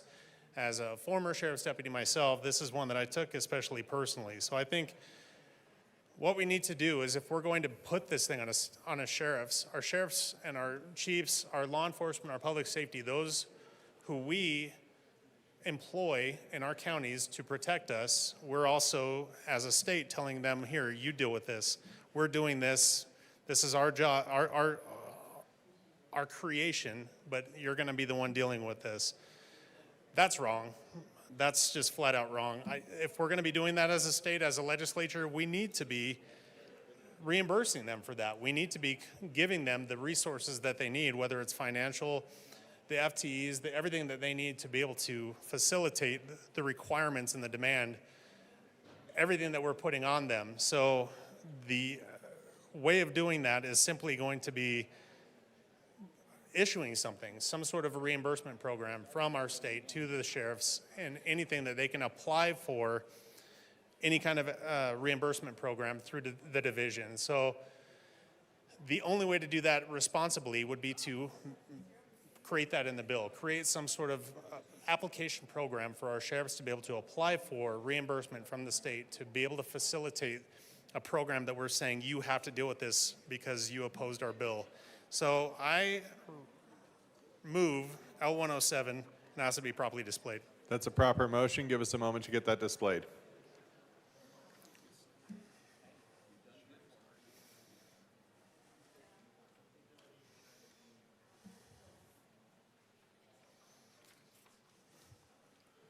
That is displayed to the amendment. Representative Armagost. Thank you, Mr. Chair. So the Sheriff's Firearm Safety Course Eligibility Card Reimbursement Program. This is something that we put on the division that we're employing to create this pay-to-play program for firearms and ownership of a firearm. We want to slide this across to our sheriffs as an unfunded mandate.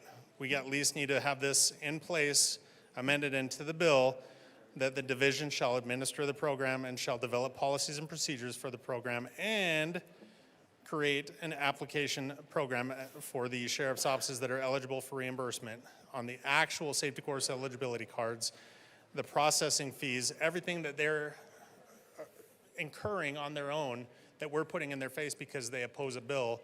This is something that at least shows them that we're appreciating them enough to reimburse them as a state rather than just putting a load of garbage on their doorstep and saying deal with it. So I encourage a yes vote on this for our sheriffs, for our public safety in Colorado that we employ to protect us, not throw nonsense on their doorstep and tell them to deal with it. This gives them an opportunity to get that reimbursement for what we're throwing in their lap. Vote yes. Representative Froelich. Thank you, Mr. Chair. Folks, as part of the bill, the sheriffs are charging a fee that will cover the cost of the program. And let's remember, we're talking about firearms that begin at $500 and go upward into the thousands. So the fee is a fraction of the cost to purchase the firearm. And the sheriffs can charge what they need to charge to run the program. So we don't need this, and we ask for a no vote. Representative DeGraff. Thank you, Mr. Chair. I suppose paying $1,000 for a gun, well, then you deserve to pay. And so how much would that be? Well, the sheriffs, they said that each of the counties said this would cost probably around $750,000 for them to implement. $750,000 per 65 counties, $48,750,000. $48,750,000. Now, just like fees are a common way for the state to circumvent the budget process, to pay for things that it wants that it doesn't have the money for, and to circumvent the taxpayer Bill of Rights, the state is also really good at imposing unfunded mandates. Now, this body just took on child care facilities for charging fees, but I guess they haven't figured out how to do unfunded mandates yet, just to be fully like the state and be fully duplicitous like the state of Colorado, because the state of Colorado apparently has no respect whatsoever for its tax-paying widgets. $750,000 times 65, and that's to the citizens of Colorado. I consider you citizens, the majority considers you tax-paying widgets. $48,750,000. Now, we talked earlier in the day, a couple weeks ago earlier in the day, that this was only designed around 50,000 people per year. So let's see, states, each county said it's going to cost $750,000, 650 of them, $48,750,000, 50,000 applications to process. That's all this bill is built on.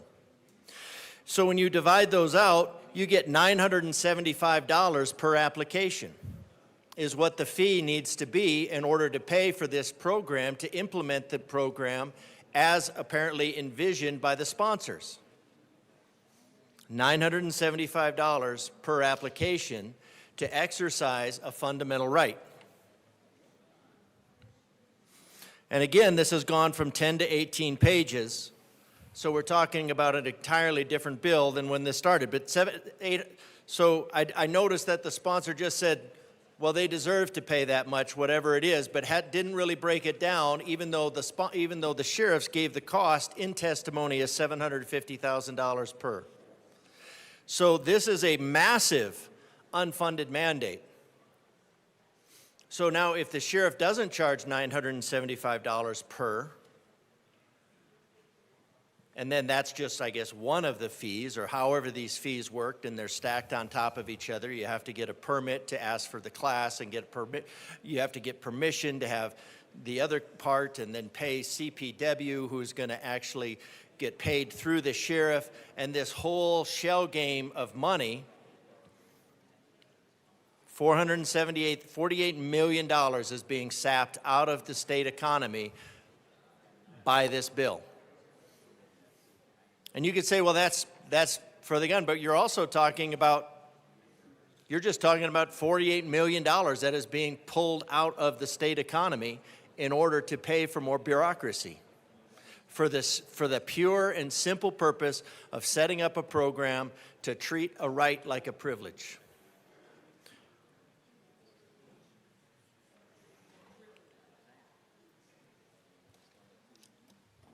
So I'm in favor of this amendment because just like everything else in the bill, there's just so much duplicity about it. We're not talking actually costs. So $975 per person. Let's be honest about the cost. Let's be honest about what this costs the citizens of Colorado. And it's not just the gun owners. That is taking money out of the economy. I ask for an aye vote on this amendment. Is there any further discussion on Amendment L107? Seeing none, the question before us is the adoption of Amendment L107. All those in favor say aye. Aye. All those opposed say no. The noes have it. Amendment L107 is lost. Representative Kelty.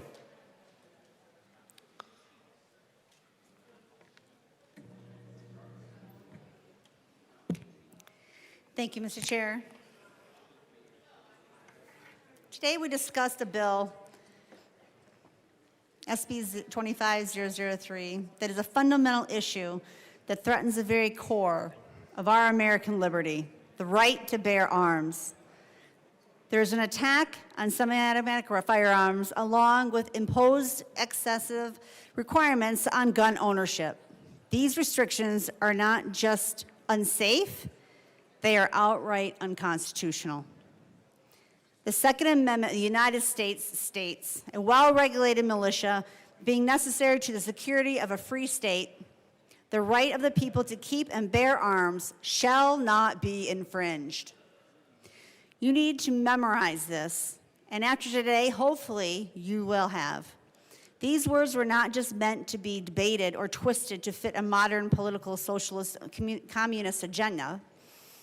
They were written as an undeniable truth. The government shall not infringe on our right to own and carry firearms. Yet here today, our politicians and anti-constitutional activists, they seek to erode the fundamental right by which banning an entire class of commonly owned firearms and imposing requirements on law-abiding citizens before they can exercise their Second Amendment rights. They claim that these measures are necessary for public safety, but in reality, they are nothing more than an unconstitutional overreach designed to strip away the power of the people. Let me be absolutely clear. Banning semi-automatic firearms is enforcing other infringements like placing extreme restrictions or requirements on gun ownership is an infringement. The Second Amendment is not a privilege, it is a right. And like all rights enshrined in the Constitution of the United States of America, it must not be restricted, limited, or conditioned by government mandates. Our founding fathers, like my grandfather, George Ross, who signed the Declaration of Independence, understood that the right to bear arms was essential for the security of a free people. The Second Amendment was not written just for hunters or sports shooters. It was written to protect all citizens from tyranny, in my opinion, what we're seeing today, criminals, and any threat that seeks to undermine our freedoms, which today is this bill and those who vote for it. Some claim that modern firearms, including semi-automatic rifles and handguns, are not what the founders had in mind when drafting the Constitution. But this argument is both illogical and irrelevant. The First Amendment protects free speech, including speech on the internet, television, and social media, forms of communication the founders could never have imagined. Yet, we do not restrict these rights based on technological advancements. Why, then, should we restrict the Second Amendment simply because firearms have evolved? Furthermore, placing any requirement on gun ownership is an infringement. The moment the government demands a permit, a registration, background check, they are forcing law-abiding Americans to seek permission to exercise a constitutional right. Imagine if we applied the same logic to the First Amendment, requiring a permit before speaking. Bad idea. Registering with the government before attending church, or undergoing a background check before publishing an article. Such measures would be deemed outrageous, yet they are routinely proposed when it comes to the Second Amendment. The Supreme Court has made it clear that gun rights are protected under the Constitution. In the District of Columbia versus Heller, 2008, the court ruled that the Second Amendment guarantees an individual right to own firearms for lawful purposes, including self-defense. In McDonald versus Chicago in 2010, the state court reaffirmed that this right applies to both federal and state governments. This happens to be a state government, just in case anyone's wondering, ensuring that no state or local authority can infringe on our gun rights. Any law that restricts gun ownership, bans certain firearms, or imposes burdensome requirements is unconstitutional, plain and simple, full stop. The primary argument made by those who seek a gun ban, a ban of semi-automatic firearms, and impose restrictions on ownership is such measures that will reduce crime. But time and time again, the evidence proves otherwise. It will not reduce crime. It will not make people safer. Criminals do not follow laws, just in case you were wondering. They do not purchase legal guns, nor do they comply with restrictions. Banning semi-automatic firearms or imposing licensing requirements will not prevent crime. It will only disarm the law-abiding citizens who need protecting the most.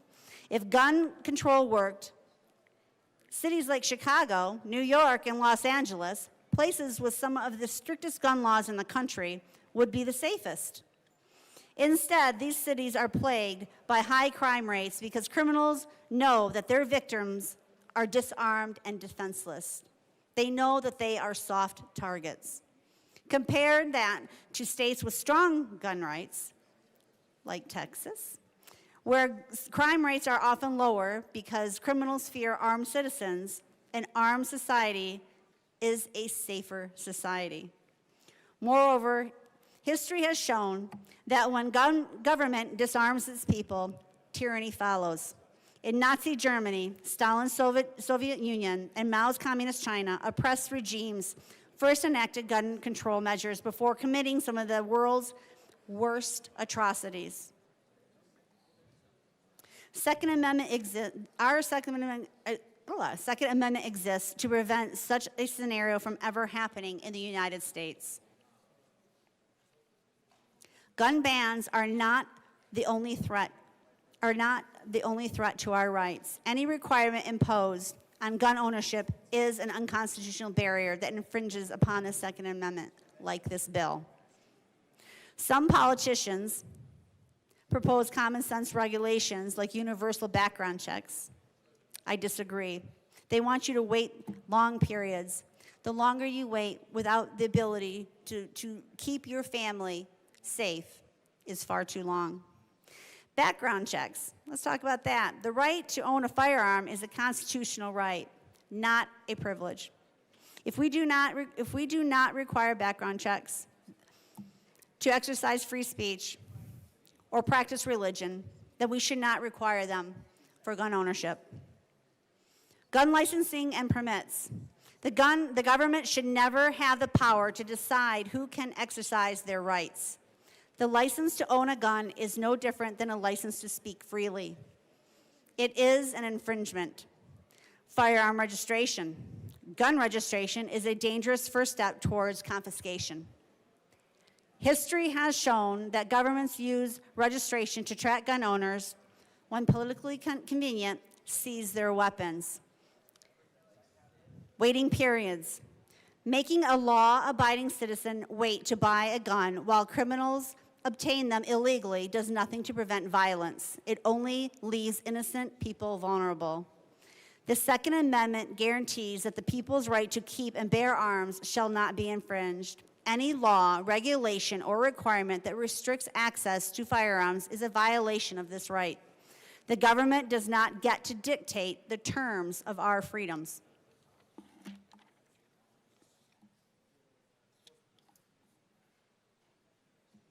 Our Second Amendments are under attack. Our Second Amendment rights, is under attack.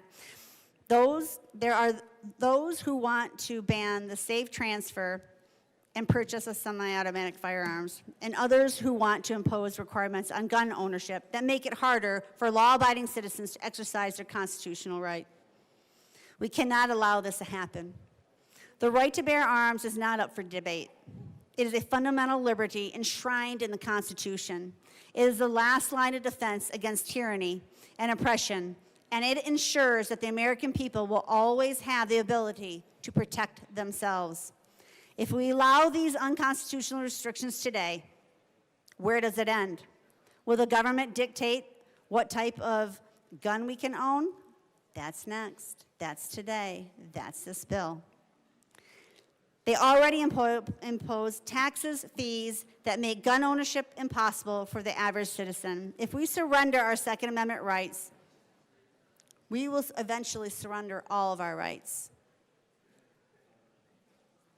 We must stand up. We must fight back against these unconstitutional measures.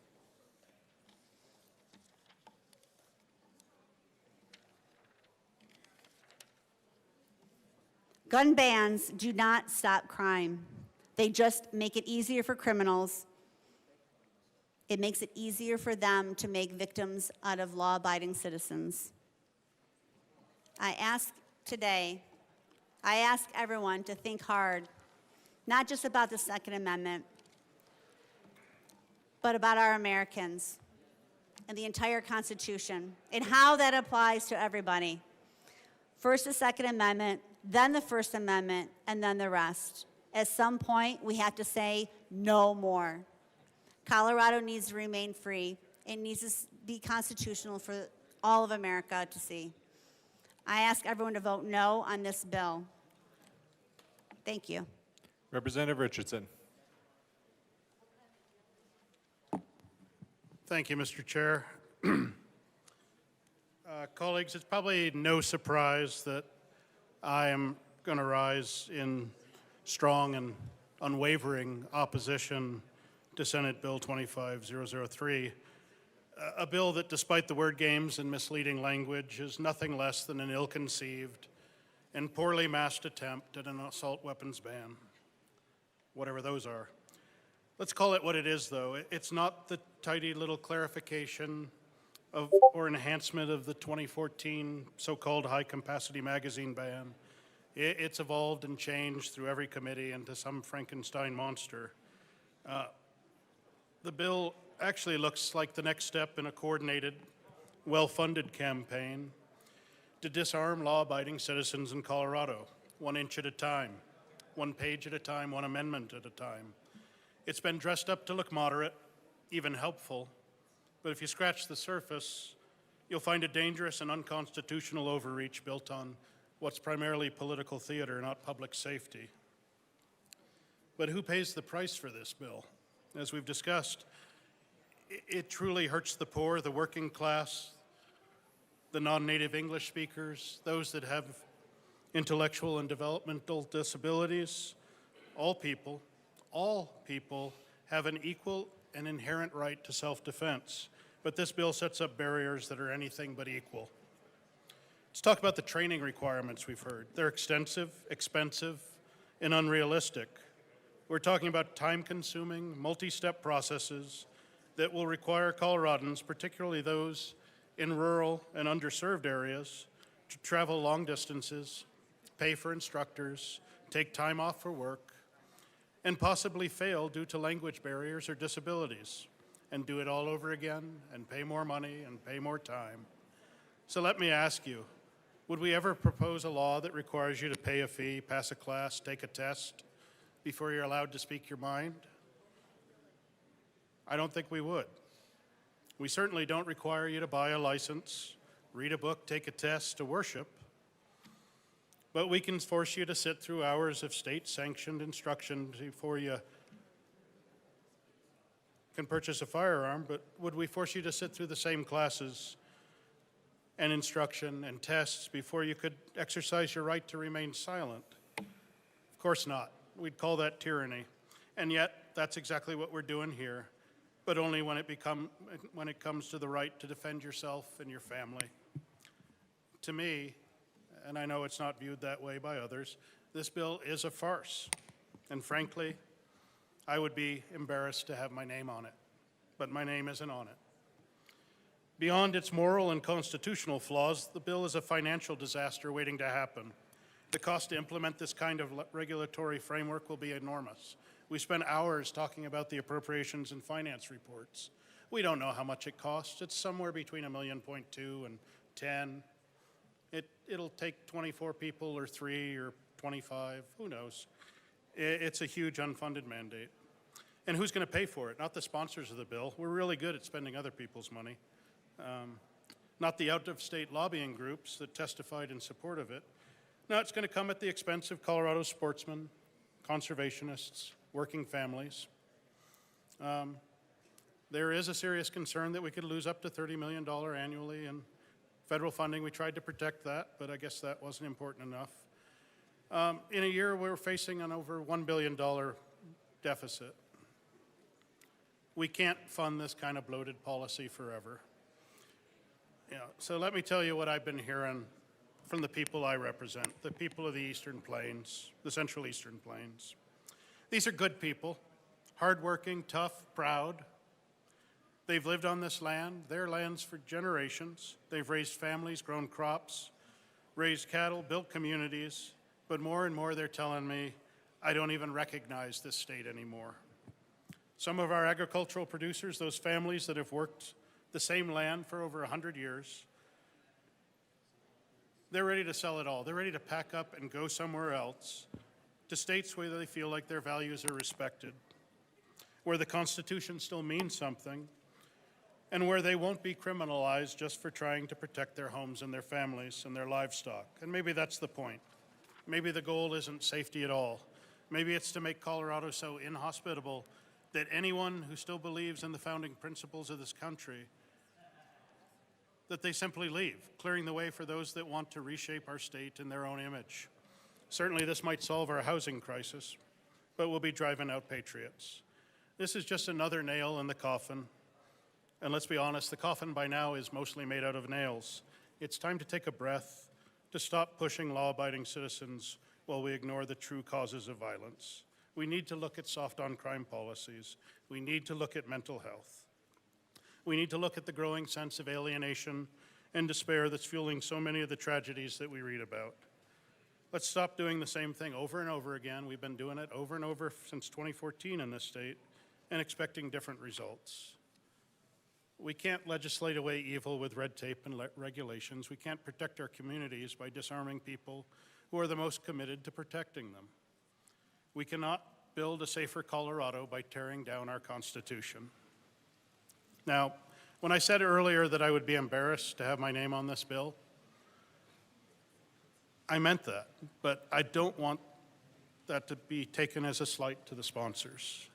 I know we come from different parts of the state with different priorities, different economies, and frankly, different cultures, but we share something foundational.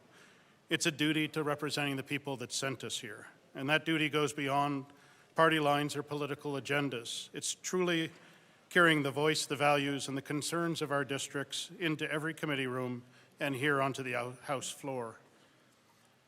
And I believe that starts by deeply understanding the people that we serve. In my district, it means representing men and women who believe in the American dream, not as a talking point, but as a birthright.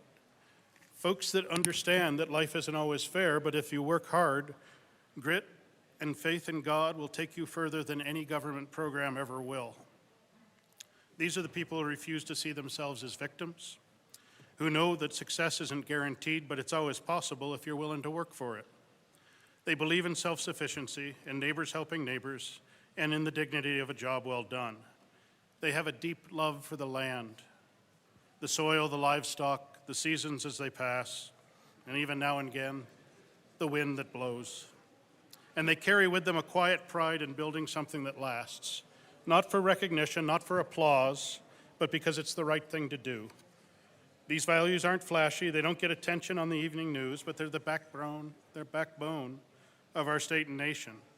I came here to represent them, their concerns, their struggles, their hopes. So I want to challenge all of us, no matter where we're from, be it the urban district or rural county, remember who sent you here. Represent the people, not just your party. Don't let lobbyists, pressure groups, political trends drown out the voice of those that matter most, the folks back home. Let's bring their common sense to this place. Let's push back on one-size-fits-all policies that don't reflect the realities of our communities. And let's not be afraid to speak the hard truths when we know we're speaking for the people we serve. Because when we say firmly grounded in our districts, when we lead with humility and conviction, we restore trust, not just in this institution, which truly is lacking, but in the idea that representative government works at all. So with all this as a preface, I trust that the House sponsors of this bill, which I believe is absolutely horrifying to the people of my district, is something that their constituents want. So I would move Amendment L100 to this awful bill and ask that it be properly.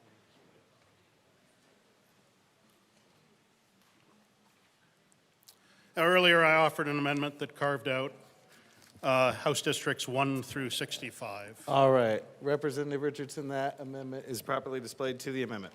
Thank you. We've had a change in cast. Welcome. So I offered an amendment earlier that carved out enforcement of this, our application to House Districts 1 through 65. It did fail on a voice vote, and I think a lot of people on the other side of the aisle probably supported or oppose that amendment in support of the sponsors. So this is a little cleaner amendment. I recognize that the sponsors do want to serve their districts, so it kind of tightens up and focuses that previous amendment, and it asks that this bill only apply to House Districts 3 and 53, the districts that the prime sponsors represent. So I would ask for a yes vote on this. Thank you. Mr. Speaker Pro Tem. Thank you, Mr. Chair. We ask for a no vote. Is there any further discussion? Seeing none, the motion before us is the adoption of Amendment L100. All those in favor say aye. Aye. All those opposed say no. No. The amendment fails. To the bill, Representative Caldwell. Thank you, Mr. Chair. I'm down here on behalf of House District 20. And when I say I've received hundreds, if not thousands, I think thousands is safe, of emails from constituents of mine, there's a very common theme in that they're not in favor of this bill. And honestly, members, I am confused, and I say that genuinely. I'm confused because throughout the 12-hour judiciary hearing and throughout today, I keep hearing kind of two different reasons for this bill. I hear that this bill is about gun safety. That's why we're requiring people to go to gun safety classes and take hunter safety courses. But then I also hear the sponsors and others say that this is about gun violence. We're trying to reduce gun violence. There is no nexus between gun safety classes and gun violence. Now, what I mean about that is requiring someone to take a gun safety class in order to prevent gun violence is nonsensical.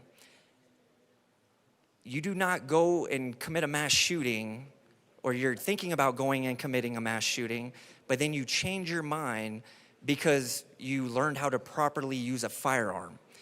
And we can use the Aurora Theater shooter as an example. The Aurora Theater shooter, he trained for months and planned that attack, trained for literally months before he committed that attack. Are you telling me that if he took a hunter safety course or he took a gun safety class, that would have changed his motivation, changed his feelings about committing that crime? The obvious answer is no, because the motivations for committing that gun violence have nothing to do with whether he knows how to properly handle a firearm or not. There's no nexus there. Now, something else we've talked about on and on again is how extreme this bill is. Make no mistake, this is the most extreme gun control bill in the entire country if this passes. And I want to speak to my members who are considering voting yes for this bill. If you're in a district that's a 60-40 split, you have to really ask yourself, is this what your constituents want?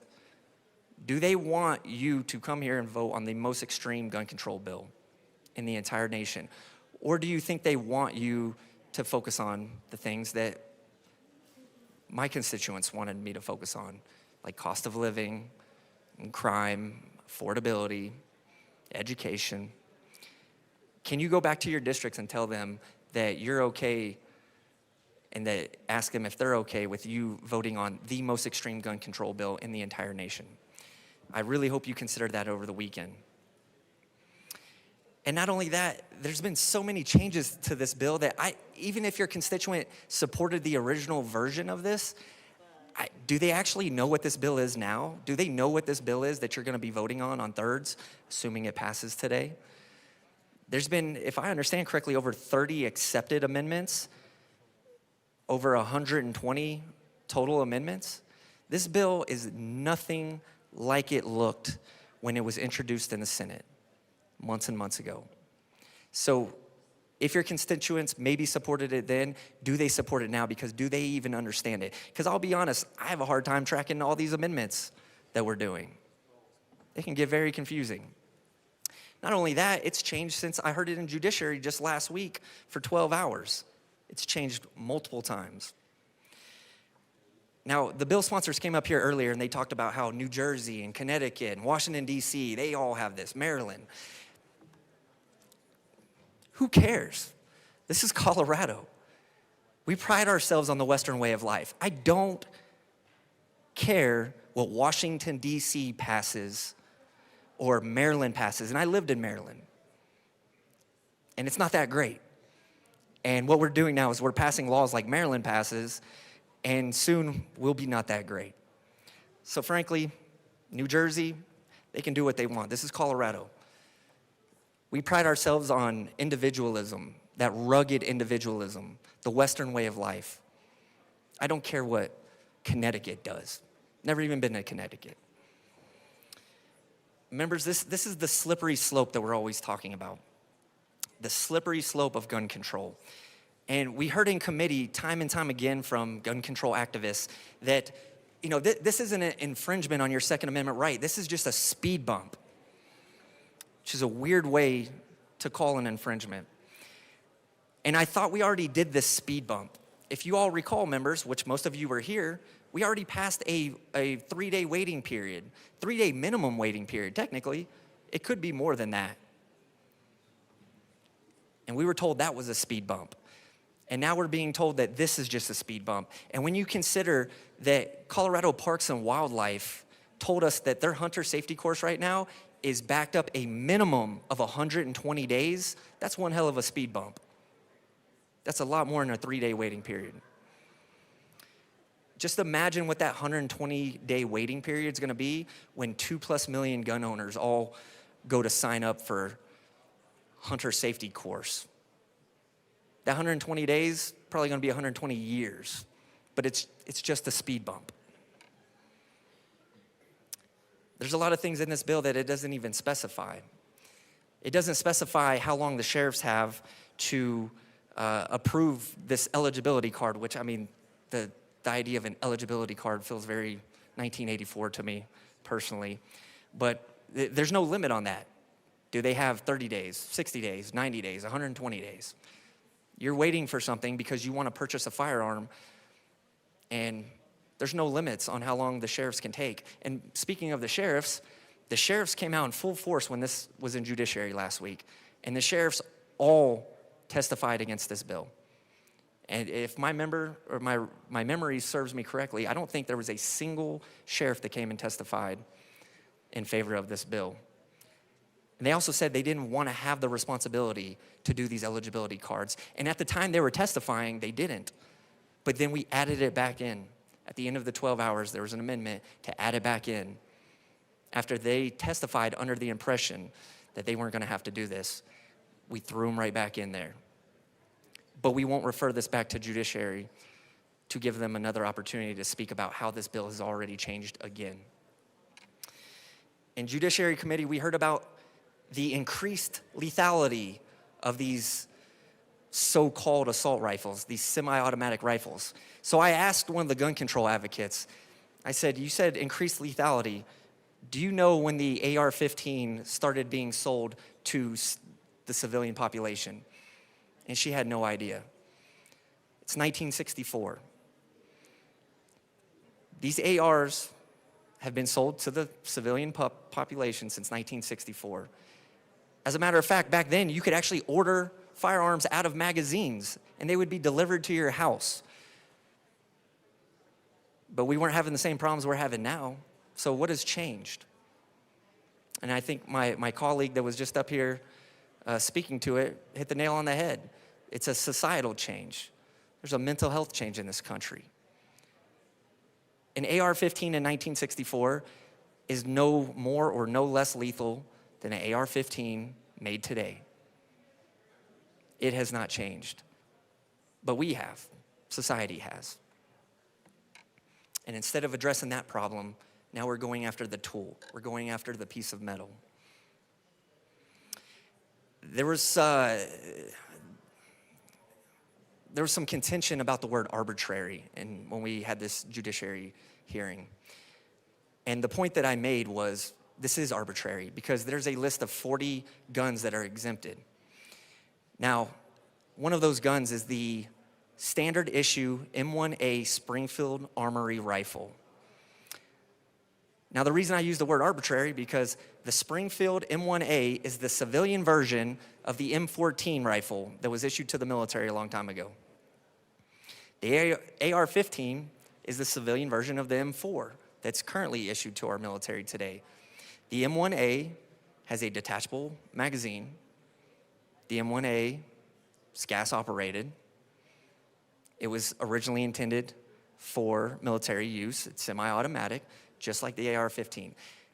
As a matter of fact, the M1A is actually a .308 caliber bullet, which if you do the math, a .308 is much larger than a .223, which is what an AR-15 is. So I would argue that an M1A is actually technically more dangerous than an AR-15, but for some reason, we give an exemption to the M1A.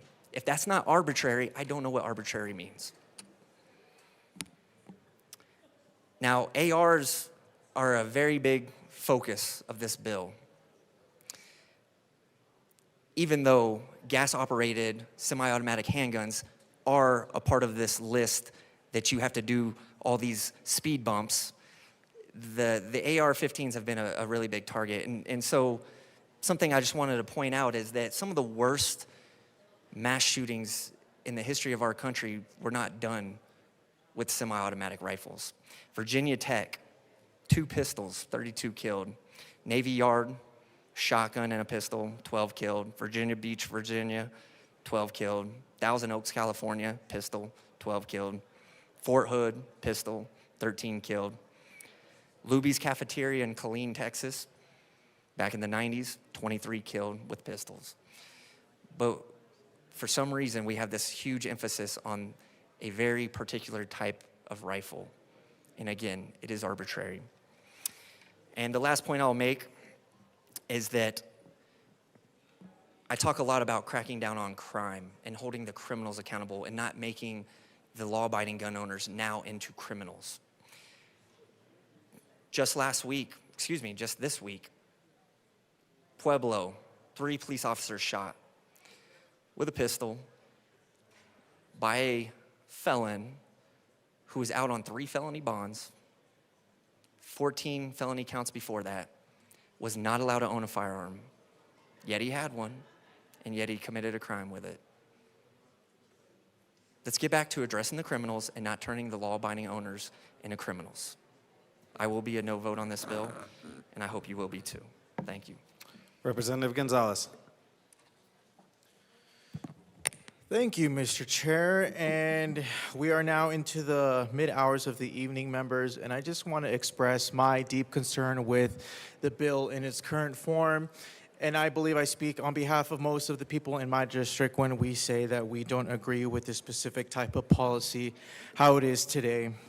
You see, Senate Bill 3 is a bill that severely alters how Coloradans would be able to buy and sell the most popular and commonly available firearms in our country. For some people, guns can be scary. People are afraid of what an armed individual can do. This bill seeks to limit and control the ability of Coloradans to be armed. Considering the testimony from many of my colleagues, it seems that fear can potentially be a driver behind this bill, although I'm not impugning motives. Fear is a powerful emotion that often is used as a tool of control. Fear can be deadly when used to control someone, like domestic violence victims.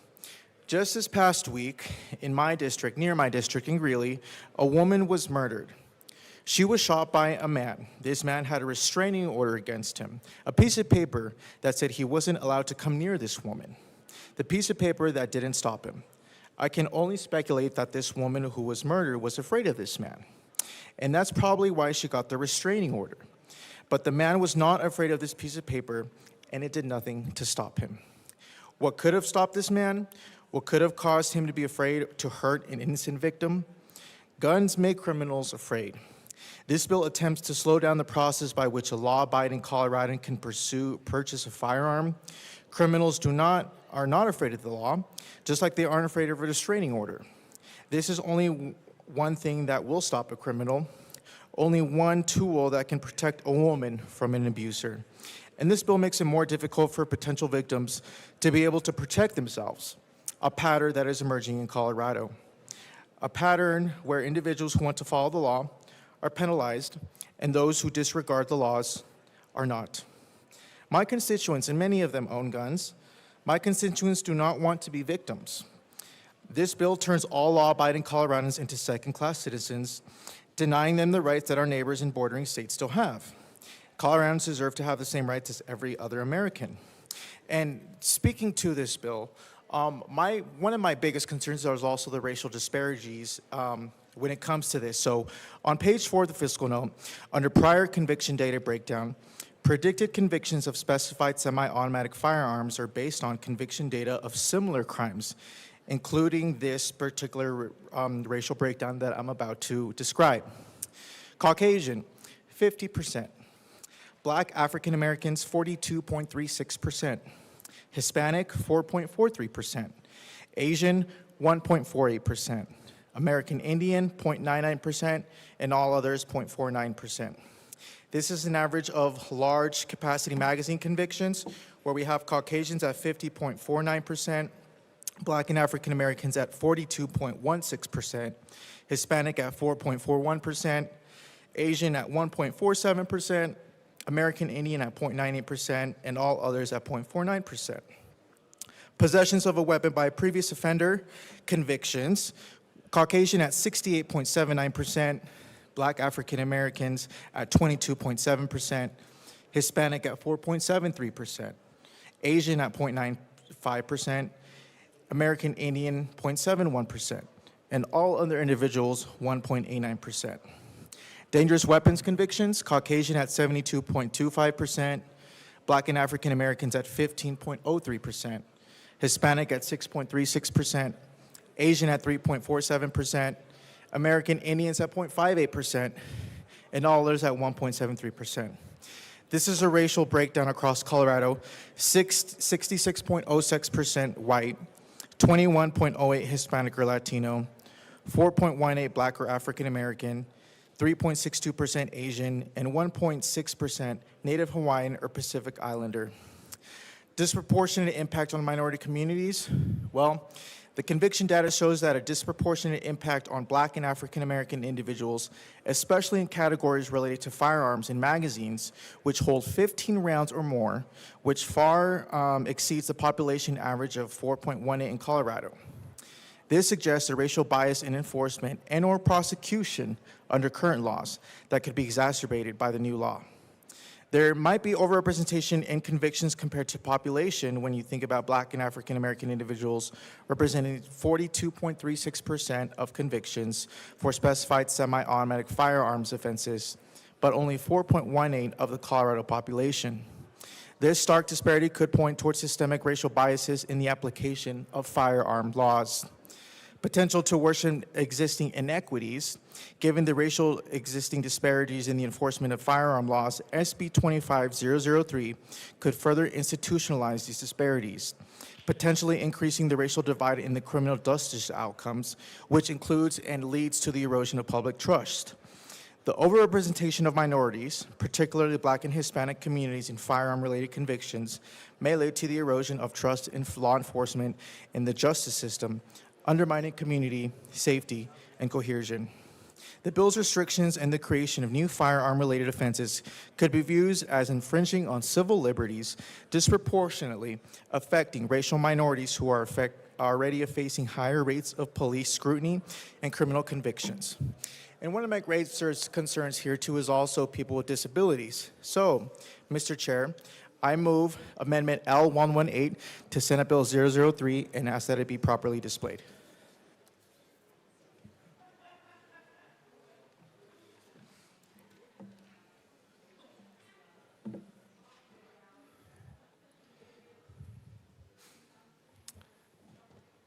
That is properly displayed. To the amendment, Representative Gonzalez. Thank you, Mr. Chair. So on page 10 of the bill, under Section 5, it states, at the conclusion of a basic or extended firearm safety course, the instructor shall administer an exam that tests a student's knowledge of the subjects taught in this course and requires the student to demonstrate the ability to safely handle firearms and a mastery of gun safety. To complete a firearm safety course, a student must achieve a score of at least 90% on the exam. So basically to this amendment, what it does is it articulates kind of our concerns with ADA compliance. I think this could be a potential discriminatory practice, something that while I know that the bill sponsors were trying to think things through very thoroughly, this is something that was left out. I know they are not ableist, so this amendment gives them a chance to prove themselves to the Colorado that they are not ableist. If Colorado's SB25-003 extended firearm safety course does not provide accommodations for individuals with dyslexia, ADD, ADHD, deaf, hard of hearing, or specific learning disabilities, it could potentially violate the Americans with Disabilities Act and Section 504 of the Rehabilitation Act. How SB 25 could discriminate against individuals with disabilities. Dyslexia, as we know, of course, relies heavily on written materials, time tests, or complex reading requirements without providing audio versions, simplified language, or extended time. It could create barriers for individuals with dyslexia. Lack of alternative learning formats could prevent individuals from successfully completing this course. ADD, ADHD, individuals with attention-related disabilities may struggle with long, rigid courses if they do not include frequent breaks, interactive learning options, or flexible pacing. If the course does not accommodate individuals who have difficulties with sustained attention or impulse control, it may unfairly disadvantage them. Deaf, hard of hearing, if the course includes spoken lectures, verbal instructions, or videos without ASL interpretations or captions, it could exclude individuals who are deaf or hard of hearing from accessing the required training. Lack of visual or written alternatives to spoken content would be a clear violation of accessibility standards. And then specific learning disabilities, if the training materials are not available in multiple formats, audio, visual, simplified text, individuals with processing disorders or working memory challenges may struggle to understand and retain the information. Rigid testing formats without accommodations such as extended time, oral exams, or alternative assessment methods could make it disproportionately difficult for individuals with SLDs to pass. And legal considerations for the ADA in Section 504. Under ADA in Section 504, Any state-mandated training program must provide reasonable accommodations to ensure equal access for individuals with disabilities. Reasonable accommodations could include audio versions, simplified text for individuals with dyslexias and SLDs, extended testing time and flexible pacing for individuals with ADD, ADHD, and processing disorders, ASL interpreters, or alternative assessment methods for interactive learning. And for those reasons, I ask for an aye vote on this amendment. Thank you. Representative Froelich. Thank you so much, Mr. Chair. 3 reasons to vote no on this bill. 1, of course, they're complying with ADA already. 2, CBW can do this in rulemaking. And 3, we did not hear one word from the disability community about this problem, and so we ask for a no vote. Is there any further discussion? Representative Garcia-Sander. Thank you, Mr. Chair. I'm just curious if stakeholding was done with ADA community. Thank you. Seeing no further discussion, the motion before us is the adoption of Amendment L118. All those in favor say aye. All those opposed say no. The amendment fails. Representative Johnson. Thank you, Mr. Chair. I stand in firm opposition to Senate Bill 25-003. I will never be afraid to kneel to pray, but I will not kneel to beg for our already given and guaranteed fundamental rights. Instead, I will always stand for what is right. I will always stand to fight for our Constitution and we the people. Shall not be infringed means something. This bill is constitutionally ignorant. It's fiscally discriminatory, and it's the most outrageous bill that I have seen in my time while doing politics. This bill has turned into Frankenstein with over 120 amendments proposed and many accepted, which has changed this bill from its original form in the Senate to many other altered versions as we see it tonight. Why does this body think it's okay to make Coloradans have to pay and get approved via many hours of jumping through hoops to practice a fundamental right to bear arms? Why is this okay? We don't have to do it with any other right, but with this bill, we will. America is the land of the free, but when this bill passes, Colorado is no longer free, and we will have a United States of 49 that is free while we stand independently caged of our fundamental rights. I stand again in firm opposition, and I will continue to stand in defiance of anything that goes against Constitution, that goes against our farmers, that goes against our ranchers, hunters, the people of Colorado, to those who want to protect, defend, and honor their Second Amendment right. To anyone who wants to obey by their right but may not want to carry, and to everyone who wants to carry, we shall not be infringed. Our rights shall not be infringed. Representative Bradfield.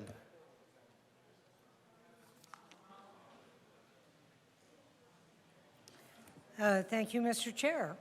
Colleagues, I stand before you today in opposition to Senate Bill 25-003 because it is just another unnecessary government restriction on law-abiding Coloradoans. This bill does not go after criminals. That's been said quite a few times. It does not make our communities safer.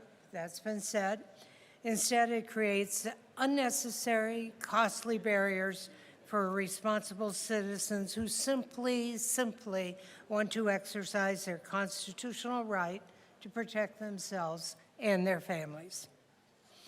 I am a mother, a grandmother, a teacher, and I was a military wife for over 20 years. I have spent my life preparing others for success. I believe in education. I believe in safety. But I also believe in fairness, and there's nothing fair about this bill. This bill would force law-abiding Coloradoans to jump through bureaucratic hoops just to purchase a semi-automatic firearm. It imposes mandatory safety courses that will cost money and time, resources many working-class families simply do not have. These are not criminals. These are hardworking Coloradoans, single mothers, small business owners, young women living on their own for the first time, and families just trying to protect themselves in an increasingly uncertain world. This bill is not about safety. If it were, we would be having a conversation about cracking down on repeat offenders, enforcing existing laws, and ensuring that those who commit violent crimes really face real consequences. Instead, this bill assumes that responsible gun owners are the problem. It tells the people of Colorado that they're not capable of making their own decisions, and the government must step in and dictate what is best for them. I have called Colorado my home for 40 years. I've seen this state grow and change, but one thing has remained constant, a fundamental right that every person has the right to defend themselves and their loved ones. I've spoken with many of my constituents who fear for their safety, women who want to protect themselves, veterans who cherish their Second Amendment rights, and time again, I hear the same concern. When will the government overreach stop? We already have background checks. We already have laws restricting who can own a firearm. This is just another burden that does nothing to stop crimes and everything to limit the rights of responsible citizens. I cannot support a bill that creates unnecessary obstacles for law-abiding Coloradans while doing nothing to address the real causes of violence in our communities. I urge all of you to vote no on this unfair and misguided legislation. Thank you. Representative Brown. Thank you, Mr. Chair. I want to start with a really inspirational quote that author of Those Who Remain, G. Michael Hopf, said, and it really resonates to what's going on here. Hard times create strong men. Strong men create good times. Good times create weak men. And weak men create hard times. I'm pretty sure you can guess where we're at in that cycle. That's 4 generations. In the Bible, it states the turnover from good to bad and from bad to good is 4 generations. I rise today not only as a legislator, but as a defender of justice for all people in this great state. While much has been said about the Constitution and legal flaws of Senate Bill 25-003, I want to speak to a far deeper issue: how this legislation will disproportionately and unfairly impact minority communities across Colorado. If our goal as legislators is to promote safety, empowerment, and opportunity, then we must be willing to confront uncomfortable truths. And one truth is this: Senate Bill 25-003 will worsen the very disparities that communities of color already face, economically, socially, and legally. This bill creates a mountain of new costs for those who want to lawfully exercise their Second Amendment rights. As we heard here today from the sponsors, it will create new fees that people will need to pay to the Sheriff's Department to cover the cost the sheriffs will need for the unfunded mandates this legislation will create. Fingerprinting fees, eligibility card fees, in-person course costs, mandatory travel, and the loss of income from time off work. All of this adds up, and who feels this burden most? It is not the wealthy, It is those with flexible jobs or ready transportation. According to the U.S. Census Bureau, as of the most recent American Community Survey, the poverty rate of Black Coloradans is at approximately 5%, and for Hispanic Coloradans, it is 22.7%, both significantly higher than the state average. A report from the Urban Institute found that Black and Hispanic communities are less likely to have access to employer-provided paid time off or flexible work schedules, especially in times like these when everybody's needing to work 1, 2, or 3 jobs just to pay their cost of living. This bill demands time, money, and mobility that many simply do not have. This bill mandates in-person firearms training courses taught only by state-approved instructors in physical classrooms. That might be feasible in urban Colorado, but for those living in undeserved communities in both urban neighborhoods and limited training availability and rural towns far from government offices. It creates a barrier that is insurmountable. Lack of access is not a minor inconvenience. It is a complete denial of rights. In practice, this bill creates a 2-tiered system of access to constitutional protections. Those with money, time, and transportation will be able to comply. Those without will be criminalized. And that is not an accident. The impact of this bill does not end with fines and court appearances. A felony conviction carries lifelong consequences. It affects access to housing, employment, education, and health care. A young man who makes one mistake under this bill, who owns a firearm that was legal yesterday and today and illegal tomorrow, may spend the rest of his life unable to get a job, rent an apartment, or receive financial aid.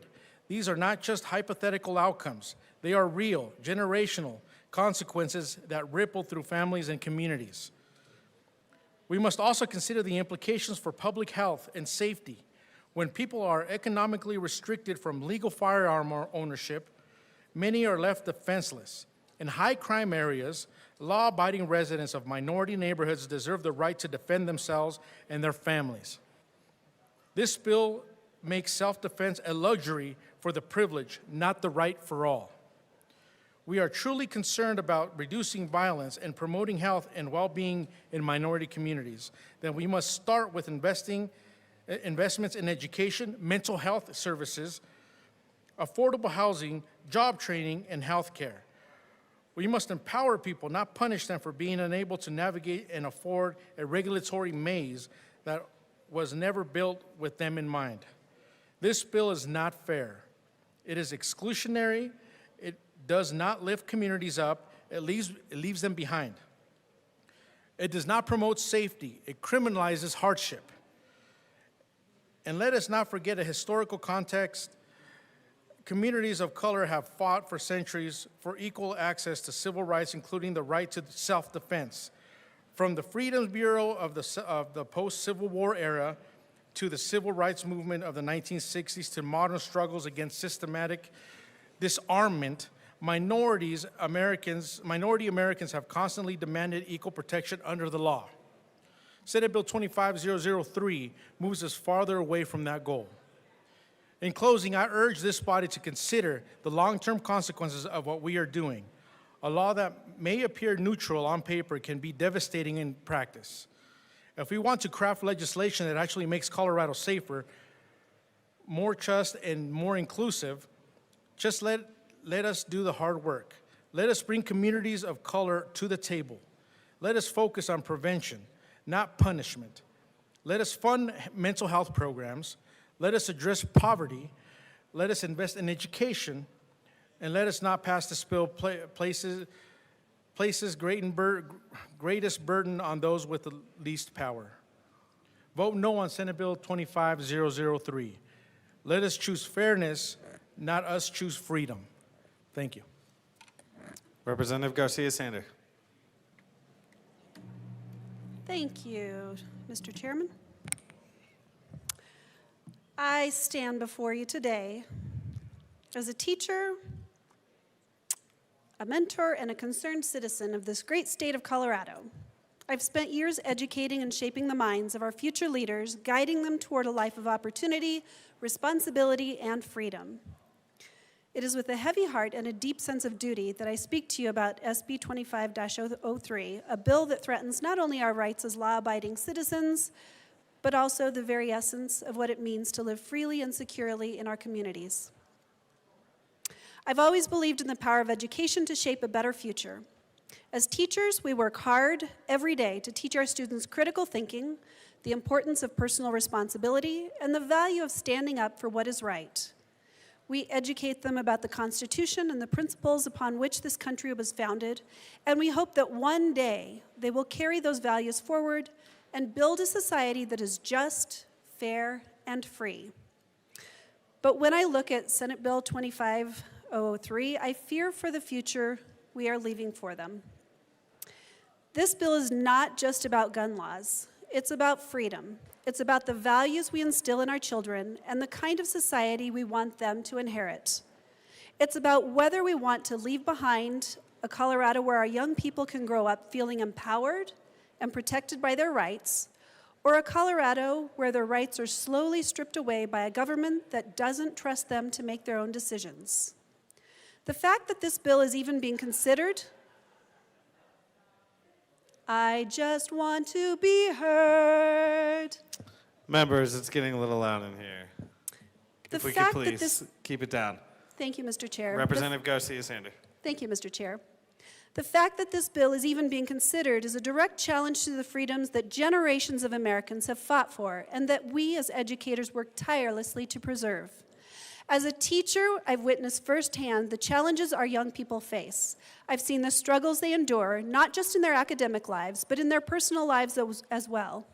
They face pressures from every direction: peer pressure, academic stress, economic hardship, and many of them are trying to figure out how to build a future in a world that seems increasingly uncertain. We talk about teaching them to be responsible citizens, to understand their rights and the responsibilities that come with those rights.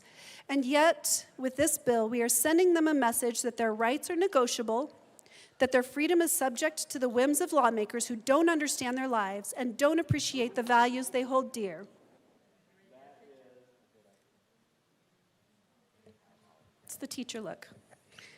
At the heart of this bill is the idea that more restrictions on law-abiding citizens will somehow make us safer. But let's talk about this bill, what this bill will actually do. It will require Coloradans to take a 12-hour licensing course and register their firearms with the state, adding an unnecessary layer of bureaucracy to something that should be a fundamental right.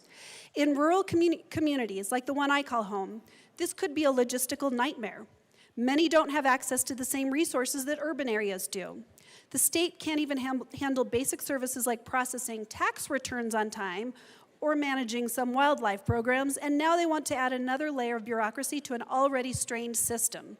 Do we really trust the government to manage this? They've already proven they can't handle these simple tasks. But beyond the logistical issues, what bothers me most about this bill is what it says about us as a society. It says we cannot be trusted to make responsible decisions for ourselves. It says that government knows better than we do when it comes to personal responsibility. I teach students that they're in control of their own futures, that the choices they make will determine their success in life. But with bills like this, we're undermining that message. We're telling our young people that they cannot be trusted with the same rights their parents and grandparents enjoyed, that their freedom is something to be regulated and controlled by the state. We need to ask ourselves, what kind of future are we building for our children? What kind of messages are we sending them when we pass laws that infringe on their rights and liberties? When we tell them that their rights are conditional, that their freedom is subject to bureaucratic red tape, we are eroding the very foundations of what it means to be a citizen in this country. And I worry that the long-term consequences of this bill will be felt far beyond the immediate future. I worry that it will create a generation of young people who feel powerless, who feel like their rights are constantly under attack, who feel like they have no say in the direction of their own lives. But it's not just about the next generation. This bill will affect everyone in Colorado. It will punish law-abiding citizens who have responsibly owned and used firearms for years. It will target those of us who have gone through the proper channels, who have completed background checks, who have taken safety courses, and who use firearms for legitimate purposes, whether it's for self-defense, hunting, or recreation. These are the people who will bear the brunt of this bill. They will be the ones forced to navigate a bureaucratic nightmare just to exercise their constitutional rights. And for what? For the illusion of safety? For a false sense of security? Because let me tell you something, criminals are not going to follow these rules. They're not going to register their firearms or take a 12-hour licensing course. All this bill does is tie the hands of good people who want nothing more than to protect themselves, their families, and their property. As a teacher, I've watched how fear and insecurity affect young minds. When our students don't feel safe in their communities, it's hard for them to focus on their studies. It's hard for them to dream big, to imagine a future filled with opportunity when they're constantly worried about their safety and the state of the world around them.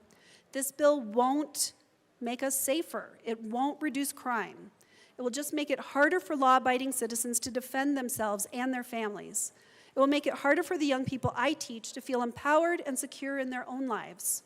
Let's also talk about the bigger picture. This bill is just one piece of a larger pattern we've seen in recent years, an ongoing effort to infringe upon our Second Amendment rights.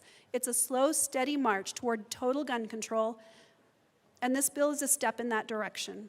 Look at what happened in places like Chicago, New York, and even abroad in Australia and the European Union. More gun laws don't mean less crime. They mean more crime because criminals don't follow the law. They don't care about registering or licensing.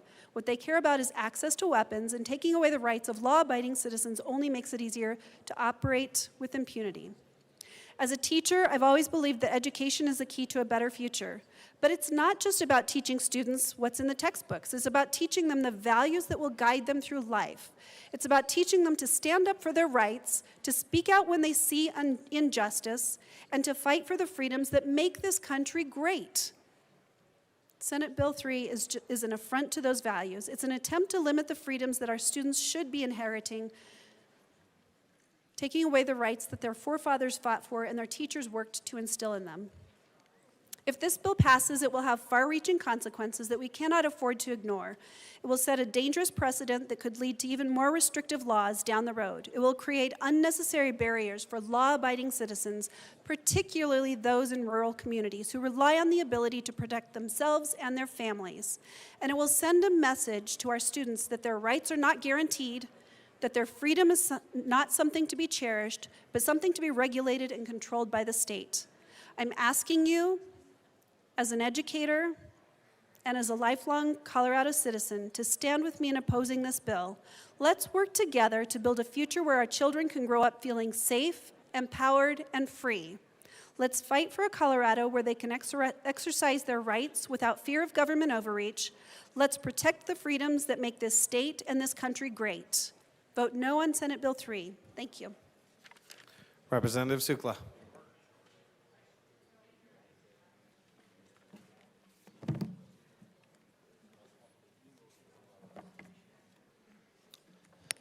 Thank you, Mr. Chair.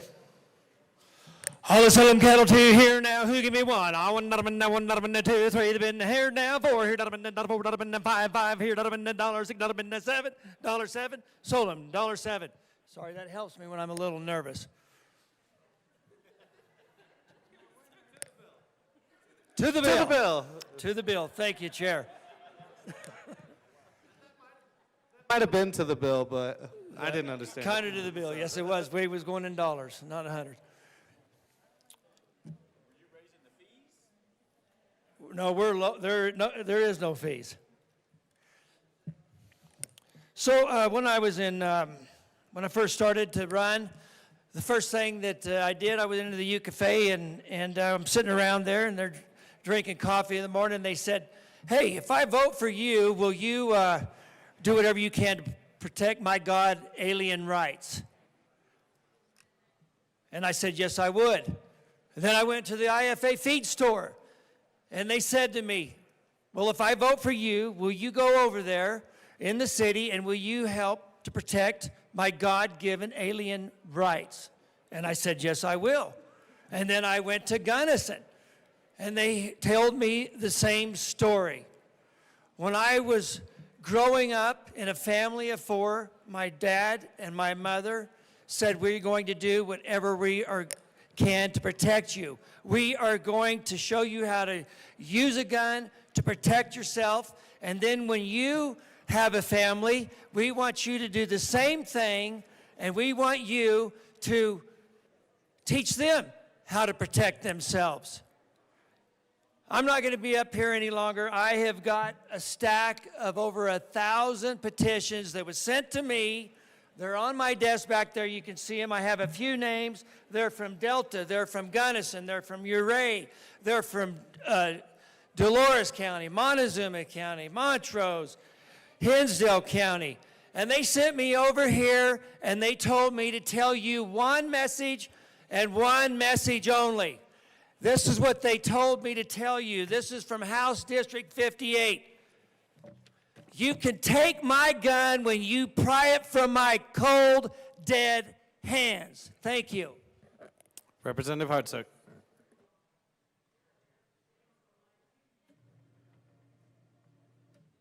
Good evening. Thank you, Mr. Chair.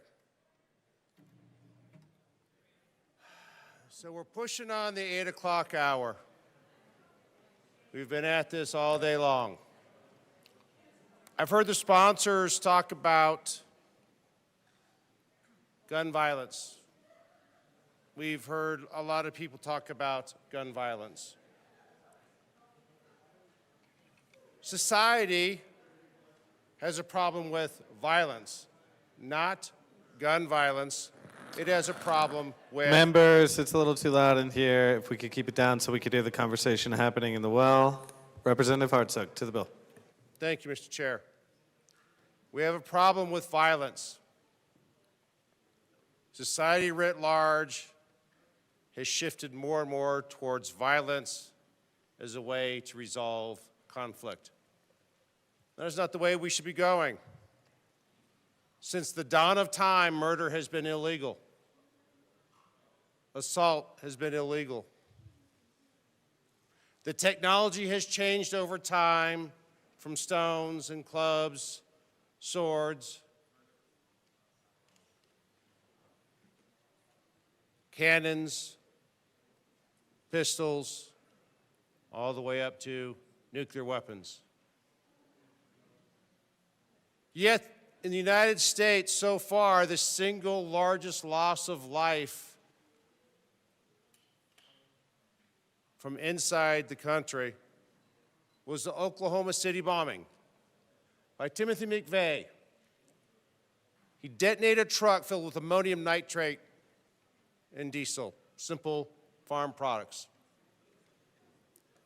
When he detonated that at the Oklahoma Federal Building, which housed a child care center, 169 people were killed instantly, men, women, children, and infants. Didn't involve any weapons, didn't involve anything that was high capacity, had nothing to do with the Second Amendment, but it sure had a lot to do with violence. He was determined to wreak violence on the government. And in that process, he killed 169 people. Those 169 people went to work that day. They dropped their kids off that day, just thinking it was a normal day. Just like every other person that goes, and when there's a casualty, an auto accident, or anything else that results in death. Yet that day, when he detonated that truck, 169 individuals lost their lives. We don't eliminate ammonium nitrate. We don't eliminate diesel. We clearly don't eliminate U-Haul trucks. But are we addressing violence? We continually pass bills, this legislature, other legislatures, bills that say, oh, it's a gun violence issue. The gun is the tool. It is merely a tool.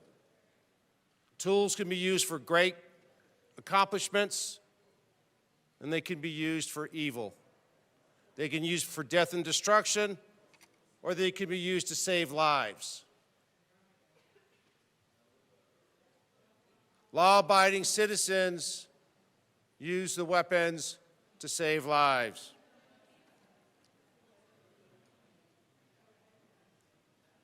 And yet we are passing a bill in this chamber that will be along party line votes most likely, because we talk about gun violence. We should be talking about just simply violence, and we should be addressing violence through mental health, through several other factors, community works, talking to people. But instead, we're passing legislation, and we'll continue to pass legislation that will not change anything, because we've had laws against murder and everything else since time started. If we do not deal with the root problem, we will not change the outcomes. Garbage in results in garbage out. We need to address the root problem. Violence is not the answer. Law-abiding citizens use the weapons. I take my kids hunting. I like sport shooting. We like skeet shooting. Everything that we've passed in here has now made things more and more expensive, more and more inaccessible. Businesses in my district are suffering and getting closed out. So instead of addressing cost of living and issues that we should be doing and violence that's going on, we're addressing the tool. We are clearly on the wrong path. I would urge a no vote on this bill. Thank you. Seeing no further discussion, the motion before us is the adoption of Senate Bill 3. All those in favor say aye. Aye. All those opposed say no. Senate Bill 3 is adopted. Madam Majority Leader. Thank you, Mr. Chair. I move the committee rise and report. Members, you've heard the motion. Seeing no objection, the committee will rise and report.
The House will come back to order. Mr. Schiebel, please read the report of the Committee of the Whole. Madam Speaker, your Committee of the Whole begs leave to report is under consideration the following attached bills, being the second reading thereof and making the following recommendations thereon. Senate Bill 3 as amended, passed on second reading, ordered, revised, and placed on the calendar for third reading and final passage. Representative Mabry.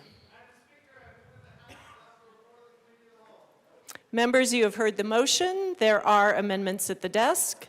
Mr. Schiebel, please read the first Armagost amendment to the Committee of the Whole report. Representative Armagost moved to amend the part of the Committee of the Whole to reverse the action taken by the committee and not adopting the following Armagost motion to re-refer Senate Bill 3 as amended to the Judiciary Committee to show that Senate Bill 3 as amended was re-referred to the Judiciary Committee. Representative Armagost. Thank you, Madam Speaker. I move the first Armagost amendment to the Committee of the Whole report and ask to be properly displayed. It is properly displayed. Please proceed. Thank you, Madam Speaker. Again, colleagues, this is something that needed a lot more robust discussion. In judiciary, it had plenty of robust discussion, as we've heard at least 12.5 times tonight. But the discussion happened before 7 amendments were dropped in our lap, and we had to try to filter those out. I objected to each one of those because we didn't have time to see those. The people discussing the bill that came to testify didn't get to see those. And therefore, there wasn't good, robust discussion on the amendments that we needed to discuss in judiciary. Instead, they were snuck in last minute. We need to be able to get those back in judiciary and talk to them. So I encourage and I vote to move this back to judiciary. Thank you. Speaker Pro Tem Basenecker. Thank you, Madam Speaker. It's an honor to serve with you. It is an honor to serve with you. Members, we would ask for a no vote on this amendment. Judiciary spent over 12 hours on committee testimony. I would like it stated for the record that every witness who showed up in person or signed up online to testify was given the opportunity to do that. It is our committee procedures to move amendments after testimony. We've had 2 subsequent committee hearings and then certainly a robust debate today. We feel like judiciary did their job. We ask for a no vote. Representative Caldwell. Thank you, Madam Speaker. I'll rise in support of this amendment. Yes, there was other committee hearings after judiciary, but the important thing is that our constituents, they were limited to 2 minutes each, which is kind of standard practice when we have a lot of people showing up. However, at the end of the committee, there were 7 full-page amendments dropped on the committee that people weren't aware about. And significantly change certain portions of it, especially in regards to the sheriffs, who all showed up in opposition, and they were affected by those amendments that came after they had testified. So this makes sense to refer back to judiciary with all these updated amendments, plus whatever happened in finance and appropriations, and give everyone a chance to review what it is now, to speak to it, and testify on how it currently is. Again, I believe the count right now is over 30 accepted amendments so far. And so this bill is nothing like it was just a week ago. It's definitely nothing like it was back when it was first introduced. So this makes sense to me. Support it. Vote aye. Representative DeGraff. Thank you, Madam Speaker. I rise in support of this amendment and kind of in opposition to the way we're doing these committees. I think when we have 12 hours of testimony and then we drop 7 pages of amendments on an 8-page bill, that's completely disingenuous and disrespectful to the people of the state of Colorado. They should have the opportunity to engage with the bill. I mean, that's the only time that we give them. We have this entire gallery here for the people of Colorado to come and watch how this process is done. And then we shove these bills out to the back rooms because we want to be able to process 600 out of 500 bills per year. And so just the fact that we are doing 7 pages of amendments on an 8-page bill and then substantially changing it, yeah, there's lots of stuff that's gone on, but the bill is not the bill that it started off as. And so it should go back. It should go back to the beginning. Let the people comment on it. Let the people tell it's them that we represent, supposed to represent. In theory, we're supposed to be representing their rights, not legislating to them. So difference between representatives and legislators, and I think we have too many legislators, not enough representatives. Representative Soper. Thank you, Madam Speaker. Sorry. I also rise in support of this Committee of the Whole amendment.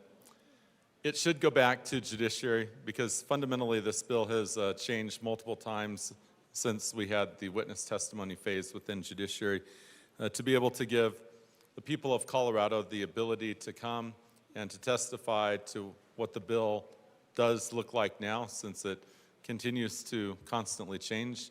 It could be difficult to tell how it's going to look like tomorrow as well.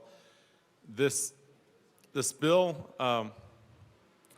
it started out as one thing in the Senate, which was banning a certain type of firearms with detachable magazines, then became a permit to purchase bill. It was envisioned under the sheriffs, then they were carved out, then it was the CPW, now the sheriffs are back in. Just that alone has been difficult because the committee process is the only place where it's fully transparent what happens. And far too often, it seems like people go into a back room, negotiate a deal, but there's many other relevant people that should be at the table and should be able to listen and weigh in. And that's why we have the committee structure. That's why we have the ability for people to come in person or online, to be able to testify, to add comment. For many people who are not perhaps here in the building, that have representation in the form of lobbyists, they may not have their voice at the table. And the committee is the only chance they have to be able to have their voice heard. And if a bill has fundamentally changed to where it's something completely different, that means that they need to have that opportunity to come back and to weigh in and to add their comments. And so this is entirely appropriate, and I ask for a yes vote. Thank you. Representative Kelty. Thank you, Madam Speaker. I am in support of this amendment because, as my colleagues had said, things had changed after the bill went through judiciary, and I believe it needs to go back to judiciary. There are many written testimonies, I believe, that were not portrayed, and plus they didn't understand the other amendments that came through afterwards. For example, I have an individual from HD 43 stating, I write to you today, a Democrat actually, I write to you, dear Democrat members of the Colorado Judiciary Committee, I write to you today in strong opposition of SB25-003, a draconian and unconstitutional attack on the Second Amendment rights of law-abiding Coloradans.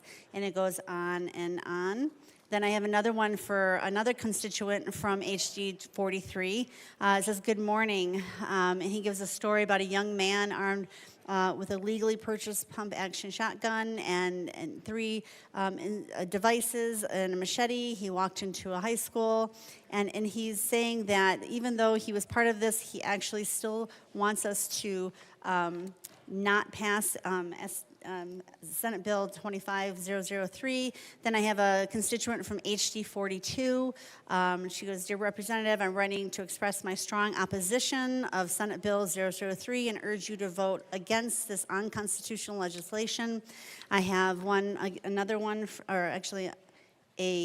email from HD 46 for that representative to understand that here it says, dear Representative, SB 25-003 is a travesty of how our bill should be drafted. The original bill was set to fail on the Senate third reading. When at midnight it was pulled back and totally reconstructed from an semi-automatic firearm ban to having to be fingerprinted, background checked, and pay fees to ask permission to buy legal, common use semi-automatic firearms. Then I have another email that they were unaware and why this amendment is necessary from HD 11.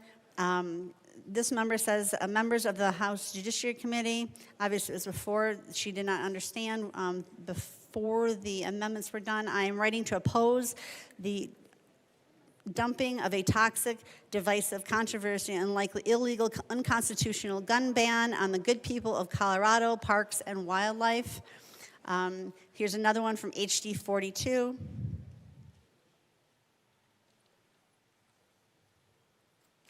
That says, as a concerned sportsman, I respectfully ask you to vote no. I have another one from HD 42.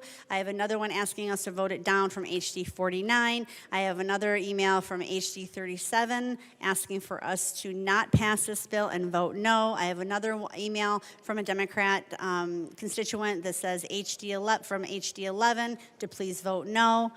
And it goes on and on and on. And I have several emails, several constituents across the board. And every single one of these is Democrats. It's not just Republicans that do not want this bill to pass. It's everyone in Colorado that has written us emails. Thousands. Thank you. Seeing no further discussion, the motion before us is the adoption of the first Armagost Amendment to the Committee of the Whole report. Mr. Schiebel, please open the machine and members proceed to vote. Representative Ricks, how do you vote? No. Representative Ricks votes no. Representative Bradley, how do you vote? Yes. Representative Bradley votes yes.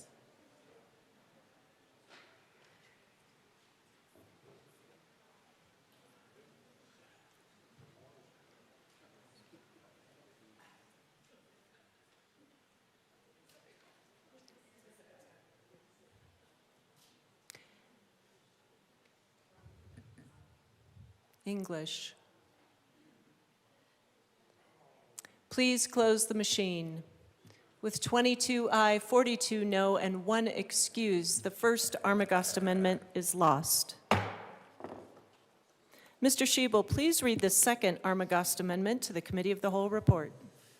Representative Armagost move to amend the report of the Committee of the Whole to reverse the action taken by the committee in not adopting the following Armagost Amendment L111 to Senate Bill 3 to show that said amendment passed, that Senate Bill 3 is amended passed. Representative Armagost. Thank you, Madam Speaker. I move this second Armagost Amendment and to the Committee of the Whole report and ask that it be properly displayed. It is properly displayed. Please proceed. Thank you, Madam Speaker. So again, with this amendment, this is a funding issue for our state and for Colorado Parks and Wildlife. This is something that could be detrimental and devastating to our parks, our hunting, all of our programs that fall under CPW, based on a grant program that could be violated on the terms of the money that's being used and how it's being appropriated in Colorado Parks and Wildlife. To make sure that we're in the up and up, we need to make sure that we have some sort of accountability. An audit would be the best way to do that prior to enforcing anything that this bill is meant to do. We came into this session $1 billion in debt. We need to make sure that we come out of this session in a better place and not putting ourselves in a spot where we could lose $27 million a year to Colorado Parks and Wildlife. So again, all this does is tells the federal organizations that would be doing the audit to come and do this audit to make sure we are in the up and up before this program is enforced. I encourage an aye vote. Seeing no further Speaker Pro Tem Basenecker. Thank you, Madam Speaker. We asked for a no vote, a no vote on this amendment. Candidly, CPW has worked with us on the funding mechanisms in the bill. We eliminated one of the cash funds. There are no federal dollars in the cash fund that will be utilized, specifically no Pittman-Robertson dollars that will be utilized or impacted by the bill. We also understand that the Legislative Audit Committee has full oversight to be able to request an audit. We adopted an amendment at the request of my colleague from Larimer and I believe part of Weld County that actually adds some annual reporting to the Judiciary Committee. This requirement is redundant and candidly unnecessary given our internal controls as a state. We ask for a no vote. Seeing no further Representative Richardson. Thank you, Madam Speaker.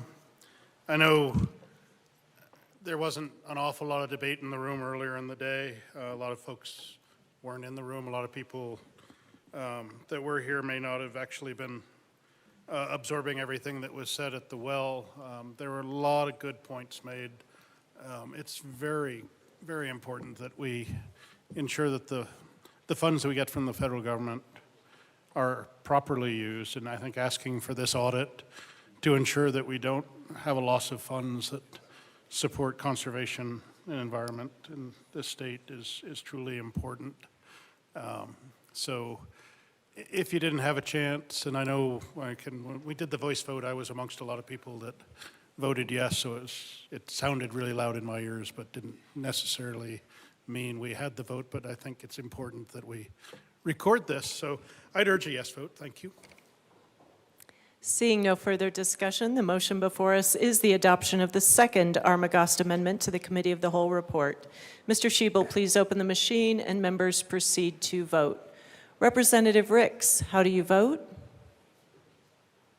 No. Representative Ricks votes no. Representative Bradley, how do you vote? Yes. Representative Bradley votes yes. Representative Woog, how do you vote? Yes. Representative Woog votes yes.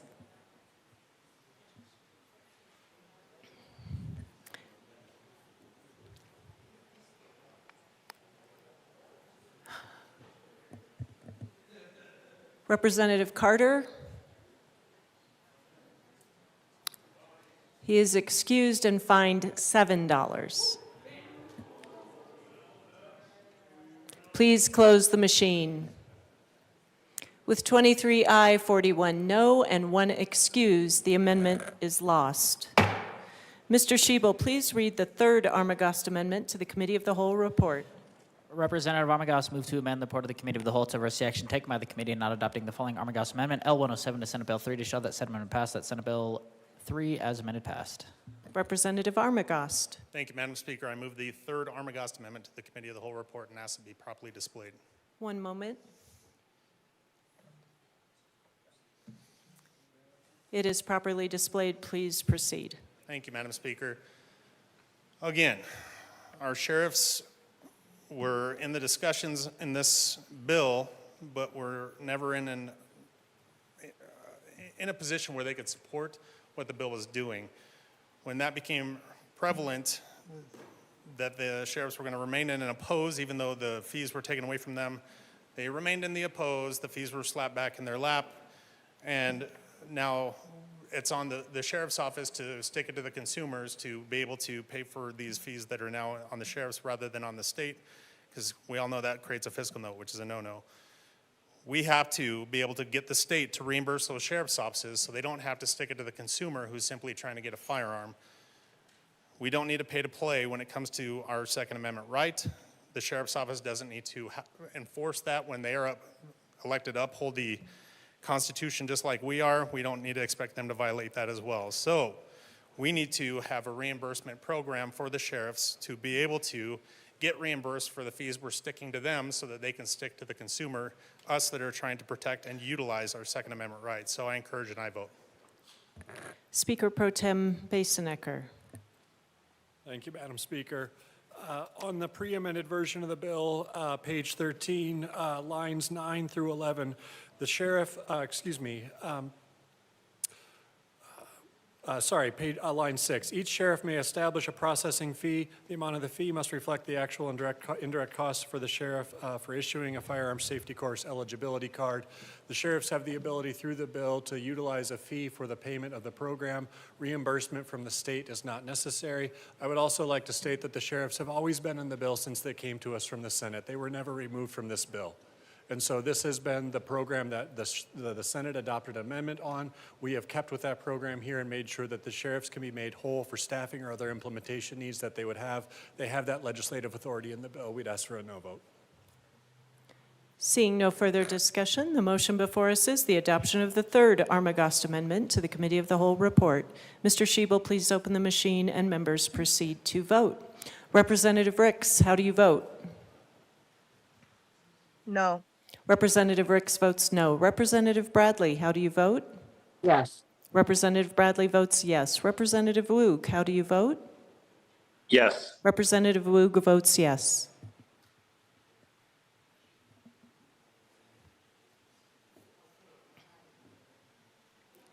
Brown. Please close the machine. With 23 aye, 41 no, and 1 excused, the amendment is lost. Mr. Schiebel, please read the fourth Armagost Amendment to the Committee of the Whole report. Representative Armagost moved to amend the report of the Committee of the Whole to reverse the action taken by the committee in adopting Senate Bill 3 to show that Senate Bill 3 is amended lost. Representative Armagost. Thank you, Madam Speaker. I move the fourth Armagost Amendment to the Committee of the Whole report and ask it be properly displayed. It is properly displayed. Please proceed. Thank you, Madam Speaker. Colleagues, we're here on second reading, and this is a pretty crucial subject. We've talked about a lot. This bill has morphed every time it's been read, including today. I don't think that a voice vote is sufficient on something like this. I think that we really need to hold ourselves accountable on what we're pushing through this legislature and what we're pushing through this chamber.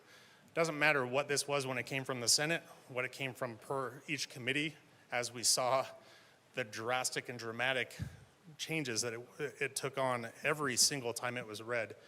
This is something that we have to hold ourselves accountable for today and how we're voting.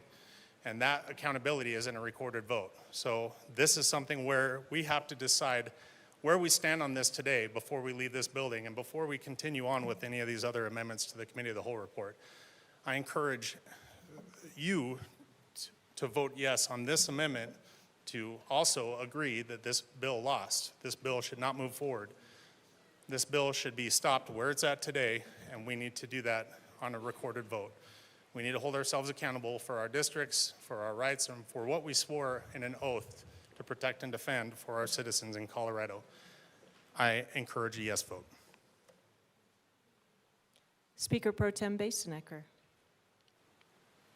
Thank you, Madam Speaker. Just so we're clear, colleagues, this is a vote on the bill. We ask for a no vote on this amendment. We ask for your continued support for a measure that is designed to, and candidly, both in practice in 13 other states, including the District of Columbia, a data-driven way through a permit-to-purchase program that regulates specified semi-automatic firearms to save lives in our communities. We recognize the unique lethality of semi-automatic firearms when paired especially with a high-capacity magazine. That is not me making up some random story. That has been borne out by the survivors and the family members of victims of this gun violence in this great state. They show up year after year, some of them bringing the clothing that their family members were murdered in. They show up to tell what it has meant to live every day of their lives past that moment without their loved ones around them anymore. They show up and they ask us, they beg us, please do something about this. Please do not let another school, another theater, another grocery store be the next instance of a mass shooting in our society. This is not imaginary. This is not something that people don't have to live with every single loved one will no longer be at that table, knowing that their loved one will not see another holiday, knowing that their children will grow old, and their brothers or their sisters or their uncles will never get to be a part of those lives. Colleagues, I know that this is a difficult and a divisive topic to talk about, but what is real is your vote on this bill, because it tells folks who show up time and again in this building that we have to do something, that this is the night we'll do it. Because we take them seriously, because we believe them, because we know that nothing will change until we make it so. So my ask for is a no vote on this amendment, and when we have the opportunity to vote on the Cal report, that you vote yes. Thank you. Representative DeGraff. Thank you, Madam Speaker. Now, the sponsor, please do something about this. Yes, we need to do something about violence. We need to do something about the death culture that's been created in this state. That's what we need to do something about. That's a culture that's been created. You can't kill hundreds of thousands of children and not create a death culture. Please do something about this. Stop the death culture. Stop teaching children that they're irrelevant, that they need to change. Stop the death cult. When the sponsor opened this up today, when we finally got to the bill, cited several examples, and I'm pretty sure they were all gun-free zones.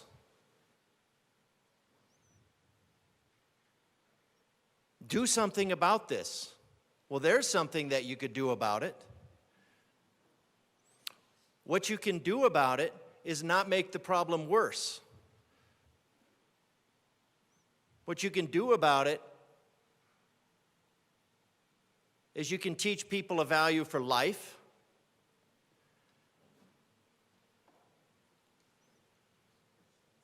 You could eliminate gun-free zones because those are just target-rich environments for these people.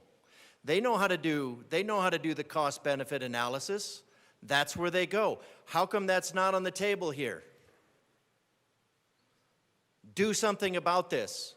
Why is do something about this always go infringe on the Second Amendment and the ability to defend yourself from a mass shooting?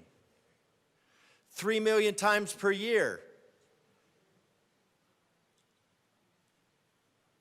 Concealed carry or open carry is used, just often by brandishing, often by not brandishing, often just by the sheer fact that somebody might be armed. Criminals do a cost-benefit analysis. The cost-benefit analysis of this, lots of cost, $48 million. Benefit, zero.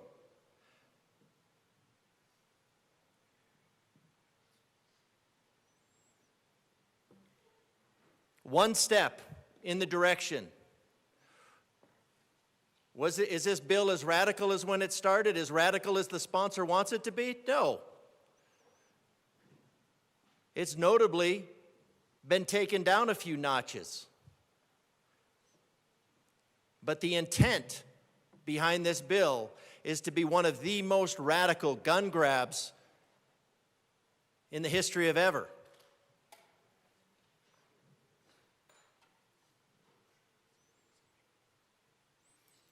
One of the most radical and unworkable, invasive, vulnerable registration processes.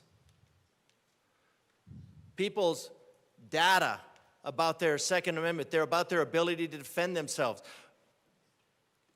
all available to be compromised by a government who has proven itself to be very willing to compromise that data. I don't remember what state it was, but they released all the people who had registered firearms, doxed them all. Is that California? Probably.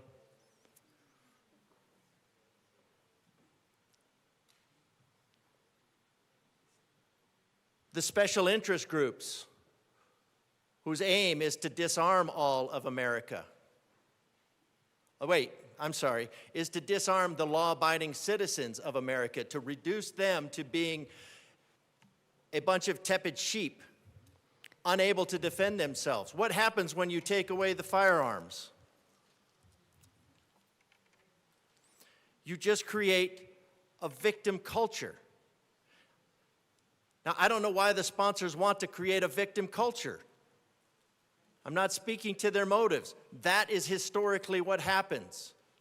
The historic path from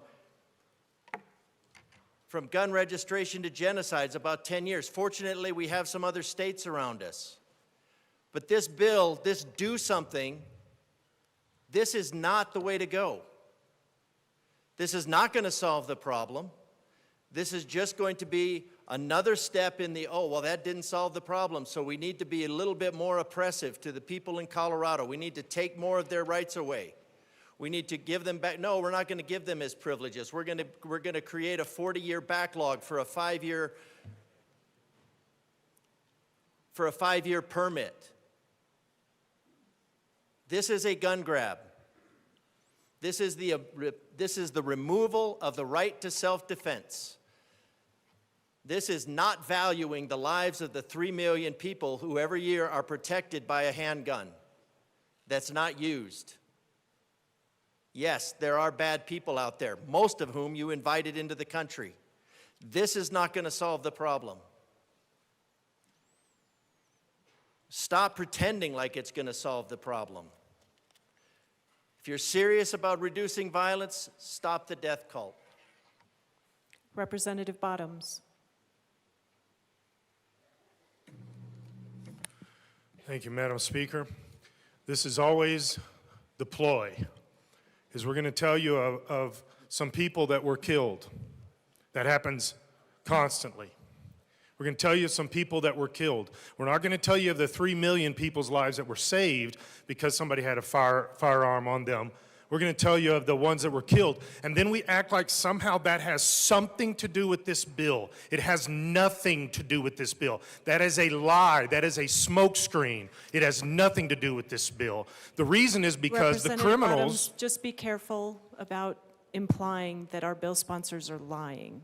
Just be careful. Thank you. The criminals don't go buy guns from dealers.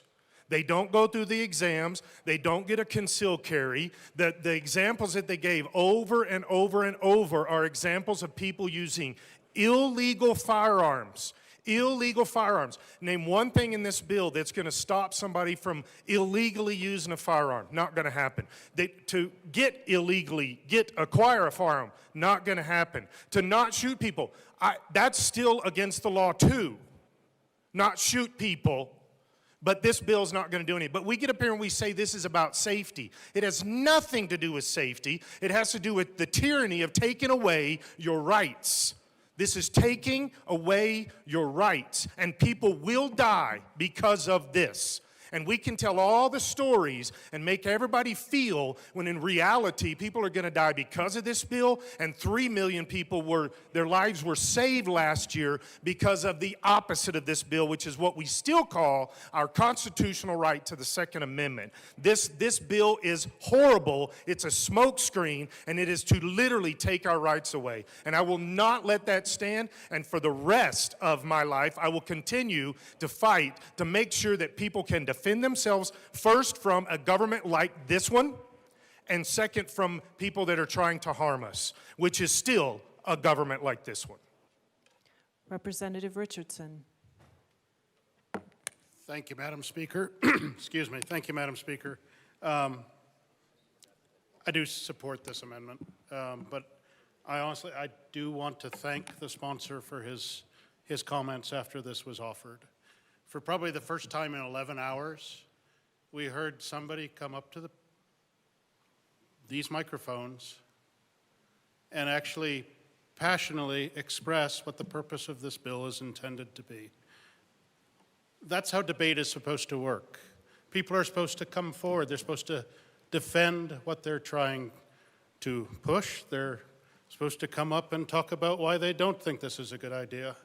And there was very little of that today. But to his comments, they were heartfelt. I think they're extremely honest. And every death is truly a travesty and a tragedy. And we can all mourn for those that are killed in acts of violence with firearms. But to say that this bill addresses that problem is false. This bill puts some impediments to people that don't have some of these firearms, delays them getting them. Last numbers I saw, there's about 7.2 million firearms in the hands of civilians in Colorado. It's probably a lot higher because probably a lot of them just haven't been picked up along the way. A lot of folks move into the state with firearms from places where there aren't records of them purchasing them, and now they're in the state. So at least at a baseline, there's 7.2 million firearms. Somebody who has been murdered tragically by an AR-15 or AR-15 by a AK, that's a tragedy. But to say this bill does something about that when it specifically carves out weapons like a Mini-14 that fires the same round, has detachable magazines, has a gas piston driven by gas coming from the barrel of the gun in the same mechanism essentially as an as a M14 or really an AK-47, that piston-driven type firearm, really negates what we're saying the purpose or what the stated purpose was. This isn't going to end tragic deaths. It might be a speed bump. It might make things worse, but to say that this fixes the problem that was identified is absolutely wrong. What we do know is that it's overly complex. It's by design going to be unfairly applied. We know that folks that have learning disabilities, folks that may not speak English as a first language, those that are poor and just purchasing the cost of this training is going to be a barrier to their rights, are going to be unequally impacted. We really don't know the cost to the state. We can say that sheriffs can charge fees. We've heard sheriffs think the cost is going to be up to $750,000 per county. I come from a county where our sheriff's entire budget was about $6 million. If it's going to cost them $750,000, I don't know if that was an average or that was kind of a firm number for each county, but that's a huge impact on local governments and their ability to fund this. We're risking funding coming in from the federal government for other very important programs. And we're doing all of this to not potentially even reduce the number of firearms that eventually wind up in the hands of folks, just delay those that may actually need them to protect themselves and their families. I spent 23 years in the military, about 5 years of that in combat zones. I've seen what these weapons can do to people, but I've also seen them protect people. I've seen them protect entire villages, schools full of children. Weapons are a tool. If they're in the hands of somebody evil, evil is going to happen.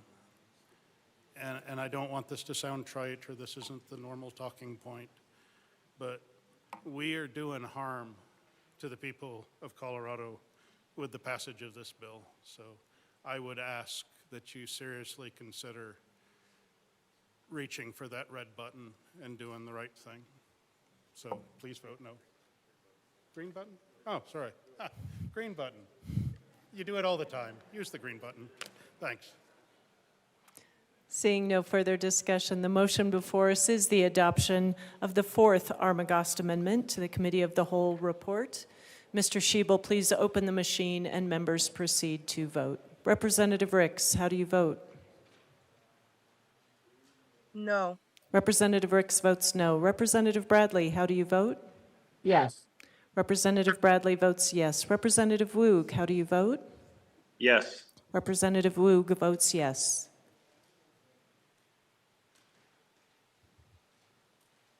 Please close the machine.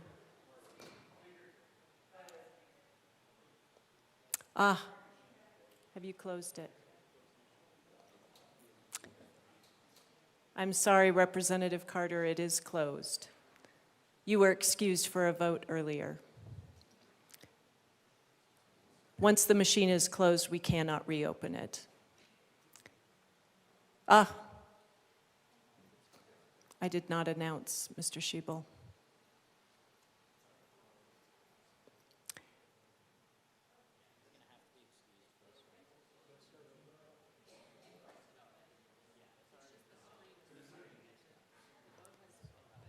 Thank you. With 28 aye, 36 no, and 1 excused, the amendment is lost.